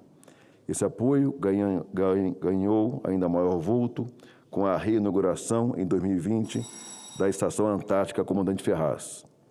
Projetos em desenvolvimento como o Multi-Data Link Processor permitirão uma maior flexibilidade na utilização de enlaces de dados de fabricantes diferentes, permitindo assim um aumento da consciência situacional no teatro de operações conjuntas entre as 3 forças. O desenvolvimento do veículo de superfície não tripulado e com capacidade autônoma permitirá a aplicação em diversos cenários, acompanhando a evolução tecnológica dessa área estratégica. O desenvolvimento de sistemas para análise operacionais dos meios navais e o desenvolvimento de sistemas de integração e controle de máquinas dos navios também são produtos desenvolvidos nas nossas instituições de ciência e tecnologia. No campo da biotecnologia marinha, o Instituto de Estudos do Mar Almirante Paulo Moreira possui cursos de pós-graduação nos níveis de mestrado e doutorado, desenvolve estudos relevantes em parceria com a academia, além de desenvolver programas de acústica submarina importantes para o acompanhamento da biodiversidade marinha. A Marinha encontra-se de portas abertas para toda a comunidade científica nacional, tanto para parcerias em projetos de pesquisa conjuntos, em muitos casos com dualidade importante para nossas missões, quanto para ações sociais ou humanitárias dentro do escopo da ação da Força. Nossa vibrante atuação na Conferência Nacional de Ciência, Tecnologia e Inovação, bem como diversos pleitos recentes junto aos órgãos de fomento federais e estaduais, demonstra a maior inserção da Marinha na rede nacional de pesquisas e pesquisadores. Em todas essas ações, tem sido fundamental e sempre lembrada a iniciativa do nosso Congresso para preservar os recursos do Fundo Nacional de Desenvolvimento Científico e Tecnológico dos frequentes contingenciamentos que ocorreram ao longo de sua existência. Hoje, sanados em parte as dificuldades de suporte financeiro, principalmente pelos programas da FINEP e MCTI, esforçamo-nos, diante das dificuldades enfrentadas com sucessivas perdas de pesquisadores por aposentadoria, em particular os civis, que não tiveram reposição por concurso nos últimos tempos. Por outro lado, temos acumulado bolsistas de pós-doutorado sem perspectivas de contratação formal por falta de oportunidades, que são eventualmente perdidos para o mercado de trabalho em geral, sem conexão com a sua formação avançada, de alto custo e duramente obtida, quando não são, mais lamentavelmente ainda, perdidos para o exterior. Este é um problema comum à maioria das instituições de ciência e tecnologia pública que merecem um olhar mais cuidadoso.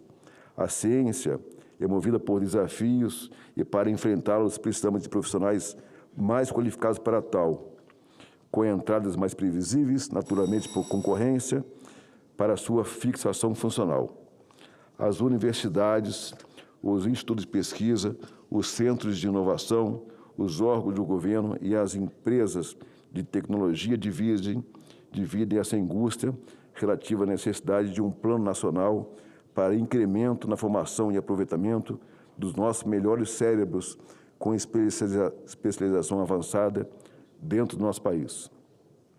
Por fim, quero externar o agradecimento da Marinha do Brasil ao honroso convite desta Casa para trazer a nossa contribuição a essa importante homenagem. Estamos sempre à disposição do nosso Legislativo para quaisquer ações em prol do nosso país e da nossa sociedade dentro das nossas competências. Termino com a frase do Almirante Álvaro Alberto, que expressa algo que já não mais se questiona, mas que precisa ser lembrado a cada oportunidade para não perder a sua importância em sua essência. Acreditamos que a ciência e a tecnologia são os principais instrumentos para a construção de um Brasil forte e desenvolvido. Muito obrigado.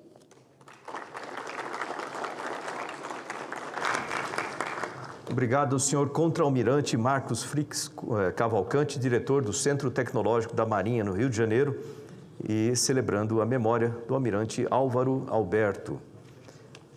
No momento, eu passo a palavra, concedo a palavra à senhora Maísa Furlan, reitora da Universidade Estadual Paulista, Unesp, por 5 minutos.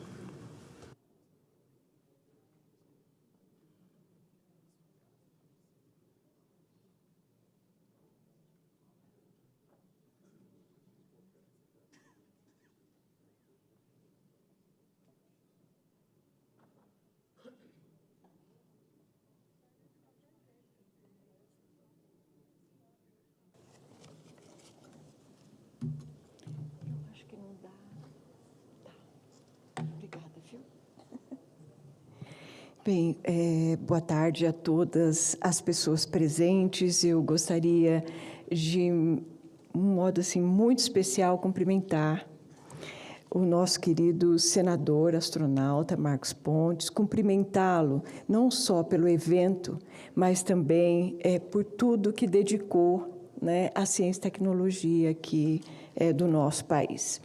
Eu gostaria também de cumprimentar o contra-almirante Marcos Frix Cavalcante, cumprimentar o senhor Paulo Nicolas de Freitas Nunes, representando aqui o Conselho Nacional das Fundações Estaduais de Amparo à Pesquisa. Eu penso que essas fundações hoje, muito mais sólidas, né, representam aí um papel importante na ciência brasileira, especialmente no financiamento das pesquisas e bolsas para a formação de recursos humanos. Professora Mercedes Bustamante, prazer enorme revê-la, e o nosso Oswaldo Moraes, ele me disse aqui, né, que é nosso professor lá da Unesp, então, prazer enorme também conhecê-lo. Bem, eu gostaria de começar hoje, eu gostaria antes também de saudar a todos vocês, né, especialmente os nossos pesquisadores, né, e louvar aqui o Dia Nacional da Ciência. E quando se fala em ciência, no mundo atual, nesse novo mundo que nós vivemos, né, ele nos remete a esse século, né, um século XXI, repleto de desafios, né, desafios os quais nós temos aí que romper, e a ciência é a válvula propulsora para que a gente avance em várias questões que são fundamentais e que nós já estamos vivenciando. Bem, nós vivenciamos hoje desafios, né, relacionados às mudanças climáticas, nosso senador já citou. Né, nós enfrentamos desafios hoje, né, com a transição energética. Esse é um desafio fenomenal e que o Brasil hoje desponta como nação, né, soberana nesse campo, mas nós temos muito que avançar. Né? A inteligência artificial que nós estamos vivenciando, que nós temos que criar nesse país políticas para que a gente possa, né, falar sobre inteligência artificial, discutir inteligência artificial e usá-la, né, com respeito à ética, né, mas usando também a nossa língua. Então, nós temos desafios fenomenais que nós temos que romper. E todos esses desafios, né, nós temos que romper com o compromisso estrito social. Então, a universidade, nessa perspectiva, e aqui eu vejo que eu venho representando uma universidade que preza pelo compromisso social, né, uma universidade que hoje ela se insere não só no país, mas no mundo, né, de organismos internacionais, visando, né, adotar nos seus mecanismos de ensino, pesquisa, extensão e gestão a sustentabilidade. Né? Hoje nós temos... Já falei 5 minutos?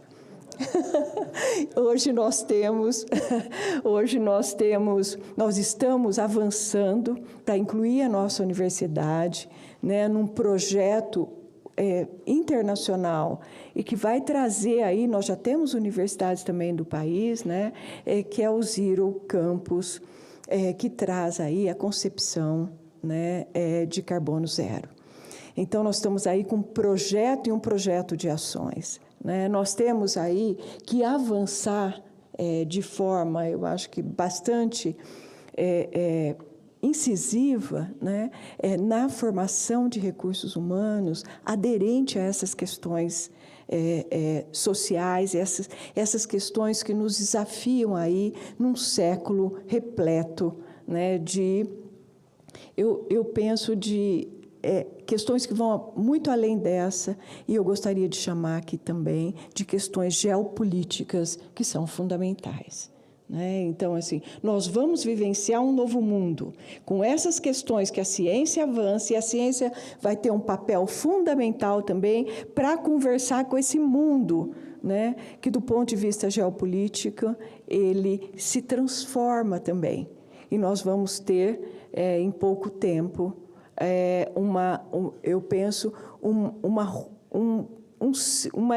quase que um círculo, né, transformando a geopolítica desse novo mundo. Então, eu gostaria aqui de dizer que a universidade, a Unesp, se sente muito honrada de estar aqui, né? Ela preza pela formação de seus recursos humanos. Nós formamos 1.200 doutores por ano. Somos hoje o segundo programa de pós-graduação em número, a segunda universidade em termos de programa de pós-graduação que forma doutores em áreas estratégicas para esse país, né? Formamos aí quase 6.000 graduados, né? E somos uma universidade incrível, uma universidade que permeia todo o estado de São Paulo. Então, ela tem campus por todo o estado de São Paulo, né? E ela tem uma presença regional transformadora nesses municípios, não só do ponto de vista acadêmico e científico, mas também do ponto de vista econômico, né? Então, a Unesp ela tem um papel fundamental no estado de São Paulo e um papel fundamental também neste país, né? E tem um campus na cidade natal do nosso senador, né, que é Bauru. Então, eu gostaria de dizer que os cientistas, né, os pesquisadores cientistas e a ciência são, hoje, as válvulas propulsoras para que a gente possa avançar nessas questões fundamentais, baseado numa ciência que nós já alicerçamos, né? E temos que preservar. E eu só queria falar uma última coisinha aqui. Todos nós todos falaram, e eu gostaria de colocar a importância do FNDCT. E nós estamos muito preocupados, né, agora com a CID. Né? A CID, todos nós, né, senador? Então, a CID ela tem um papel fundamental nesses projetos, né, importantes, não só para a ciência, né, mas também para todos esses outros desafios que o Brasil se coloca, né? Então, assim, se nós imaginarmos que nós não vamos levar em consideração processos, né, e serviços também financiados pela CID, e só a aquisição de bens físicos, né, a ciência brasileira vai sofrer muito, porque a CID é responsável aí por quase 74% das verbas, né, da verba do FNDCT. Então, eu conclamo todos, né, a um movimento de conscientização, e eu penso que essa questão é importante, né? Já falamos aqui do letramento científico, que é importante para a nossa sociedade, para que ela veja sentido,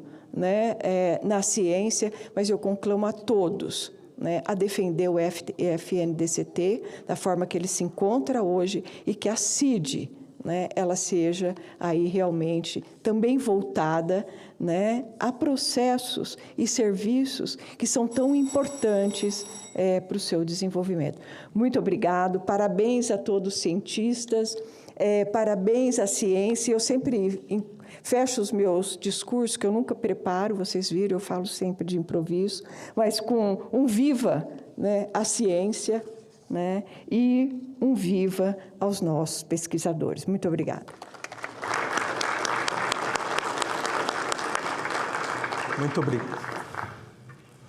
Muito obrigado à magnífica reitora Maísa Furlan, reitora da Universidade Estadual Paulista, da Unesp, lá no meu estado de São Paulo. Só queria fazer um comentário, aliás, dois, que eu acabei não falando sobre a Marinha também, mas as Forças Armadas, elas obviamente têm um papel muito maior do que simplesmente do que a defesa nacional. Elas participam do dia a dia da integração do país nos lugares mais difíceis, mais distantes. E o desenvolvimento de tecnologia que se faz nas três forças é primordial. A Marinha do Brasil tem suportado, apoiado o programa nuclear desde o início, e isso tem que ser levado em conta. Nós estamos trabalhando agora com a Marinha, inclusive para uma legislação apropriada para isso, assim como a Força Aérea com o programa espacial.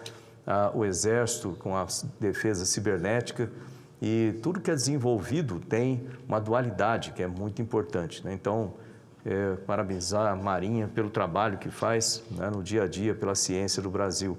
E a nossa Unesp, né? A Unesp é uma universidade que eu considero extremamente operacional. Entenda o que quer dizer operacional, que as pesquisas elas andam ali e se transformam, né? Se transformam rapidamente em nota fiscal, empregos, né? E dão o resultado que a população espera. Então, é uma coisa muito importante. Eu estava aqui outro dia, o professor Rui Seabra também, o professor Benedito ali do CEVAP de Botucatu, fazem um trabalho também muito bonito lá. Importante a gente conhecer as nossas universidades, saber que, obviamente, a pesquisa básica depende das universidades, mais de 90%, mas também muita coisa sai das universidades para a sociedade. É importante sempre relembrar isso. Eu concedo a palavra ao senhor Marcelo Marcos Morales, representante da Academia Nacional de Medicina, por 5 minutos.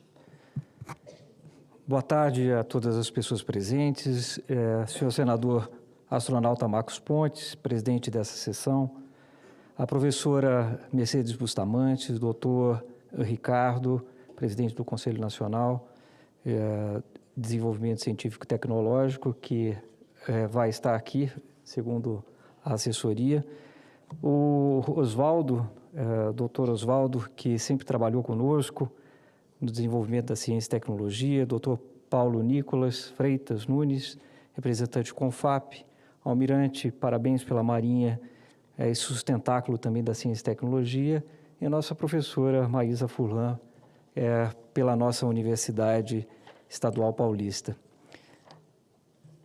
Eu falo aqui hoje em nome da Academia Nacional de Medicina, que antes de tudo, eu queria fazer um relato histórico da Academia, que é uma instituição, senador, fundada há quase 2 séculos, em 1829, por um decreto imperial, e essa Casa da Ciência, ela nasceu com a missão de respaldar as decisões de Estado com conhecimento técnico e científico para definir e ajudar nas decisões do imperador. Desde então, nós mantemos na Academia a nossa vocação, que é servir ao Brasil pelo saber e ao saber pela ética. E celebrar hoje o Dia Nacional da Ciência e do Pesquisador, nessa casa, no Senado Federal, não é apenas um ato simbólico, é um gesto civilizatório. É afirmar que o conhecimento deve ser ouvido não apenas em momentos solenes, mas na tessitura cotidiana das políticas públicas, onde se moldam os destinos da nossa nação. Vivemos hoje um momento crucial. O país está desafiado a transformar o conhecimento acumulado em decisões estruturantes, e para isso nós precisamos mais de que laboratórios produtivos, universidades resilientes, nós precisamos de um pacto entre a ciência e o Estado. Esse pacto começa e se fortalece por ações legislativas, e elas precisam ser concretas. E nós temos acompanhado com atenção, senador, o conjunto de propostas que revelam uma disposição do diálogo com a ciência, muitas delas de autoria inequívoca de Vossa Excelência, senador astronauta Marcos Pontes, e eu me refiro ao projeto de lei 2.294 de 2024, que trata do Exame Nacional de Proficiência Médica. Esse PL, ele propõe o Exame Nacional de Proficiência Médica, é um tema muito delicado, mas necessário, em uma era de expansão desenfreada de cursos e que não basta formar médicos, é preciso formar bem.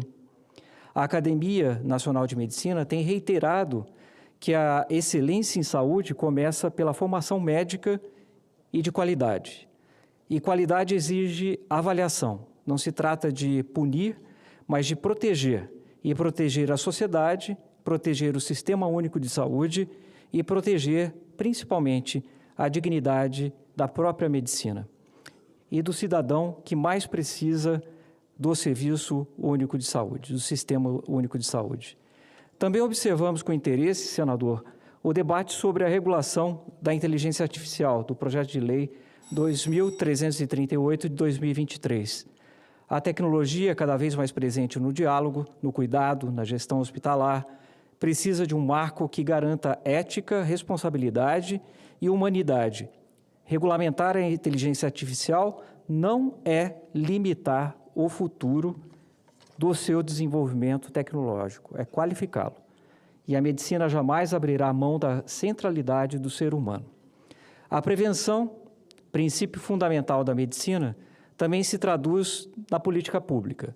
O projeto de lei 5.002 de 2023, ao propor uma política nacional de gestão de risco de desastres naturais, que teve contribuição aqui do doutor Oswaldo, do CEMADEM também, e inscreve no ordenamento o que o desastre climático nos ensina diariamente. O improviso custa caro e a ciência salva vidas. Planejamento, dados, articulação institucional devem anteceder a tragédia e não apenas sucedê-la. Não menos importante é o debate em torno de uma proposta de segurança previdenciária voltada a mestres, doutores e pós-doutores.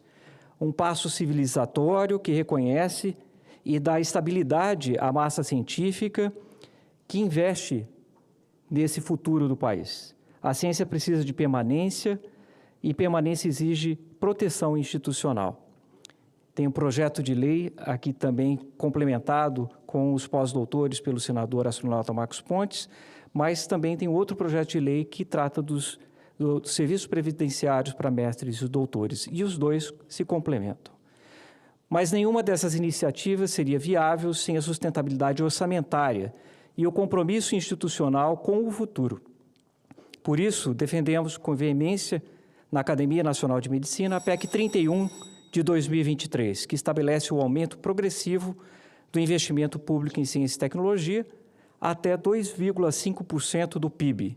Essa proposta não é um privilégio setorial. É a soberania nacional em construção. Nenhuma nação se afirma no século XXI sem investir intensamente no conhecimento. Esse esforço soma-se à PEC 26 de 2025, que visa proteger o FNDCT contra a fragilidade do contingenciamento orçamentário.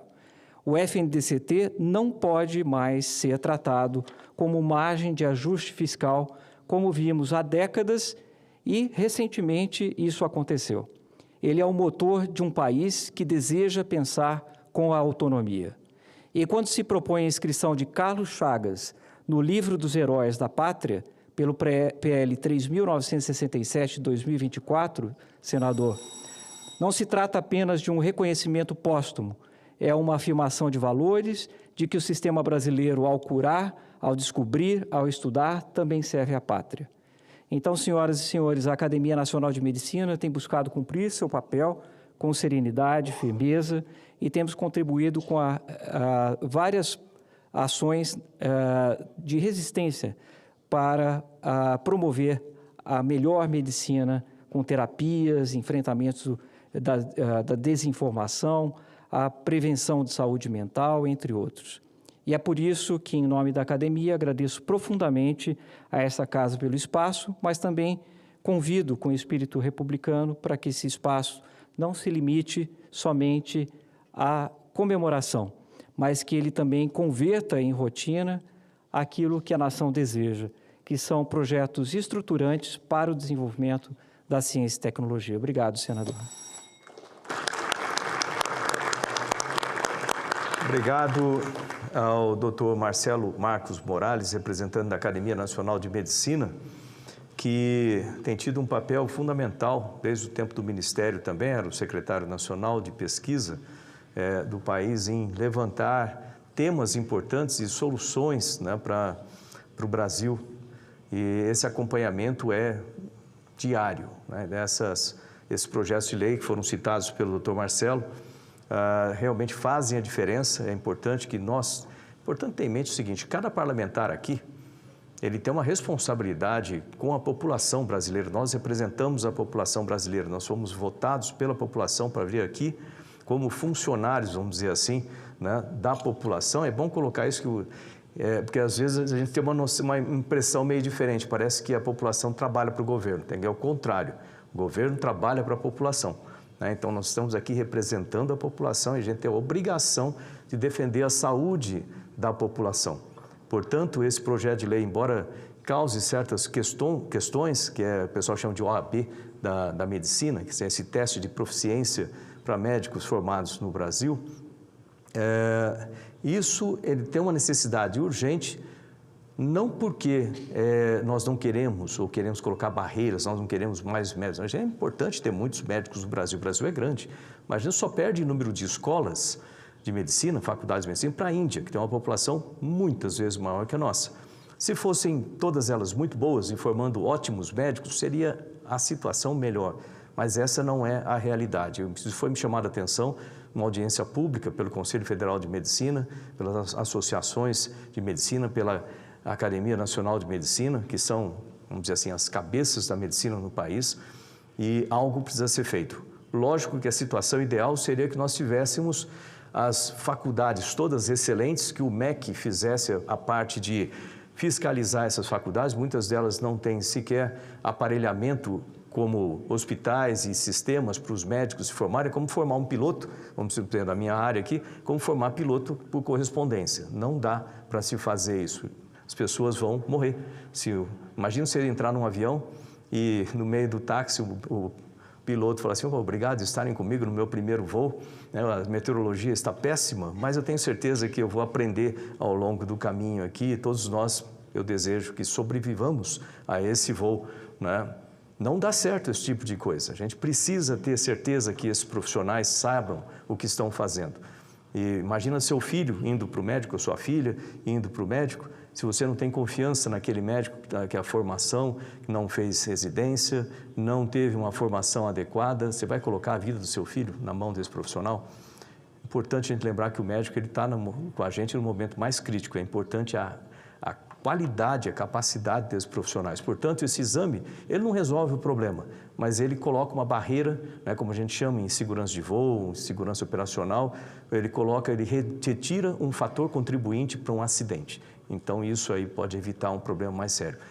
Depois, com essa proteção instalada, é muito importante que a gente trabalhe nessas universidades para eliminar as universidades que não prestam, porque não pode se brincar com a saúde pública, né, por conta de ganhar dinheiro com universidades, simplesmente.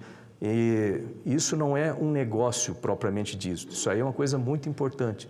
Eu sou aqui a favor da livre iniciativa, da iniciativa privada, mas não ao preço da vida das pessoas. Então, a gente tem que eliminar todas as universidades que não fazem o trabalho que deveria fazer, ou elas têm que melhorar muito para poder estabelecer. O MEC tem essa obrigação de fiscalizar. Enquanto isso aí não acontece, a gente precisa proteger a vida das pessoas. Esse exame de proficiência é excelente. Então, espero que prossiga a tramitação aqui da forma adequada. É com imensa alegria também e profunda admiração que eu gostaria de agradecer de forma especial aos professores e alunos do Instituto Federal de Brasília, campus Asa Norte, que nos honram com a sua presença nesta sessão especial. Obrigado aí. Só levanta a mão para ver onde é que vocês estão.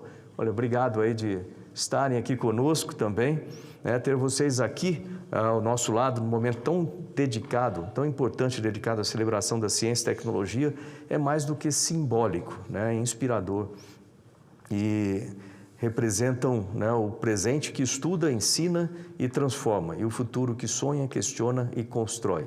Sejam muito bem-vindos a essa homenagem a cada um de vocês. Essa homenagem é para vocês também. Obrigado.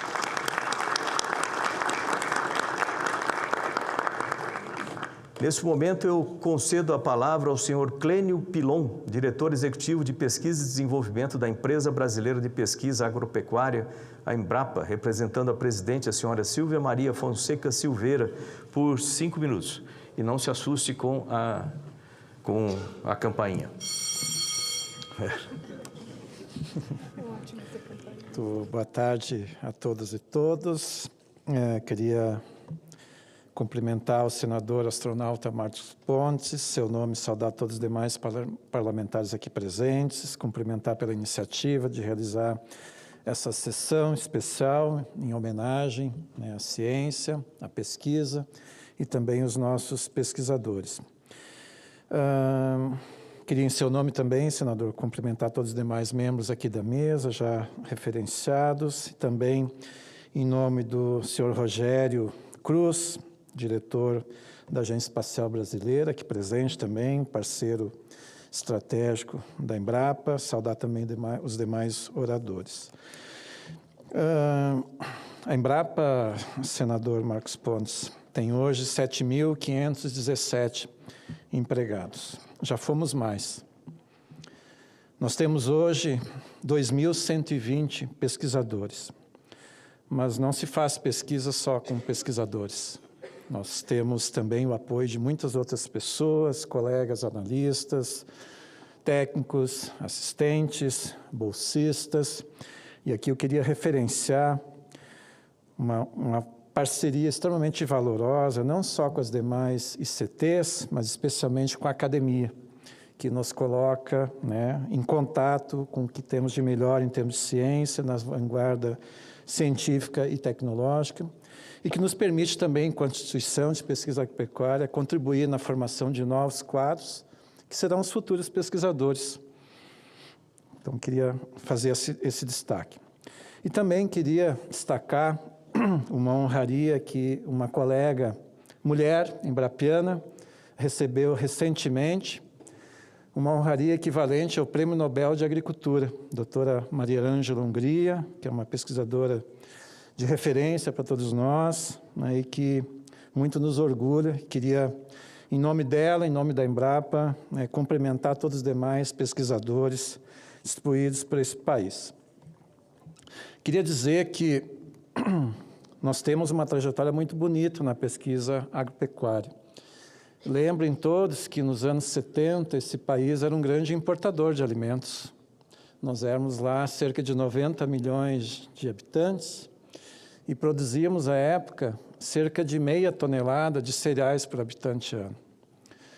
Passados 50 anos de muito investimento, especialmente não só na pesquisa agropecuária, não só pelas instituições públicas, mas também com uma parceria muito robusta com o setor produtivo, com muita contribuição também de inúmeras políticas públicas, porque também não se faz desenvolvimento dos públicos, dos territórios, só com ciência, se faz também com políticas públicas fundamentais construídas a partir da ciência. Essa trajetória nos levou, após 50 anos, a sermos hoje um dos grandes produtores mundiais de alimentos e nos permite hoje garantir a oferta de mais de 1,5 tonelada de cereais por habitante ano. Nós temos hoje segurança alimentar, mas ainda não temos soberania alimentar, porque importamos boa parte das matérias-primas que utilizamos para produzir alimentos nesse país. Temos ainda, senador, uma dependência muito grande, a importação especialmente de fertilizantes. Nos últimos anos, a nossa média passa de 80% de importação. Portanto, será a ciência também que irá nos trazer as boas respostas para a gente ampliar a soberania sobre a nossa produção de alimentos, valorizando as bondades da nossa bioeconomia, da nossa economia circular, da nossa biodiversidade, das rochas que têm potencial para uso agrícola, em termos de fornecimento de nutrientes, de condicionamento da qualidade do solo, dos resíduos, dos coprodutos de processos agroindustriais que podem, sim, ser também reaproveitados na produção de alimentos. Será a ciência também que irá nos permitir não só seguirmos a trajetória de aumento de produção, de produtividade. Vejam que nesses 50 anos nós ampliamos em 140% a área de produção de alimentos, especialmente de grãos, e nesse mesmo período nós ampliamos em 580% a produtividade desses cultivos. Isso é resultado de ciência, é resultado da pesquisa, não só da Embrapa, do Sistema Nacional de Pesquisa Agropecuária. Será a ciência também que, para além de nos garantir a segurança alimentar, ampliar nossa soberania alimentar, que nos permitirá enfrentar a crise climática, que já está posta. Nós temos hoje dados já consolidados dos últimos 60 anos, com aumento de mais de 1 grau Celsius na média das temperaturas em todas as regiões desse país. Será a ciência que vai nos permitir adaptar cada vez mais a genética a essas condições de eventos extremos. Será a ciência que irá nos permitir ampliar a oferta de bioinsumos para a nossa produção de alimentos, valorizando a biodiversidade não só de micro-organismos, mas das florestas, dos animais que temos. Será a ciência que irá nos permitir seguirmos a nossa trajetória de referência mundial em agricultura de conservação, porque sim, aqui no Brasil, temos a maior área de sistema plantio direto do planeta. Nós temos hoje quase 40 milhões de hectares de sistema plantio direto. Nós fazemos a melhor agricultura para o ambiente tropical. Nós desenvolvemos aqui uma tecnologia que é a fixação biológica do nitrogênio, liderada à época pela equipe da doutora Joana Doberhard, uma mulher também, que nos permite economizar nos 46 milhões de hectares que cultivamos por ano de soja, mais de 70 bilhões de reais, porque se descobriu que uma bactéria em simbiose com a planta de soja poderia retirar nitrogênio da atmosfera e transformá-lo em grãos de soja. Essa revolução que tem base em ciência, que transformou o Brasil numa grande referência em tecnologias para a produção de alimentos, fibras, de matérias-primas para a produção de energia, no ambiente tropical, mas não só no ambiente tropical, no ambiente subtropical também. É essa mesma ciência que nos permite também transformar esse país numa grande referência mundial em energia limpa, em energia renovável. E vejam que boa parte dessa energia renovável vem também da agricultura, a partir de programas que foram estruturados ao longo das décadas. Destaque aqui o programa Proálcool, biodiesel, tantas outras iniciativas, programa Renova Bio, tantas outras políticas públicas que estimularam, a partir da agricultura e da ciência e de políticas públicas importantes, a referência que esse país tem hoje na matriz energética renovável. Nós estamos falando também hoje de transição não só climática, estamos falando de transição energética, estamos falando de transição alimentar, porque cada vez mais o alimento é sim percebido pelos consumidores como algo que promove saúde, qualidade de vida, longevidade. Estamos falando também de transição digital, até porque hoje boa parte dos conhecimentos, as tecnologias, circulam pelos ambientes digitais. Nós não superaremos esses grandes desafios, que são desafios globais, da resiliência climática, da descarbonização, da soberania e da segurança alimentar, da inclusão socioprodutiva, porque de nada adianta, senador, termos a melhor ciência, se essa ciência não servir para incluir pessoas no campo e na cidade. Somente seguindo a nossa trajetória de investimentos robustos em pesquisa, em ciência, investindo na formação de novos quadros, nós ajudaremos o Brasil e o mundo a construir o seu futuro. Muito obrigado pelo espaço. Gostaria, senador, aproveitar o momento, quebrar o protocolo, de deixar às suas mãos o balanço social da Embrapa, que é uma peça que diz que cada real investido nessa empresa retorna para a sociedade R$ 25. Muito obrigado, senador.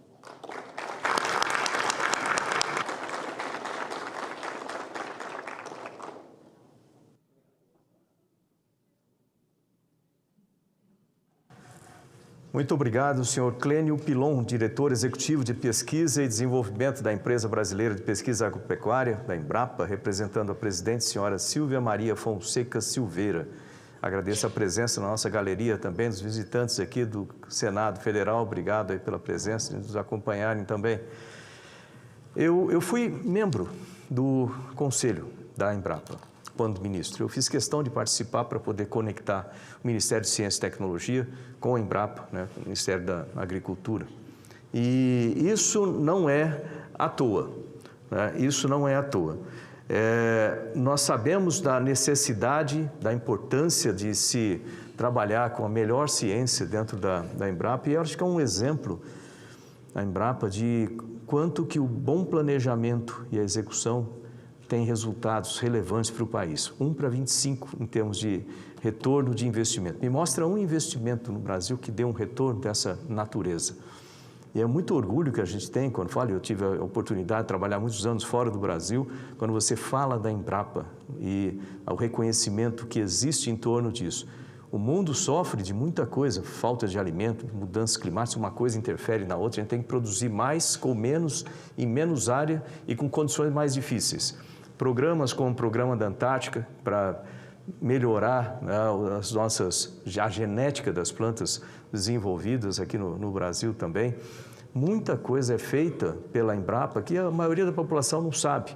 E tudo isso começou lá atrás, se eu não me engano, na história de 1973, José Irineu, né?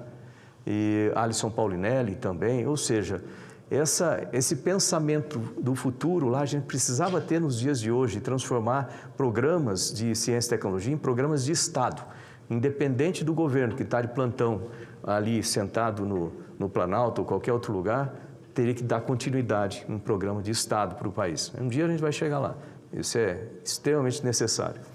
Eu concedo a palavra agora ao senhor Marcelo Ramada, pesquisador da área polar, representando o campo da pesquisa científica em regiões antárticas, por 5 minutos. Eu acabei de falar da Antártica aqui também.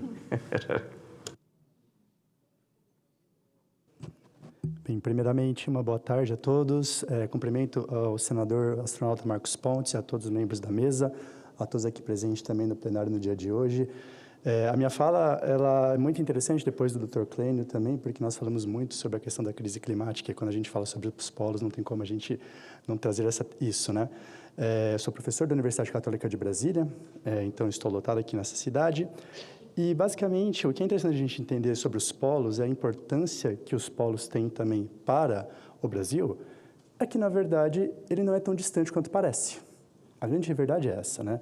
De Porto Alegre até a nossa estação antártica Comandante Ferraz, a distância em linha reta é menor do que de Porto Alegre a Boa Vista, em Roraima, por exemplo, né? Parte do Brasil, 7% apenas, está no hemisfério norte. Então, nós temos a proximidade maior de parte do Brasil com o Ártico, ou seja, o Polo Norte, do que com o Polo Sul. Então, quando nós começamos a ver essa questão, a gente fala, o Brasil, então, tem uma importância, uma proximidade, pelo menos, com um dos polos. E o mais interessante disso é que não somente os polos são importantes para o Brasil por uma questão de proximidade, mas sim porque tanto o Ártico quanto a Antártica e a Floresta Amazônica são os 3 principais reguladores climáticos do planeta.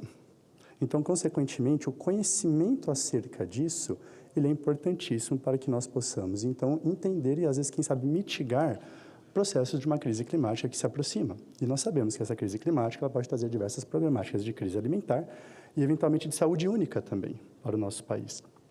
Então, essa questão da regulação, ela demonstra toda a importância desse tipo de estudo a ser realizado. Contudo, o Brasil não está trabalhando nisso há pouco tempo, só porque agora é uma crise climática, né? A Antártica ela é muito mais do que apenas pinguim e gelo, por exemplo. Nós temos uma biodiversidade enorme naquele local. E essa biodiversidade enorme, né, ela tem sido também explorada, né, junto ao Programa Antártico Brasileiro desde 1982, quando nós tivemos, então, a primeira expedição ao continente gelado e quando, no ano seguinte, o Brasil se tornou membro consultivo do Tratado Antártico. O Tratado Antártico, para quem não sabe, né, é um tratado que rege, né, o continente antártico como um local de ciência e paz e, consequentemente, o Brasil, como membro consultivo, tem poder de veto e voto.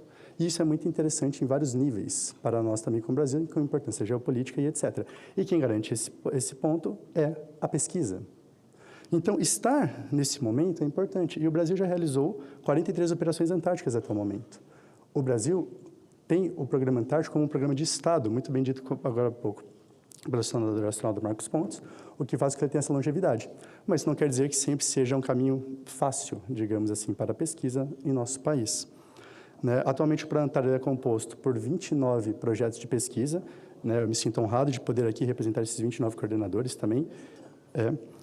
Além disso, nós temos também vários estudos sendo relacionados com atmosfera, oceano, microplásticos e etc. E todo esse conhecimento de estudos da Antártica, ele também fez com que o interesse do Brasil no Ártico também surgisse. Tanto que em 2023 nós tivemos a primeira expedição oficial brasileira ao Ártico. E essa primeira expedição oficial brasileira também veio com o edital do próprio CNPq, no qual ele começou a permitir que os pesquisadores também pudessem explorar o Ártico. Então, hoje, o Brasil tem 29 projetos que, se assim fizeram durante o seu edital, podem explorar ambos os polos, o que é de muito interesse para o Brasil. E, lógico, explorar o Ártico também é de interesse geopolítico. O Brasil pode se tornar um assinante do Tratado de Svalbard, participar como membro observador do Conselho do Ártico e, consequentemente, poder também ter conversas com esses países, ok? Mas, Ártico, Antártica, biodiversidade, né? O que nós podemos tirar disso? Existem diversos potenciais a serem vistos disso. Essa biodiversidade que existe nesse local, de bactérias, fungos, briófitas, né? Elas podem permitir com que a gente faça o estudo de diferentes aplicações para a saúde humana, por exemplo, né? Nós sabemos que, hoje em dia, antitumorais novos, com menos efeitos colaterais, podem ser interessantes. Antibacterianos, antibióticos por si só também contra a resistência bacteriana é importante também. E esses são só alguns dos exemplos. A aplicação, agora, para geração de novos insumos agrícolas, aplicações para a transformação genética de plantas que possam resistir a frio, a seca, afinal, a Antártica tem gelo, mas é uma água congelada. Então, é um dos maiores desertos do mundo, por exemplo, né? Então, todo esse processo de coleta de material, vinda para o Brasil, ele demanda muito esforço, bastante dinheiro e, eventualmente, é importante que nós possamos, então, ter todo esse apoio possível, né, por meio dos nossos órgãos de fomento, né? Um programa de Estado, envolve o Ministério da Defesa, o Ministério da Ciência, Tecnologia e Inovação, o Ministério das Relações Exteriores, né, Ministério do Meio Ambiente, dentre vários outros. E, além disso, nós também temos um grande apoio dentro do Programa Antártico Brasileiro, né, aqui dessa casa. As emendas parlamentares são fundamentais para isso e, em maio desse ano, né, o senador astronauta Marcos Pontes fez a proposta de lei número 2.298 de 2025, que é um passo importantíssimo para que o Programa Antártico Brasileiro ele tenha uma previsibilidade também. A ciência polar brasileira tem uma previsibilidade. E, consequentemente, essa previsibilidade ela vai permitir com que toda a logística, regida principalmente pela Marinha do Brasil, mas também pelas Forças Armadas, a Força Aérea, possa continuar, que os pesquisadores possam continuar indo ao continente gelado e também ao Ártico, e, eventualmente, tudo isso casa para o cumprimento de planos maiores, o plano decenal, né, de ciência antártica do Brasil, que é de 2023 a 2032, Iniciativa Brasil Biotech, Marco Legal de Bioinsumos, né?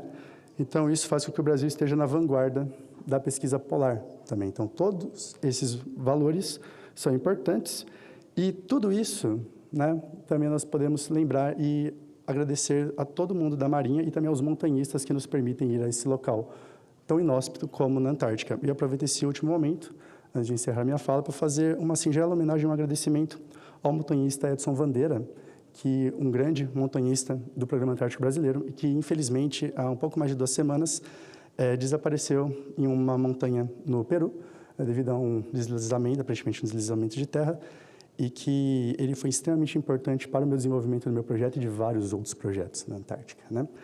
Então, por fim, pessoal, eu agradeço, né, a honraria de poder estar aqui no momento. Por estar em Brasília, convido a todos que tiverem interesse e curiosidade de ver uma planta da Antártica, um micro-organismo da Antártica e do Ártico vivendo no Brasil, nós temos isso no nosso laboratório aqui também. Muito obrigado a todos pela atenção.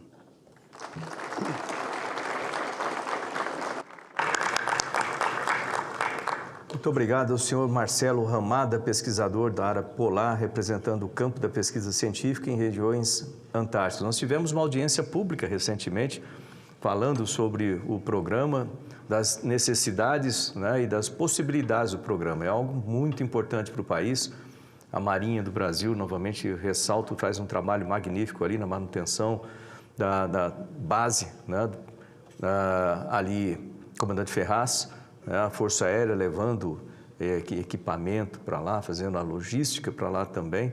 Mas é necessário mais apoio, os navios, inclusive, né, os navios, a renovação dos navios, o equipamento e as bolsas vêm lá através do CNPq, do Ministério de Ciência e Tecnologia, comunicação também, né? Hoje em dia nós temos a comunicação feita lá com 4G, foi na minha época lá como ministro de Comunicações, a gente conseguiu instituir isso, mas ainda muita coisa precisa ser feita, né? Os dois, esquecido ali, os dois laboratórios, Criosfera 1 e 2 agora também, mas muita coisa ainda precisa ser feita. O clima aqui do continente inteiro depende do conhecimento lá. Então, parabéns aí pelo trabalho, né? Espero que a gente dê continuidade e consiga os recursos.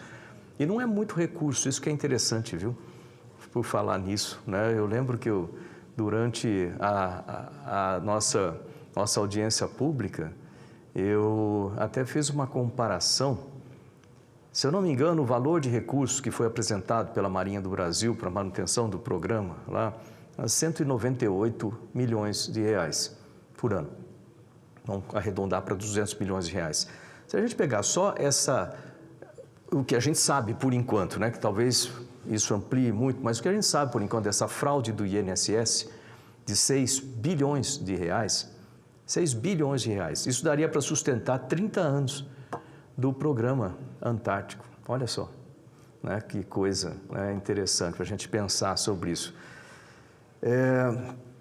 Concedo a palavra ao senhor Rogério Luiz Veríssimo Cruz, diretor de governança do setor espacial da Agência Espacial Brasileira, representando o presidente Marco Antônio Chamon. Por favor.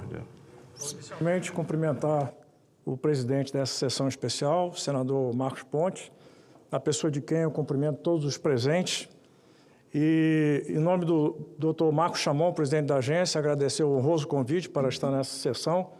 E, como representante da agência, eu gostaria de destacar a contribuição do setor espacial, da pesquisa no setor espacial para a nossa sociedade. Então, a produção científica no setor espacial brasileiro, ela está presente em diversos setores da nossa sociedade, contribuindo de forma preponderante na solução de problemas nacionais e também para o bem-estar da nossa sociedade. Podendo citar, por exemplo, contribuições na área de comunicação de longa distância, ligando os diversos setores da nossa sociedade, inclusive a estação na Antártida, através do satélite nacional, o SGDC, geoestacionário. Também destaco o trabalho primoroso do Instituto Nacional de Pesquisas Espaciais na parte de monitoramento dos biomas, em especial o amazônico, e também nas previsões de clima e tempo para o país.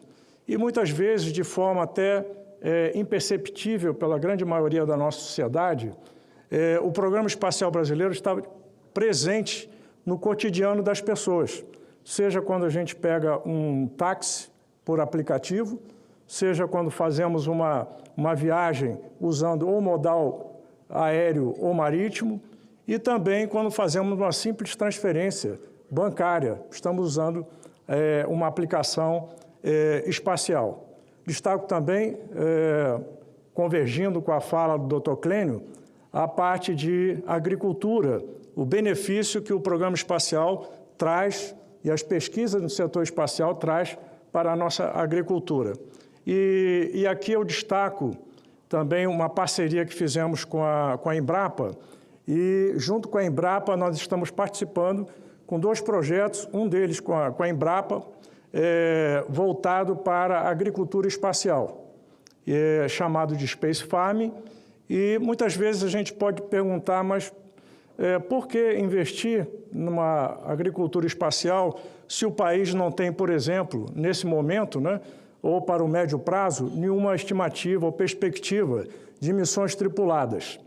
E aí eu destaco que esse tipo de pesquisa ele é fundamental para que nós possamos capacitar os nossos pesquisadores a trazerem robustez, resistência e produtividade aqui na Terra para a nossa agricultura.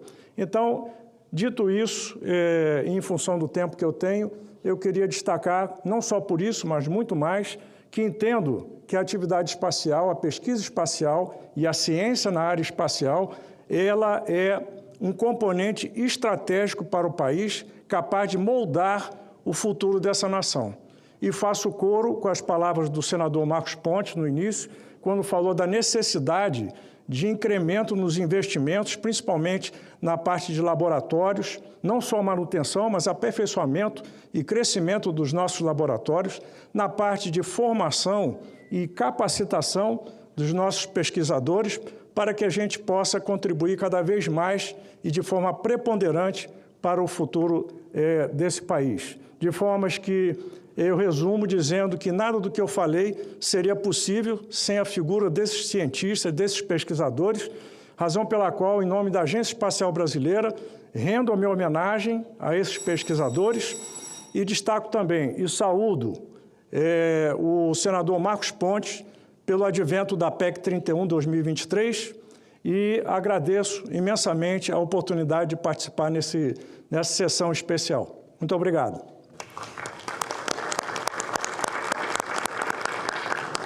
Muito obrigado, senhor Rogério Luiz Veríssimo Cruz, diretor de governança do setor espacial da Agência Espacial Brasileira, representando o presidente Marco Antônio Chamon, que esteve conosco essa semana, né, falando a respeito do programa espacial, numa audiência pública, através do requerimento do presidente da comissão, o senador Flávio Arnes.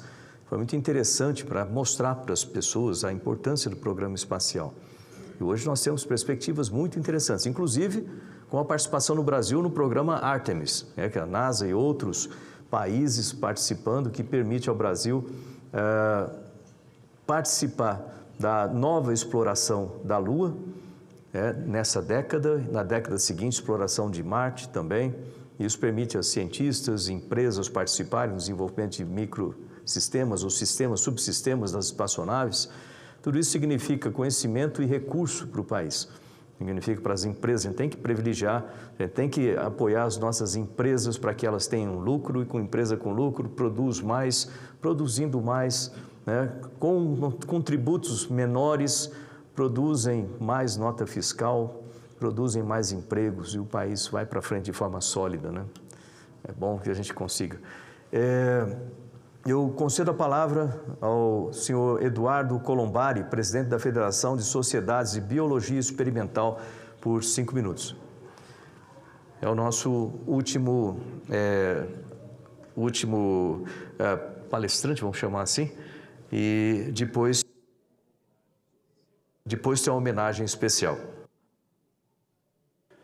Excelentíssimo senador, astronauta Marcos Pontes, senadoras, senadores, representantes executivos das instituições científicas, acadêmicas e da sociedade civil, colegas cientistas, senhoras e senhores, tentarei aqui nos 5 minutos mais rápidos, né, que já vi, a fazer um resumo. Na verdade, a minha fala vai ser um resumo de muitas das falas anteriores, né? Sou Eduardo Colombari, sou cientista, professor titular da Unesp, Universidade Estadual Paulista, na qual oportunidade eu saúdo a nossa reitora, nossa primeira reitora, Maísa Furlan, a 4ª melhor universidade desse país. E é com grande honra que represento hoje a Federação de Sociedades de Biologia Experimental, a FESB, nessa sessão especial em celebração ao Dia Nacional da Ciência e do Pesquisador Científico. Essa data não é apenas uma efêmere, ela é um lembrete de que o Brasil precisa decidir qual projeto de futuro quer construir. Indubitavelmente, não há caminho sustentável, soberano ou justo que não passe pelo investimento contínuo em ciência, tecnologia e inovação. A FESB foi fundada em 1986 com a liderança do professor Eduardo Macer Krieger e hoje congrega aproximadamente 27 sociedades científicas na área biológica, entre elas da biofísica, da bioquímica, da biologia celular, fisiologia, farmacologia, imunologia, neurociências, toxicologia, biociências nucleares, ciências em animais de laboratório, entre muitas outras. É uma federação que representa não apenas áreas do conhecimento, mas também a base viva de formação de pesquisadores no país.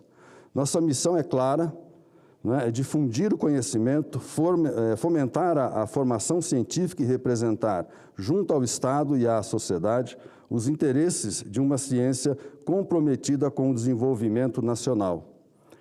Fazemos isso por meio da reunião anual e regional da FESB, que reúne milhares de estudantes pesquisadores pela produção científica e excelência realizada por nossos cientistas associados e por nossos cientistas de excelência associados, por o nosso diálogo permanente, né, que queremos com as instâncias decisórias. Temos visto nos últimos anos, no entanto, exige vigilância e ação coordenada. Vivemos por muito tempo sob o risco de descontinuidade da imprevisibilidade orçamentária, da fragilização de bolsas e da evasão de talentos. A ciência brasileira resistiu e segue resistindo, mas não pode viver apenas de resistência. Por isso, quero aqui reafirmar a importância de duas propostas da emenda da Constituição que mudam o eixo dessa trajetória. A primeira é a PEC 31/2023, a chamada PEC da Ciência, que propõe um aumento progressivo dos investimentos públicos em ciência, tecnologia e inovação, até alcançar um mínimo de 2,5% do PIB. Hoje estamos em torno de 1%, enquanto países da OCDE já ultrapassam os 2,7%. Essa PEC não é uma proposta corporativa, mas sim é uma proposta estratégica para o país, com o apoio de diversas instituições científicas. Ela traduz, em termos constitucionais, aquilo que já está claro nos dados e na história. Investir em ciência é investir em soberania, saúde, educação, inovação, dignidade nacional. Um país jamais será liberto sem a sua independência científica. A PEC está parada desde 2023, então, senadores e senadoras, precisamos ajudar, a ajudar na conscientização do Congresso sobre essa iniciativa essencial. Em segundo, a PEC 26/2025, que propõe alterações nos artigos 167 e 218 da Constituição Federal, com o objetivo de proteger o Fundo Nacional do Desenvolvimento Científico e Tecnológico, o FNDCT, já comentado aqui, de qualquer limitação ou restrição orçamentária. Essa proposta busca garantir de forma definitiva que os recursos destinados ao financiamento da ciência e da inovação não possam ser contingenciados, como tantas vezes já ocorreu no passado. Essa proteção constitucional é essencial para assegurar a continuidade de programas estratégicos, a execução plena dos editais e previsibilidade tão necessária ao funcionamento do Sistema Nacional de Ciência, Tecnologia e Inovação. Portanto, senadores, senadoras, não se trata apenas de proteger a ciência, trata-se de proteger o Brasil de si mesmo, quando hesita em investir naquilo que levaria a um outro patamar de desenvolvimento.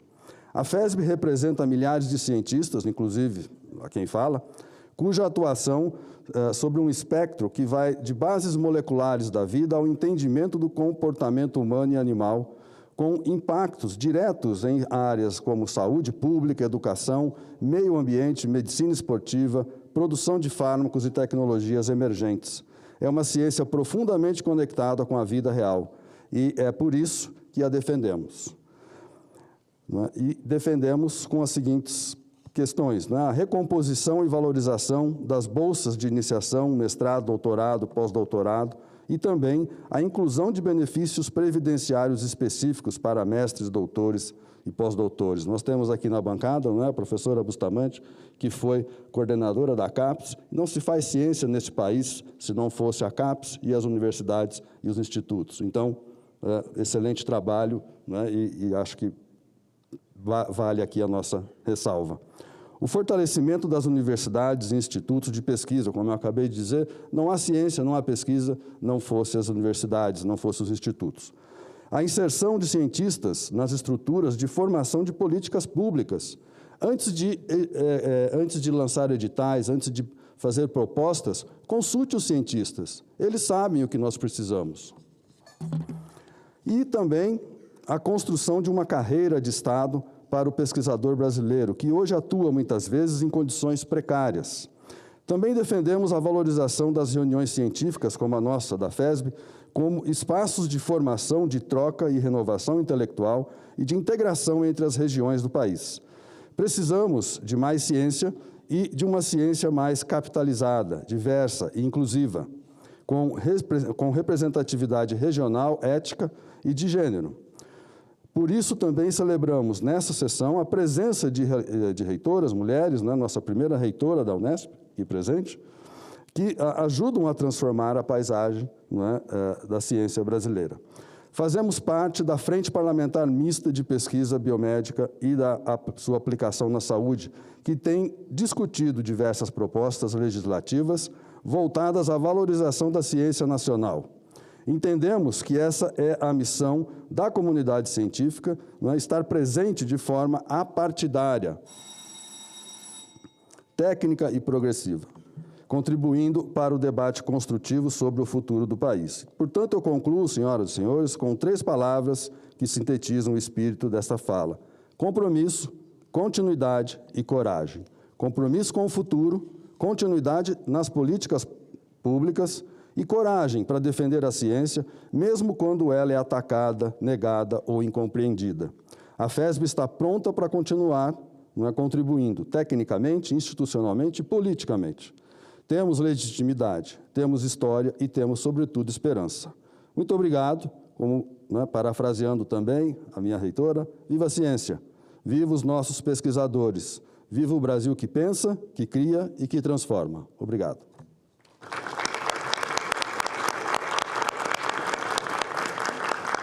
Muito obrigado, senhor Eduardo Colombari, presidente da Federação de Sociedades de Biologia Experimental.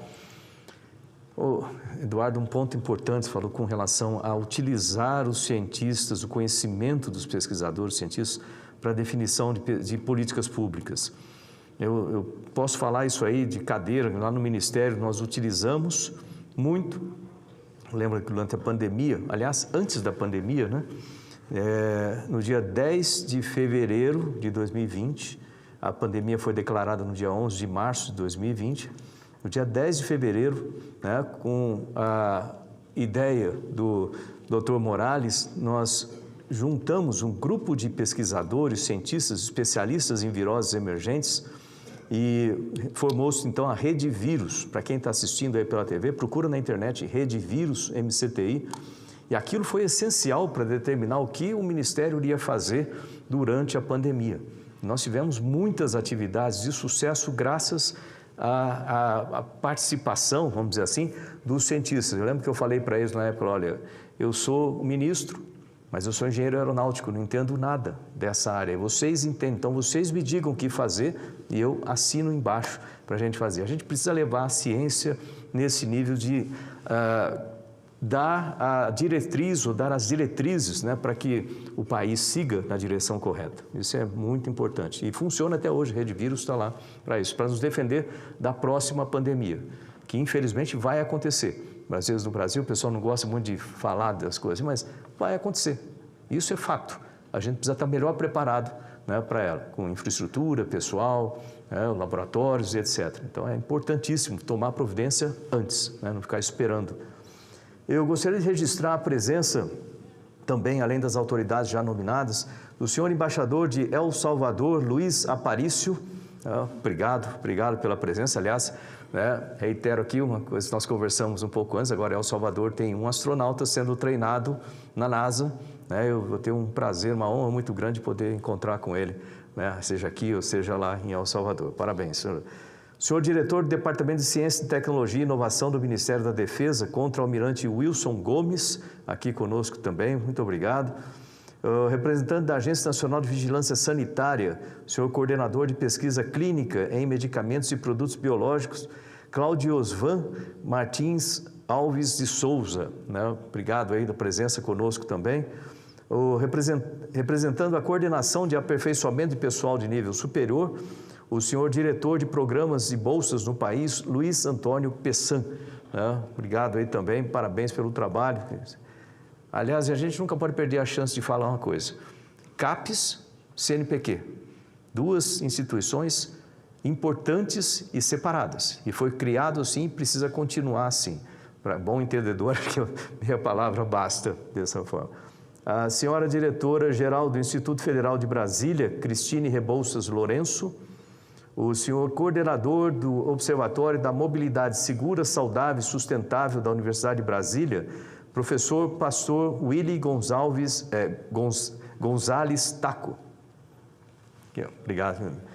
O senhor representante diplomático da Embaixada da Espanha, Manuel da Porta Sendan.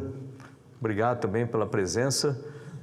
E uma das coisas importantes na ciência, a ciência ela precisa de cooperações internacionais. Então, a presença de embaixadores, de representantes dos outros países aqui é extremamente importante também, a gente manter esse bom relacionamento científico.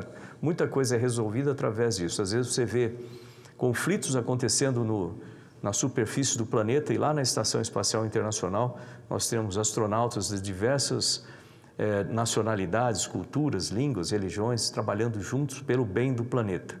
Quisera esse espírito fosse espalhado por todo o nosso planeta, na superfície também. Homenagem póstuma. Durante esta solenidade, rendemos justa e emocionada homenagem à arqueóloga e antropóloga Niede Guidon, personalidade ímpar da ciência brasileira, falecida no último dia 4 de junho, aos 92 anos, em São Raimundo Nonato, no sertão do Piauí, onde escolheu viver, trabalhar e repousar. Sua trajetória foi marcada pela incansável dedicação à preservação dos sítios arqueológicos da Serra da Capivara, cuja beleza e importância histórica projetou o Brasil no cenário mundial da arqueologia.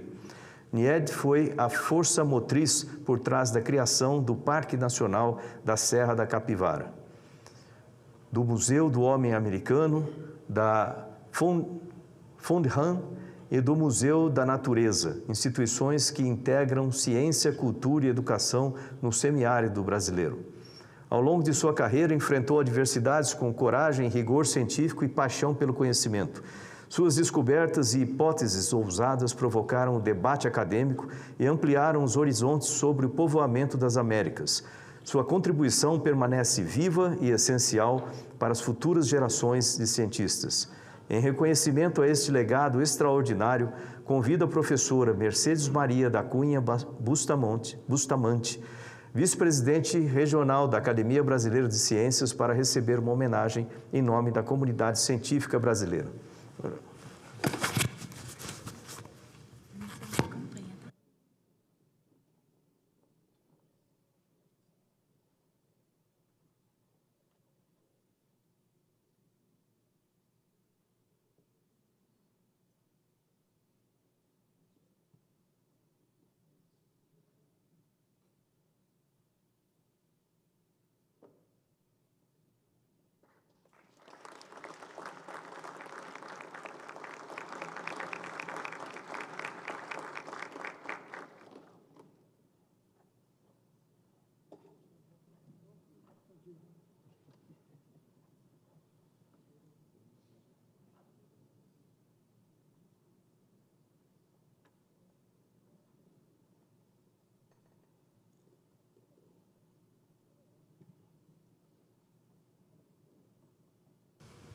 Senhoras e senhores, ao encerrarmos esta sessão especial em comemoração ao Dia Nacional da Ciência e do Pesquisador Científico, deixo registrada a gratidão do Parlamento brasileiro a todos os que constroem o futuro por meio da ciência. Celebramos a inteligência, a dedicação e a coragem de milhares de pesquisadoras e pesquisadores que enfrentam desafios, rompem barreiras, ampliam os horizontes do nosso país e do mundo. Esta é uma data de afirmação de que sem ciência não há soberania, de que sem pesquisa não há futuro e de que o investimento no conhecimento é a base de qualquer nação forte. E o Brasil precisa chegar lá. Muito obrigado a todos e a todas. Cumprida a finalidade desta sessão especial do Senado Federal, eu agradeço as personalidades que nos honraram com a sua participação. Agradeço a presença de cada um que está aqui hoje e aqueles que nos acompanham pelas redes do Senado e TV Senado. Agradeço a todos aqueles que dedicam a sua vida também. A gente não pode esquecer que a ciência é feita também e principalmente através do aprendizado nas universidades. Então, parabéns a todos aqueles que dedicam sua vida a ensinar, né? Porque sem professores não tem pesquisadores, não tem astronautas, não tem qualquer outro tipo de profissão. Professor é a profissão mais importante. Muito obrigado a todos. Está encerrada a sessão. Obrigado.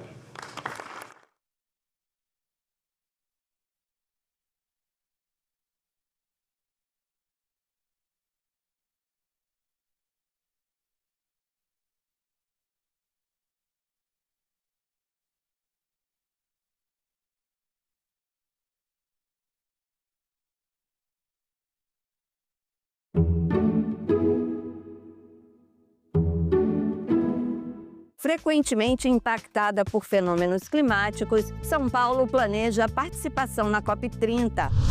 Mortalidade materna e violência obstétrica no Rio de Janeiro preocupam vereadores. Senado aprovou proposta que proíbe as bets de usarem influenciadores em publicidade. Tudo isso no Parlamento Brasil. Parlamento Brasil. Hoje, 20h, aqui na TV Senado.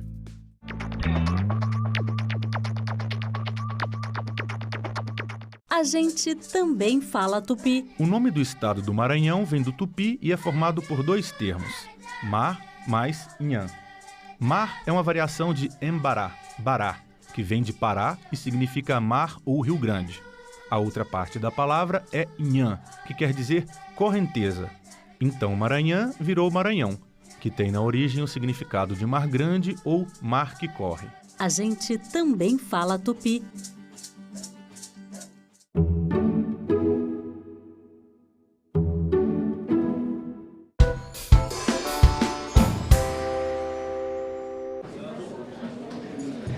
Havendo número regimental, declaro aberta a 20ª reunião extraordinária da Comissão de Assuntos Sociais da 3ª Sessão Legislativa Ordinária da 57ª Legislatura. A presente reunião atende aos requerimentos número 111 e 114 de 2024 da CAIS e 49 de 2025 da CAIS, de minha autoria e de autoria do senador Laércio Oliveira, para a realização de audiência pública destinada a instruir o projeto de lei número 2158/2023, que altera a lei 5.991 de 17 de dezembro de 73, que dispõe sobre o controle sanitário do comércio de drogas, medicamentos, insumos farmacêuticos e correlatos e dá outras providências para permitir que os medicamentos isentos de prescrição possam ser comercializados e dispensados por supermercados que dispõem do farmacêutico. Informo que a audiência tem a cobertura da TV Senado, da Agência Senado, do Jornal do Senado, da Rádio Senado e contará com os serviços de interatividade com o cidadão. Ouvidoria por meio do telefone 0800 061 2211 e o E-Cidadania por meio do portal www.senado.leg.br/e-cidadania, que transmitirá ao vivo a presente reunião e possibilitará o recebimento de perguntas e comentários aos expositores via internet. No dia de hoje...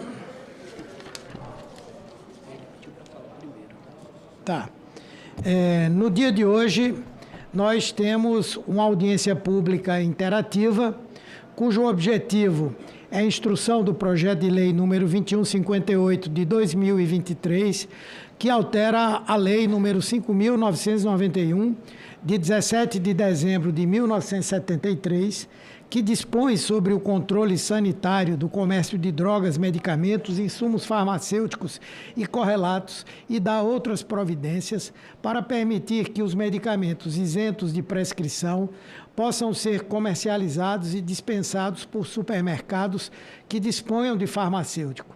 A reunião será interativa, transmitida ao vivo e aberta à participação dos interessados por meio do portal E-Cidadania na internet em senado.leg.br/e-cidadania ou pelo telefone da ouvidoria 0800 061 2211. Requerimentos de realização de audiência 111/2024 da CAIS, de nossa autoria, 114/2024 da CAIS do senador Laércio Oliveira e o 49/2025 da CAIS, senador Humberto Costa. Reunião destinada a instruir a seguinte matéria: PL 2158/2023, senador Efraim Filho. Quero convidar para comporem a mesa, primeiro o senhor Sérgio Mena Barreto, CEO da Associação Brasileira de Redes de Farmácias e Drogarias, a Abrafarma. A senhora Cibele Zanota, presidente executiva da Associação Brasileira da Indústria de Medicamentos Isentos de Prescrição, ACESA. senhor Cássito Augusto de Freitas Esteves, advogado especialista, representante da Confederação Nacional do Comércio de Bens, Serviços e Turismo, CNC. O senhor Ivo Bucareschi, economista. E o senhor Walter da Silva Jorge João, presidente do Conselho Federal de Farmácia. Obrigado.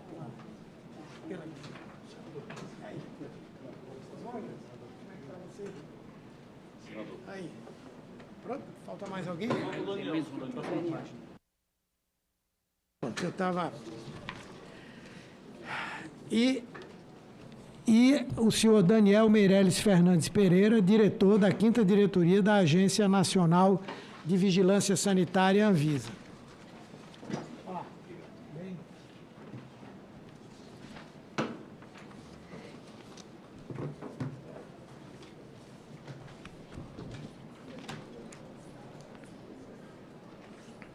Então, vamos dar início.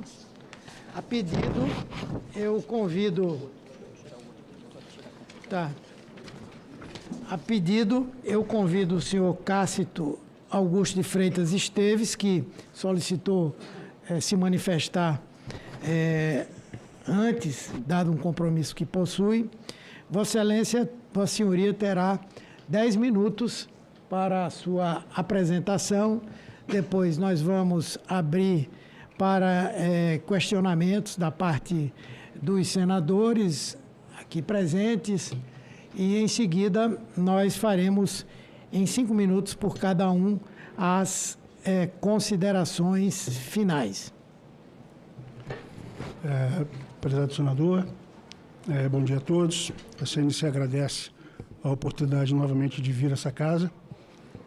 E a Confederação Nacional do Comércio, como entidade sindical de grau superior representante do setor terciário, ela, às vezes, ela é colocada numa situação peculiar como essa, em que ela precisa se manifestar quando há aparente divergência entre setores que ela mesma representa, né?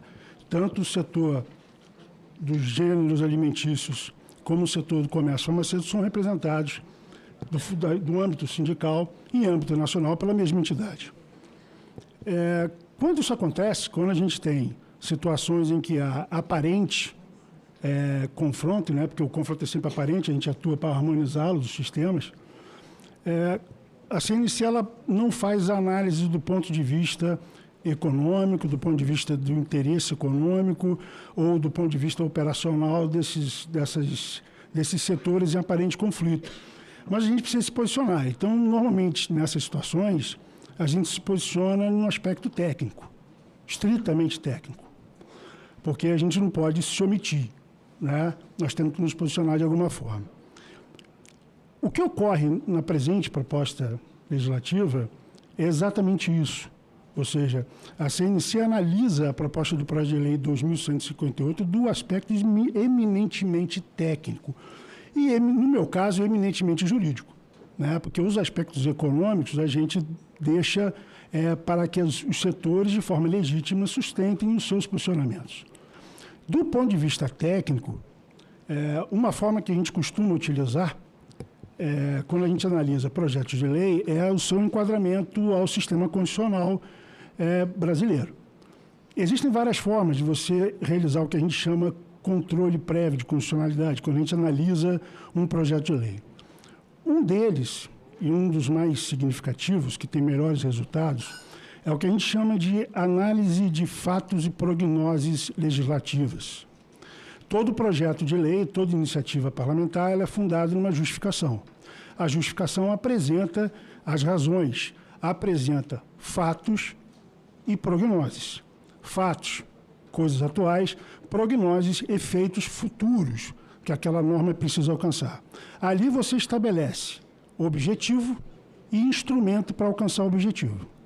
Constitucionalmente, a gente chama isso de proporcionalidade. Quando há uma correlação entre o objetivo pretendido pelo legislador e os instrumentos que ele elegeu para alcançar. É sobre esse aspecto que a CNC analisa esse projeto de lei específico. E quando a gente analisa, existem vários fatos e várias prognoses, eu acho que aqui há muita gente habilitada, muito mais habilitada que eu, advogado, para falar. Tem gente da operação que vai poder falar muito sobre esses fatos, essa prognose, mas tem alguns fatos e algumas prognoses que já são de conhecimento público e são notórios, né? Então, a gente trabalha em cima desses fatos e prognoses notórias para se posicionar. Eu vou escolher um deles, que é o mais claro de todos, e que eu tenho certeza que já foi falado aqui e será falado novamente, que é a questão da dispensação, da exigência normativa e a importância de profissionais farmacêuticos na dispensação. Esse é um fato incontroverso. O que eu vou falar aqui são fatos incontroversos. O primeiro fato incontroverso é que uma operação de dispensação da forma hoje estabelecida pelo conjunto normativo que regulamenta a dispensação de medicamentos, ela é tecnicamente inviável de se realizar no sistema de autosserviços em um supermercado ou em qualquer loja que não seja um ambiente controlado e farmacêutico. Isso é um fato, não é uma questão de posição ou opinamento, é um fato. E ele é virtualmente impossível por vários aspectos. Um deles é pelo próprio número de profissionais disponíveis. Eu vou começar logo na base, né? Isso são fatos que só podem comprovar com uma simples busca na internet, e eu sei que existem membros dos conselhos de farmácia que poderão aprovar isso ou não, atestar isso ou não. Hoje nós temos disponíveis para exercer a função de farmacêutico no Brasil, em todas as atribuições farmacêuticas, algo em torno de 300 a 400 mil profissionais, segundo o Conselho Federal de Farmácia. Pois bem, só de farmácias e drogarias no Brasil são 122 mil farmácias e drogarias. O comércio farmacêutico ele cresce a média de 4% ao ano nos últimos anos. Isso significa mais ou menos 4 mil estabelecimentos a mais por ano, mantido essa regra de proporção. Cada farmácia de drogaria demandaria no mínimo 2 profissionais farmacêuticos para funcionar num período de 16 horas. Lembrando que existem estabelecimentos que funcionam 24. Só isso já retiraria da disponibilidade para contratação e para atuar em outros setores algo em torno de 300 mil farmacêuticos. Mas como é que pode? É isso mesmo. Hoje existe uma carência enorme de profissionais farmacêuticos para atender à demanda hoje existente do comércio de produtos, varejista de produtos de comércio farmacêuticos. Eu assessoro as câmaras do comércio e a CNC tem câmaras que são órgãos especializados em setores específicos de aconselhamento da presidência. Nós temos uma Câmara de Produtos Farmacêuticos, nós temos uma Câmara de Comércio de Gêneros Alimentícios. Ou seja, temos órgãos especialistas na consultoria da presidência, tanto no setor farmacêutico como no setor de supermercados. Eu acompanho os dois. Eu acompanho assessoria jurídica. Eu acompanho o comércio farmacêutico há mais de 20 anos. E um dos temas que há mais de 20 anos a gente trabalha no âmbito das câmaras é como contornar a carência de profissionais da área farmacêutica para atender às demandas, não dos grandes centros, eu não estou falando de capital, estou falando de Rio de Janeiro, Brasília, São Paulo. Estou falando do interior do país. O interior do país funcionou durante muito tempo na base dos termos de ajustamento de conduta com o Ministério Público, onde os estabelecimentos funcionavam sem supervisão de um técnico em farmacêutico, mas não havia mão de obra sequer para atender, e hoje grande parte ainda atua sem a responsabilidade técnica própria no interior do país, porque são atendidos por técnicos em farmácias, mas não profissionais farmacêuticos de grau superior. Esse é um problema, questão numérica. Isso eu estou falando de estabelecimento de comércio farmacêutico, mas nós temos, segundo dados do SEBRAE, além das 122 mil farmácias e drogarias no Brasil, nós temos 12 mil farmácias públicas, nós temos 10 mil farmácias de manipulação, nós temos 10 mil laboratórios, nós temos 5 mil distribuidores, nós temos 500 indústrias farmacêuticas e 80 importadores, todos eles demandando a contratação de profissionais farmacêuticos. Esse número não fecha. Qualquer outra atividade econômica que demande a atuação deste tipo de profissional, hoje não será atendida pela demanda de farmacêutico disponível. Isso é um fato.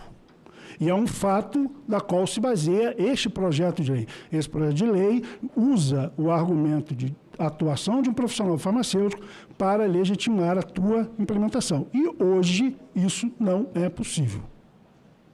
Isso é um fato, não é uma prognose.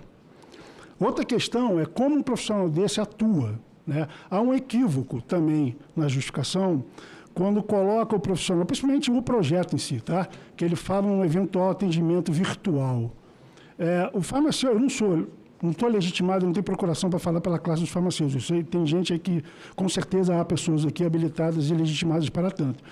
Mas é uma questão fática que a gente encara a realidade. O profissional farmacêutico ele é muito mais do que um mero dispensador. O profissional farmacêutico, quando atua, em especial no comércio farmacêutico, ele atua como responsabilidade técnica do estabelecimento e não da entrega do medicamento. Estabelecimento não é operação, estabelecimento é o estabelecimento, é o negócio. Opa, acabou? Rapidinho, já vou concluir.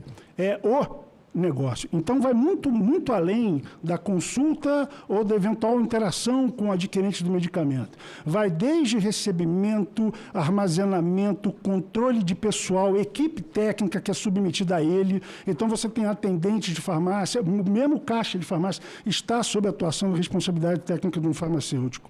Algo que não é compatível com o sistema de autosserviço. Existem vários outros aspectos operacionais. Lembro que eu estou te dizendo um aspecto operacional, que é a figura do farmacêutico. Mas existem dezenas de outros que poderão ser apresentados pelos demais participantes desse debate. 15 segundos. O fato é que análise de prognose, de fatos de prognose que a gente exerceu, indica a inadequação desse projeto para o fim que ele se destina. Então, apresenta-se uma que a gente chama de inconstitucionalidade em razão de violação do princípio da razoabilidade. Agora, uma proposta que não está nesse projeto, senador, mas nós recebemos na CNC ontem um ofício encaminhado pela Abras e uma outra entidade, em que ela apresenta uma alternativa, né? E essa alternativa, que seria uma alternativa que harmonizaria a questão, o próprio posicionamento da CNC ficaria harmonizado com isso, porque, teoricamente, defenderia o interesse das duas categorias, que seriam os supermercados atuarem em parceria com empresas do comércio farmacêutico. Ela é bem vista por parte da CNC? Porque harmoniza seus setores. Mas existe uma questão, né? Para que isso aconteça, você não precisa modificar a lei. A 5991 não precisa ser modificada para que seja estabelecido esse tipo de parceria. Esse tipo de parceria já existe. Ele é efetivamente exercido hoje por várias redes. Eu compro com frequência numa rede de supermercado lá em Niterói, onde eu moro, no Rio de Janeiro, que tem uma unidade farmacêutica que opera, por sinal, muito bem há muitos anos. Então, o que a CNC se posiciona, presidente, não no sentido de contrária à iniciativa dos supermercados. Eu acho que ele tem que buscar as iniciativas mesmo, é legítimo que eles busquem, mas que a proposta contida no projeto de lei 1158, ela é absolutamente inadequada do ponto de vista constitucional, em razão de estar baseada em fatos e prognoses equivocados. Tá? Muito obrigado, doutor Cacito. De imediato eu passo... Aliás, antes de passar, eu vou trazer aqui algumas perguntas que chegaram por meio do E-Cidadania. André, do Distrito Federal. A presença do farmacêutico será obrigatória em tempo integral para que ocorra a venda dos medicamentos? José, do Rio de Janeiro. O PL erroneamente permite que o farmacêutico atue de forma virtual. Os senhores acreditam que esse atendimento será de qualidade e eficaz? Alice, de São Paulo. Como será o espaço para o cuidado e atenção farmacêutica dentro do supermercado? Quais são os benefícios que isso trará à saúde de cada indivíduo? Cauê, de Minas Gerais. Este PL amplia o acesso ou apenas o consumo? Supermercado não é ambiente de cuidado em saúde. A proposta parece mais econômica do que sanitária. Francisco, do Distrito Federal. Precisamos evoluir e fomentar o mercado de fármacos. Autorizando a venda nos supermercados do Brasil, melhoraremos a atividade econômica. Marcelo, do Piauí. Ampliar a venda de medicamentos isentos de prescrição em supermercados sem reestruturar o controle pode aumentar os riscos de automedicação, polifarmácia e mau uso de fármacos. Maria do Rio Grande do Sul. O uso de medicamentos será banalizado como um produto comum, ignorando os riscos e efeitos graves do uso incorreto e sem orientação. Gabriela, do Paraná. Há países desenvolvidos que já permitem a venda de medicamentos sem receita em supermercados, como os Estados Unidos e o Reino Unido. Pois bem, agora com a palavra o senhor Sérgio Mena Barreto, CEL, da Associação Brasileira, CEO, Brasileira de Redes de Farmácias e Drogarias, Abrafarma. Cara, senador Humberto, saudar o senhor, senador Jaime Campos, que eu vejo aqui. Prazer estar aqui mais uma vez. Vamos falar de um tema muito importante. Ao contrário do que os supermercados tentam vender, isso não é um tema de quem vende o quê. Isso não é um tema sobre venda de produto num estabelecimento ou outro. Isso é um tema de saúde. Aqui, ao discutir esse tema, nós vamos discutir o impacto sobre o SUS, farmácia popular, política nacional de saúde, uso consciente de medicamento. É disso que se trata. Não se trata se é uma gôndola mais, uma gôndola menos. E a minha fala vai se concentrar em 5 falácias do setor supermercadista, e eu vou repor a verdade aqui, falando 7 verdades que vão se contrapor às falácias, né, que eles têm divulgado na mídia, divulgaram aqui na última audiência pública, e a gente vai colocar a verdade aqui. Uma das falácias é assim, 10% das cidades brasileiras não têm farmácias. Isso é uma falácia das maiores, né? O Brasil é o país que tem mais farmácia no mundo. Nós somos campeão de farmácia. Depois vem os Estados Unidos, depois vem o Japão, depois vem a França, depois vem a Alemanha. Então, não falta farmácias no Brasil.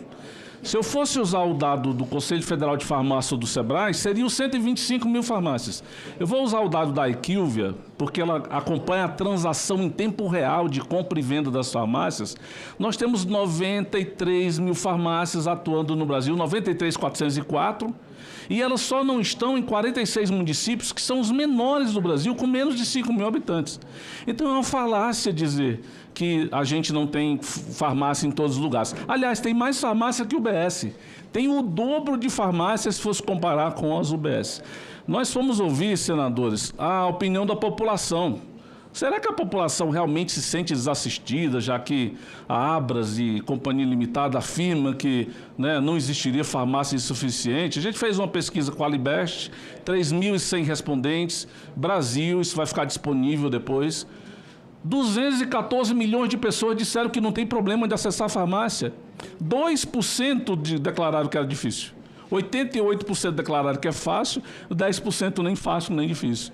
Então, a verdade número 1, não falta farmácia. A verdade número 2, a população não tem dificuldade nenhuma em encontrar farmácia. Eu tentei obter dados sobre a quantidade de supermercados, né, porque seria assim, se aumenta os supermercados, cobriria o déficit de farmácia, que não existe. Não encontrei esse dado. Mas a inteligência artificial diz que um estudo, o suposto estudo do açaí de 2021, fala que 1.100 municípios do Brasil não têm supermercado. E na IA também, na inteligência artificial, diz que 1.910 municípios também não têm supermercados. Tem mercadinhos de pequeno porte, bodegas, empórios que não caberia uma farmácia lá. A falácia número 2 é que eles espalham que as farmácias vendem tudo, até remédios, né? Com liminares, venderia, remédio seria minoria. Falácia. A conveniência na farmácia representa 2,5% do total. Isso é um dado da IQVIA, de novo, o instituto que audita 180 países no mundo, né? Isso representa 0,46% do 1 trilhão e 300 bilhões de reais que os supermercados vendem. Então é nada. E a verdade número 4 é que as farmácias não vendem isso ao arrepio da lei, não. O STF, em 2014, decidiu por 9-0 que as leis de conveniências estaduais são, sim, constitucionais. Uma farmácia não vende nada que uma lei não permita. Quando a lei federal não permite, a estadual permite, a lei 5991 remete para ela, a gente vende o que a lei permite. Eu peço um pouco de silêncio para que ele possa fazer a exposição. Obrigado, senador. A falácia número 3 é que MIPs em mercados pode dar acesso e ajudar o SUS. Gente, eu acho que isso beira, nem sei como classificar isso, nem é uma falácia. Isso é uma injustiça contra o SUS, né? Todo mundo aqui luta para melhorar o SUS a cada dia. Temos o Mais Médicos, farmácia popular, que quem criou foi o senador Humberto Costa. Agora o programa Mais Especialistas. Nós vamos dinamitar o SUS, se a gente colocar MIP em farmácia. E aí, de novo, eu vou consultar a população, fui lá no Qualibest, 93% das pessoas dizem que comprar MIP não é um problema. Já a população está abastecida. Inclusive, 90% das pessoas dizem que quando falam com um farmacêutico, que é sempre ou às vezes, se sentem seguras no uso e na indicação de uso. A verdade, o número 5, senadores, é que nós temos 3 estudos de 2025, foram publicados na Folha de São Paulo, um em março, um em abril, um em maio, com institutos diferentes. O primeiro foi falar o seguinte: a não adesão a tratamento aumenta a internação evitável e sobrecarrega orçamentos, diz a federação. E diz que 46% dos hipertensos simplesmente não obedecem o tratamento prescrito pelo médico. Mas aí o que é que isso tem a ver com o MIPS? Tudo. Porque o paciente que hoje já abandona, ele usa o MIP para cuidar só do sintoma e não do seu tratamento. E aí vem a segunda pesquisa, que foi de abril, está tudo aí referendado, né? A automedicação é um dos maiores fatores. Superlotação e demora levam a população a não buscar atendimento. E aí fala que 35% é porque a população já se automedica e 34,6% porque tem a crença que a doença não é difícil, não é uma doença grave. E a última, para quem, né, e eu acho que é obrigação de quem está discutindo um tema de saúde, porque esse não é um tema de comércio, é um tema de saúde, é obrigação quem está discutindo esse tema discutir essas coisas. E o que é ruim pode piorar ainda mais. A cada 3 minutos, foi publicado em maio, uma pessoa internada no Brasil por falha na saúde primária. 1,6 milhão de pessoas, inclusive 830 mil, a metade idosos, ou pessoas acima de 55 anos de idade. Então, se a gente libera MIP em qualquer lugar, se é fácil assim alguém cuidar só do sintoma, é óbvio, a gente vai implodir o SUS. Isso vai piorar em muita situação do SUS. A falácia número 4 é que vamos vender MIP 35% mais barato, como em 94, né? Então, realmente, eu acredito que em 94 a gente estava saindo da hiperinflação, criação do Plano Real, pode ser que em algum momento tenha sido vendido mais barato, talvez. Mas vamos lá, quanto era o carrinho de compra do supermercado em 94? R$50. Você enchia o carrinho de compra. O salário mínimo era 70. Hoje é mais do que o dobro. Em 1994, o arroz custava 0,64 centavos. Um Gol, 7 mil. Show do Chitãozinho Chororó, R$15. Um rodízio, R$13. Um pão francês, 9 centavos. Gente, não dá para comparar 94 a 2025. O número de farmácias duplicou, a distribuição hoje é toda automatizada, a indústria vende direto para as farmácias, não existia grandes redes de farmácias nacionais como tem agora em 2025. Nós não temos é totalmente incomparável. Mas olha a verdade número 6, senadores. Estudo da Nielsen diz que os supermercados vendem mais caro que farmácias. 35 mil itens avaliados. Um único tipo de supermercado, que é o hipermercado, que realmente é muito grande, vende mais barato ou igual às farmácias. Mas super, de grande, pequeno e médio porte, atacarejo, superete, todos os outros vendem mais caro que as farmácias. Por que que não vende hoje fralda mais barato? Vende shampoo mais barato? Por que que não vende cotonete? Só vai vender remédio? Por que que já não vende hoje 35% mais barato? Mesmo as farmácias sendo estabelecimentos de pequeno porte? E a última falácia, senador, a número 5, é que assim, nosso objetivo é melhorar a saúde do Brasil. Eu não vou exibir esse vídeo, porque esse vídeo é nojento. Mas pode procurar na internet. Um cliente entrou num atacarejo e ele filmou os ratos tomando conta do Mix Mateus. E depois a vigilância sanitária vai lá e interdita. Nós não estamos falando de 94, estamos falando de 2025. Essas manchetes todas são de 2025. É esse o ambiente que nós vamos colocar medicamento? o ambiente que não cuida, o ambiente que toneladas de carne vão apodrecendo e são oferecidas de bandeja para o cidadão, para a população. 133 milhões de brasileiros, para falar da nossa pesquisa também, acredito que os supermercados estão mais preocupados em ganhar dinheiro do que com a saúde da população, 61%. 58% acha que colocará em risco crianças e adolescentes. E 48% acha que vai colocar em risco a saúde da população. Mas eu queria encerrar, senador, muito agradecendo aí a oportunidade, falando do que verdadeiramente se trata esse projeto. Do que verdadeiramente se trata. E todas as farmácias a gente distribuiu esse encarte nas revistas. Se trata disso. 15 segundos. Eu queria que distribuísse aí para toda a audiência. O senador não recebeu aqui na mesa. Isso é um print de um grupo de WhatsApp de empresários, grupo da Unilever. E aí o senhor João Galassi, presidente da Abras, ele diz assim: vocês vão ver o que é um lobby de verdade. O que é um lobby de verdade? Muito dinheiro, recurso financeiro, influência de origem duvidosa? Eu vou dizimar vocês. Ele está ameaçando um presidente de uma rede de farmácias do Sul. Eu vou dizimar vocês. Eu vou causar destruição, vou aniquilar por completo, é o que diz o dicionário. Aí ele diz que tem que ter uma proposta, alguém tem que propor alguma coisa, e diz, caso contrário, vou massacrar vocês. Eu vou matar em massa pessoas que não podem defender-se, é o que diz o dicionário. Pode ter certeza disso. Fato 2 slides, senador. Isso é só o começo. Nós vamos atropelar vocês, eu estou falando sério. Outra fala. Não satisfeito, isso aqui é num outro grupo, senadores. Com parlamentares da República, deputados, senadores. Como sei que há muitos parlamentares, aproveitem essa informação privilegiada e troquem de lado. Porque vamos atropelar quem ficar contra. A Abras ameaçando o Senado da República. É só isso que eu queria compartilhar. Espero ter esclarecido do que verdadeiramente se trata esse projeto sórdido do setor de Abras e Companhia Limitada. Agradeço a Vossa Senhoria pela sua participação e convido a senhora Cibele Zanota, presidente executiva da Associação Brasileira da Indústria de Medicamentos Isentos de Prescrição, o ACESA.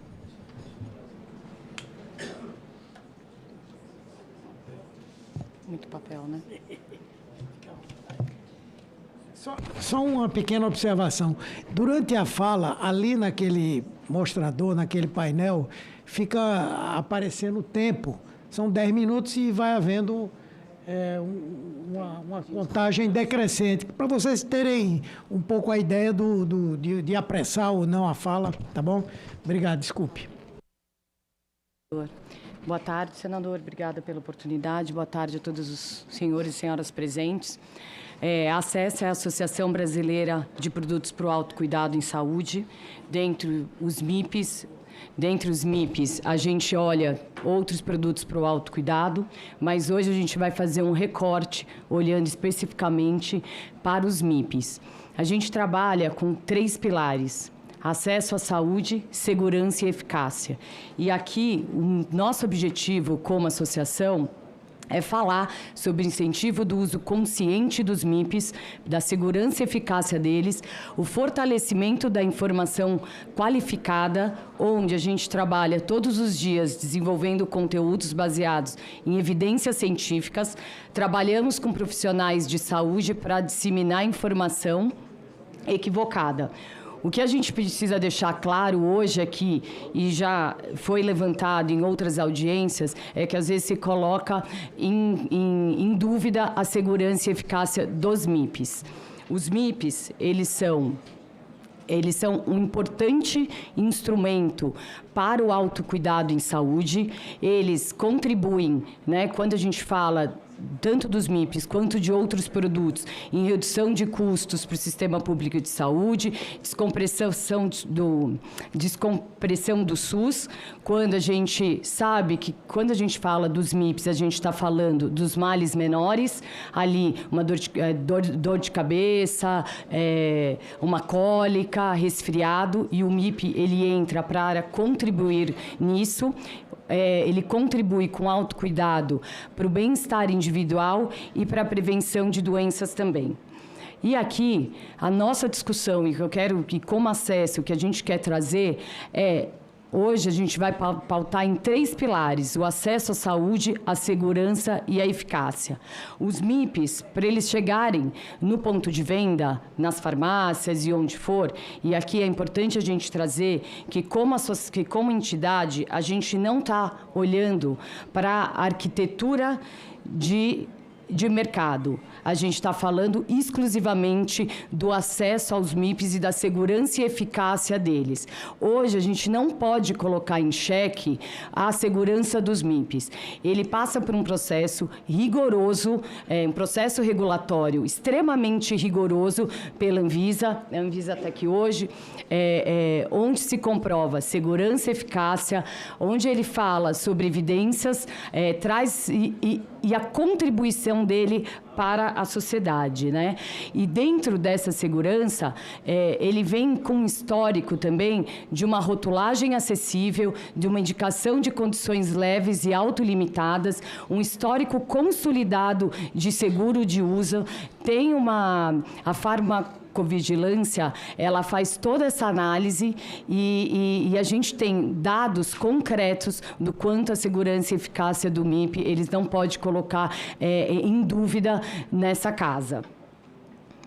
E a eficácia deles, como a gente estava dizendo. Então, como acessa e o que a gente defende aqui é que, senador, aonde os MIPs forem vendidos, a Acessa vai estar presente para levar a informação para os cidadãos sobre a segurança e eficácia deles. O que a gente precisa deixar claro é que hoje o cidadão precisa ter a informação clara.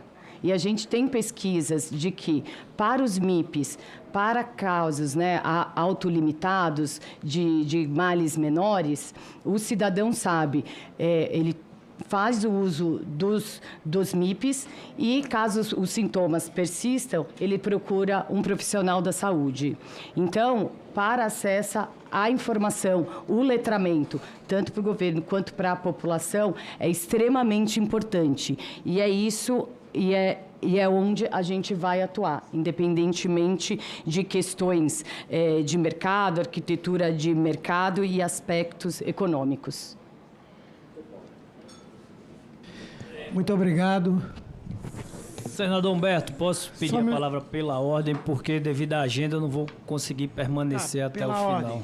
Pela ordem, Vossa Excelência, o senador Efraim de Moraes, agradecendo aqui a participação da doutora Cibele Zanota. Vossa Excelência dispõe de 10 minutos para sua manifestação. Perfeito. Agradeço, eu acredito que esse é um projeto que tem sido amplamente discutido aqui e é muito bem-vindo que possa haver ponto e contraponto, né, dentro desse debate. A gente viu aqui falas, né, que colocam como se o maior interessado aqui fosse a farmácia ou o supermercado, mas eu não vi sobre o olhar do cidadão. E o olhar do cidadão é muito importante nesse momento, porque quando a gente fala, e a defesa do projeto é nesse sentido, é uma visão muito simples. Primeiro, direito comparado. Nós não estamos inventando aqui uma jabuticaba tupiniquim. Não é uma linha, tá certo, da defesa do sistema brasileiro. A gente encontra isso, por exemplo, nos Estados Unidos. Todo mundo aqui viaja nos Estados Unidos e consegue, né, ver exatamente MIPs, medicamentos isentos de prescrição, sendo vendido em pontos comerciais.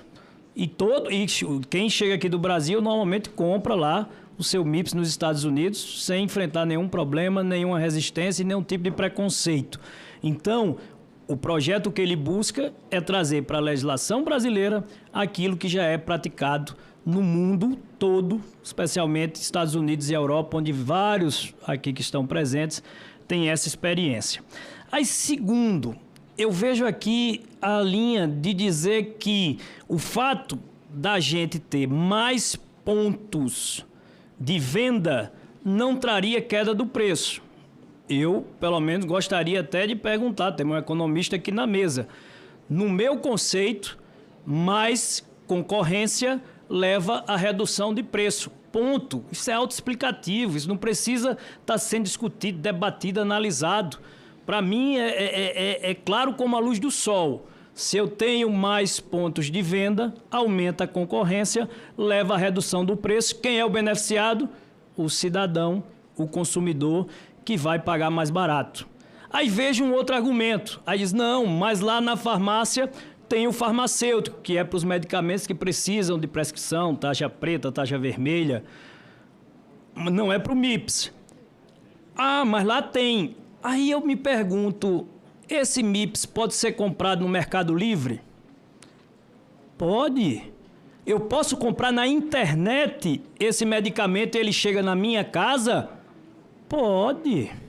Eu posso comprar por delivery sem nem falar com um farmacêutico, sem nem falar com o vendedor. Eu ligo para a farmácia e ela entrega também na minha casa. Um motoboy é quem vai entregar o meu medicamento? Sim, é um motoboy quem vai entregar esse medicamento lá na motinha dele, entregar na minha casa. Então, eu não vejo argumento para impedir mais acesso ou mais concorrência ao cidadão em mais pontos de venda que chegam com mais capilaridade a todo o país. Se farmácia ou se é supermercado, não é esse o dilema que está aqui. Até porque a gente também já vê farmácias que vendem os mesmos produtos que os supermercados vendem hoje. Você tem farmácia que vende chinela havaiana, que vende picolé, que vende outros produtos. Na sessão passada aqui, não sei se tem por aí, mas tinha, senador Jaime, vários encartes aqui, aqueles encartes de venda, né, de produto misturado, farmácia com hortifruti e por aí vai. Então, quer dizer,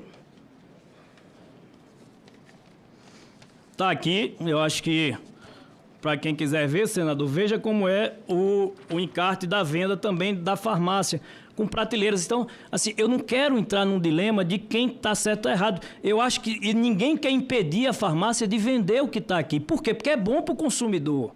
Se ele pode ter esse acesso e isso gera preço mais barato, inclusive como foi demonstrado, eu acho que é bom que o consumidor tenha acesso. Então, ficar aqui nessa guerra, como foi dito ali, de lobbies, lobby de supermercado, lobby de farmácia, só não tem lobby para o cidadão.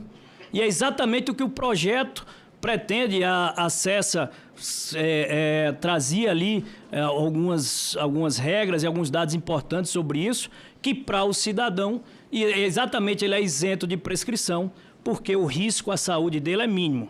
Outro tema que me chama a atenção, se falou e se alardeou aqui das pesquisas. Ah, tem automedicação, tem problema de tratamento. Ué, mas não estão dizendo que a farmácia precisa do farmacêutico exatamente para orientar? Como é que tem esse grave problema de automedicação se hoje só se compra na farmácia? Então não é o problema de ir ao supermercado que vai gerar esse problema. Não é o problema de aumentar pontos de venda que vai gerar esse problema. A gente vai deixar de reduzir preço se pagar mais caro por conta de um problema que já existe hoje vendendo só em farmácia. Ou seja, são perguntas que ficam e que eu não encontrei respostas, tá certo? Nas linhas que vieram. Então, do meu ponto de vista, se a gente consegue, e isso para mim é determinante, isso para mim é questão de bom senso. Se eu consigo comprar no Mercado Livre, se eu consigo comprar um Sorrisal, um Doril, tá certo? No Mercado Livre e ele é entregue na minha casa, por que isso não pode ser vendido aonde o cidadão também circula com pontos comerciais? E aí, dentro dessa linha, meu caro relator, senador Humberto Costa, o que é que o diálogo produziu aqui entre os senadores de consenso para poder avançar dentro da proposta do texto? E na proposta do texto se chega, né, a um encaminhamento, que já conversei com Vossa Excelência e conversei com outros senadores, como autor do projeto, para que a gente consiga regularizar que dentro de supermercados estejam estabelecimentos comerciais com as mesmas regras das farmácias.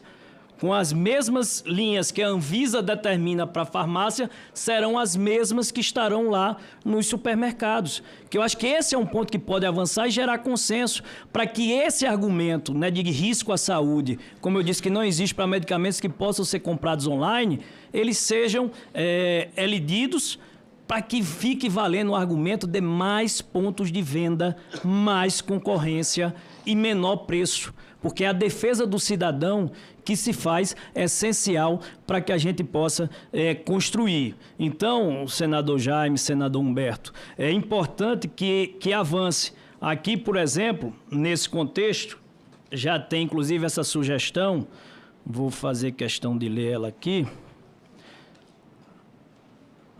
Ela teria... Aqui, ela teria a seguinte redação.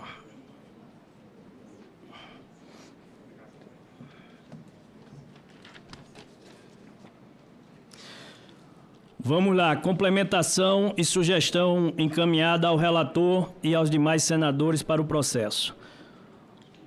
Parágrafo 2º, na letra E, tá certo? A gente trata de farmácias instaladas dentro de supermercados. Parágrafo 2º, as farmácias instaladas dentro de supermercados poderão utilizar a mesma identidade fiscal e devem observar cumulativamente o regramento aplicável à infraestrutura de supermercados, de farmácias e drogarias, inclusive quanto ao controle, à armazenagem, à rastreabilidade e à assistência farmacêutica.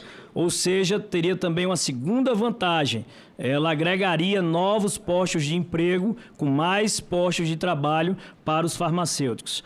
E isso fica claro no parágrafo 3º, quando diz: é obrigatória a presença de farmacêutico legalmente habilitado durante todo o horário de funcionamento das farmácias instaladas dentro de supermercados, no termo do artigo 15.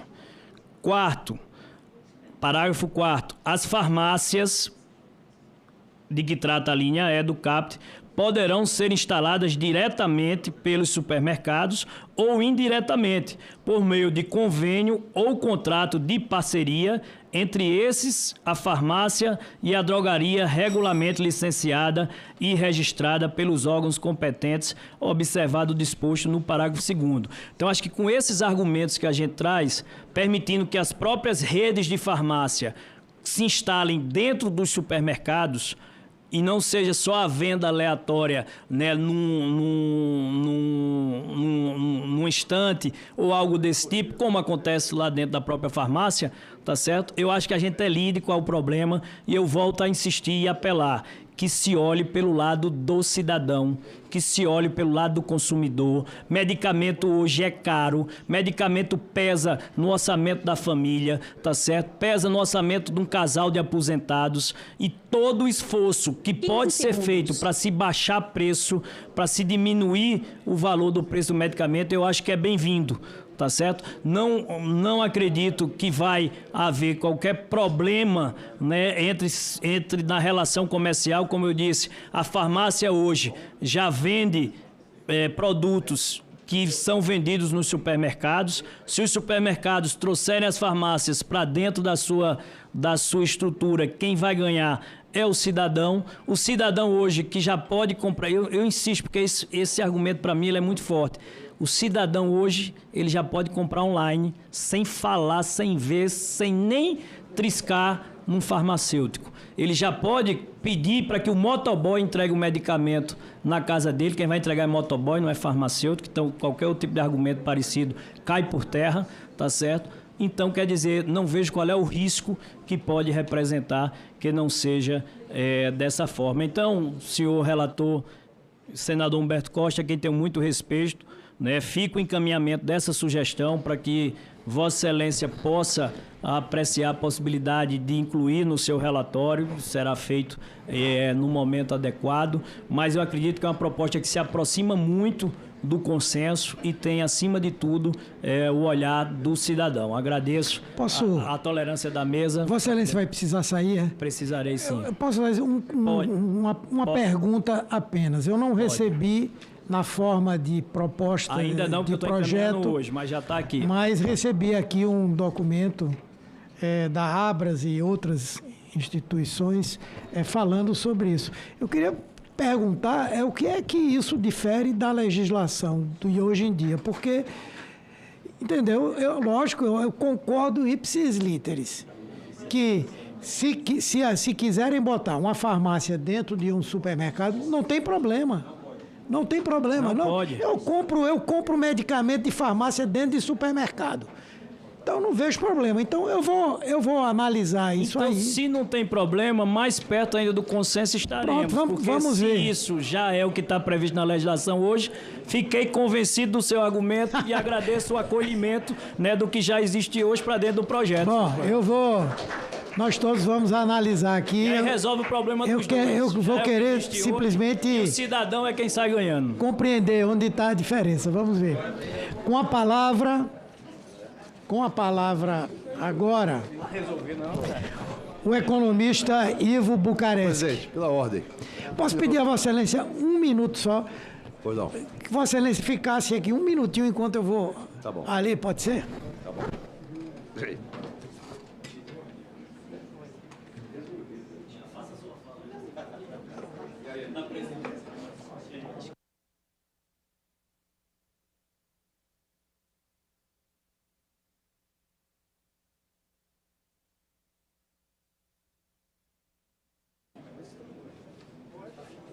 Alô, pedi para botar minha apresentação ali, por favor. Boa tarde a todos e a todas. Substituindo aqui temporariamente o ilustre evidenciador Humberto Costa, eu confesso que está sendo bem esclarecedora essa audiência pública aqui. Eu tinha alguns questionamentos para fazer, sobretudo algumas indagações. Primeiro dizer para o representante que é o Sérgio aqui, que na verdade quando você falou ali de que é a ABRA, né? É a Associação... Os comentários. Não, você representa a Abrafarma, que é a Associação de Farmácia. Entretanto, é a Abras, dizendo que o presidente da Abras disse que ia comprar todo mundo, seu Raimundo. Eu já quero deixar bem claro aqui, esclarecendo aqui a opinião pública brasileira, que o senador Jaime Campos, ele põe fora do radar dele lá. O que você mostrou aqui é gravíssimo. Se de fato não for nenhum fake news, não for alguma montagem, é grave.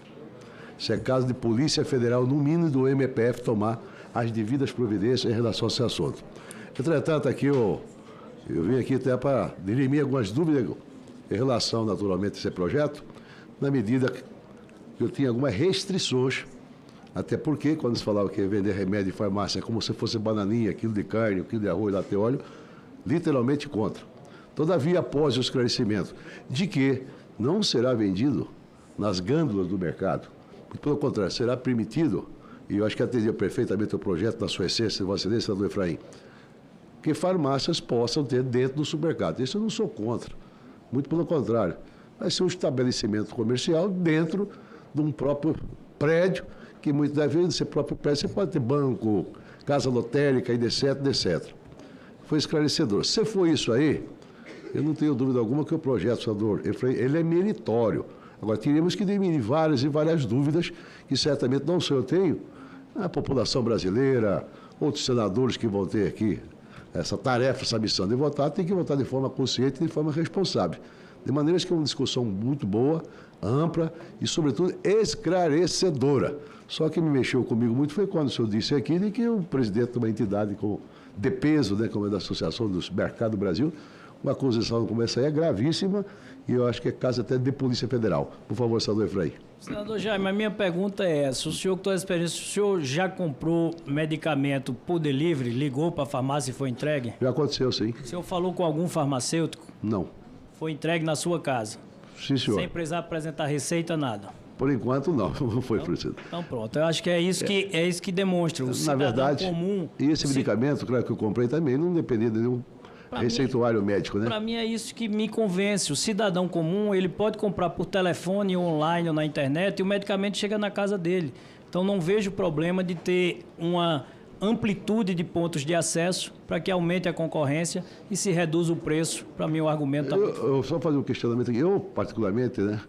Eu sou daquela tese de que a lei da oferta e procura, com certeza ele vem a concorrência e vai marchar, né? Isso em todos os setores, qualquer atividade econômica desse país e do mundo, a lei da livre concorrência é muito bom, né? É a competição de quem vende mais barato, com certeza um bom produto ele vai vender muito mais. É uma regra geral da ordem econômica. Da ordem econômica, isso Vossa Excelência tem toda a razão. Mas de qualquer forma, por favor, senador Humberto, esteja à vontade aqui. Já aproveitei aqui para fazer algum questionamento, estou dirimindo algumas dúvidas aqui. Mas parabéns pela audiência aqui, muito boa, esclarecedora.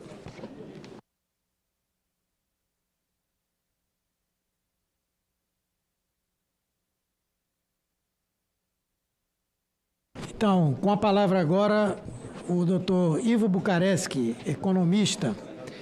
Lembro que lá vai estar marcando 10, 8, 7. Obrigado.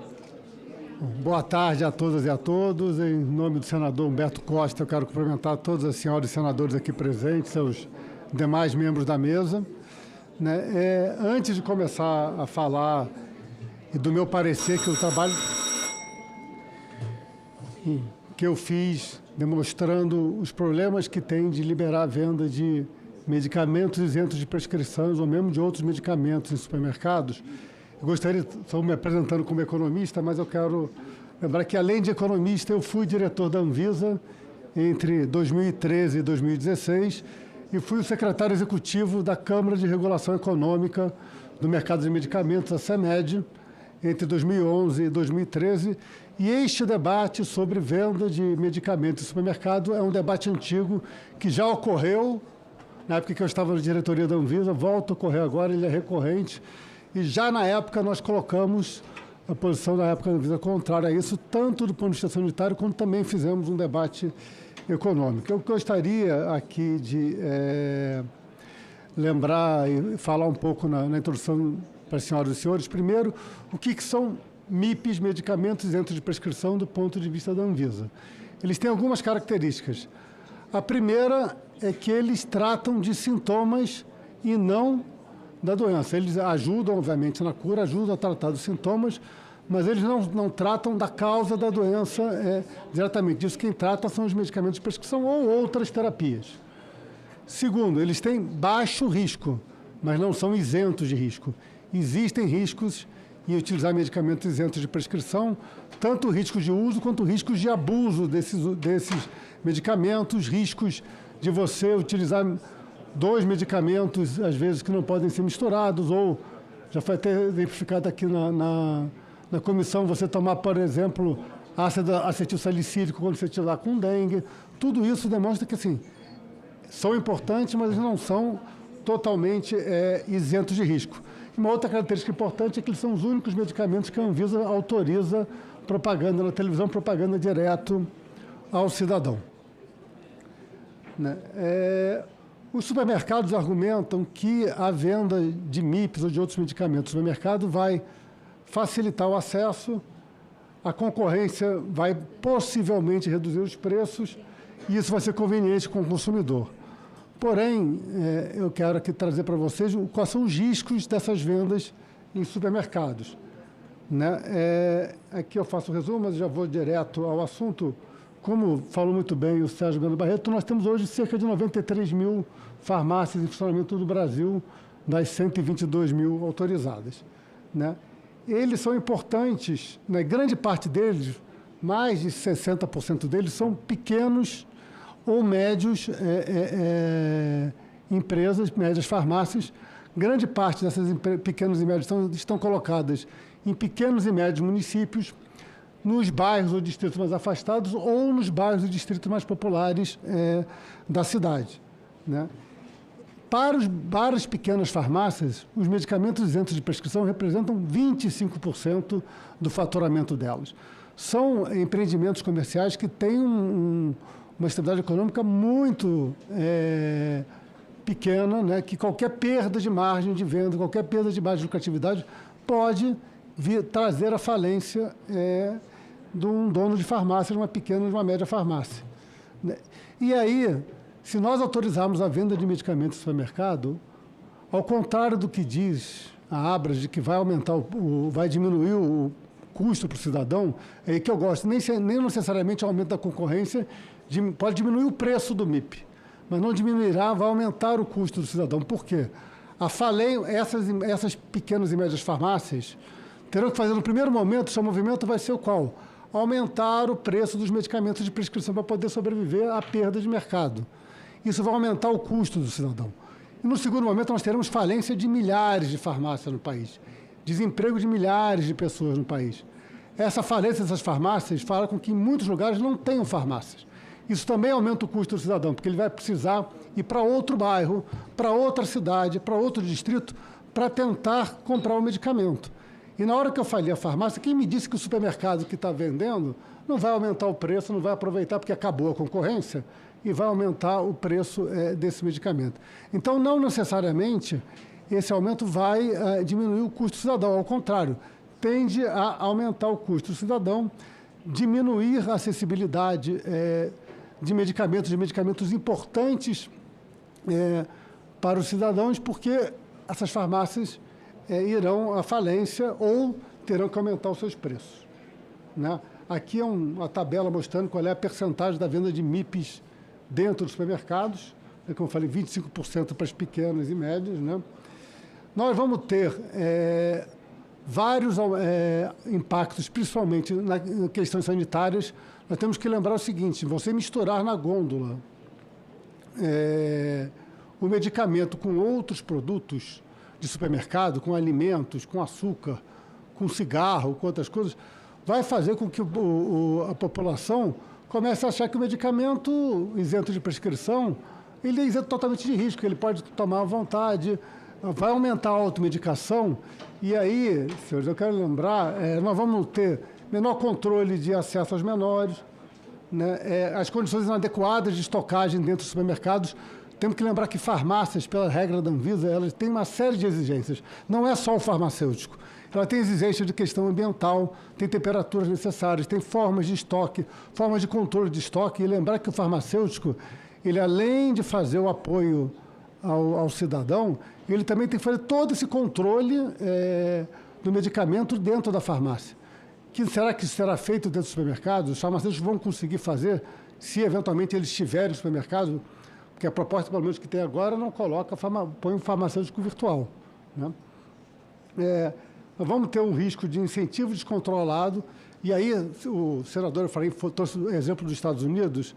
Eu quero lembrar dois fatores importantes que acontecem nos Estados Unidos hoje por conta dessa liberação desenfreada que houve nos Estados Unidos de venda de medicamentos em supermercados e em outros estabelecimentos que não farmácias e drogarias. Primeiro, houve uma quebra enorme de farmácias e drogarias em cidades pequenas e médias dos Estados Unidos e em bairros populares. Hoje, há várias cidades que sofrem a desertificação de farmácia, onde a população não tem farmácia nenhuma e tem que andar de 10 a 15 quilômetros para conseguir, principalmente, os medicamentos de prescrição.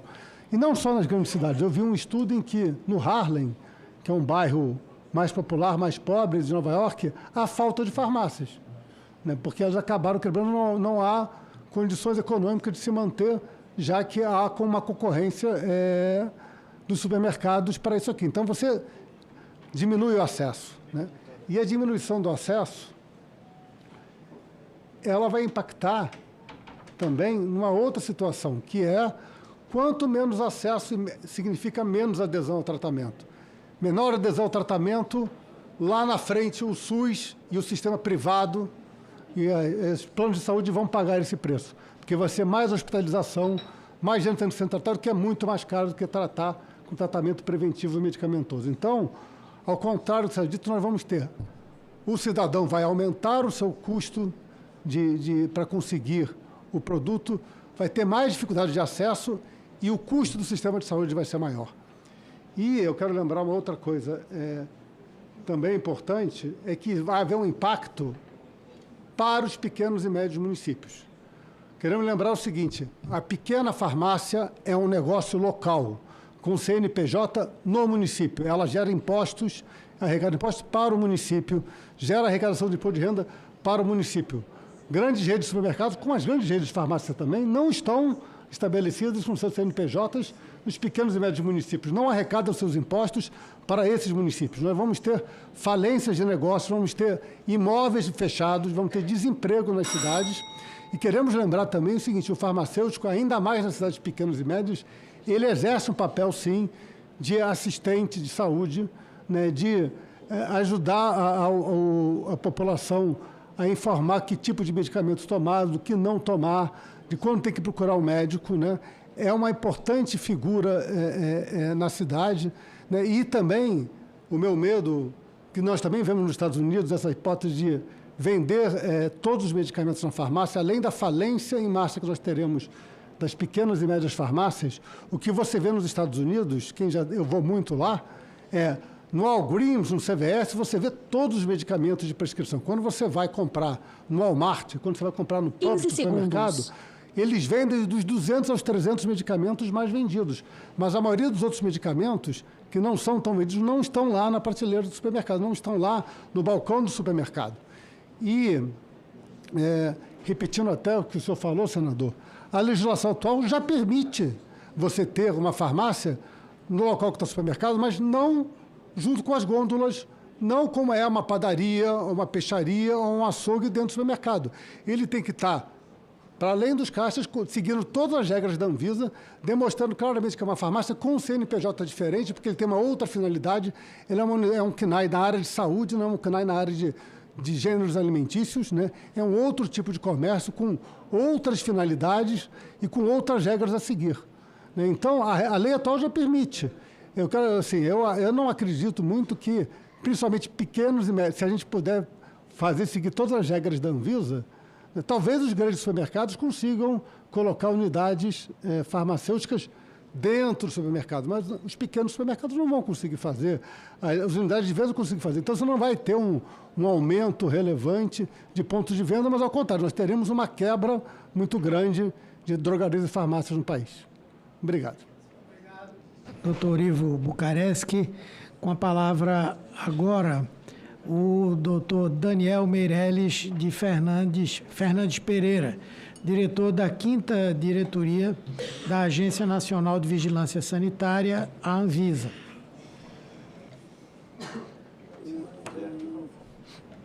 Obrigado, senador Humberto, o qual cumprimento e parabenizo aqui pela realização da audiência desse assunto, né, de suma importância. Cumprimento também o ex-diretor da Anvisa, Ivo Bucaresc, que é meu ex-colega.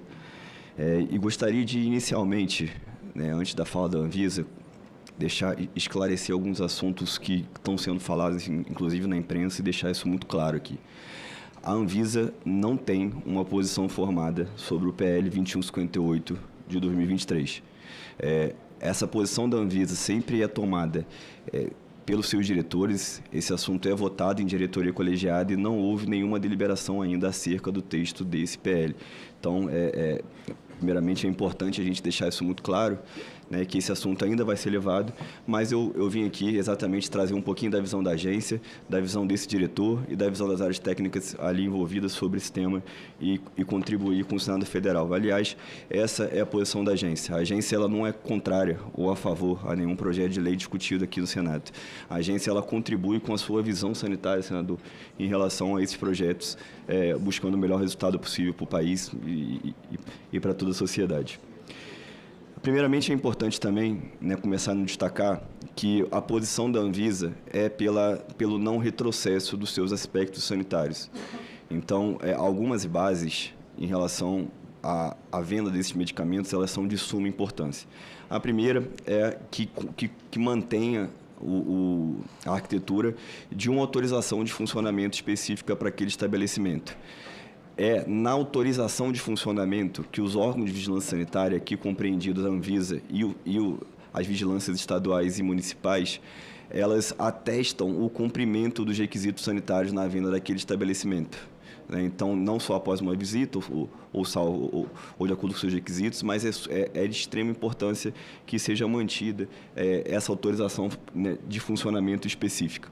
A segunda base é a dispensação por parte do farmacêutico, independente de ser um medicamento vendido sob prescrição ou isento de prescrição. O farmacêutico ele exerce um papel muito maior do que somente da dispensação. Ele exerce um papel de controle, de aconselhamento do usuário, de de um contato mais próximo, visando sempre a utilização racional desses produtos, que no final das contas são medicamentos, e como medicamentos que são, ainda qualquer um representa em algum momento certo risco. O terceiro ponto é a segregação de venda. Obviamente, os aspectos sanitários não vão permitir, né, que esses medicamentos sejam expostos com produtos que possam atrair vetores, que possam atrair animais ou outras questões, não contribuindo para a segurança sanitária daquele estabelecimento. Além disso, o cumprimento integral das normas de transporte e armazenamento desses produtos. Esses produtos, não só a sua segurança e a sua qualidade, elas dependem necessariamente desse armazenamento adequado. Muitos medicamentos, quando saem da temperatura ideal ou são armazenados de forma, ou são transportados de uma forma não condizente, eles perdem esse requisito de segurança, eles perdem esse requisito de qualidade, trazendo um risco sanitário cada vez maior para a população. E, além disso, os demais regulamentos da Anvisa sobre o tema, e especificamente os temas de aspectos sanitários, né, que é a nossa função. Então, dito isso, quero deixar muito claro ao Senado Federal e senador, o senador Efraim, já cumprimentando pela proposta, que, atendidos os requisitos sanitários da agência, a agência não vai entrar numa seara de arquitetura do local que isso vai ser vendido, né? Então, independente de ser um supermercado ou ser uma loja de departamento, ou ser outro, atendidos todas essas barreiras sanitárias que a agência entende como importantes e sendo supridas, obviamente a atuação da agência aqui é para resguardar os aspectos sanitários da operação, né? Não é para definir aonde aquele produto vai ser vendido ou não vai ser vendido. Então, atendidas essas bases sanitárias, com toda certeza há um ambiente sanitário favorável para que haja a dispensação desses produtos, desde que resguardado todo o regulamento da Anvisa. Aqui, desde já, nessa audiência, a Anvisa está aqui para oferecer suas considerações e também colher os subsídios aqui apresentados. A gente está totalmente à disposição para esclarecer qualquer assunto que seja nos demandado pelo Senado Federal, ou por qualquer associação, ou por qualquer cidadão, sobre a nossa visão. E para finalizar, eu queria dizer que não compete à Anvisa reforçar que não compete à Anvisa definir aonde esses medicamentos devem ser medidos ou não. Compete à Anvisa garantir a segurança sanitária na venda desses produtos, de acordo com seus regulamentos atuais e de acordo com o que vem fazendo, né, nos últimos anos. Dito isso, fico aqui à disposição para qualquer esclarecimento por parte desse Senado, qualquer esclarecimento por parte da mesa. Agradeço a Vossa Senhoria, doutor Daniel Meirelles, e passo a palavra ao último convidado de hoje, que é o doutor Walter da Silva Jorge João, presidente do Conselho Federal de Farmácia.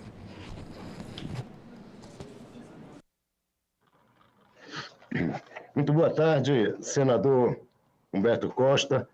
É sempre um prazer revê-lo, ainda que de modo virtual, não é? Mas, senador, receba as saudações do Conselho Federal de Farmácia e peço também que todos os demais também recebam, trago a todos as saudações do Conselho Federal de Farmácia, a todos que estão aí presentes, que prestigiam esta audiência pública com suas presenças. Senador, esse é um tema que já foi amplamente discutido, né, tanto no Senado como na Câmara dos Deputados, portanto, dentro do Congresso, exaustivamente debatido. É claro que eu não quero dizer com isso que o Congresso não possa retornar sempre tranquilo, isso não tem problema, mas estou lembrando que a gente já faz essa discussão há muitos e muitos anos, né? Talvez desde 95 que se discute esse problema da venda de medicamentos em gôndolas de supermercado. É bom sempre deixar claro muito bem isso, né? E, volta e meia, mesmo com as evidências cristalinas que nós já trouxemos em toda essa audiência, mostrando todos os problemas que os MIPs podem produzir, os efeitos que ele pode ocasionar para o usuário dos medicamentos, é significativamente importante, né? Então, é sempre bom te lembrar que medicamento, verdadeiramente, o senhor sabe, todos os que estão aí sabem, não é uma mercadoria, assim como farmácia não é um estabelecimento qualquer, né?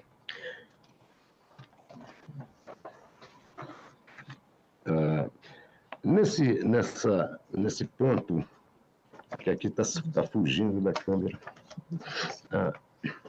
Só um minuto. Por que está fugindo da câmera? Desculpe aí, senador. Estamos com um problema técnico aqui. Ok. Então, veja bem. Só um minutinho. Conseguiu? Compartilhando a tela. Só um minuto.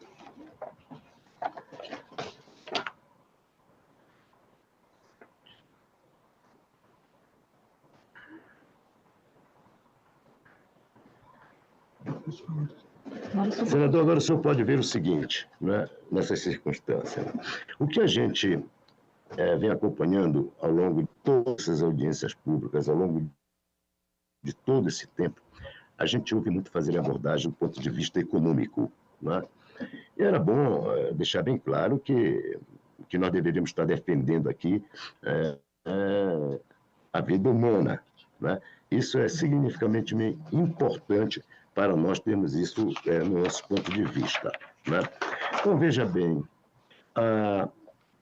todas essas propostas que eu estou mostrando aqui, senador, né, desde 95 até 2019, né, e vários deputados, vários senadores apresentando todos esses projetos, e em tramitação teve todos esses aí, um de 2019, 2023, 2025, né, lembrando sempre que, pelo menos esses dois últimos aí, foi em regime de urgência, né, e que também essa possibilidade da venda de medicamentos em gôndola de supermercado foi totalmente descartada. Né? Então, nós temos, na realidade, presidente, que essas experiências todas anteriores, elas foram extremamente negativas. Né? Porque, veja bem, né, essas intoxicações aumentaram só no período de 93 a 95, veja bem, né, quando os medicamentos voltaram para as farmácias entre 2007 e 2009, os casos diminuíram em 14%, ou seja, significativa diminuição.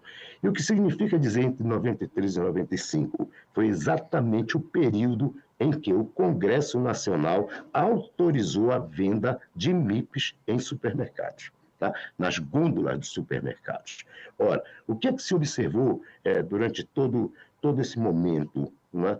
Essa venda de medicamento nas gôndolas do supermercado fazia com que o consumidor enchesse seus carrinhos de blisters, de caixinhas de medicamentos, todos eles MIPs, né? Levavam ao caixa, passavam, pagavam e depois iam vender nas feiras, nas praças, sem controle de temperatura, umidade, etc, etc, etc. Isso ocasionou um vexame e um caos no país, o uso desse medicamento da forma como eles foram liberados.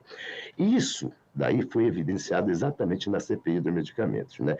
Do mesmo modo como, quando se discute que venda de medicamento nas gôndolas de supermercados, né, vai diminuir preço, o que a CPI dos medicamentos, ali entre 90 e 98, mas a CPI foi mais claramente realizada em 98, ela mostrou que o preço desses medicamentos aumentou 300%. Né? Então, veja que essa questão de que vai diminuir o preço não é bem verdadeiro, pelo menos foi o que foi identificado pela Comissão Parlamentar de Inquérito. Né? Agora, veja, essa que é a grande questão. Né? Isso aqui é só no Brasil. Tá? Veja bem, senador, nós temos 94, quase 95 mil farmácias, tá? Que corresponde, e dessas 94 mil, desculpe, 706 farmácias, 21.420 estavam em supermercado com farmácias próprias. Ou seja, desse total que se falou tanto aqui, do número de farmácias que existe, estão incluídos 21.420 farmácias em supermercados. Né? Nesse formato, farmácias que existem verdadeiramente com toda a logística, com todas as exigências sanitárias, de saúde, etc. E acho o que me impede hoje de trazer dados sobre intoxicações de medicamentos, porque nós já debatemos muito isso, todos os efeitos deletérios de cada um deles, interações medicamentosas, venda principalmente com os 3 principais MIPs, né, paracetamol, dipirona, ibuprofeno, não são só esses, mas esses são os principais, né, ocasionavam uma série de problemas. Foi colocado aqui, também por alguns dos membros daí, que, por exemplo, nos Estados Unidos vende em gôndola, vende não sei o quê. Né? O americano hoje, senador, com toda sinceridade, ele pede a Deus que não adoeça. Porque se ele adoecer, vai se sentir muito ruim, muito mal, porque ele não tem um sistema público de saúde como o Brasil tem, que é o SUS. Né? Então, é preciso ter cuidado com essa questão de que nos Estados Unidos vende como quer, como entende. Né? Agora, nós entendemos o seguinte, depois de todas as nossas participações, sucessivamente, uma atrás da outra, né, nós verificamos que o ideal seria exatamente ter isso. E outra coisa, essas daqui são farmácias. E são farmácias, por exemplo, o senhor vê que está no supermercado, tá bom, a Farma Líder, ela está dentro do supermercado Líder, mas há possibilidade, sim, de se terceirizar. Por exemplo, eu tenho um exemplo no meu próprio estado, senador, no Pará, na cidade de Belém, não é? Em que existe o Atacadão, Mix Atacarejo, né, do Mateus, etc., que tem terceirizada. Nós temos uma rede de farmácia lá chamada Reina Farma, que trabalha, né, com essa farmácia física, podendo vender tudo com farmacêutico, atendendo a todas as exigências necessárias para isso. Então, nesse sentido, eu queria até lembrar que, talvez com toda desculpa e com todo respeito, porque eu não tenho muito entendimento de toda essa prática legislativa, mas me parece, né, que nesse formato aqui já não precisa nem de lei, né, porque isso já é autorizado. Elas são farmácias físicas, estão aí dentro, fora, né, em espaço fora do supermercado, à frente, fora dos caixas, né, um controle total, cumprindo todas as exigências que hoje as farmácias que não estão dentro do supermercado cumprem também. Agora, vender medicamentos em gôndola, mesmo MIPs, em gôndola de supermercados, sem registro, sem cuidado nenhum, é uma concorrência desleal com aquelas que têm registro fixo, que atende a todas as exigências, né, cumpre com todas as exigências. Então, para mim, no meu entendimento, seria uma concorrência desleal, uma concorrência desigual. Né? E veja, dentro no caso das farmácias, no caso do supermercado, é o quarto item, senador, na diversificação do segmento. Né? Olha só, 22,6%. Ocupa a quarta posição, o que é significativamente importante. Né? E o senhor pode ver ao lado, né, as 10 principais redes que já têm as suas farmácias próprias no nosso país. O que significa dizer que essa é uma busca, um entendimento que para nós é bastante saudável. Então, veja bem, é claro que no Brasil é lei, nós tivemos uma grande contribuição do senhor e dos demais parlamentares que estão aí presentes, né? Foi quando nós desencadeamos aquela luta pela aprovação da Lei 3021 em 2014, senador Humberto, em 2014, portanto já se vão 11 anos disso, que tornava obrigatória a presença do farmacêutico durante toda a hora de funcionamento. Na realidade, hoje, senador, nós somos 400 mil farmacêuticos no Brasil. 400 mil farmacêuticos no Brasil. E nós temos um estudo que eu vou fazer chegar para o senhor do georreferenciamento que nós fizemos no nosso país, região por região, que mostra que, inclusive, nas cidades mais distantes, nós temos farmacêuticos presentes. Outra coisa, senador, 400 mil farmacêuticos hoje, e nós estamos formando 18 mil farmacêuticos por ano no Brasil. 18 mil farmacêuticos por ano. Então, não vai ter esse problema de dificuldade de farmacêutico poder assumir essa responsabilidade. Né?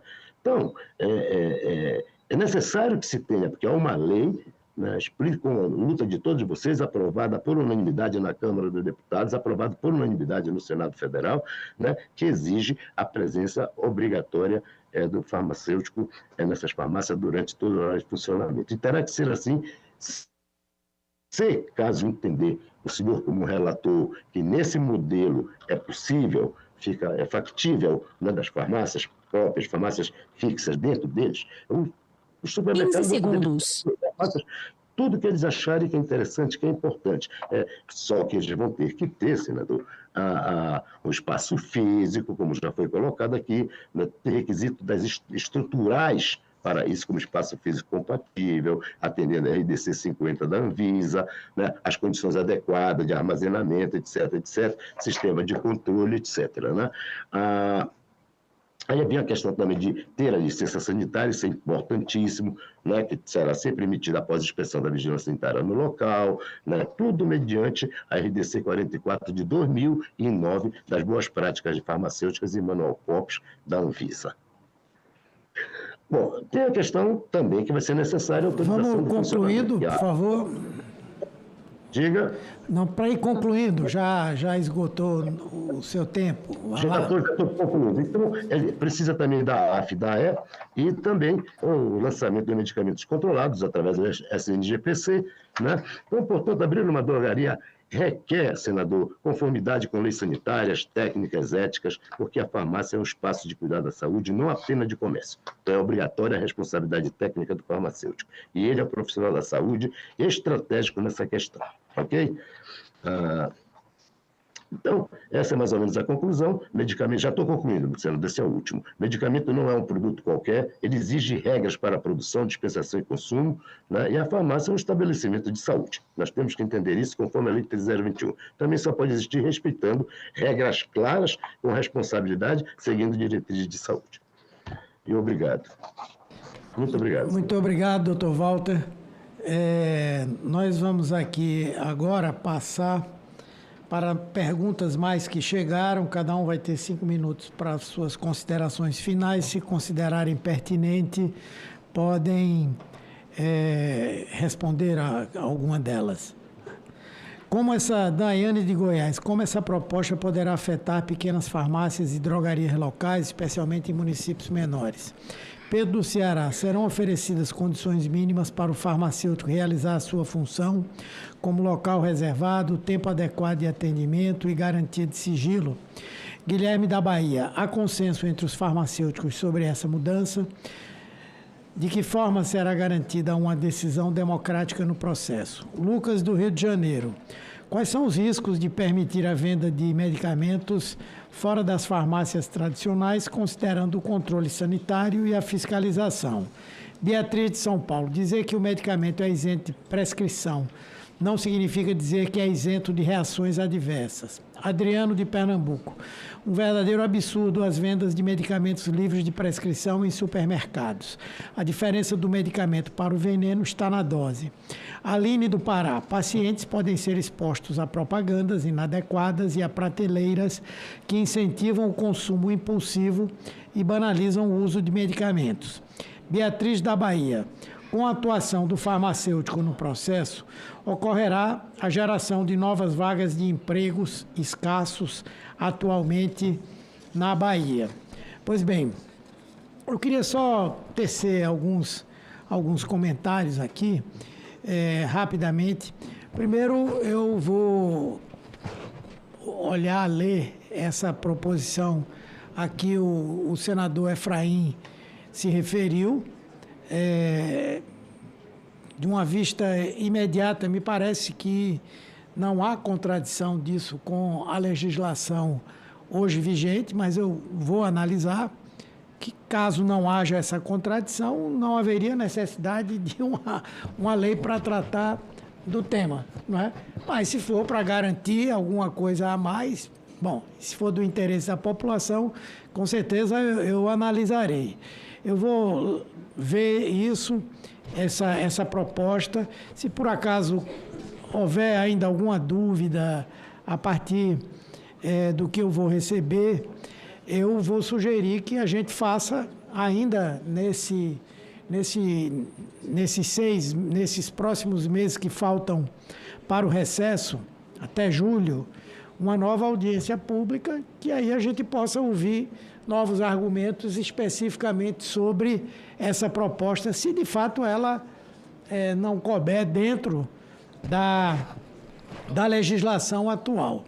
Outra coisa importante é que, obviamente, nós temos que ter o olhar do cidadão, não é? E esse olhar do cidadão não mira apenas no que diz respeito à questão econômica ou financeira. Os órgãos de regulação existem exatamente para ser uma tentativa de corrigir falhas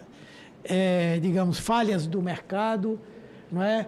A diferença de esclarecimento que as pessoas podem ter. Por isso que existem agências reguladoras, não é?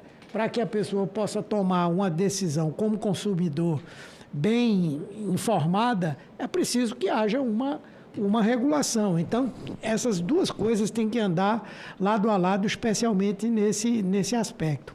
O outro ponto que nós temos que discutir é o seguinte: olha, Não é porque se vende remédio pela internet que vai se vender remédio no supermercado. O que tem que se fazer aí é um rigor maior em relação a essa questão da vida da internet. Então, se uma coisa errada está sendo feita, nós vamos abrir a porteira para passar tudo. Acho que a Anvisa deve, inclusive, ao Brasil, eu sei que tem algumas regulações em relação à venda de medicamentos pela internet, mas precisa ter um rigor maior nisso aí. Nesse ponto, a informação é verdadeira.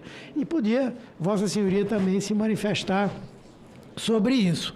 A outra coisa que eu entendo, a partir da explicação de Vossa Senhoria sobre as exigências para a colocação de uma farmácia em algum lugar, com certeza não cabe nisso que o senhor falou a possibilidade de se vender remédio em gôndola ou em prateleira de supermercado. É uma coisa óbvia. A Anvisa não tomou uma posição sobre o projeto, mas ela já tem uma posição histórica sobre como é que se deve fazer a venda do medicamento. Então, eu vejo isso também como uma coisa importante. Então, eu vou passar a palavra agora de trás para frente para que os expositores, que foi ótima a exposição, quero agradecer a todos e a todas, foi muito boa, que possam ter os 5 minutos para suas considerações finais.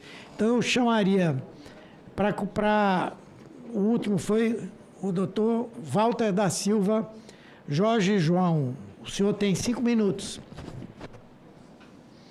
Ok, senador. Muito bem. Bom, eu acho também que foi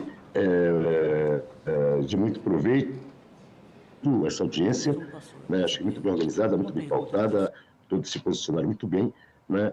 E o nosso entendimento é que, se for, né, dentro desse critério de ter a sua farmácia própria, como já apresentei, dentro do supermercado, né, atendendo a toda exigência, será um grande avanço, será um grande passo que nós damos e não um retrocesso no sentido de contribuir para cada vez mais banalizar o uso dos medicamentos, aumentando pontos e pontos de venda de MIP pelo país, né?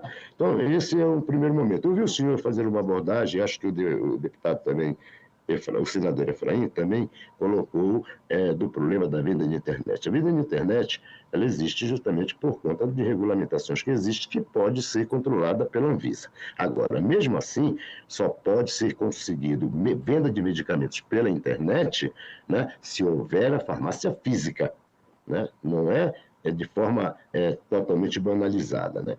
Mas também, eu acho que as farmácias precisam dar um salto muito maior, senador, né? Que é exatamente o atendimento desses pacientes, nossas farmácias tendo o espaço necessário, como se fazem hoje. Só para o senhor ter uma ideia, hoje no Brasil já foram feitos 14 milhões de atendimentos por farmacêuticos, com consultas, com orientações, né? E então esse é um grande avanço, né? E mais de 1.200 e tanto, quase 1.300 farmácias, em 1.300 municípios já tem farmácias com espaço específico para o farmacêutico desenvolver suas atribuições, né, voltado ao cuidado da saúde das pessoas, com orientação, principalmente para esses sintomas, né, menores, como se diz, né, autolimitados, como se diz. Isso é muito importante, né? As farmácias podem crescer muito mais com isso, como os farmacêuticos já fazem hoje todos os tipos de testes, né, voltados à área bioquímica e tudo mais, dentro das farmácias, que precisam ter o seu espaço apropriado para fazê-lo, né? Então, eu acho que essa discussão foi muito, muito proveitosa no sentido de abrir, né, os nossos olhos, a nossa visão para essa nova possibilidade. Tudo bem, ninguém é contra que os supermercados possam ter as suas farmácias próprias vendendo seus medicamentos.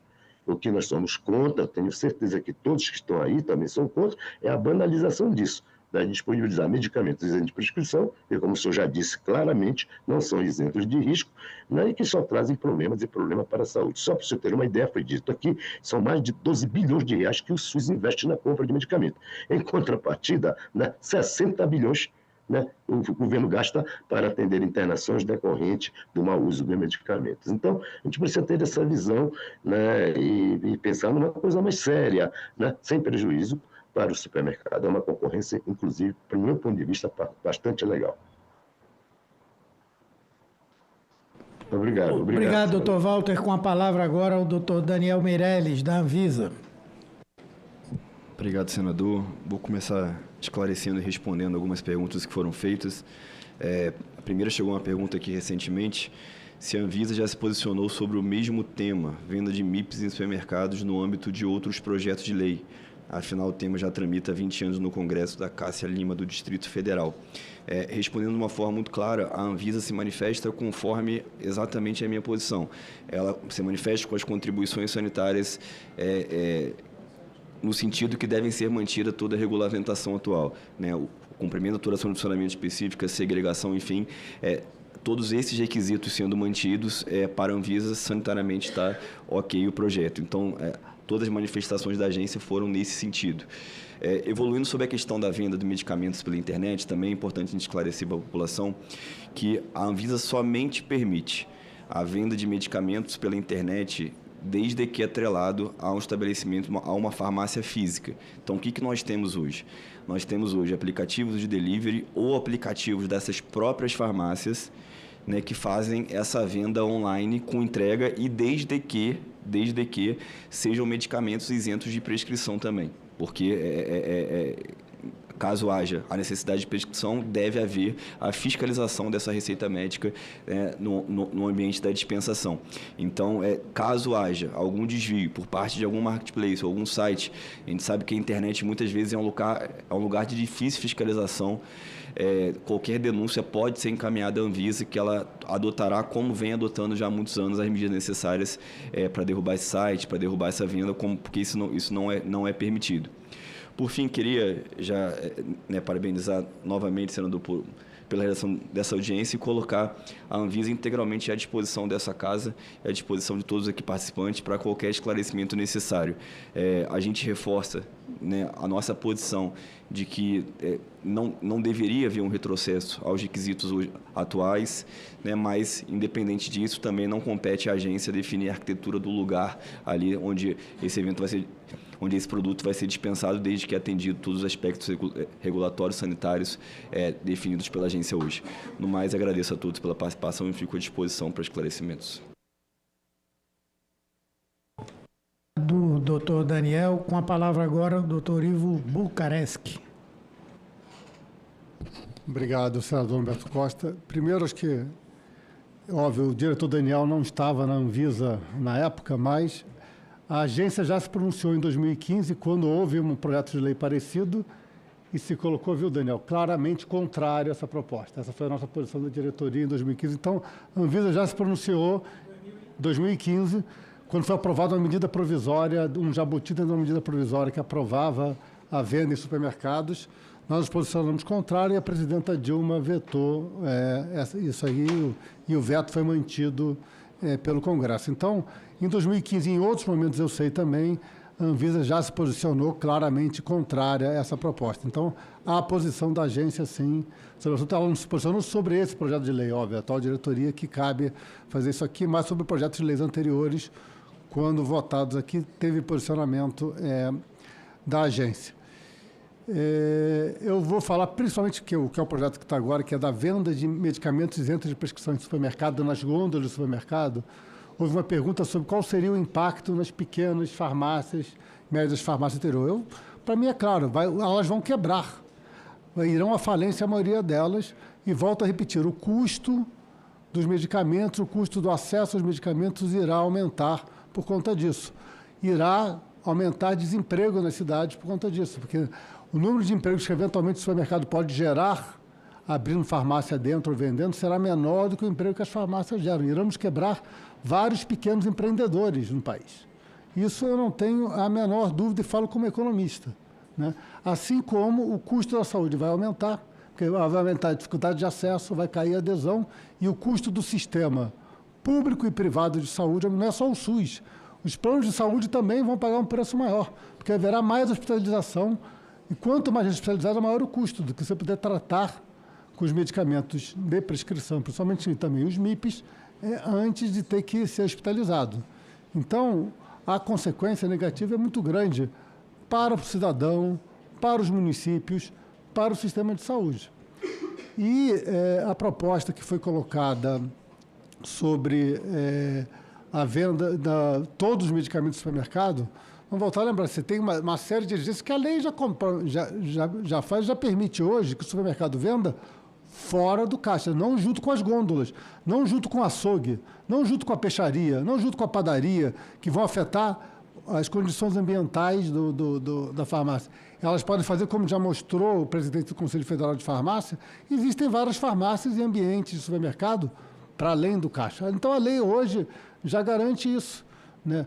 Contanto que siga a regra da Anvisa. E minha pergunta começa a dizer o seguinte: se o supermercado passar a vender todos os medicamentos, poder vender medicamentos de prescrição, eles venderão todos os medicamentos que podem? Eles farão, como falou o presidente do Conselho Federal de Farmácia, vão pedir autorização especial para vender os medicamentos que exigem estar no sistema de controle especial da Anvisa, no SNGPC, que são os medicamentos de tarja preta, são os antibióticos, eles não irão vender, teremos as farmácias que vendem isso aqui quebradas e faltar clonazepam para as pessoas que precisam, medicamentos psiquiátricos para os pacientes que precisam, que são tarja preta, antibióticos, que muita gente precisa, que precisam ter controle especial.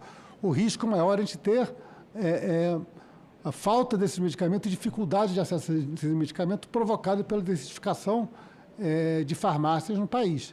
Então, o risco é muito grande de fazer isso. E quero lembrar uma outra coisa que eu esqueci de falar sobre os Estados Unidos. Além da desertificação de farmácia, um outro fenômeno que nós temos nos Estados Unidos os Estados Unidos é o país que mais tem automedicação no país. E é o país também, a gente vê as análises de farmacovigilância, é onde mais temos problemas com medicamentos dentro de prescrição. Apesar deles serem seguros, eles não são 100% seguros. E nos Estados Unidos nós temos relatórios que são impressionantes. Em 2015, quando eu fui o relator da discussão sobre mudança de medicamento de tarja vermelha para isento de prescrição, nós fizemos um estudo e que demonstrava que em 2014, 200 pessoas morreram por uso abusivo de paracetamol nos Estados Unidos. Por quê? Porque a automedicação é muito maior. Aqui temos problema de automedicação, tem problema de automedicação em qualquer lugar do mundo. Mas nos Estados Unidos, onde foi tudo liberado, dessa maneira, foi muito pior. Então, o exemplo dos Estados Unidos não é um bom exemplo para a gente, é um péssimo exemplo, tanto do ponto de vista sanitário, quanto do ponto de vista econômico. 15 segundos. Então, eu considero que essa proposta, como nós já nos posicionamos na época na Anvisa, como eu venho sempre me posicionando como economista especializado na área de saúde, ela é uma proposta ruim para o cidadão. Ela vai piorar o acesso, o preço, o custo e vai aumentar o custo do sistema de saúde no país. Muito obrigado. Obrigado, doutor Ivo. Agora, com a palavra, a doutora Cássito Augusto de Freitas Esteves, advogada especialista. Desculpe, Cibele Zanota, desculpe, é o cansaço já. É presidente executiva da Associação Brasileira da Indústria de Medicamentos Isentos de Prescrição, ACES. Perdão. Imagina. Senador, obrigada pela condução dessa audiência, aos colegas pelas explicações. E acho que um ponto fundamental de hoje foi deixar claro a segurança e eficácia dos MIPs e a ampliação à saúde, né? Quando, acho que no final do dia, questões, arquitetura de mercado e etc., acho que a gente está caminhando para compor aqui, né, entre os colegas. Mas o que deixa claro é a segurança e eficácia dos MIPs. Como acessa a nossa entidade, o que a gente garante é que, independente do lugar, né, seguindo os critérios, e como muito bem o diretor da Anvisa trouxe a regulamentação, a Acessa vai estar preparada e pronta sempre para levar a falar em letramento, para a população, levar sempre esclarecendo o uso correto dos medicamentos, dos MIPs. Então, agradeço aqui e eu coloco a Acessa à disposição para dúvidas e debates. Acho que é muito rico essa conversa aqui de hoje. Obrigada. Muito obrigado, doutora Cibele. Com a palavra agora o doutor Sérgio Mena Barreto, CEO da Associação Brasileira de Redes de Farmácias e Drogarias, Abrafarma. 5 minutos. Obrigado, senador Humberto. Obrigado por mais essa oportunidade do debate. Alguns pontos, né, pós minha fala. Eu acho que o Dr. Walter trouxe muito bem a questão da quantidade de farmácias que já estão em supermercados e seguem as leis. Estão nas galerias. Mas tenho que registrar também que centenas delas já foram fechadas ao longo dos anos. Centenas de farmacêuticos demitidos, porque eles alegavam, alguns supermercados, né, que desistiram, que era muito difícil operar, muito complicado, a margem era baixa e tinha que seguir toda a regulamentação, e muitos desistiram disso. Não dá para comparar Estados Unidos com o Brasil, né? Nós temos desafios muito diferentes. Aliás, não dá para comparar Holanda, Alemanha, nada com o Brasil. Nós temos o Brasil, com os nossos rincões, com as nossas cidades pequenininhas de 5 mil habitantes, com as cidades de 8 mil, Nova York, lá no Maranhão. Tantas cidades que no Brasil a farmácia é o grande estabelecimento, o estabelecimento de suporte da saúde. Nos Estados Unidos a gente tem obesidade em excesso, uso de medicamento em excesso e falta de acesso. Isso é muito claro, não dá para comparar com o Brasil. O Brasil é outra coisa. Chinelo, quando é vendido na farmácia, está permitido por uma lei estadual. Já mostrei aqui para os senhores. Acho que o senador Efraim não estava aqui, mas quando eu mostrei que o Supremo Tribunal Federal definiu em 2014, né, que é constitucional, as leis são constitucionais. Então, quando vende um chinelo, é porque a lei permite, mas chinelo não mata ninguém. Chinelo não mata pessoas. E o farmacêutico não precisa ter farmacêutico para... Só se for forte, né, senador? E nós temos vários atores. Eu acho que a saúde brasileira é constituída de uma teia de muitos atores, né? Um governo esforçado, acabou de lançar aí, ampliar a farmácia popular, mais especialistas. A gente tem uma gama de milhões de profissionais de saúde que dão sangue. Senador, na pandemia nós fizemos 21 milhões de testes nas farmácias. A farmácia ajudou a salvar o Brasil na pandemia. Não fechou as portas um dia. 24 horas por dia atuando. Nós estivemos na frente de batalha. E o farmacêutico lá, atuando na frente de batalha. Tem muitos atores que atuam nesse setor de saúde. O Ministério da Saúde tem uma nota, publicou uma nota ontem, a Esquiti, contra. A Anvisa não tem uma nota nova, mas tem uma de 2020, que é essa aqui, 2020, se posicionando contra o PL lá na Câmara. Conselho Nacional de Saúde, Conselho Nacional de Secretários de Saúde, Conselho Nacional de Secretários Municipais de Saúde, Sociedade Brasileira de Toxicologia, FENAFAR, todos os atores, Drauzio Varela, Gonzalo Vecina, primeiro fundador, o primeiro presidente da Anvisa, todos os atores de saúde desse país se posicionaram contra. O senhor, numa fala mesmo aqui no Senado, né, levantando vários pontos. Então, assim, a gente tem todos os atores de saúde, todo mundo que milita nesse setor, que sabe a profundidade, o grau de complexidade da saúde brasileira, sabe do abandono no tratamento de 54% das pessoas, sabe da necessidade que a gente tem de melhorar, sim, o esclarecimento do cidadão comum, que é quem importa. Eu trabalho nesse setor há 36 anos. Muitas vezes estive com a barriga encostada no balcão da farmácia. Eu sei o que é a dor de um cidadão que tem 5 medicamentos prescritos, só pode levar um. E ele escolhe aquele medicamento. E a gente tem que esclarecer, por favor, leve o anti-inflamatório. Leve o medicamento que vai cuidar da sua doença. Não o medicamento só vai tirar o seu sintoma. Então, esses atores todos, né, estão do lado da saúde, estão do lado da farmácia, né? Do outro lado, nós temos o setor supermercadista e seus congêneres, né, que têm interesses meramente econômicos, porque eu não vejo fundamentação de saúde nisso, né, a defender a venda de medicamento em gôndola a qualquer preço, a qualquer custo, em qualquer lugar. Então, Quero só registrar aqui o meu agradecimento por mais essa oportunidade. Estou sempre à disposição dessa casa. Tenho muito orgulho de 25 anos, estar completando esse ano como CEO da Abrafarma e ter gasto muita sola de sapato aqui nesses corredores, nas conversas, para melhorar a saúde, farmácia popular, acesso, vacina, teste na farmácia. Então, tenho muito orgulho disso e eu sei que essa é uma casa do bem que vai tomar a melhor decisão possível nesse caso. Muito obrigado, senador. Muito obrigado, doutor Sérgio. Com a palavra, o último expositor, doutor Cássito Augusto de Freitas Menezes. 5 minutos. Senador, a CNC agradece novamente a oportunidade de estar aqui e reitera que seu posicionamento não se dá em razão da tutela de um interesse de um setor econômico em detrimento do outro. Nosso posicionamento é simplesmente com base no fato de que o projeto, em sua redação original, ele está fundamentado em uma condição hoje inexequível, e o que induz a sua desproporcionalidade e sua inadequação condicional. A proposta nova, que tomamos conhecimento ontem, que foi trazido hoje pelo senador Efraim, ela, a princípio, ela atende essa questão da inadequação da proposta original.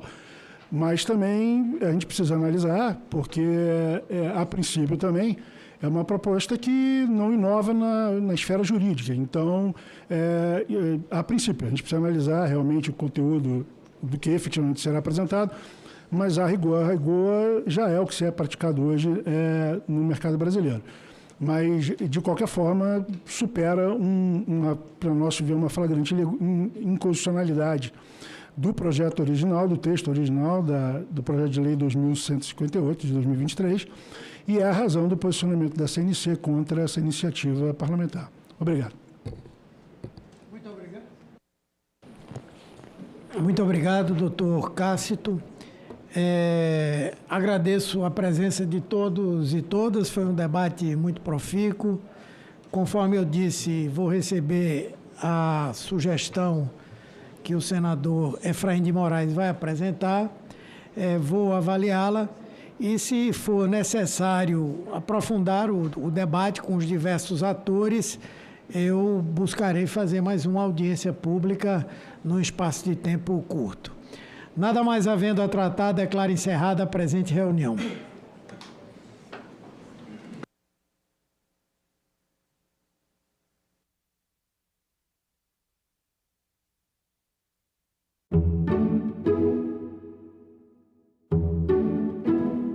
Frequentemente impactada por fenômenos climáticos, São Paulo planeja a participação na COP30. Mortalidade materna e violência obstétrica no Rio de Janeiro preocupam vereadores. Senado aprovou proposta que proíbe as bets de usarem influenciadores em publicidade. Tudo isso no Parlamento Brasil. Parlamento Brasil. Hoje, 20h, aqui na TV Senado. Hoje as empresas começam a falar de diversidade porque fala assim, bom, se uma empresa ela é criada para o consumo e a população no Brasil ela é maioria negra, eu não estou comunicando com esse público e eu não estou desenvolvendo coisas para atender essa demanda de público.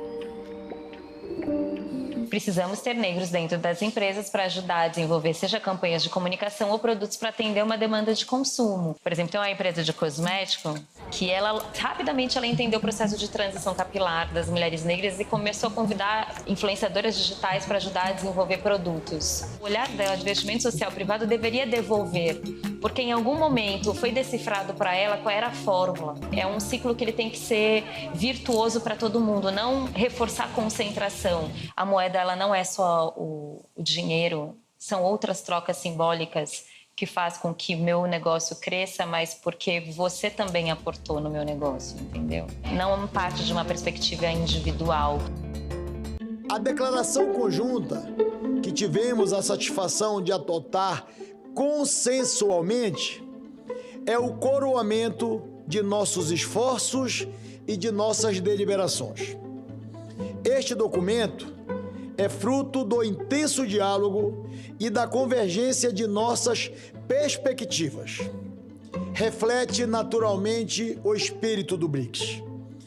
Respeito, entendimento mútuos, igualdade, solidariedade, abertura, inclusão, fraternidade, diálogo e consenso.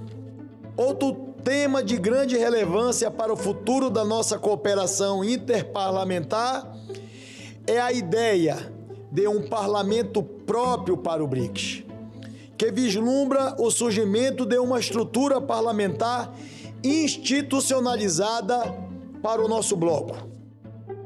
Desejamos viver num mundo pacífico, em que as disputas sejam resolvidas pelas vias diplomáticas. Desejamos viver num mundo em que todas as vozes sejam respeitadas nos fóruns de decisões globais.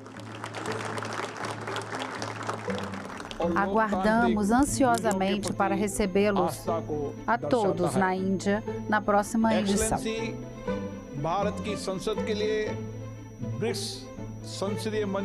Ao visitarem a Mãe da Democracia, irão, sem dúvida, ser inspirados por nossa diversidade, tradições inclusivas e rica herança cultural.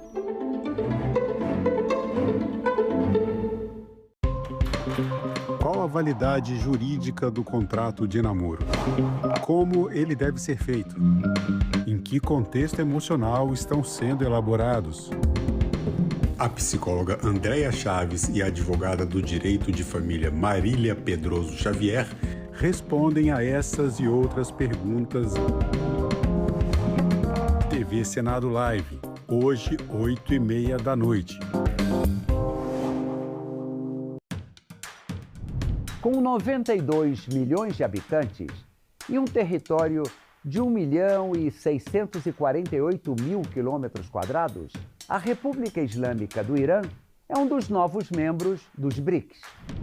Herdeira de uma das primeiras civilizações do mundo, a antiga Pérsia foi o berço de vários impérios, chegando ao auge no reinado de Ciro o Grande, há 2.500 anos. O Irã conta com um presidente eleito e um líder supremo da Revolução Islâmica. A Assembleia Consultiva Islâmica, ou Majlis, tem 290 deputados eleitos. Já o Conselho de Guardiões, com 12 juristas, analisa se as leis são constitucionais.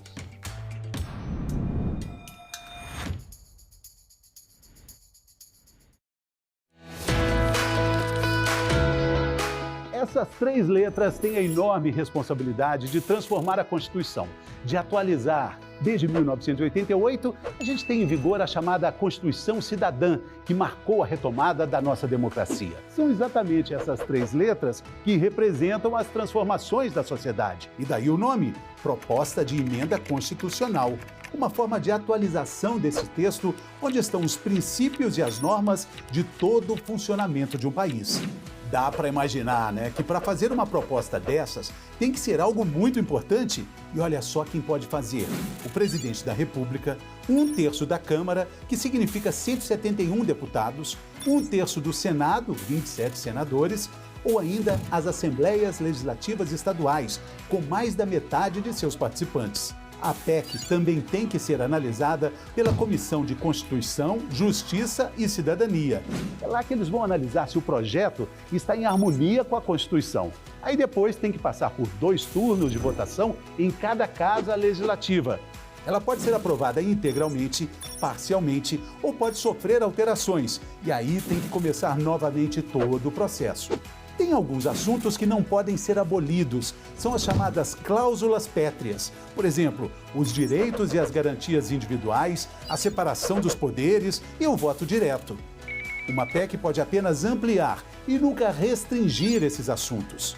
E dentro do que pode ser alterado existem alguns exemplos. A reforma da Previdência, o teto de gastos públicos, a PEC que garantiu direitos trabalhistas das domésticas. Uma PEC, ao ser aprovada, vira emenda à Constituição.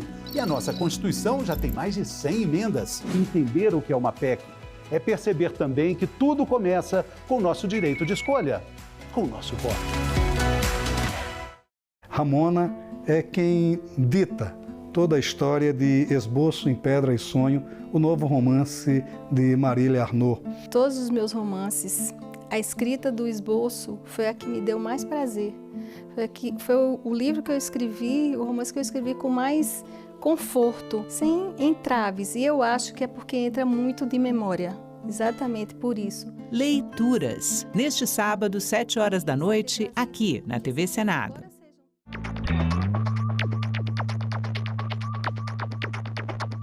A gente também fala tupi. O nome do estado do Piauí vem do tupi e significa Rio dos Piaus ou Rio das Piabas. A palavra é formada a partir de piau, que designa várias espécies de piaus e piabas, peixes de água doce. O termo quer dizer pele manchada, isso porque esses peixes têm listras e marcas escuras nas laterais do corpo. Piau mais I, que significa rio, Piauí. A gente também fala tupi.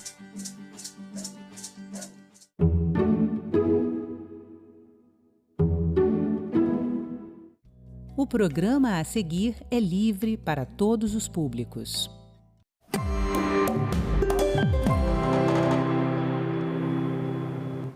Olá, neste Agenda Econômica vamos conversar sobre o papel do Grupo BRICS no desenvolvimento econômico do Brasil. Criado em 2003, o BRICS vem se consolidando como um forte instrumento de união econômica entre as nações envolvidas. Criou o Banco de Desenvolvimento para financiar projetos dos afiliados e tem atuado de forma conversada, por exemplo, na resposta à guerra de tarifas impostas ao mundo pelo governo Trump. Para nos falar sobre a função do BRICS na nova ordem econômica mundial que está sendo formatada e no desenvolvimento do Brasil em especial, nós recebemos o doutor em geografia, especialista em China e autor consagrado nesse assunto China, Elias Jabbour. Elias, muito obrigada pela sua presença aqui na Agenda Econômica, por aceitar nosso convite. Eu me sinto muito honrado de estar aqui. Eu estive na TV Senado já há 15 anos atrás, foi minha primeira grande entrevista. Eu volto aqui hoje com muito orgulho e muita honra. Obrigado. Elias, então vamos começar a nossa conversa exatamente, talvez tentando sintetizar para depois a gente abrir qual é o papel do BRICS hoje no desenvolvimento do Brasil. Sim, o Brasil, por exemplo, tem como seu maior parceiro comercial a China e tem aprofundado laços de cooperação em várias áreas, também com outros países do BRICS, como a África do Sul, como Índia, como Indonésia, Irã, inclusive. No Irã também sempre foi um mercado privilegiado de produtos brasileiros. E também o Brasil ele é um receptor líquido de investimentos dos países do BRICS, principalmente a China, né? Então, o BRICS hoje ele é fundamental para o Brasil e também fundamental para o nosso processo de desenvolvimento, incluindo aí um chamado processo de reindustrialização do Brasil, que passa necessariamente pelo aprofundamento de nossas relações com os países do bloco. Só para a gente ter uma ideia, assim, para o nosso telespectador, quando o Brasil ficou sede do BRICS neste ano, né, cada ano é um país, escolheu como lema isso aí, fortalecendo a cooperação do Sul global para uma governança mais inclusiva e sustentável. Quando o BRICS foi formado lá atrás, a ideia era que atuasse de forma conjunta para democratizar, digamos assim, os instrumentos de governança da ONU, principalmente o Conselho de Segurança e o Fundo Monetário Internacional e o Banco Mundial. Esse processo não teve sucesso, isso é impossível, tanto que o BRICS já criou um banco para se fortalecer, para financiar os seus próprios projetos? Ele não teve sucesso, mas não é impossível. Por quê? Porque hoje existe uma grande contradição no mundo, que as mesmas instituições fundadas no pós-Bretton Woods, elas continuam a governar o mundo, não é? Enquanto que a base material do mundo mudou imensamente. Por exemplo, após a Segunda Guerra Mundial, os Estados Unidos correspondiam a mais de 50% do PIB mundial. Hoje, por exemplo, somente o Sul Global, o BRICS 10, né, o BRICS Plus, já tem um PIB maior do que o G7, por exemplo. Então, houve um aumento, uma mudança brusca, né, da base material do mundo. E essa base material do mundo, essa mudança demanda o surgimento de novas instituições internacionais ou a mais ampla democratização do que existe hoje, seja o Banco Mundial, seja o FMI, seja o próprio Conselho de Segurança. Então, a governança global hoje precisa refletir a atual base material do mundo. Tá, o Wagner vai colocar aqui na nossa tela um outro infográfico que nós fizemos, que é exatamente o BRICS em números, né? Um pouco disso que você está falando. Um PIB hoje desses 10 países, na verdade são 11, né? 10 é o BRICS Plus. Esses são dados de 2023, a fonte é o próprio BRICS, né? O centro de pesquisa do BRICS. 39% do PIB mundial, 48,5% da população, 36% do território e 24% das trocas mundiais. Nesses 20 anos de existência do BRICS, isso aí foi fomentado ou seguiu um crescimento, digamos assim, natural, esperado? Os dois movimentos aconteceram, né? O movimento mais de meio que, entre aspas, de inércia, ou seja, os países dos BRICS, eles comercializarem entre si, trocarem investimentos entre si, mas também houve um movimento de fomento em relação a isso. Porque desde a crise financeira de 2008, depois da pandemia, um pouco antes da pandemia, o início da guerra comercial tecnológica dos Estados Unidos em relação à China, isso trouxe uma insegurança internacional muito grande em relação principalmente ao dólar, né? Aliás, também inclui o conflito Rússia e Ucrânia, quando a Rússia teve 600 bilhões de dólares congelados. Então, isso levou ao movimento já fomentado de ampliação de comércio e investimento entre os países do BRICS. Não somente isso, né? A tendência que o Banco dos BRICS também tem que colocar no sistema financeiro internacional da utilização de moedas locais para fins de trocas de investimentos, né? Então, acho que também essa é uma novidade, que eu trago mais um exemplo. 30% hoje dos empréstimos dos bancos do BRICS é feito em moedas locais e não em dólar. Então, existe um movimento que é fomentado de comércio e investimento entre os bancos BRICS, entre os BRICS, principalmente pós-crise financeira asiática de 2008. Vamos falar um pouquinho, a partir desses dados que você está colocando, de uma questão, digamos assim, ideológica. A mídia norte-americana e europeia tem falado muito que o BRICS surgiu como uma oposição, um enfrentamento à economia do ocidental, tomando o Ocidente como Europa e Estados Unidos, esquecendo da América e da África. Como é que você vê esse posicionamento? É uma questão ideológica ou é uma questão prática de, ok, precisamos melhorar a nossa economia? Ou as duas coisas? Eu acho que a posição ideológica é deles, né? Dos americanos e da Europa Ocidental. Eles têm uma postura ideológica muito clara em relação ao resto do mundo, né?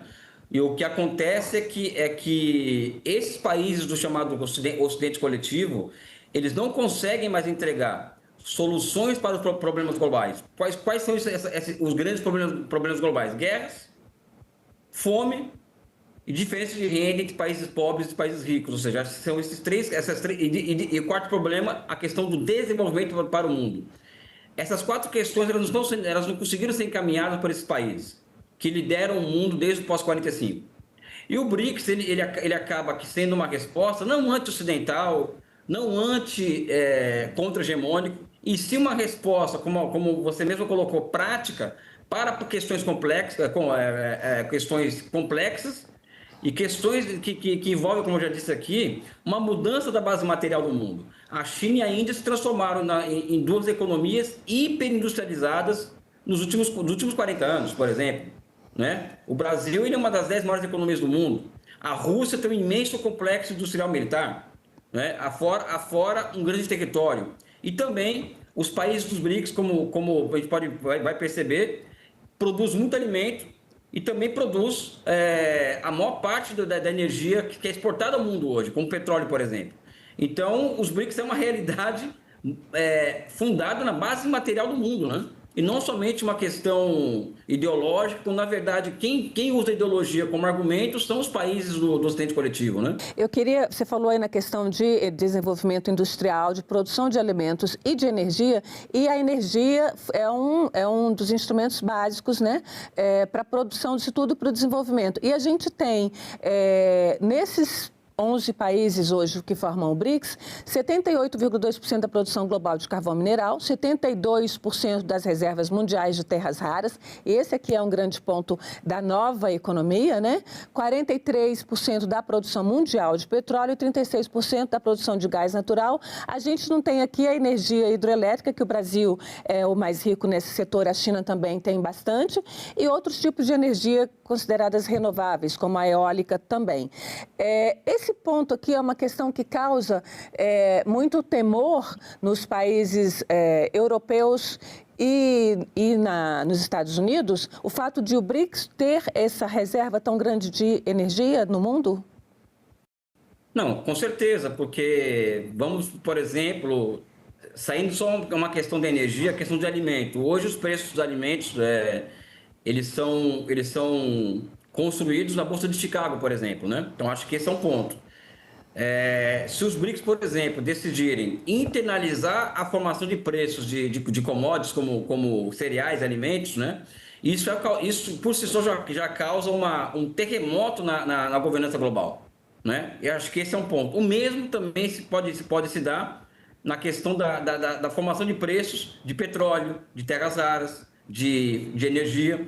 E mais do que isso, hoje o país que lidera a quarta revolução industrial, centrada nas energias limpas, é a China, que sozinha investe mais do que Estados Unidos e Europa juntos. Energia limpa, formas renováveis de energia, ou seja, e a China sozinha ela planta 2,5 vezes mais árvores do que o resto do mundo juntos, ou seja, o BRICS vai demonstrando também que esse grupo de países acaba se consolidando como um fomentador também de soluções para as grandes questões internacionais, envolvendo energia, alimento e mesmo os conflitos internacionais, né? Você está falando aí nessa questão da produção e falou na questão da precificação de alimentos. É possível isso fazer sem que a gente tenha um grande conflito? Porque a menção da retirada do dólar como moeda de troca entre os países do BRICS e, na verdade, a prática que já vem acontecendo um pouco, né? Os países estão negociando, alguns com suas próprias moedas. Isso já, por si só, causa reações muito grandes, principalmente dos Estados Unidos. Mas aí, olhando para a realidade como ela é, hoje o principal adversário do dólar hoje no mundo não é os BRICS, não é a China, não é o Brasil, não é a Rússia, são os próprios Estados Unidos. Por exemplo, algum tempo atrás, quem deu uma resposta muito clara em relação às políticas de Trump em relação ao resto do mundo, do tarifaço, etc., rebaixando o rating dos Estados Unidos, foi o mercado financeiro internacional. Quem levou o dólar a uma desvalorização inédita na sua história recente foram movimentos do mercado internacional. Então, hoje, a grande ameaça à hegemonia do dólar no mundo não vem dos BRICS, vem do próprio Estados Unidos, que não quer ter mais um ônus de ser império, porque ser império demanda um custo muito alto, a manutenção de mais de 800 bases militares, mas quer se manter enquanto dotado da moeda de reserva internacional. E isso sim é uma contradição que pode levar ou pode acelerar um chamado processo, que eu sou um pouco mais conservador em relação a isso, de desdolarização. Até porque eu acho que o dólar vai continuar a ser a moeda de reserva internacional por um bom tempo ainda. Até porque também não é fácil a construção de sistemas locais de pagamento, da busca de uma unidade de conta entre duas moedas diferentes, sem que isso passe pelo dólar. Então, o processo que chamam de desdolarização, é um processo que vai demandar muito tempo, mas que está sendo acelerado por conta das políticas equivocadas levadas por Donald Trump dos Estados Unidos. Vamos falar um pouquinho, então, trazer um pouquinho o BRICS para dentro do Brasil, né? E eu vou pedir o Wagner para mudar esse infográfico, colocar o comércio, para a gente ver o comércio Brasil-BRICS, né? E aqui é o conjunto. Então, segundo dados do próprio DataBRICS, total de 210 bilhões são dados de 2024, exportações de 121 bilhões, o que representa 36% das vendas brasileiras, importações de 88 bilhões, 34% das compras. Isso já é uma mudança muito grande. A China já é o nosso maior parceiro comercial, a Índia adota já um lugar muito importante, desbancando aí nessa troca Estados Unidos e Europa. A Europa ainda continua bastante forte. O que é que isso aqui significa na prática para a indústria brasileira, para o agronegócio brasileiro, até um pouco para o pensamento estratégico, para o pensamento universitário brasileiro? Eu tenho uma visão um pouco crítica de alguns fenômenos. Primeiro, que, por exemplo, a nossa relação com a China é excelente do ponto de vista comercial, assim, em uma primeira vista, né? Só que ela reflete um mundo novo, ou seja, a China é a grande potência industrial do mundo, retirou da pobreza extrema 800 milhões de pessoas em 40 anos, o que já levou. E também passa por um processo muito intenso de urbanização. Nos últimos 10 anos, a China tirou do campo e colocou na cidade 200 milhões de pessoas. Então, isso leva ao surgimento de novas formas de consumo, o qual o Brasil está se aproveitando muito bem, exportando soja, minério de ferro por conta da urbanização, petróleo, entre outras commodities. A questão é que esse padrão de comércio Brasil-China, ele tem aprofundado a nossa tendência a ser um país exportador de commodities e importador de manufaturados. Então, aqui vem uma crítica que é um olhar, que falta um olhar para o Brasil mais voltado para o que eu chamo de integração produtiva total entre Brasil e China, o que significa que o Brasil deve se utilizar de todas as possibilidades que a China nos oferece, em forma de tendências, como a tendência de exportação de bens públicos, como infraestruturas, trens de alta velocidade, trens, ferrovias, viadutos, pontes, portos, aeroportos, usar essa tendência para o nosso processo de reindustrialização. E o que falta para o Brasil hoje, entrando nesse último ponto que é colocado, é a falta de um pensamento estratégico sofisticado para lidar com esse novo mundo que está aí. O Estado brasileiro, o aparelho de Estado, as instituições de Estado, a universidade ainda são muito, que eu chamaria, atlantistas. Nós olhamos ainda para a China e para os BRICS ainda com um olhar, com uma cosmovisão muito europeia, muito estadunidense, ou seja, como índios, como eles veem os índios, os negros. Não vemos os BRICS como uma possibilidade real do Brasil elevar o seu lugar no mundo a um patamar jamais visto na sua história. Até porque hoje o grande desafio brasileiro, abrindo parênteses aqui, é o da nossa reindustrialização.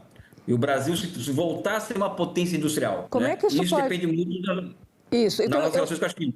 Tá, eu gostaria de saber como é que isso pode acontecer nesse momento, por exemplo, que se falou muito no risco de o Brasil virar um grande desaguadouro da produção industrial chinesa, uma vez que eles estão com dificuldades para exportar para os Estados Unidos. E qual seria, aí arrematando, como o Brasil pode se reindustrializar, já que a gente viveu um processo de desindustrialização nos últimos 40 anos?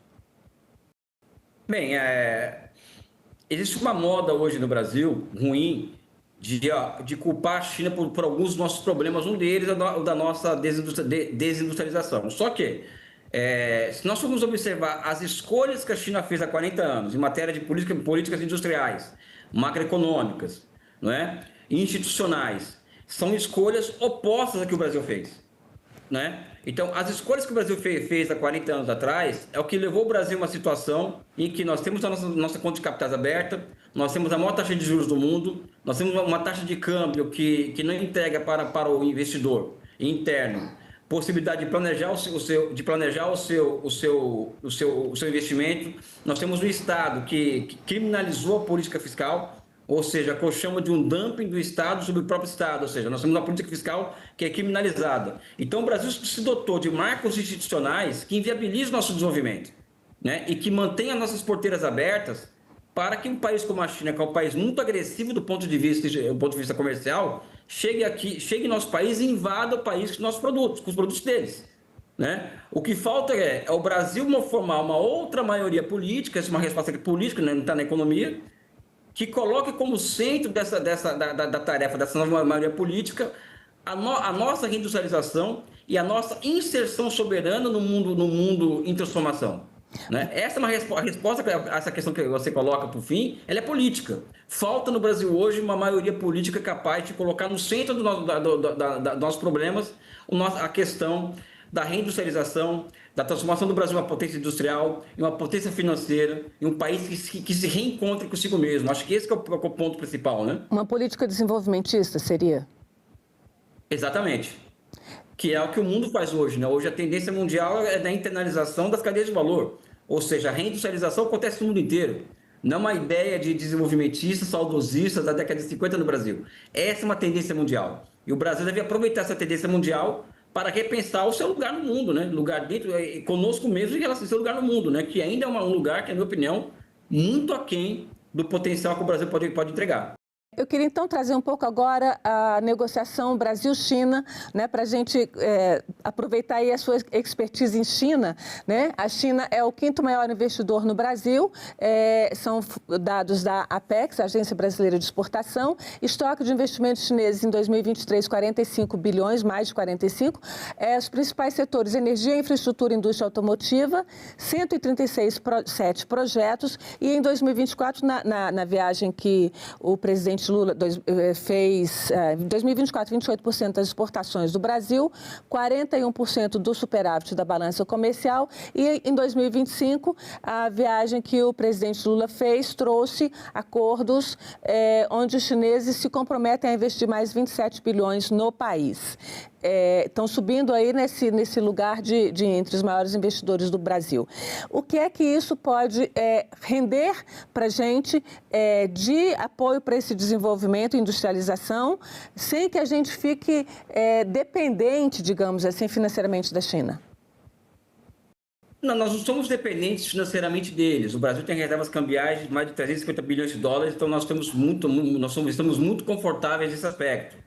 A grande questão é que mesmo com esses acordos que foram feitos na China recentemente, de 27 bilhões de dólares de investimento, não são investimentos que vão ao encontro direto dos interesses estratégicos do Brasil. Por exemplo, é importante termos ferrovias, sim, mas não corredores de exportação pura e simplesmente, que ligue plantações de soja para portos do Brasil. Isso pode baratear o custo de exportações do Brasil, baratear o custo de importação para a China, mas não vai resolver o problema estratégico do Brasil. Não é? Boa parte desses investimentos que vêm da China vem do setor de serviços, como setor de entrega de iFood. Interessa ao Brasil? Interessa, mas não deveria ser o centro dos nossos interesses esse tipo de investimentos. Eu acho que falta primeiro, o que o Brasil quer da China. Isso não está claro. Né? E nem as visitas que o presidente Lula faz à China, e nem o que o Xi Jinping fez aqui no ano passado, nós entregamos para os chineses o que nós queremos. Não existe um consenso na sociedade e no governo e no Estado brasileiro sobre o que nós queremos com a China. Então, muitos dos investimentos chineses no Brasil, eles são investimentos que atendem muito mais os interesses estratégicos da China do que do Brasil. Né? Vou dar aqui um exemplo aqui para ilustrar o que eu estou falando. Nós, por exemplo, poderíamos ter um pacote, por exemplo, a ser negociado com os chineses, que são uma negociação que demanda muitos anos, não é somente 3 ou 4 meses, visando a reconstrução da nossa malha de infraestruturas que liga o nosso mercado interno. Né? Nós sabemos que as nossas infraestruturas estão destruídas, né? E que nós precisamos de novas conexões internas. Como que será? Ferrovias, seria isso? Você quer dizer ferrovias? Ferrovias. O Brasil deveria ter um plano ousado com a China, isso é uma discussão que demanda anos, né, não noite por dia, que envolve a reconstrução da nossa malha ferroviária visando a conexão do nosso mercado interno. Eu acho que esse que é o X da questão. O Brasil está voltando a ser um país, como era no século XIX até a década de 30, o país de benfeitorias. Algumas cidades litorâneas que funcionam em função da produção de grãos do centro-oeste, e essas cidades litorâneas acabam sendo o centro de serviços voltado à exportação de commodities. O Brasil não pode ser isso. Né? O Brasil tem que voltar a ser uma economia industrial complexa, uma economia que sobe cada vez mais dos degraus das cadeias globais de valor, e temos que utilizar o potencial que a China tem nesse sentido para esse fim, e não para atender via investimentos mais os interesses chineses do que os interesses brasileiros. Elias, você escreveu um livro de economia e de economia chinesa que se transformou num best-seller, num dos maiores, né, best-sellers dos últimos anos no Brasil, que é China, o socialismo do século XXI.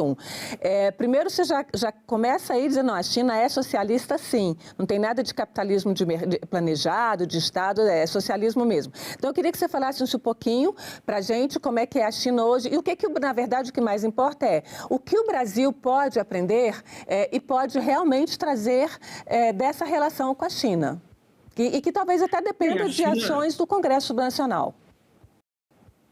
Bem, o Brasil, a China é um país socialista porque um novo bloco histórico ocupa o poder da China desde 1949, ou seja, na China a chamada classe dos proprietários, ou a burguesia, como dizem muitos, não ocupa o poder político na China. As instituições políticas chinesas são instituições políticas que refletem uma nova forma de poder político, completamente diferente dos países das democracias liberais, né? E é um bloco histórico que direciona o país ao chamado socialismo. Isso é o que eles acham, eu também concordo com eles. Ter uma economia, vamos por assim dizer, que tem como núcleo dela 96 conglomerados empresariais estatais, que são conglomerados ou empresa-mãe com suas subsidiárias. É como se tivéssemos aqui no Brasil 96 conglomerados com princípio ativo da Petrobras nos setores estratégicos da economia e também 144 bancos orientados a criar moeda e orientados a longo prazo. E isso bancos em vários níveis, né? Desde de 4 BNDES que ele tem lá até o nível municipal, que as províncias chinesas, as capitais de províncias na China, eles têm bancos públicos que criam moeda para fins de prover bens e serviços. E é um sistema financeiro público, né? Então, se a China e o setor privado chinês, ele é altamente controlado pelo Partido Comunista. Toda grande empresa privada chinesa tem uma célula do Partido Comunista que dá a palavra final sobre as decisões de investimento privado. Ou seja, se a China é um país capitalista muito estranho, né? Agora, também não é aquele socialismo que as pessoas idealizam na cabeça delas, que tem um checklist do que é ser socialista, não. A China, do meu ponto de vista, é um país socialista que tem características muito próprias e características que demandam de nós a construção de conceitos, categorias e teorias capazes de explicar esse conceito que se manifesta no movimento real. O que o Brasil pode aprender com a China...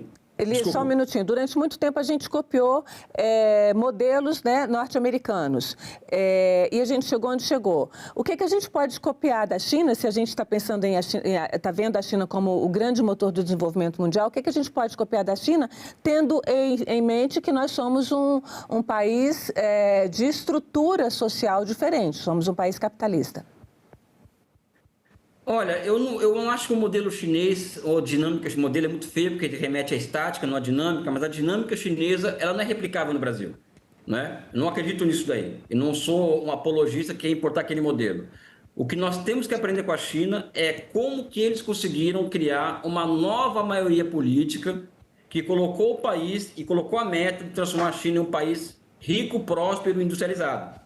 Eu acho que o que nós temos que aprender com a China é como buscar um consenso nacional em torno da transformação do Brasil em uma potência industrial, militar, financeira e comercial, em um país capaz de entregar ao mundo, vamos dizer assim, possibilidades maiores para a consecução da paz mundial. Eu acho que essa que é a grande questão nossa, a questão de formação de uma maioria política no Brasil hoje. Esse é o desafio. Elias, muito obrigada pela sua participação, por a sua lucidez aqui no Agenda Econômica. Eu que agradeço a oportunidade de expor um pouco as nossas ideias. Eu quero deixar aqui um spoiler de que deve sair até o final do ano meu próximo livro, que é a continuação desse que está aí, né, que é o China, Socialismo do Século XXI. O próximo livro deve ser China, o Socialismo no Poder. E já deixar claro que vai ter muita coisa nova por aí. E agradecer a TV Senado pela oportunidade. Então, quando você lançar o seu novo livro, você volta aqui para nos apresentar seu novo livro e suas ideias. Com certeza, que agradeço o convite. Muito obrigada e agradeço também a você que nos acompanhou até aqui. Este programa está no site senado.leg.br/TV ou no canal da TV Senado no YouTube. Aproveite, se inscreva no canal, curta o programa e garanta seu acesso à informação de qualidade. Até o próximo Agenda Econômica.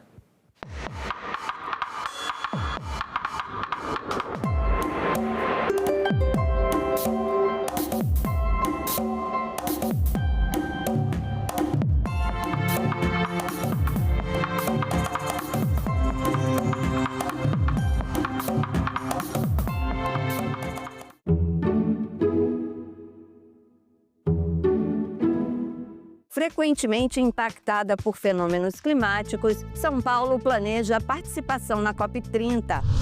Mortalidade materna e violência obstétrica no Rio de Janeiro preocupam vereadores.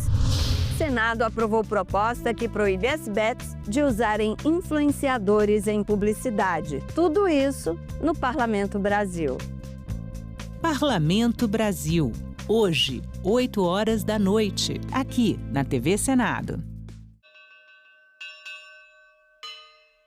A comunidade é uma comunidade quilombola, né? Onde o nosso antepassado foi sequestrado nos países africanos e trazido para aqui, para esta região, e utilizado como escravo, né, naquela época.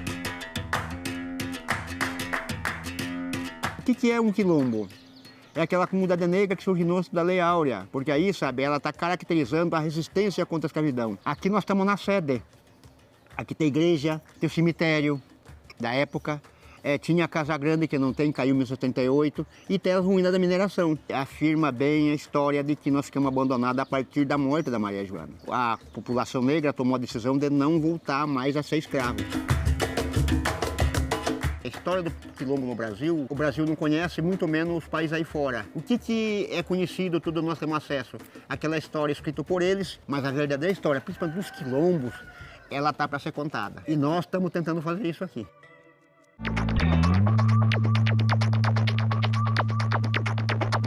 A gente também fala tupi. O nome do estado do Maranhão vem do tupi e é formado por dois termos, mar mais inhã. Mar é uma variação de embará, bará, que vem de Pará e significa mar ou rio grande. A outra parte da palavra é inhã, que quer dizer correnteza.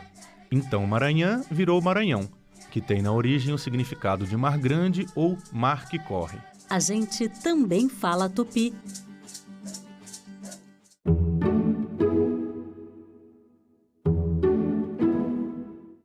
O programa a seguir é livre para todos os públicos.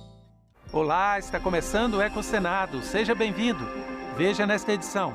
Organizações não governamentais querem a aprovação de projetos de lei para defender os animais. O terceiro setor, e aí no lugar onde a gente está nessa agenda, busca, na verdade, desconstruir um pouco isso. Assim, vamos falar de cães e gatos, com certeza, mas vamos falar também das galinhas poedeiras, vamos falar também do tamanduá-bandeira, assim, animais que são patrimônio nacional, que hoje tem uma proteção que precisa ser aprimorada e os parlamentares têm um lugar central na construção desse entendimento aqui na casa, né? E, quiçá, aprovar mais projetos focados em outros animais. O sofrimento do gado transportado vivo antes do abate.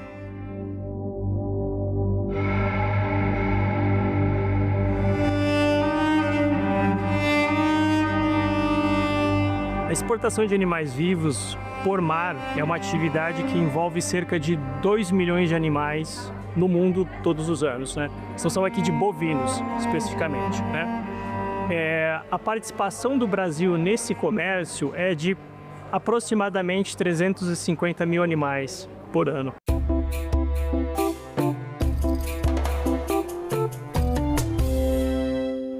Organizações de defesa animal se articulam para aprovar projetos de lei que estão sendo discutidos no Congresso. Entre as propostas está o aumento da punição para o tráfico de animais silvestres. É uma tragédia revelada por números assustadores. Todos os anos, 38 milhões de animais silvestres são retirados da natureza no Brasil.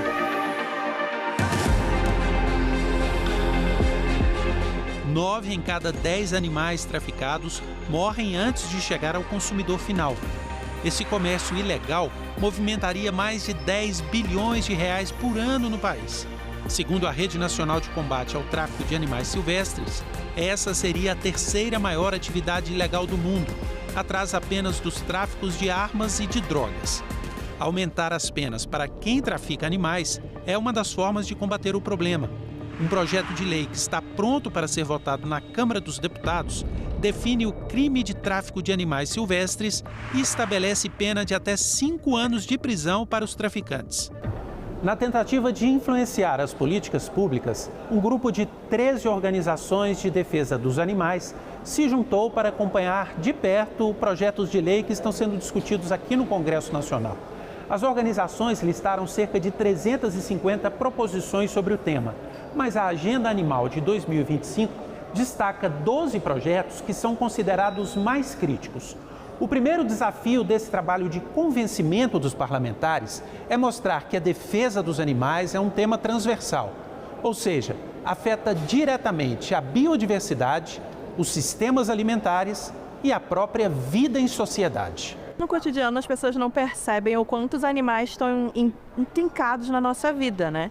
A própria agenda legislativa traz diferentes perspectivas da causa animal. Então, a conexão com a saúde humana e a saúde animal, quando a gente fala de bem-estar na produção agropecuária, o cuidado, por exemplo, sobre não vender e comprar animais silvestres e a dinâmica de doenças, inclusive, que tem essa interação humano-animal, e a própria proteção do meio ambiente, né? Assim, se não tem habitat, não vai ter animal livre.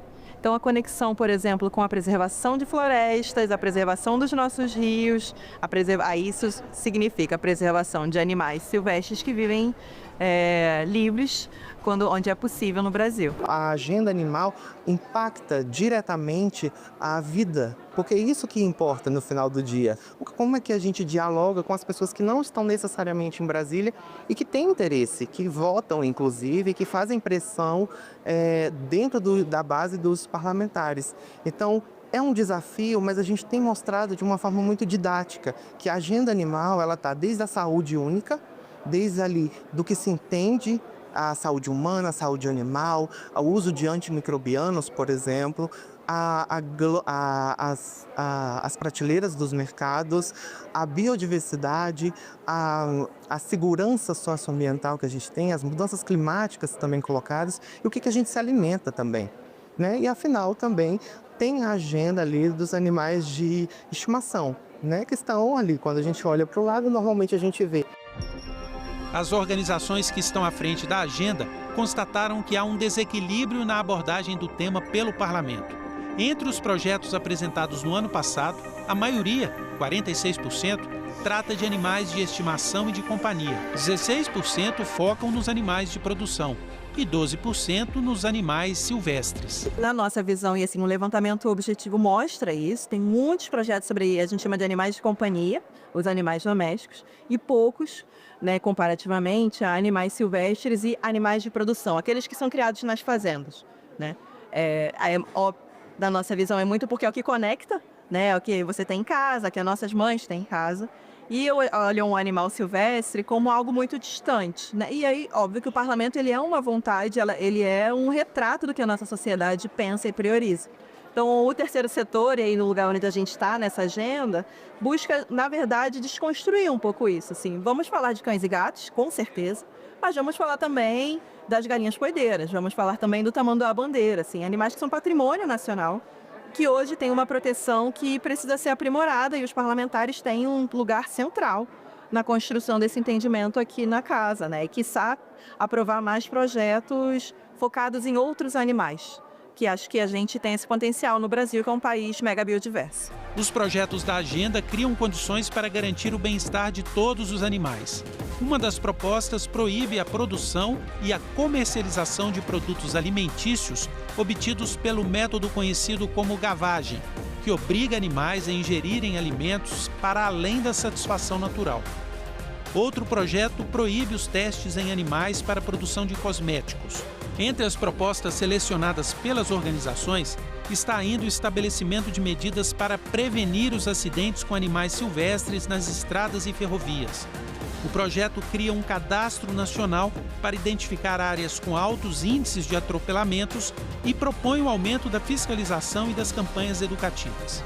A gente espera que com a aprovação desses projetos a gente dê passos importantes para melhorar e aprimorar a política pública que tem impacto na vida de todo mundo, inclusive dos animais, mas também dos seres humanos e da nossa própria convivência e sociedade. Nosso trabalho enquanto organizações é também mobilizar as pessoas e mostrar essas conexões, assim, né? A Proteção Animal Mundial atua in loco, né? Então a gente faz ações de rua com as pessoas mesmo, né? Mostrando a importância do lobo-guará, né? Ou do tamanduá e como isso tem uma importância no cotidiano das pessoas, que a gente que está lá em São Paulo ou no Rio de Janeiro e lobo-guará aqui em Brasília, como é que se conecta? E se conecta. Então, hoje não está dada essa conexão, mas é algo que a gente tem tentado trabalhar, e aí no chão das ruas, né, como organizações mesmo, e tentando mobilizar os parlamentares para nos ajudarem nessa missão. Outra preocupação da agenda é criar condições para que os animais também sejam protegidos dos efeitos das mudanças climáticas. Assim como nós, eles também correm o risco de serem expulsos de sua casa, da casa que é de todos nós. Outra proposta de lei que está na agenda quer proibir a exportação de gado vivo por transporte marítimo. A prática causa sofrimento aos animais.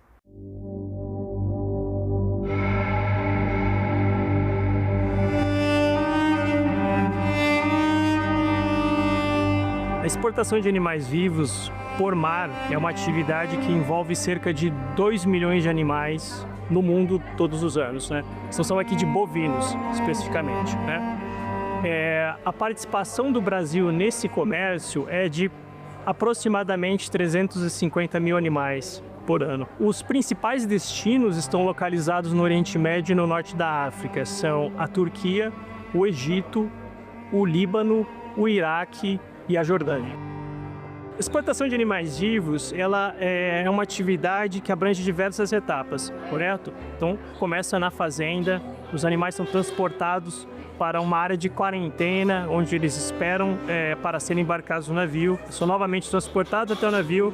Essa é a etapa do transporte terrestre, né? Da fazenda até o porto. E depois você tem o transporte marítimo, o desembarque desses animais no destino e mais uma fase de transporte. A etapa da exportação que é mais problemática do ponto de vista da saúde e do bem-estar dos animais é o transporte marítimo. Os navios são superlotados, então animais são confinados aos milhares dentro das embarcações. As viagens, né, do Brasil para um país como o Egito, a Turquia, são viagens que duram 20, 25 dias, às vezes mais de um mês, dependendo do destino, como o caso do Iraque, né? Então você tem milhares de animais confinados dentro de um navio, viajando ao longo de semanas, dormindo sobre as próprias fezes, sobre a própria urina, tendo que respirar essa amônia, em condição de insalubridade completa. A principal causa de morte nos transportes de animais vivos é o estresse térmico, tá? Os animais, eles não conseguem compensar calor e vivenciam essa situação chamada estresse térmico, que pode levar eles a óbito, inclusive. Dentro dos navios existem trituradoras, onde esses animais que morrem, eles são triturados e jogados em alto mar. Então, assim, existe muita coisa por trás, né? Muita coisa que as pessoas não sabem. As pessoas não sabem que isso acontece. Depois de passar por tudo isso, né? Quando eles chegam no destino final deles, o abate deles é muito cruel. Um abate que aqui no Brasil não seria permitido, por conta dos maus tratos. O que acontece? Aqui no Brasil nós temos a dessensibilização, que é aquela pistola, né, que eles fazem na cabeça do animal, né, antes ele ir realmente para o abate. Para onde eles vão, isso não acontece. O que vai acontecer lá? Lá existe uma máquina onde, por conta da religião e tudo mais, né? Eles têm uma máquina onde o animal ele é virado, ele é colocado de cabeça para baixo, é feito um corte no pescoço e ele vai sangrar até ele morrer.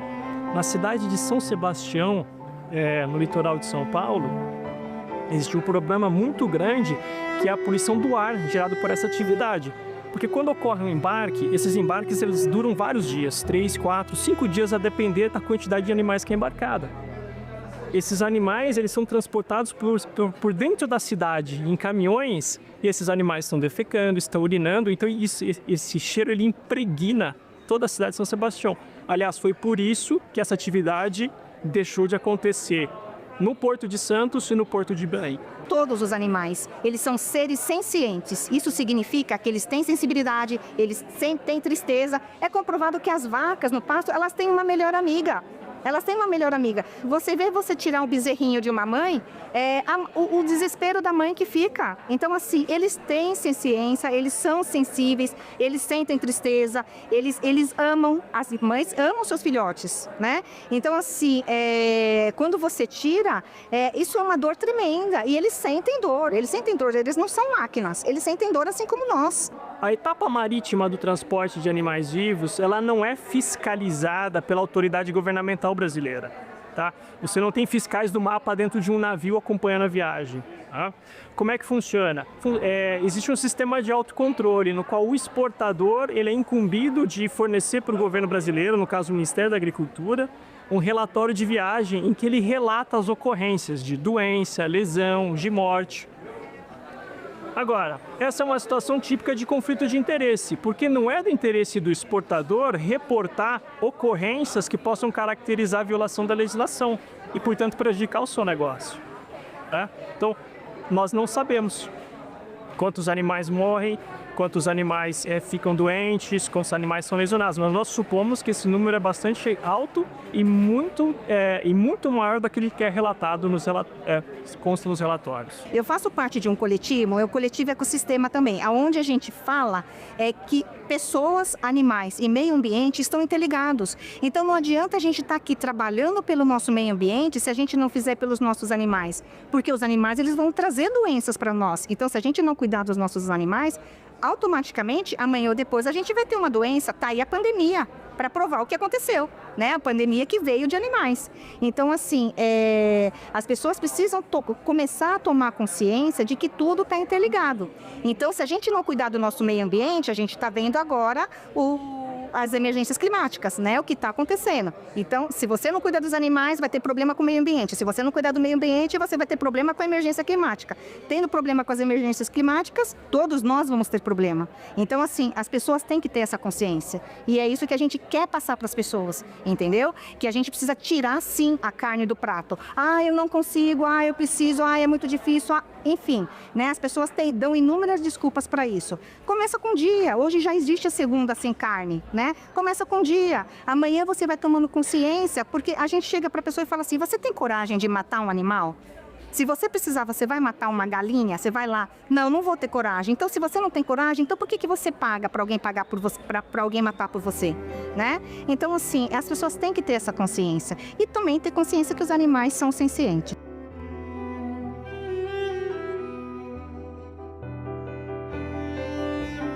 Veja agora o que é notícia em nosso Giro Ambiental.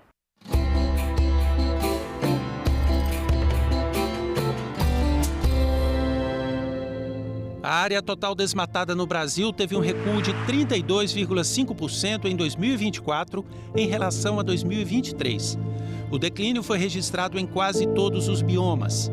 A Mata Atlântica foi o único que não teve redução no desmatamento e se manteve estável. O Cerrado foi o bioma com maior área desmatada, com perda de 42% da área nativa. 70% do desmatamento no bioma está concentrado na região do Mato Piba, que abrange áreas do Maranhão, Tocantins, Piauí e Bahia. O Brasil teve mais de 732 bilhões de reais de prejuízos causados por desastres naturais entre 2013 e 2024. Os dados são da Confederação Nacional de Municípios, a CNM. Segundo a instituição, foram 70.367 decretos de emergência ou de estado de calamidade, apresentados por 5.279 municípios, uma média de 13 registros por prefeitura. A Comissão de Infraestrutura do Senado Federal ouviu a ministra do Meio Ambiente, Marina Silva, sobre os estudos e reuniões realizadas para a criação de unidades de conservação marinha na margem equatorial.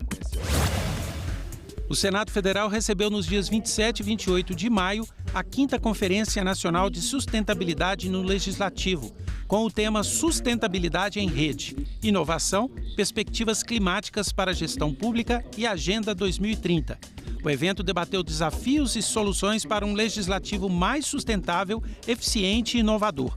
A conferência foi promovida pela Rede Legislativa Sustentável, que reúne o Senado, a Câmara dos Deputados, o Tribunal de Contas da União e instituições legislativas de todo o país. Na ocasião, foi lançado o Sistema Integrado de Monitoramento e Planejamento para o Legislativo Sustentável, uma plataforma de responsabilidade social. A plataforma é um instrumento para que a gente possa trabalhar conjuntamente todos os aspectos de responsabilidade social, porque com a evolução do conhecimento já está mais que comprovado que as questões sociais, ambientais e de inclusão caminham juntas, né? E o Senado tem feito um trabalho nesse sentido. O Congresso Nacional recebe neste mês de junho o Fórum Parlamentar dos BRICS, que reúne representantes de 20 países. Entre os temas debatidos no encontro estão as mudanças climáticas.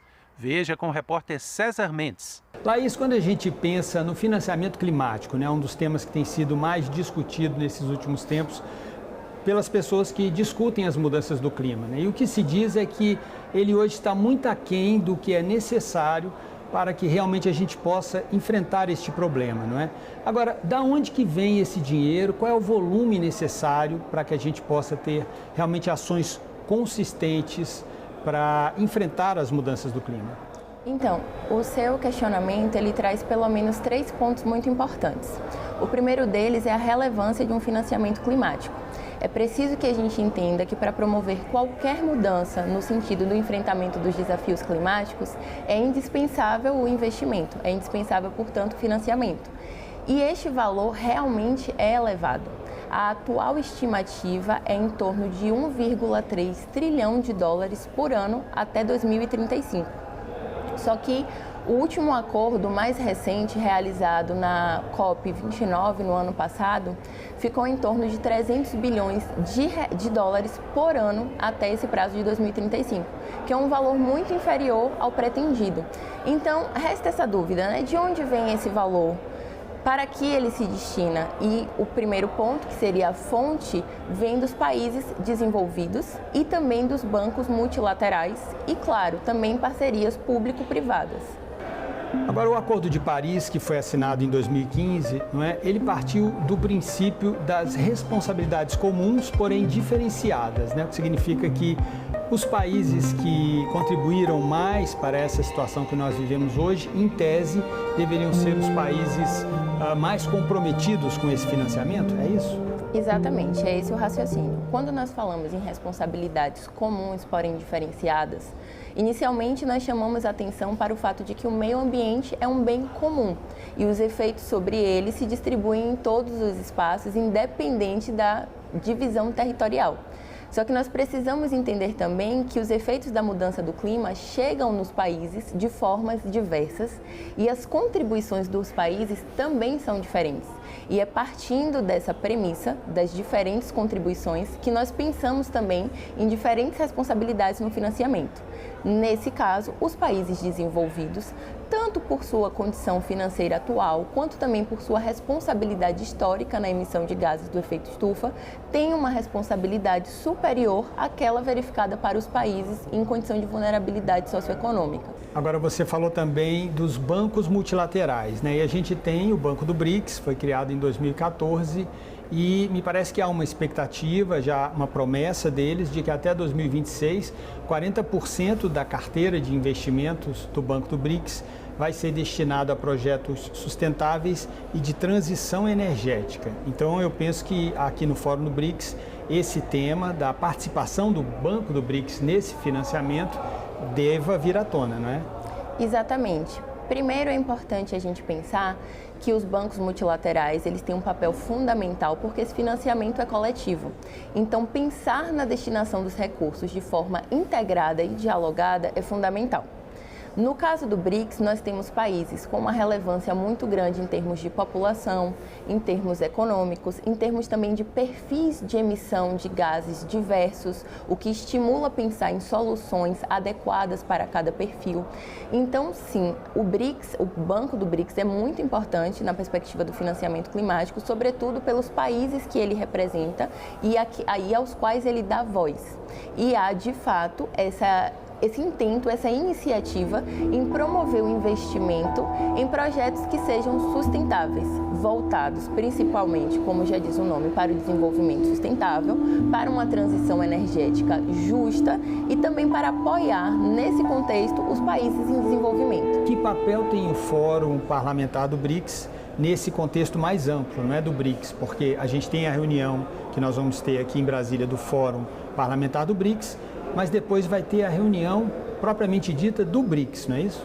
Exato. Normalmente, quando nós pensamos nos eventos maiores como o BRICS e o G20, pensamos no evento em si, mas sempre há trabalhos que precedem e trabalhos de natureza parlamentar.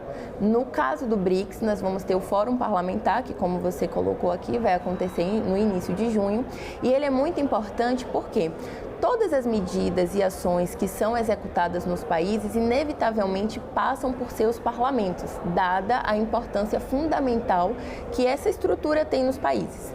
Então, esse é o momento de se discutir ações integradas, trocar experiências e boas práticas parlamentares, definir, identificar instrumentos que são relevantes e também, de certa forma, orientar as discussões dentro de temas que são pertinentes. Por exemplo, no caso do nosso fórum, é muito importante se falar sobre os eventos extremos da natureza que acontecem como uma consequência imediata à mudança do clima, a questão da seca, a questão da desertificação, a questão também da poluição, enfim, todas as medidas voltadas à mitigação, à adaptação, esses temas que já são discutidos de modo geral, mas que se revelam muito importantes para a atuação parlamentar dentro da agenda climática. Bom, Laís, mas além do Fórum Parlamentar do BRICS, do encontro propriamente dito do BRICS, a gente vai ter também a COP30 em novembro, em Belém, no Pará. Então, eu imagino que todo esse debate sobre meio ambiente, mudanças climáticas, que vai acontecer aqui no Fórum Parlamentar do BRICS, ele vai, de alguma forma, dialogar já com essa Conferência do Clima e, eu acredito, evidenciar um papel de liderança do Brasil nesse debate, pelo menos neste momento, né?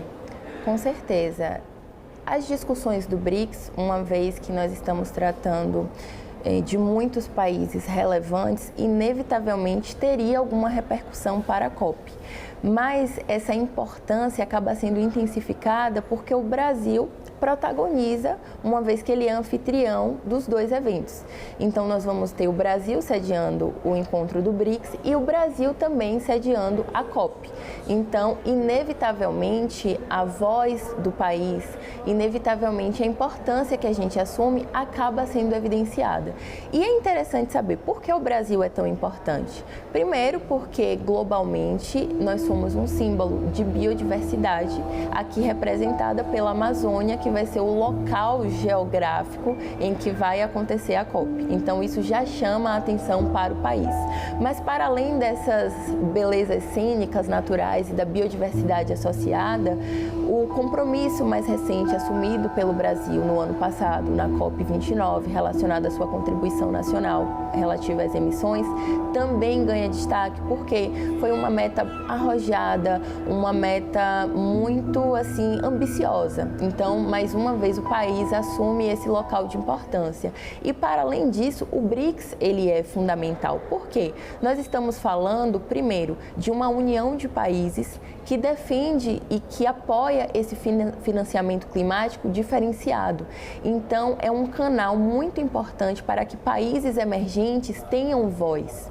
Então, à medida que você tem essa vinculação quase que imediata, temporal e espacial dos dois eventos, as discussões acontecidas no BRICS acabam reverberando no que a gente vai ter na COP. Então, sim, é fundamental estar atento a essas discussões para que possamos entender e avaliar como vai se dar o desdobramento desses temas na COP logo em novembro. Nós ficamos por aqui. Obrigado pela audiência.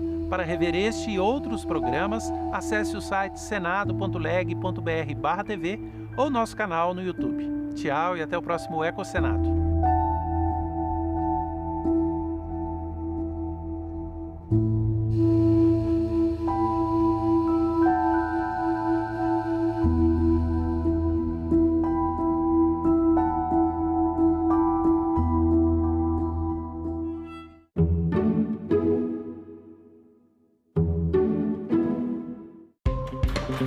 Qual a validade jurídica do contrato de namoro? Como ele deve ser feito? Em que contexto emocional estão sendo elaborados? A psicóloga Andréia Chaves e a advogada do direito de família Marília Pedroso Xavier respondem a essas e outras perguntas. TV Senado Live, hoje, 8h30 da noite. O senador Antônio Vilela foi uma figura complexa, conduziu a sua vida de maneira inesperada e foi recebido em audiência pelo presidente Geisel. O presidente disse que ele podia confiar no processo de reabertura democrática. E o senador, então, advertiu o presidente que iria sair pelo Brasil afora a pregar a redemocratização e a defender os direitos humanos. terminou evoluindo para uma pregação popular que o iria compatibilizar com o próprio presidente Geisel e iria jogar no braço dos estudantes, dos operários e do povo. Não se pode classificar Teotônio como sendo da Arena, da UDN, da esquerda, da direita. Teotônio sempre foi Teotônio. O filho de vaca preta, onça pintada não come.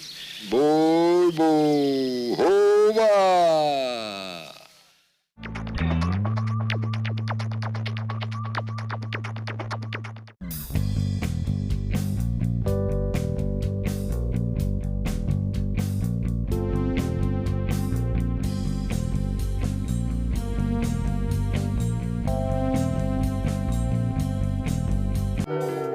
Beba, baby, baby, se acabe nesse verão. João Antônio Mascarenhas teve a ideia do jornal e teve a feliz ideia de chamar para fazer um jornal apenas jornalistas homossexuais. Há uma linguagem da subcultura gay e é essa que nós vamos usar para falar no jornal. E resgatar essa terminologia do mau uso que era feito dela. Deixa eu ver se eu uso a palavra exata, não é popularizar, mas uma maneira de tornar essa linguagem, uma linguagem conhecida e, entre aspas, normal, comum. Quero que a bichinha da Pavuna, que é um bairro da zona oeste do Rio, leia o jornal.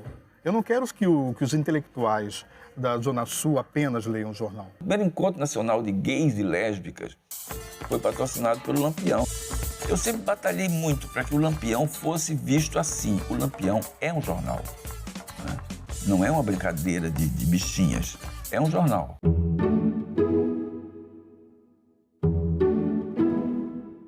Olá, está começando o Senado Notícias Revista e você vai ver nesta edição.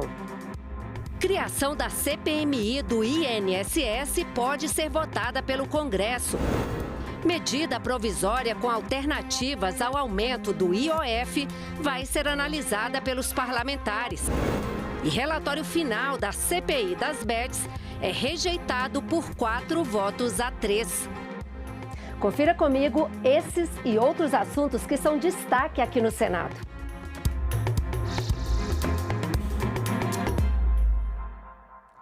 O Congresso pode se reunir na próxima terça-feira para analisar vetos presidenciais e o requerimento para a criação da CPMI do INSS. Mais de 60 vetos trancam a pauta da sessão do Congresso, entre eles o veto ao uso do Vale Cultura para atividades esportivas, o veto à lei que cria o Cadastro Nacional de Pedófilos e Predadores Sexuais, o veto à indenização e pensão para vítimas do Zika vírus e o veto à versão do Programa de Pleno Pagamento da Dívida dos Estados, PROPAG, aprovada pelo Congresso. Nós estamos falando de 64 vetos ao todo. Desses 64 vetos, nós vamos manter o sobrestamento de alguns desses vetos e outros o governo chancelará. O governo, por exemplo, tem disposição de aquecer e chancelar a derrubada de vetos como o veto relativo ao Zika vírus, né? O governo fez uma análise mais pormenorizada e compreendeu que é de bom tom autorizar que esse veto seja derrubado, né, pelo Congresso.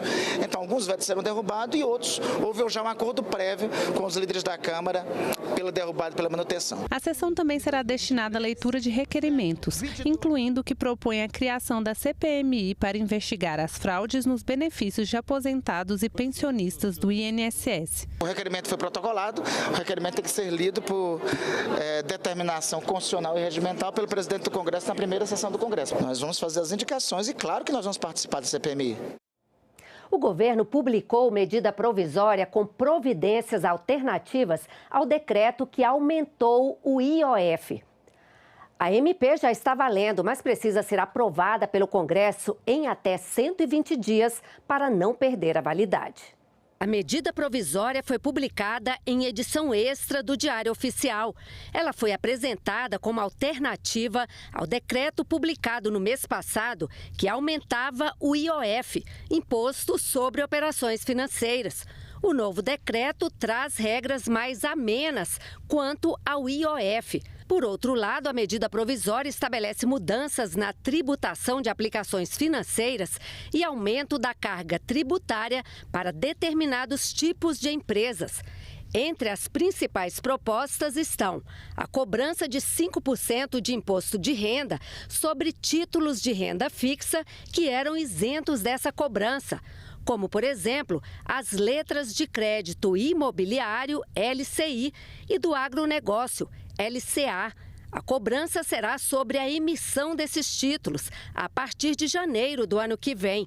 O dinheiro que os bancos arrecadam com esses títulos é usado em empréstimos tomados por produtores rurais e por construtoras. A MP também muda a contribuição social sobre o lucro líquido, CSLL, de instituições financeiras. As fintechs e instituições de pagamentos recolhiam entre 9% e 15% para financiar a Seguridade Social, enquanto bancos tradicionais pagavam 20%. A MP acaba com a alíquota de 9% e agora pequenas fintechs pagarão ao menos 15%. A taxação das empresas de apostas esportivas, as chamadas bets, também fica maior com a medida provisória. Hoje elas recolhem 12% sobre o rendimento das apostas, descontados os prêmios e o imposto de renda sobre as premiações. Esse percentual sobe para 18% e começa a valer a partir de outubro deste ano. O ministro Fernando Haddad já vinha conversando sobre as medidas em reuniões com líderes de partidos e com os presidentes Davi Alcolumbre e Hugo Mota. E nesta quinta-feira, a medida provisória foi um dos temas discutidos na reunião de líderes do Senado. Nós não aceitamos mais aumento de impostos. E o governo insiste nessas novas medidas na taxação da LCI, que compromete a construção civil, não é? Um alíquota de 5%. Também a LCA, que é a questão da agricultura, do agro.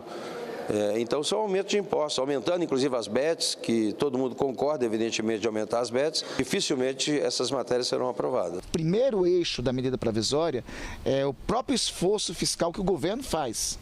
O segundo é medida de justiça tributária. Nós não estamos aumentando carga tributária. Nós estamos ponderando na medida provisória que, sobre CSLL, por exemplo, que não é aceitável que a maioria dos brasileiros paguem tributos e uma parcela pequena, que estão nos bancos, que são os multimilionários, não paguem. É uma questão de justiça fiscal, sobretudo, em primeiro lugar. E a terceira questão é essa que relatei para vocês, que é uma questão de saúde pública, que fala sobre o aumento da tributação em relação às bets, sobretudo para ter um poder e um papel de inibir o consumo desenfreado que tem desta epidemia que assola os brasileiros. Por 4 votos a 3, o relatório final da CPI das bets foi rejeitado pelos senadores da comissão. Alguns senadores já demonstraram insatisfação com o relatório e com os trabalhos da CPI logo no início da reunião. Essa comissão, no meu ponto de vista, demonstrou-se omissa diante de indícios robustos de práticas ilícitas. Informações da mídia e denúncias apresentadas indicavam possibilidade de esquemas sofisticados de corrupção envolvendo agentes públicos e privados, além de supostas extorsões praticadas contra usuários e empresas do setor. Contudo, infelizmente, essa CPI, em vez de aprofundar as investigações, no meu modo de entender, respeito quem pensa diferente, negligenciou a coleta de provas, a oitiva de testemunhas e a análise de documentos relevantes. O senador Eduardo Gomes disse que o prazo para analisar o relatório não foi suficiente. Eu gostaria de votar em qualquer indiciamento, em qualquer imputação que tivesse segurança técnica de como foi construída, não pela relatora, mas pelo ambiente. A partir do momento que a gente começa a votar e começa a se ilustrar por imputações, por ilações, cada um se torna responsável por aquilo que defende. Nós tomamos o cuidado de indiciar apenas as pessoas cujos indícios estavam robustos. Muita gente chegou a falar para mim, e fulano, e Beltrano? Eu disse o seguinte, eu não tinha material suficiente e eu tenho indícios, sim, mas eu não quero, de forma alguma, expor ninguém. O relatório pedia o indiciamento de 16 pessoas, empresários, donos de casas de apostas, influenciadores digitais, entre eles Virgínia Fonseca, suspeita de estelionato e propaganda enganosa, e Deolane Bezerra, pelos crimes de estelionato, lavagem de dinheiro e organização criminosa. Além dos indiciamentos, o relatório propunha alterações na legislação, como a proibição de jogos de azar online. Você pode jogar numa disputa de futebol, por exemplo, mas essa questão desses joguinhos de tigrinho, de zebrinha, enfim, esses, o meu projeto que já está no sistema é para acabar com esse modelo de jogo. Foram 7 meses de reuniões, investigações e depoimentos. 19 pessoas foram ouvidas e centenas de documentos analisados. Durante as audiências, um depoente chegou a ser preso. O empresário Daniel Pardim Tavares Lima foi acusado de falso testemunho. Ele estava entre os possíveis indiciados. A senadora Soraya Tronic, autora do relatório, disse que encaminhará tudo o que apurou diretamente aos órgãos competentes, como Polícia Federal e Ministério Público, independentemente da rejeição do relatório. Eu farei a entrega do relatório e de toda a documentação que nós colacionamos para as autoridades competentes para continuarem na investigação, indiciarem ou não e depois apresentar para o judiciário.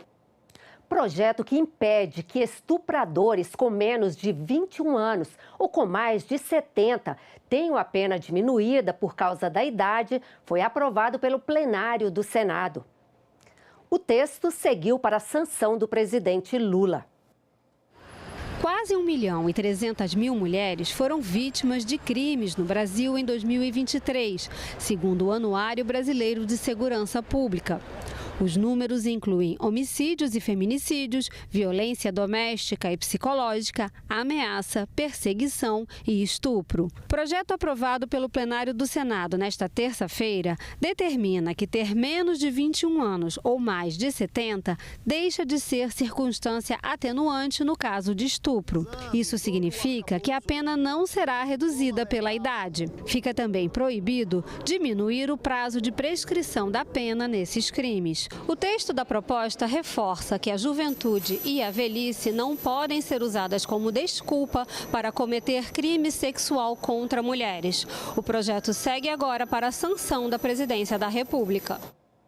Outro projeto aprovado no plenário do Senado trata de violência nas escolas. O texto endurece as penas para crimes cometidos no ambiente escolar. A violência dentro das escolas vem aumentando nos últimos 10 anos. Em 2013, foram registrados 3.771 casos. Já em 2023, foram 13.117, segundo o Fórum Brasileiro de Segurança Pública. Metade das ocorrências envolve violência física. Também em 2023, aconteceram 15 ataques de violência extrema contra escolas, que deixaram 9 mortos e 29 feridos. O aumento do número de homicídios e casos de lesão corporal tem provocado evasão escolar. Mas as penas para esses crimes praticados em escolas devem ser maiores. O plenário do Senado aprovou nesta quarta-feira projeto que altera o Código Penal e a Lei de Crimes Hediondos e aumenta a punição nesses casos. A pena para homicídios passa de 6 a 20 anos de prisão para 12 a 30 anos. No caso de lesão corporal corporal dolosa intencional, a pena atual é de prisão de 3 meses a 1 ano, podendo chegar a 4 ou 12 anos se for seguida de morte. O texto aprovado aumenta a punição de 1 a 2 terços. As penas serão ainda maiores se a vítima for pessoa com deficiência ou doença limitante, ou se o autor for parente, tutor, empregador da vítima ou ainda funcionário da instituição de ensino. O projeto também inclui o crime cometido em ambiente escolar no rol de crimes hediondos. Com isso, não haverá a possibilidade de fiança e o início do cumprimento já é em regime fechado. O projeto que consolida as leis eleitorais e partidárias e cria um novo Código Eleitoral foi debatido na Comissão de Constituição e Justiça, mas ainda não foi votado. Os senadores esperam chegar a um entendimento para a votação da proposta até 9 de julho. Antes mesmo do relator, senador Marcelo Castro, dar parecer sobre as últimas emendas apresentadas, o senador Eduardo Girão apresentou requerimento para adiar a votação. Entendo que o adiamento da votação permitirá que o debate avance com a devida responsabilidade e maturação, garantindo que cada ponto seja examinado com rigor técnico, jurídico e político. O relator justificou que o tema já estava maduro para ser votado. Essa matéria era para ter entrado em vigor para a eleição de 2022. Não foi votada a tempo. Era para entrar em vigor na eleição de 2024. Não foi votado a tempo. Se nós não votarmos até o final de setembro deste ano, ela não vigorará para 2026. Então, não vejo por que a gente protelar mais. E olha aí a esperteza do nosso colega senador Girão. Ele está pedindo a prorrogação para o dia 22 de julho, quando nós já estaremos no recesso. Está jogando a matéria para o segundo semestre. Outros senadores reforçaram o pedido para adiar a votação e apontaram pontos ainda sem consenso, como a quarentena de 2 anos para juízes, policiais, membros do Ministério Público e militares que quiserem se candidatar. A quarentena não está restrita a militares fardados, não. Está colocando guarda municipal, colocando todo mundo. E não faz o menor sentido constitucional. Eu estou praticando ou tentando praticar uma discriminação contra categorias que se dedicam à segurança pública, com base em ilações. Imagine, Vossa Excelência, médico consagrado, tem que ser proibido 2 anos antes de operar, porque cada paciente ser operado sai com uma gratidão muito grande, porque o senhor fez um bom trabalho. Imagina o senador da República, que a cada ano pode levar para o seu estado em torno de 100 milhões de reais em emendas. Ele pode concorrer dentro do cargo. O governador que assina a ordem de serviço concorre no cargo. O guarda da esquina não. Porque alguém decidiu que ele pode influenciar demasiadamente uma eleição. Isso não faz o menor sentido. Uma operação policial conduzida direcionadamente, ela inviabiliza uma eleição há 1 ano antes. Não é um caso ou outro que a gente tem, depois da operação feita, o desastre feito com a reputação de uma pessoa, e depois isso cai por terra e aquela pessoa está destruída. Senadores de oposição apontaram outras discordâncias, principalmente com relação ao uso da tecnologia nas eleições. Não se pode fazer censura prévia, nem se pode banir perfis ou conteúdo de cidadãos se não houver uma motivação judicial e a comprovação de que há um ilícito. Aqui se chega a um detalhamento de que fatos sabidamente verídicos são crimes, ok, na contramão do que diz o acordo do eminente ministro Alexandre de Moraes. Mas isso vai mais adiante, que você deveria ter esse conhecimento. Imagine que eu vá conversar com o eminente senador Marcelo Castro e ele me conte um caos do Piauí. E eu, acreditando na fé pública do eminente senador, eu propague essa ideia. Mas era uma brincadeira, um xiste.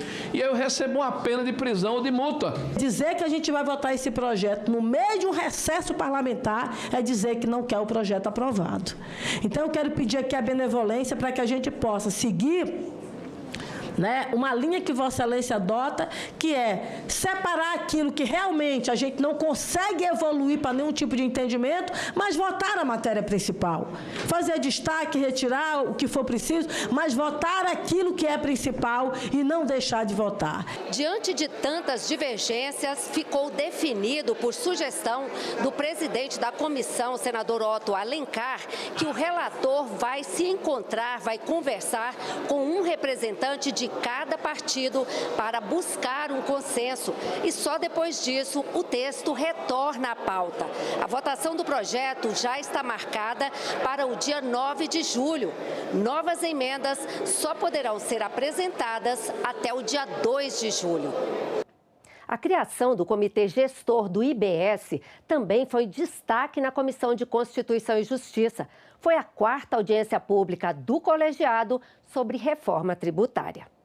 O Comitê Gestor do Imposto sobre Bens e Serviços é um órgão especial responsável por coordenar o IBS, tributo criado ano passado pela reforma tributária para substituir os atuais ICMS, tributo estadual, e o ISS, municipal. O comitê já foi criado temporariamente, mas precisa ser implementado de forma definitiva até o final deste ano.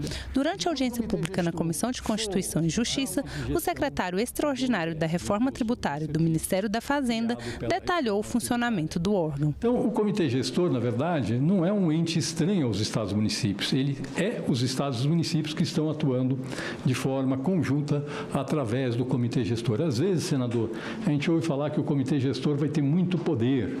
Na verdade, não. A função do Comitê Gestor são funções de natureza administrativa, operacional. Ele, inclusive, não tem poder, por exemplo, ao contrário do CONFAS hoje. O CONFAS pode conceder benefícios fiscais, autorizar a concessão de benefícios fiscais. O Comitê Gestor não tem esta competência.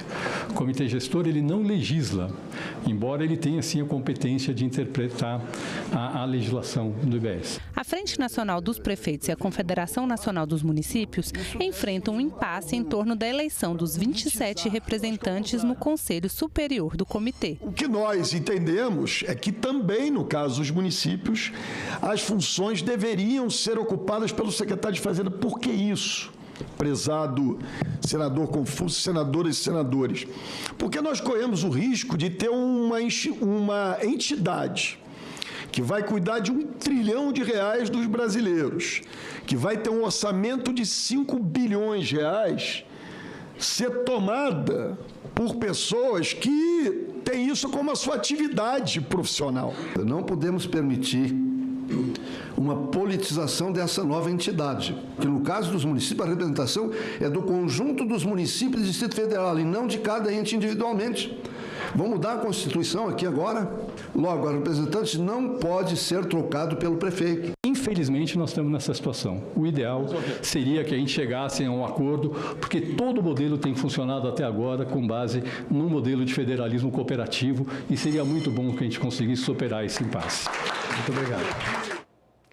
A redução da jornada de trabalho sem perda salarial para o trabalhador foi discutida em uma audiência pública da Comissão de Assuntos Sociais. Veja alguns dos pontos debatidos. Trabalhar menos horas por dia ou apenas 4 dias por semana, sem ter o salário reduzido. É o sonho de todo trabalhador e uma reivindicação antiga dos trabalhadores brasileiros. Na Constituinte de 88, a jornada, que era de 48 horas semanais, foi reduzida para 44 horas. O que se discute agora é a redução para 40 horas semanais, uma recomendação que a OIT, Organização Internacional do Trabalho, vem fazendo desde 1962. A redução da jornada é uma questão de saúde pública, defendem trabalhadores. A redução da jornada e o fim da escala 6x1 são medidas de saúde pública, de proteção coletiva. Se a gente reduz, automaticamente você diminui a exposição, diminui o ataque à saúde e ao perigo que o trabalhador e a trabalhadora corre no dia a dia de trabalho. O problema do burnout, distúrbios psíquicos, a exaustão extrema, problema da depressão, da irritabilidade, a ansiedade e outros atingem hoje mais de 30% dos trabalhadores e trabalhadoras brasileiras.